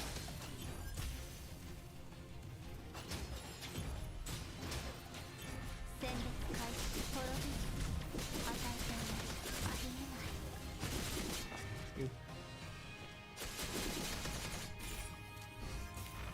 滅びる。与えてあげる。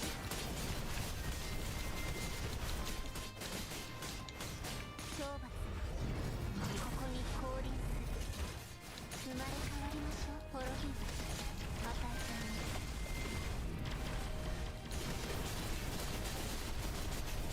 懲罰がここに降臨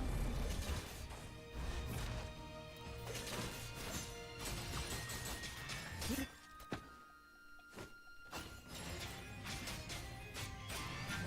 ファンタジアが始まります。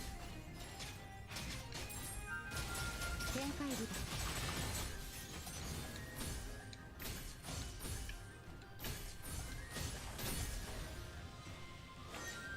カデンサ、ご清聴ありがとうございます。生まれ変わりましょう。これで全てが終了するわ。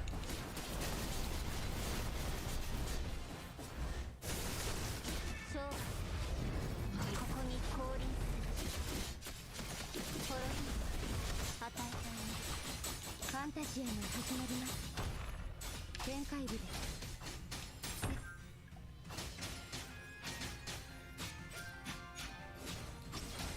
展開部です。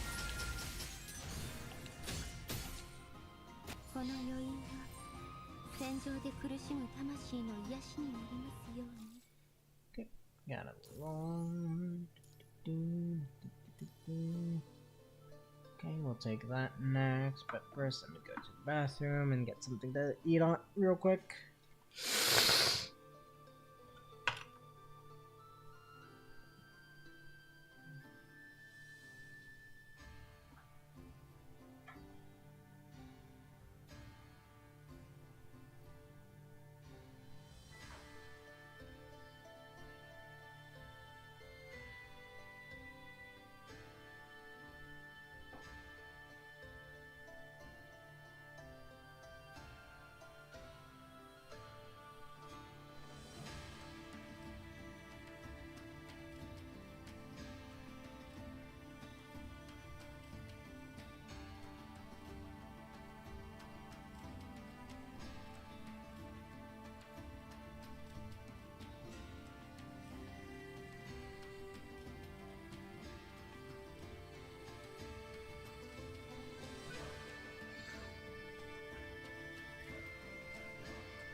Okay, took a banana and got me some goldfish. Goldy fish. But we'll finish up this section and then probably call it a night there after we get through this entire set.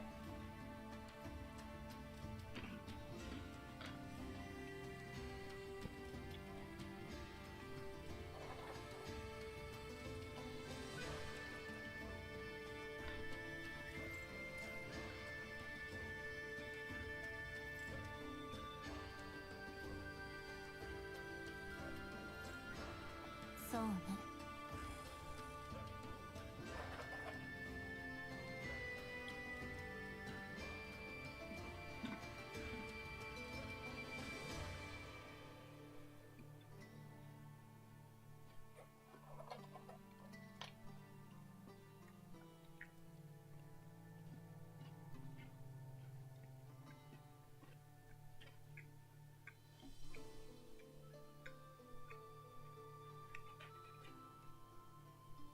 I hope it didn't freeze.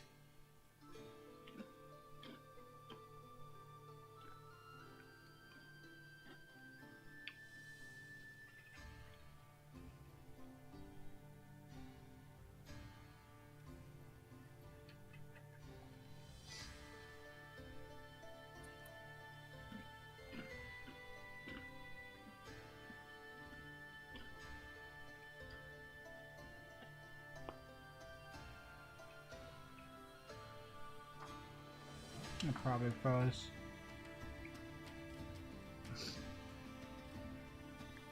Let me just take a couple more handfuls of this and then I'll reopen the app.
夜明けが来るまで。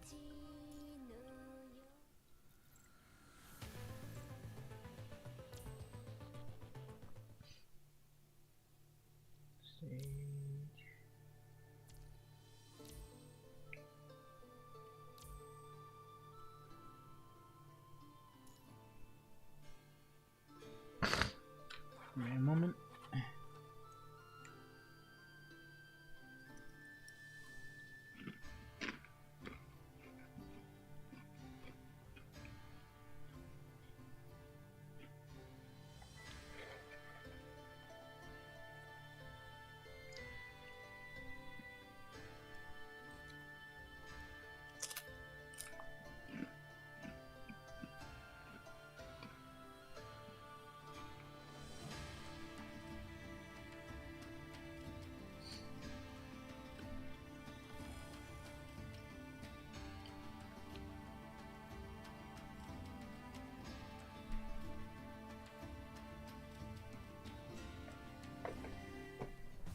「選別開始」「これで全て揃い与えてあげる」「ありえない滅び与えてあげる」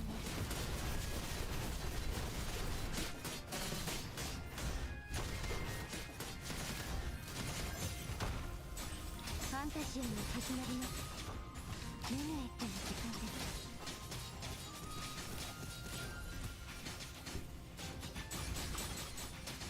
限界物私を見たまま深淵に消えるんだ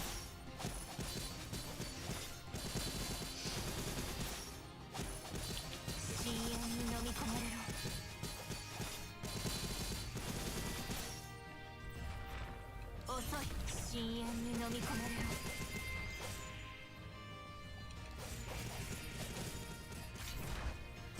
戦術開始。これで全ての終了が限らない。これで全てが滅びる。与えてみる。懲罰がここに降臨する。これが昇格ネットワークの力よ。分かった。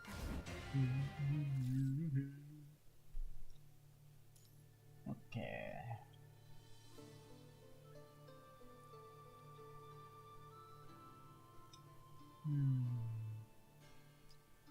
I'll take that. Give me the rain power.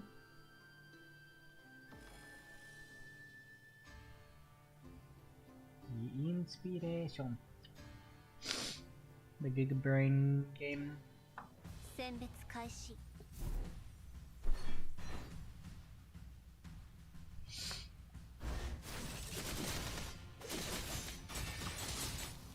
準備完了。ファンタジアが始まります。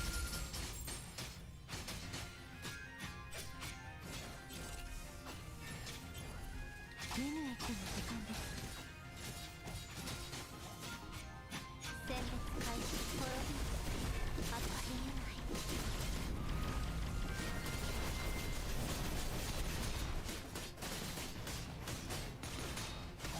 生まれ変わりましょう。これで全てが終了する。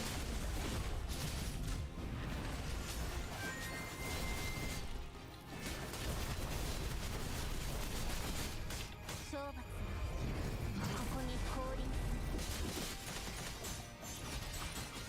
る。ミヌエットの時間です。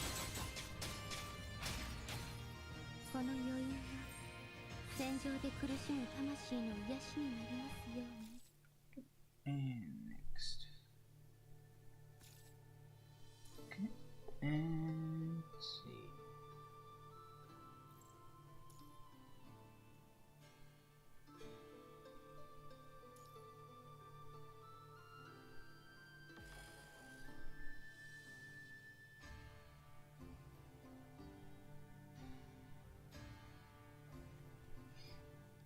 選別開始。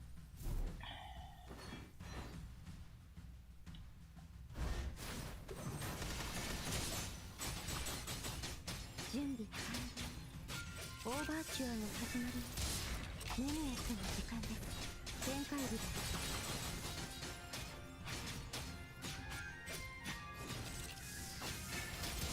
ファンタジアが始まります。滅びる。与えてあげる。これで全てが終了する。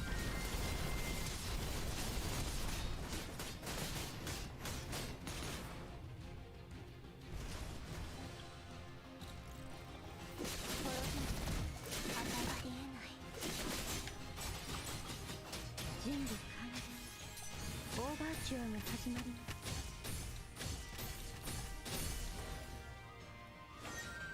カデンツァ、ご清聴ありがとうございました。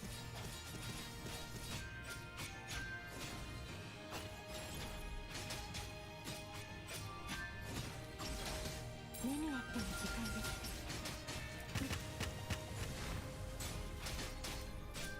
メヌエットの時間です。この余韻は戦場で苦しむ魂の癒しになりますように。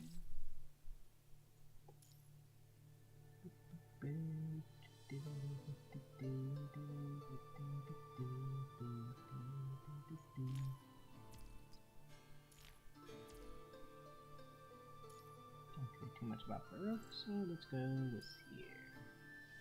Get that cadenza.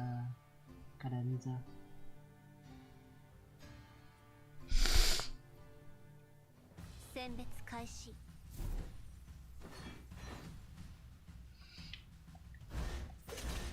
生まれ変わりましょう。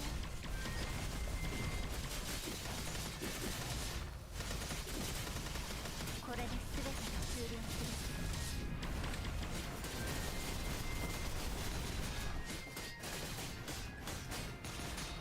生まれ変わりましょう。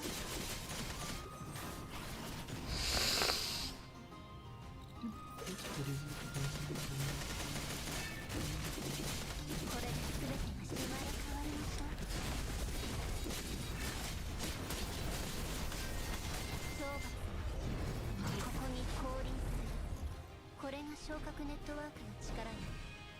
分かった。 Gimme. Brain power.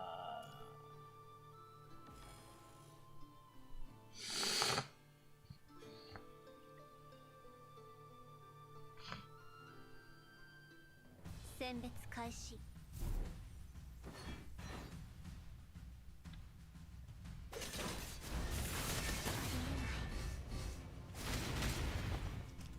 私を見た者は深淵に消えるの遅い。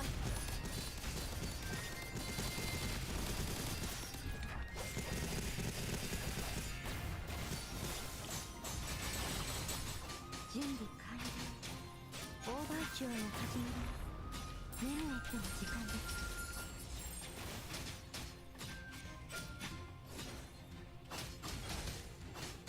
メヌエットの時間です。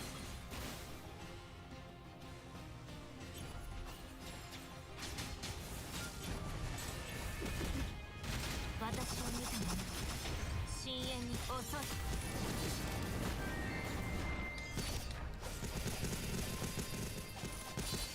深淵の豪華で全て終わらせてあげる。選別開始。トロフィー生まれ変わりましょう。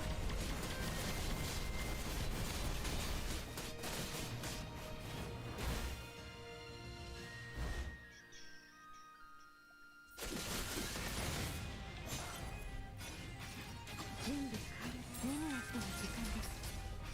ファンタジアが始まります。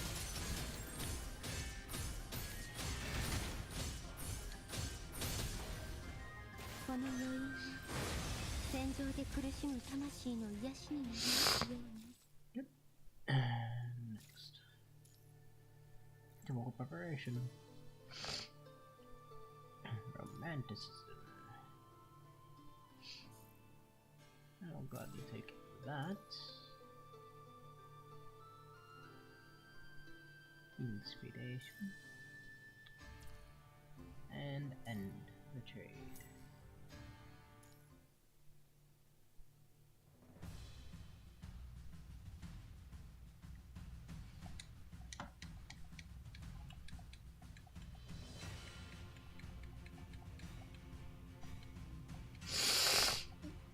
Actually, I want to eat a bit more, so I'll put that on auto.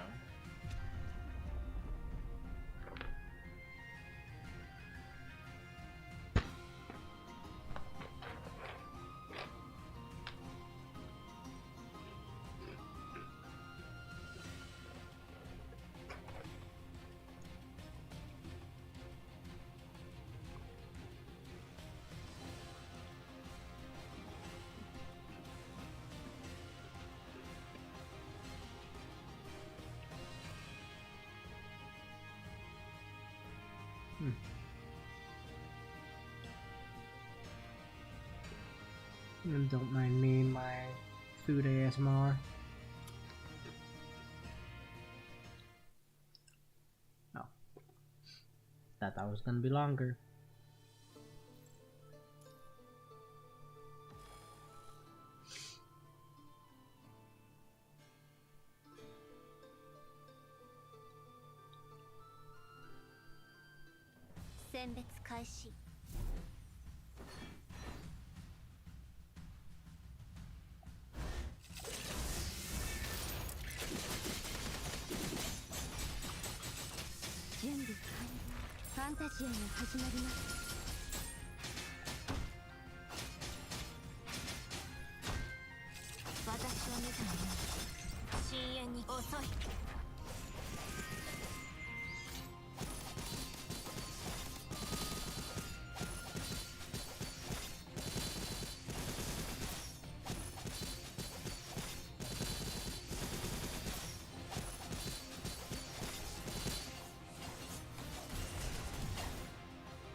昇格ネットワークの力よ。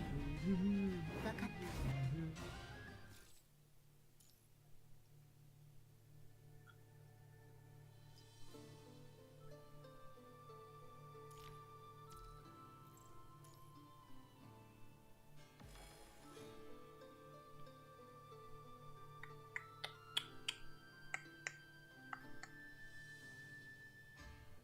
選別開始。 Sharks here. これで全てが終了するわ。うまく入らない。滅びる。与えたりな。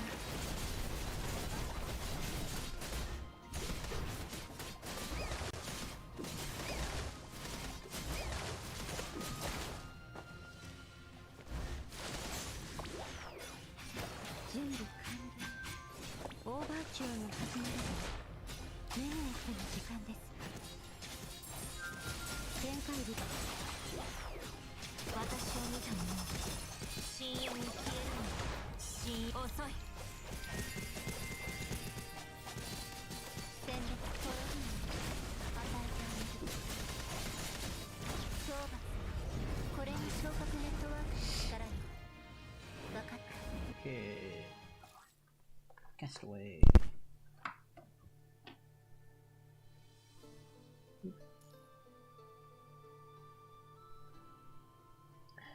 Okay, let's see. Pulse. What do we want? Lux.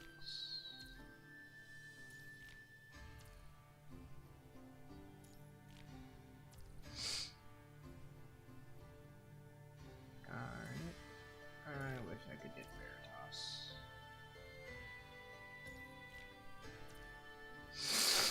Oh well.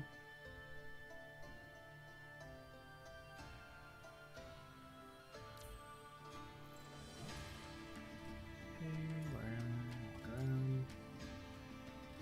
Walk along the coast. She is the goddess to whom this eternal dirge created the waves lapping the shore dedicated. Her ending is preordained. In countless cycles, she is always imprisoned on this lone island. The shackles are now part of her soul. As the tides ebb and flow, and as lives blossom and wither, forgotten things return to oblivion. Who has gazed at her with sorrow in their eyes? Who has brought her to this place? Who has cast a spell on her? And who has taken away part of her? She was whole once, but then torn apart by time. After hundreds of horrible nightmares, time lost all its meaning. What keeps her going? Does the present she even exist?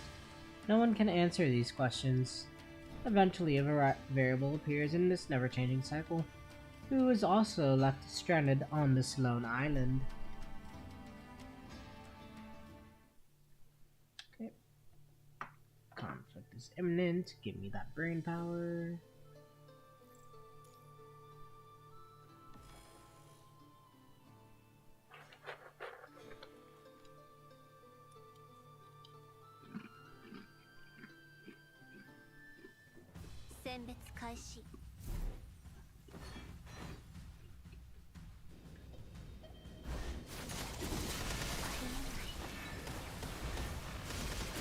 Alright, I forgot to put beer in.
ファンタジーが始まります。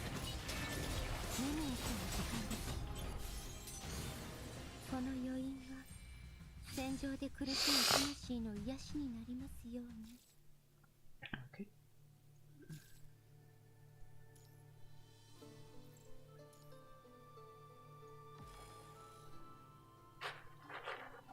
And I forgot to do it again. 選別開始。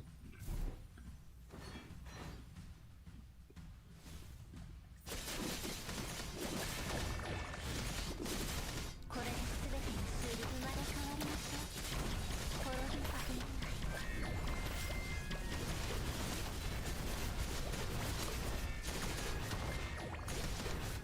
懲罰ここに降臨する。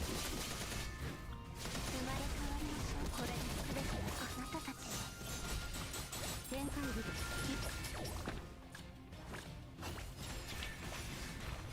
メヌエットの時間です。私を見た者は深淵に消えるのです。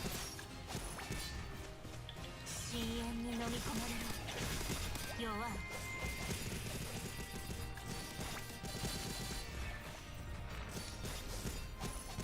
選別開始。これで全てが終了する。懲罰ここに降臨する。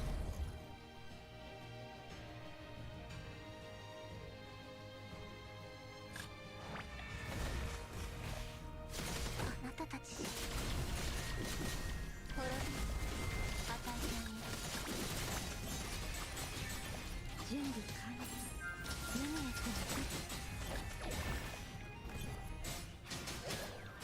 私を見た者は深淵に消えるの。深淵に飲み込まれろ。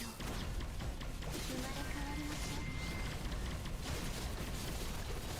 懲罰ここに降臨する。準備完了。オーバーチュアが始まります。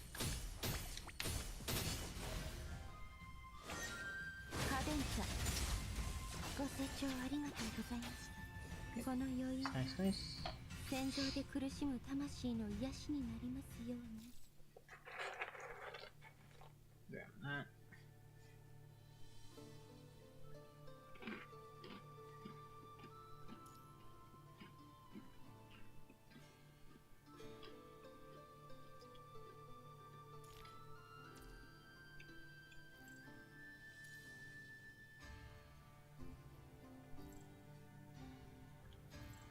これで私に仮一つよ。覚えておいてね。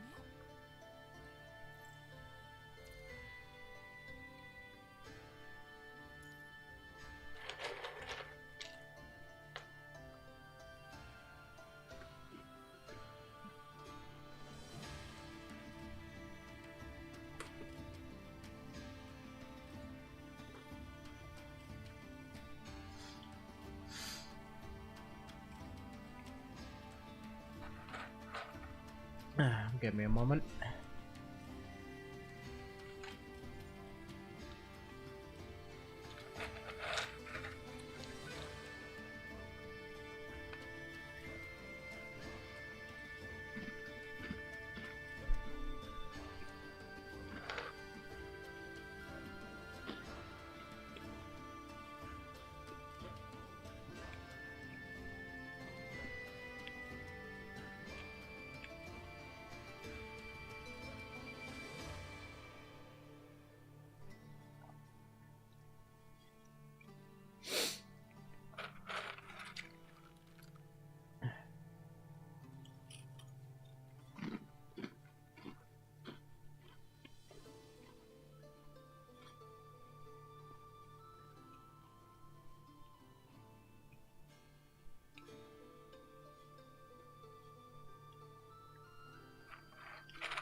Looks a little odd there.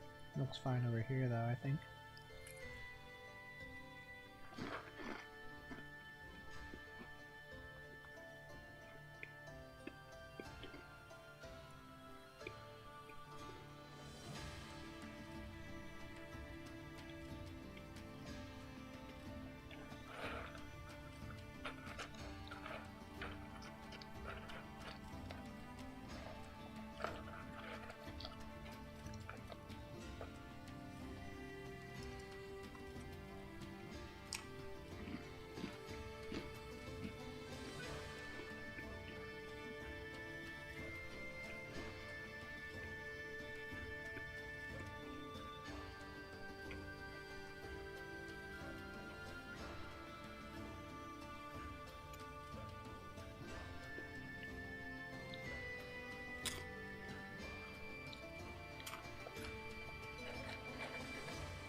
There we go.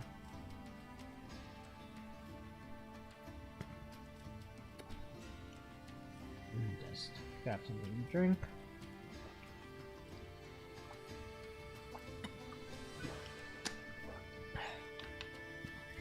And let's continue.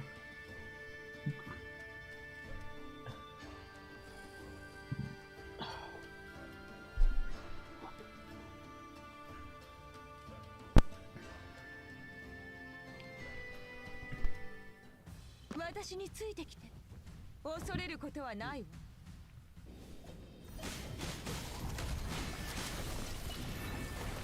あがいてみて。もっと来てよ。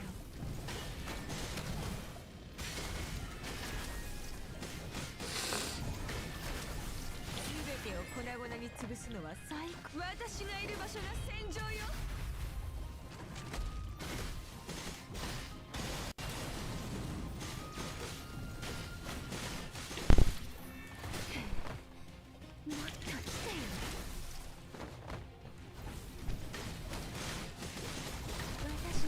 するなんてずいぶんいい度胸してるわね。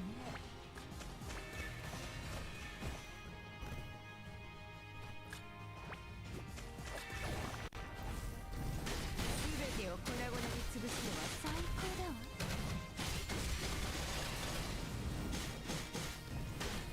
私がいる場所が戦場よ。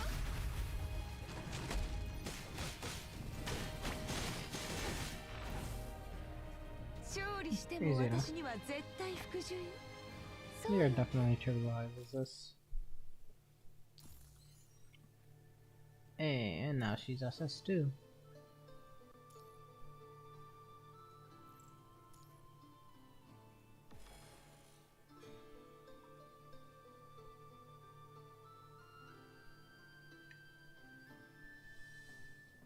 私についてきて。恐れることはないわ。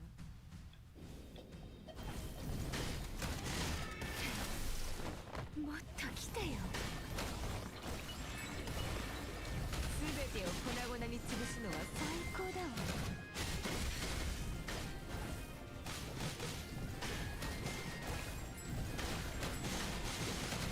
私がいる場所が戦場よ。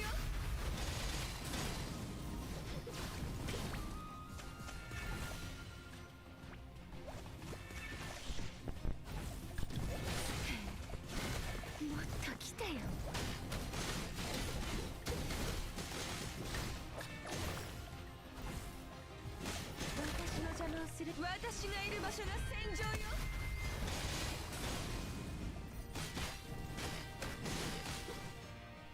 勝利しても私には絶対服従よ。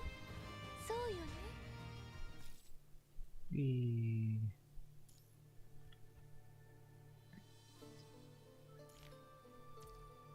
Gladly take that cadenza. Hey.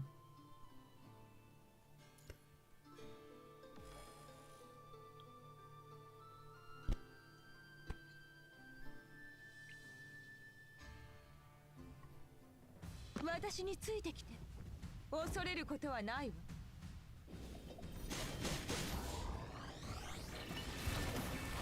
私の邪魔をするなんてずいぶんあがいてみせて。ゴミくず。もっと来てよ。あがいてみせて。ゴミくず。私がいる場所が戦場よ。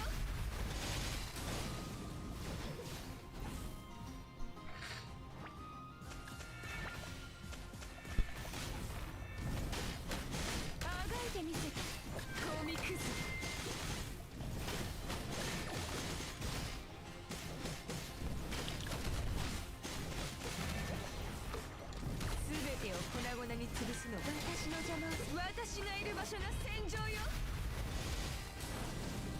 勝利しても私には絶対服従よ。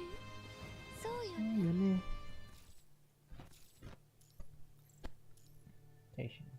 Preparation. I'll gladly take that script and cadenza.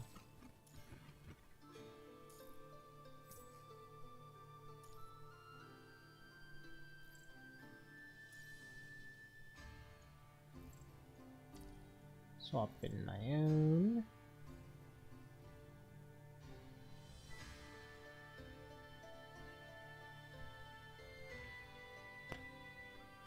Huh? Why can't I?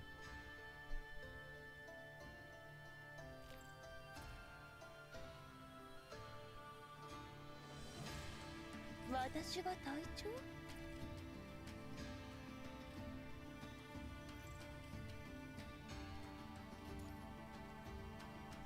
Interesting. I don't know why I can't select my characters, cause I got all the way up, but oh well. I got all the scripts. 恐れることはないわ。あがいてみせ。コミクス。もっと来てよ。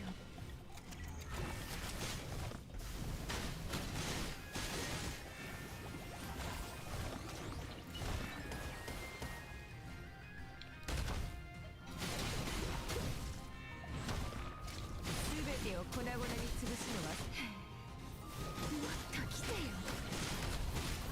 あがいてみせ。コミクス。私がいる場所が戦場よ。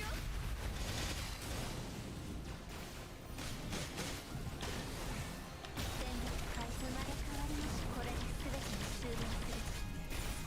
これが昇格ネットワークの力よ。分かった。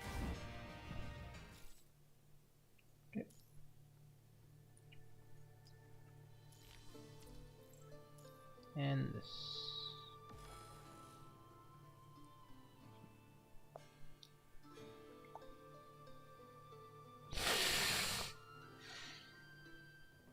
私についてきて。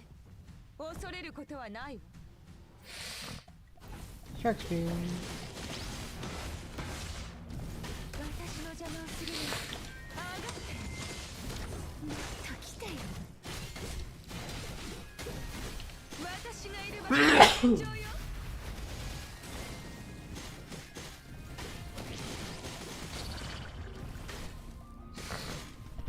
すべてを粉々に調理しても私には絶対服従よ。そうよね。 Okay.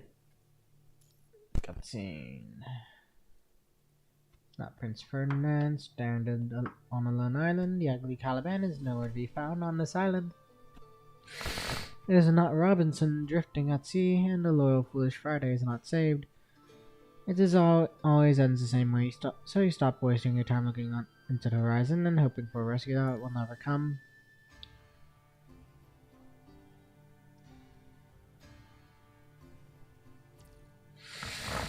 Weave a fishing net, catch a fish, and live a life. At the end, this cycle of memories makes you a master of dealing with accidents and surviving the harsh environment. You carve on a stone wall and count the time in your mind. The dragon doesn't arrive as expected. The storyline slightly changed. You have indeed reached the end of the world. Back then, you hit the dragon's eye. The strike was right on target, and the dragon started twisting and turning due to the pain. It was no longer nimble and balanced, and at that moment the tilted boat sailed forward, its hull shaking. Inertia dragged the dragon down to sea, and you went down with it, still holding the oar in your hand. Submerged, you felt the water come pouring into your body. Through your nostrils and mouth, you look up and hold on tight to your oar. The dragon sent waves underwater and pushed you away. Suffocation, weightlessness, your senses and consciousness drifted. You wake up on a sand beach and open your eyes to see the same view. You push yourself up. The way this world changes and the story develops affects the character, whose feelings and actions will in turn change the course of the story. It's like an intertwined web. Everything is interconnected. The story nodes won't disappear, and you're ready for the worst. Okay, climax.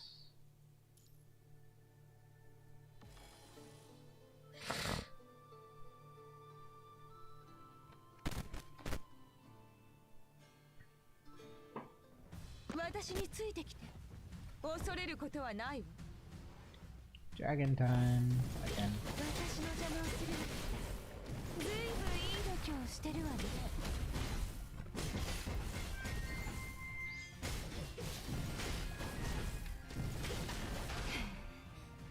もっと来てよ。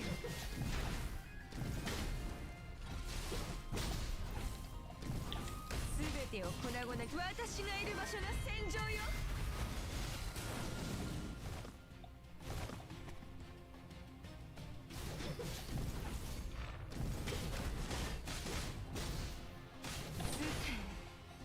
もっと来てよ。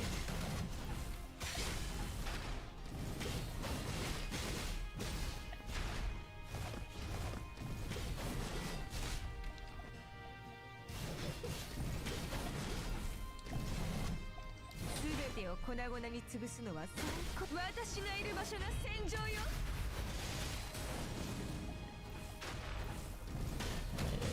Both times it missed. あがいてみせて、コミクス。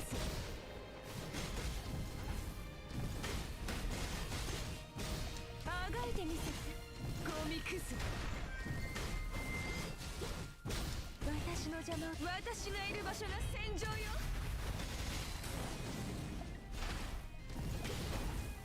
戦列開始トロフィー。あたり生まれ変わりましょう。 Okay. And see him again. ありえない。 Once more, onto the beach.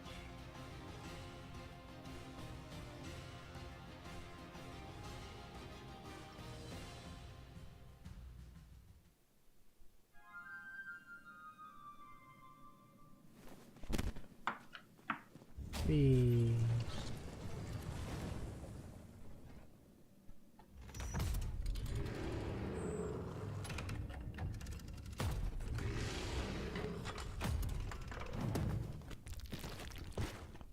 Oh?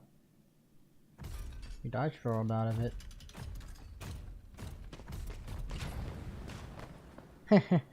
Quite a badass, aren't we? Grabbing the tail.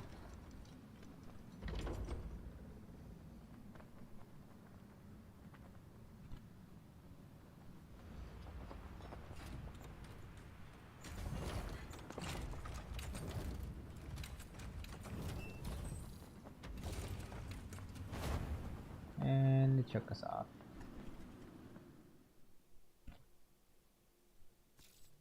Okay. Scene 4, Village.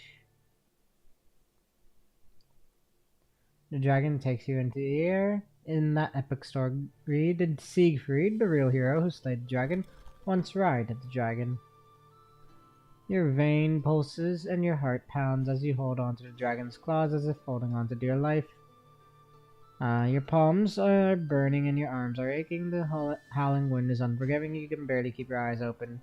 Where are you going? Where will you go? Your legs start to lose their strength. To be free from this sense of insecurity, you try your best to open your eyes. You see a white, vast world. You have been carried across mountains, rivers, hills, forests, and deserts. There is a puff of smoke in the distance. It is a small mountain village. The sound of the pipe hastens. The dragon roars and takes a nosedive, catching you off guard. Your heart races as the dragon nearly crashes into the fortress on the hill, quickly approaches the village. Your vision becomes blurry and you feel yourself slowly losing your grip. You fall from the sky, the dragon hovers into the air for a while before it flies away. Fortunately, you fall on the canopy unharmed. Okay, next. I'll gladly take that 21.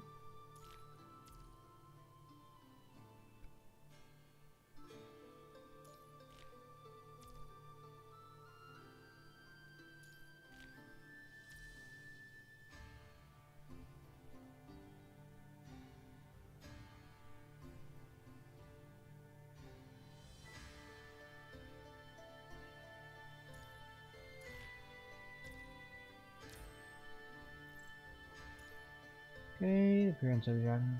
The villagers pick up their tools and weapons and rush to the venue, only to slowly find you climbing down the roof.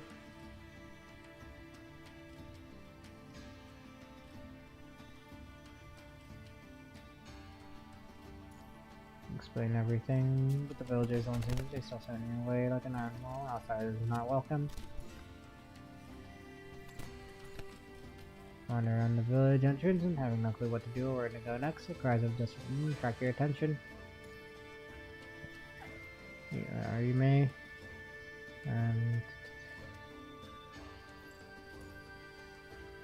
May's gone.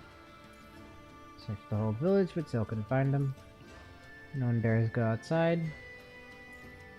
Could it be May was enchanted by the strange pipe music and home for the lair? It's all my fault. I'll help her find May.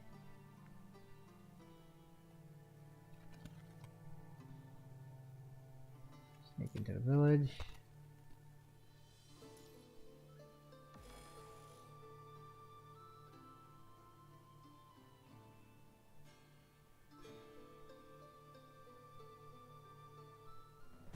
私についてきて。恐れることはないわ。すべてを。もっと来てよ。勝利しても私には絶対服従よ。そうよね。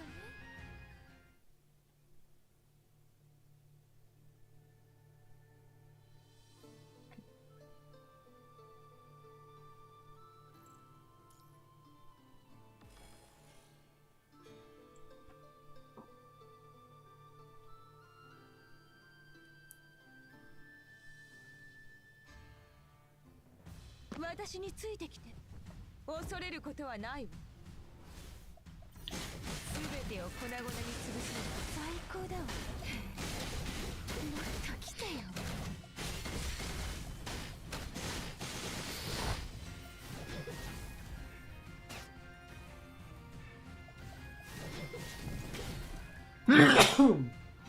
Excuse me. 私がいる場所が戦場よ。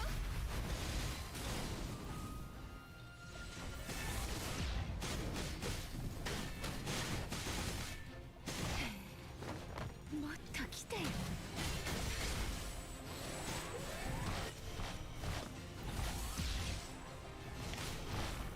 あがいてみせて。コミックス私の邪魔をするなんて。ずいぶんいい度胸して。私がいる場所が戦場よ。もっと来てよ。これで全てを終了する。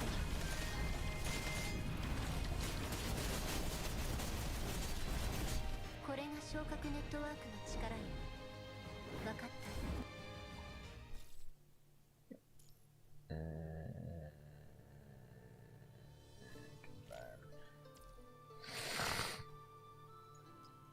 And I'll take that.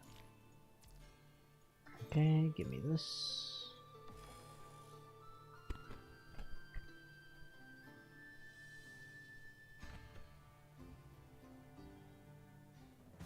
私についてきて。恐れることはないわ。あがいてみせて。コミクス。これで全て滅び、生まれ変わりましょう。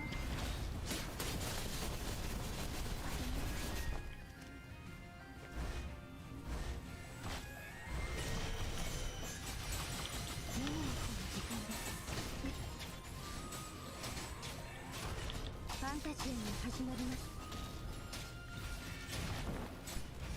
私についてきて。あがいてみせて。コミクス。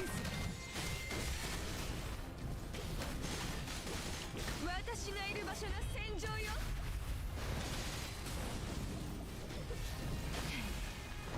もっと来てよ。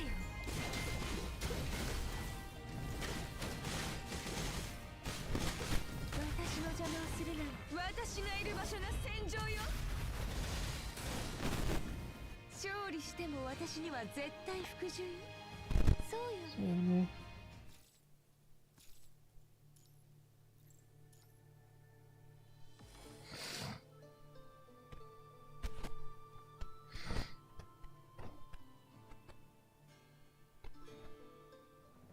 私についてきて。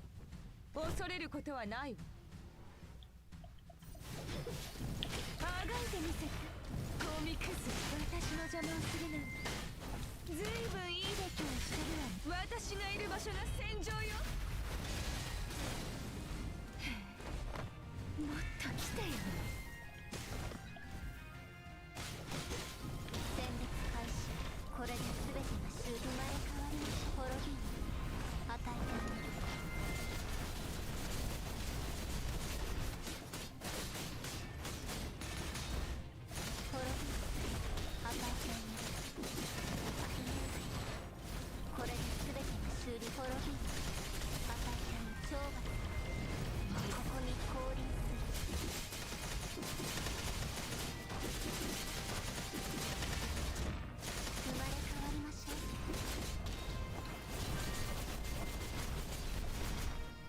昇格ネットワークの力に分かっ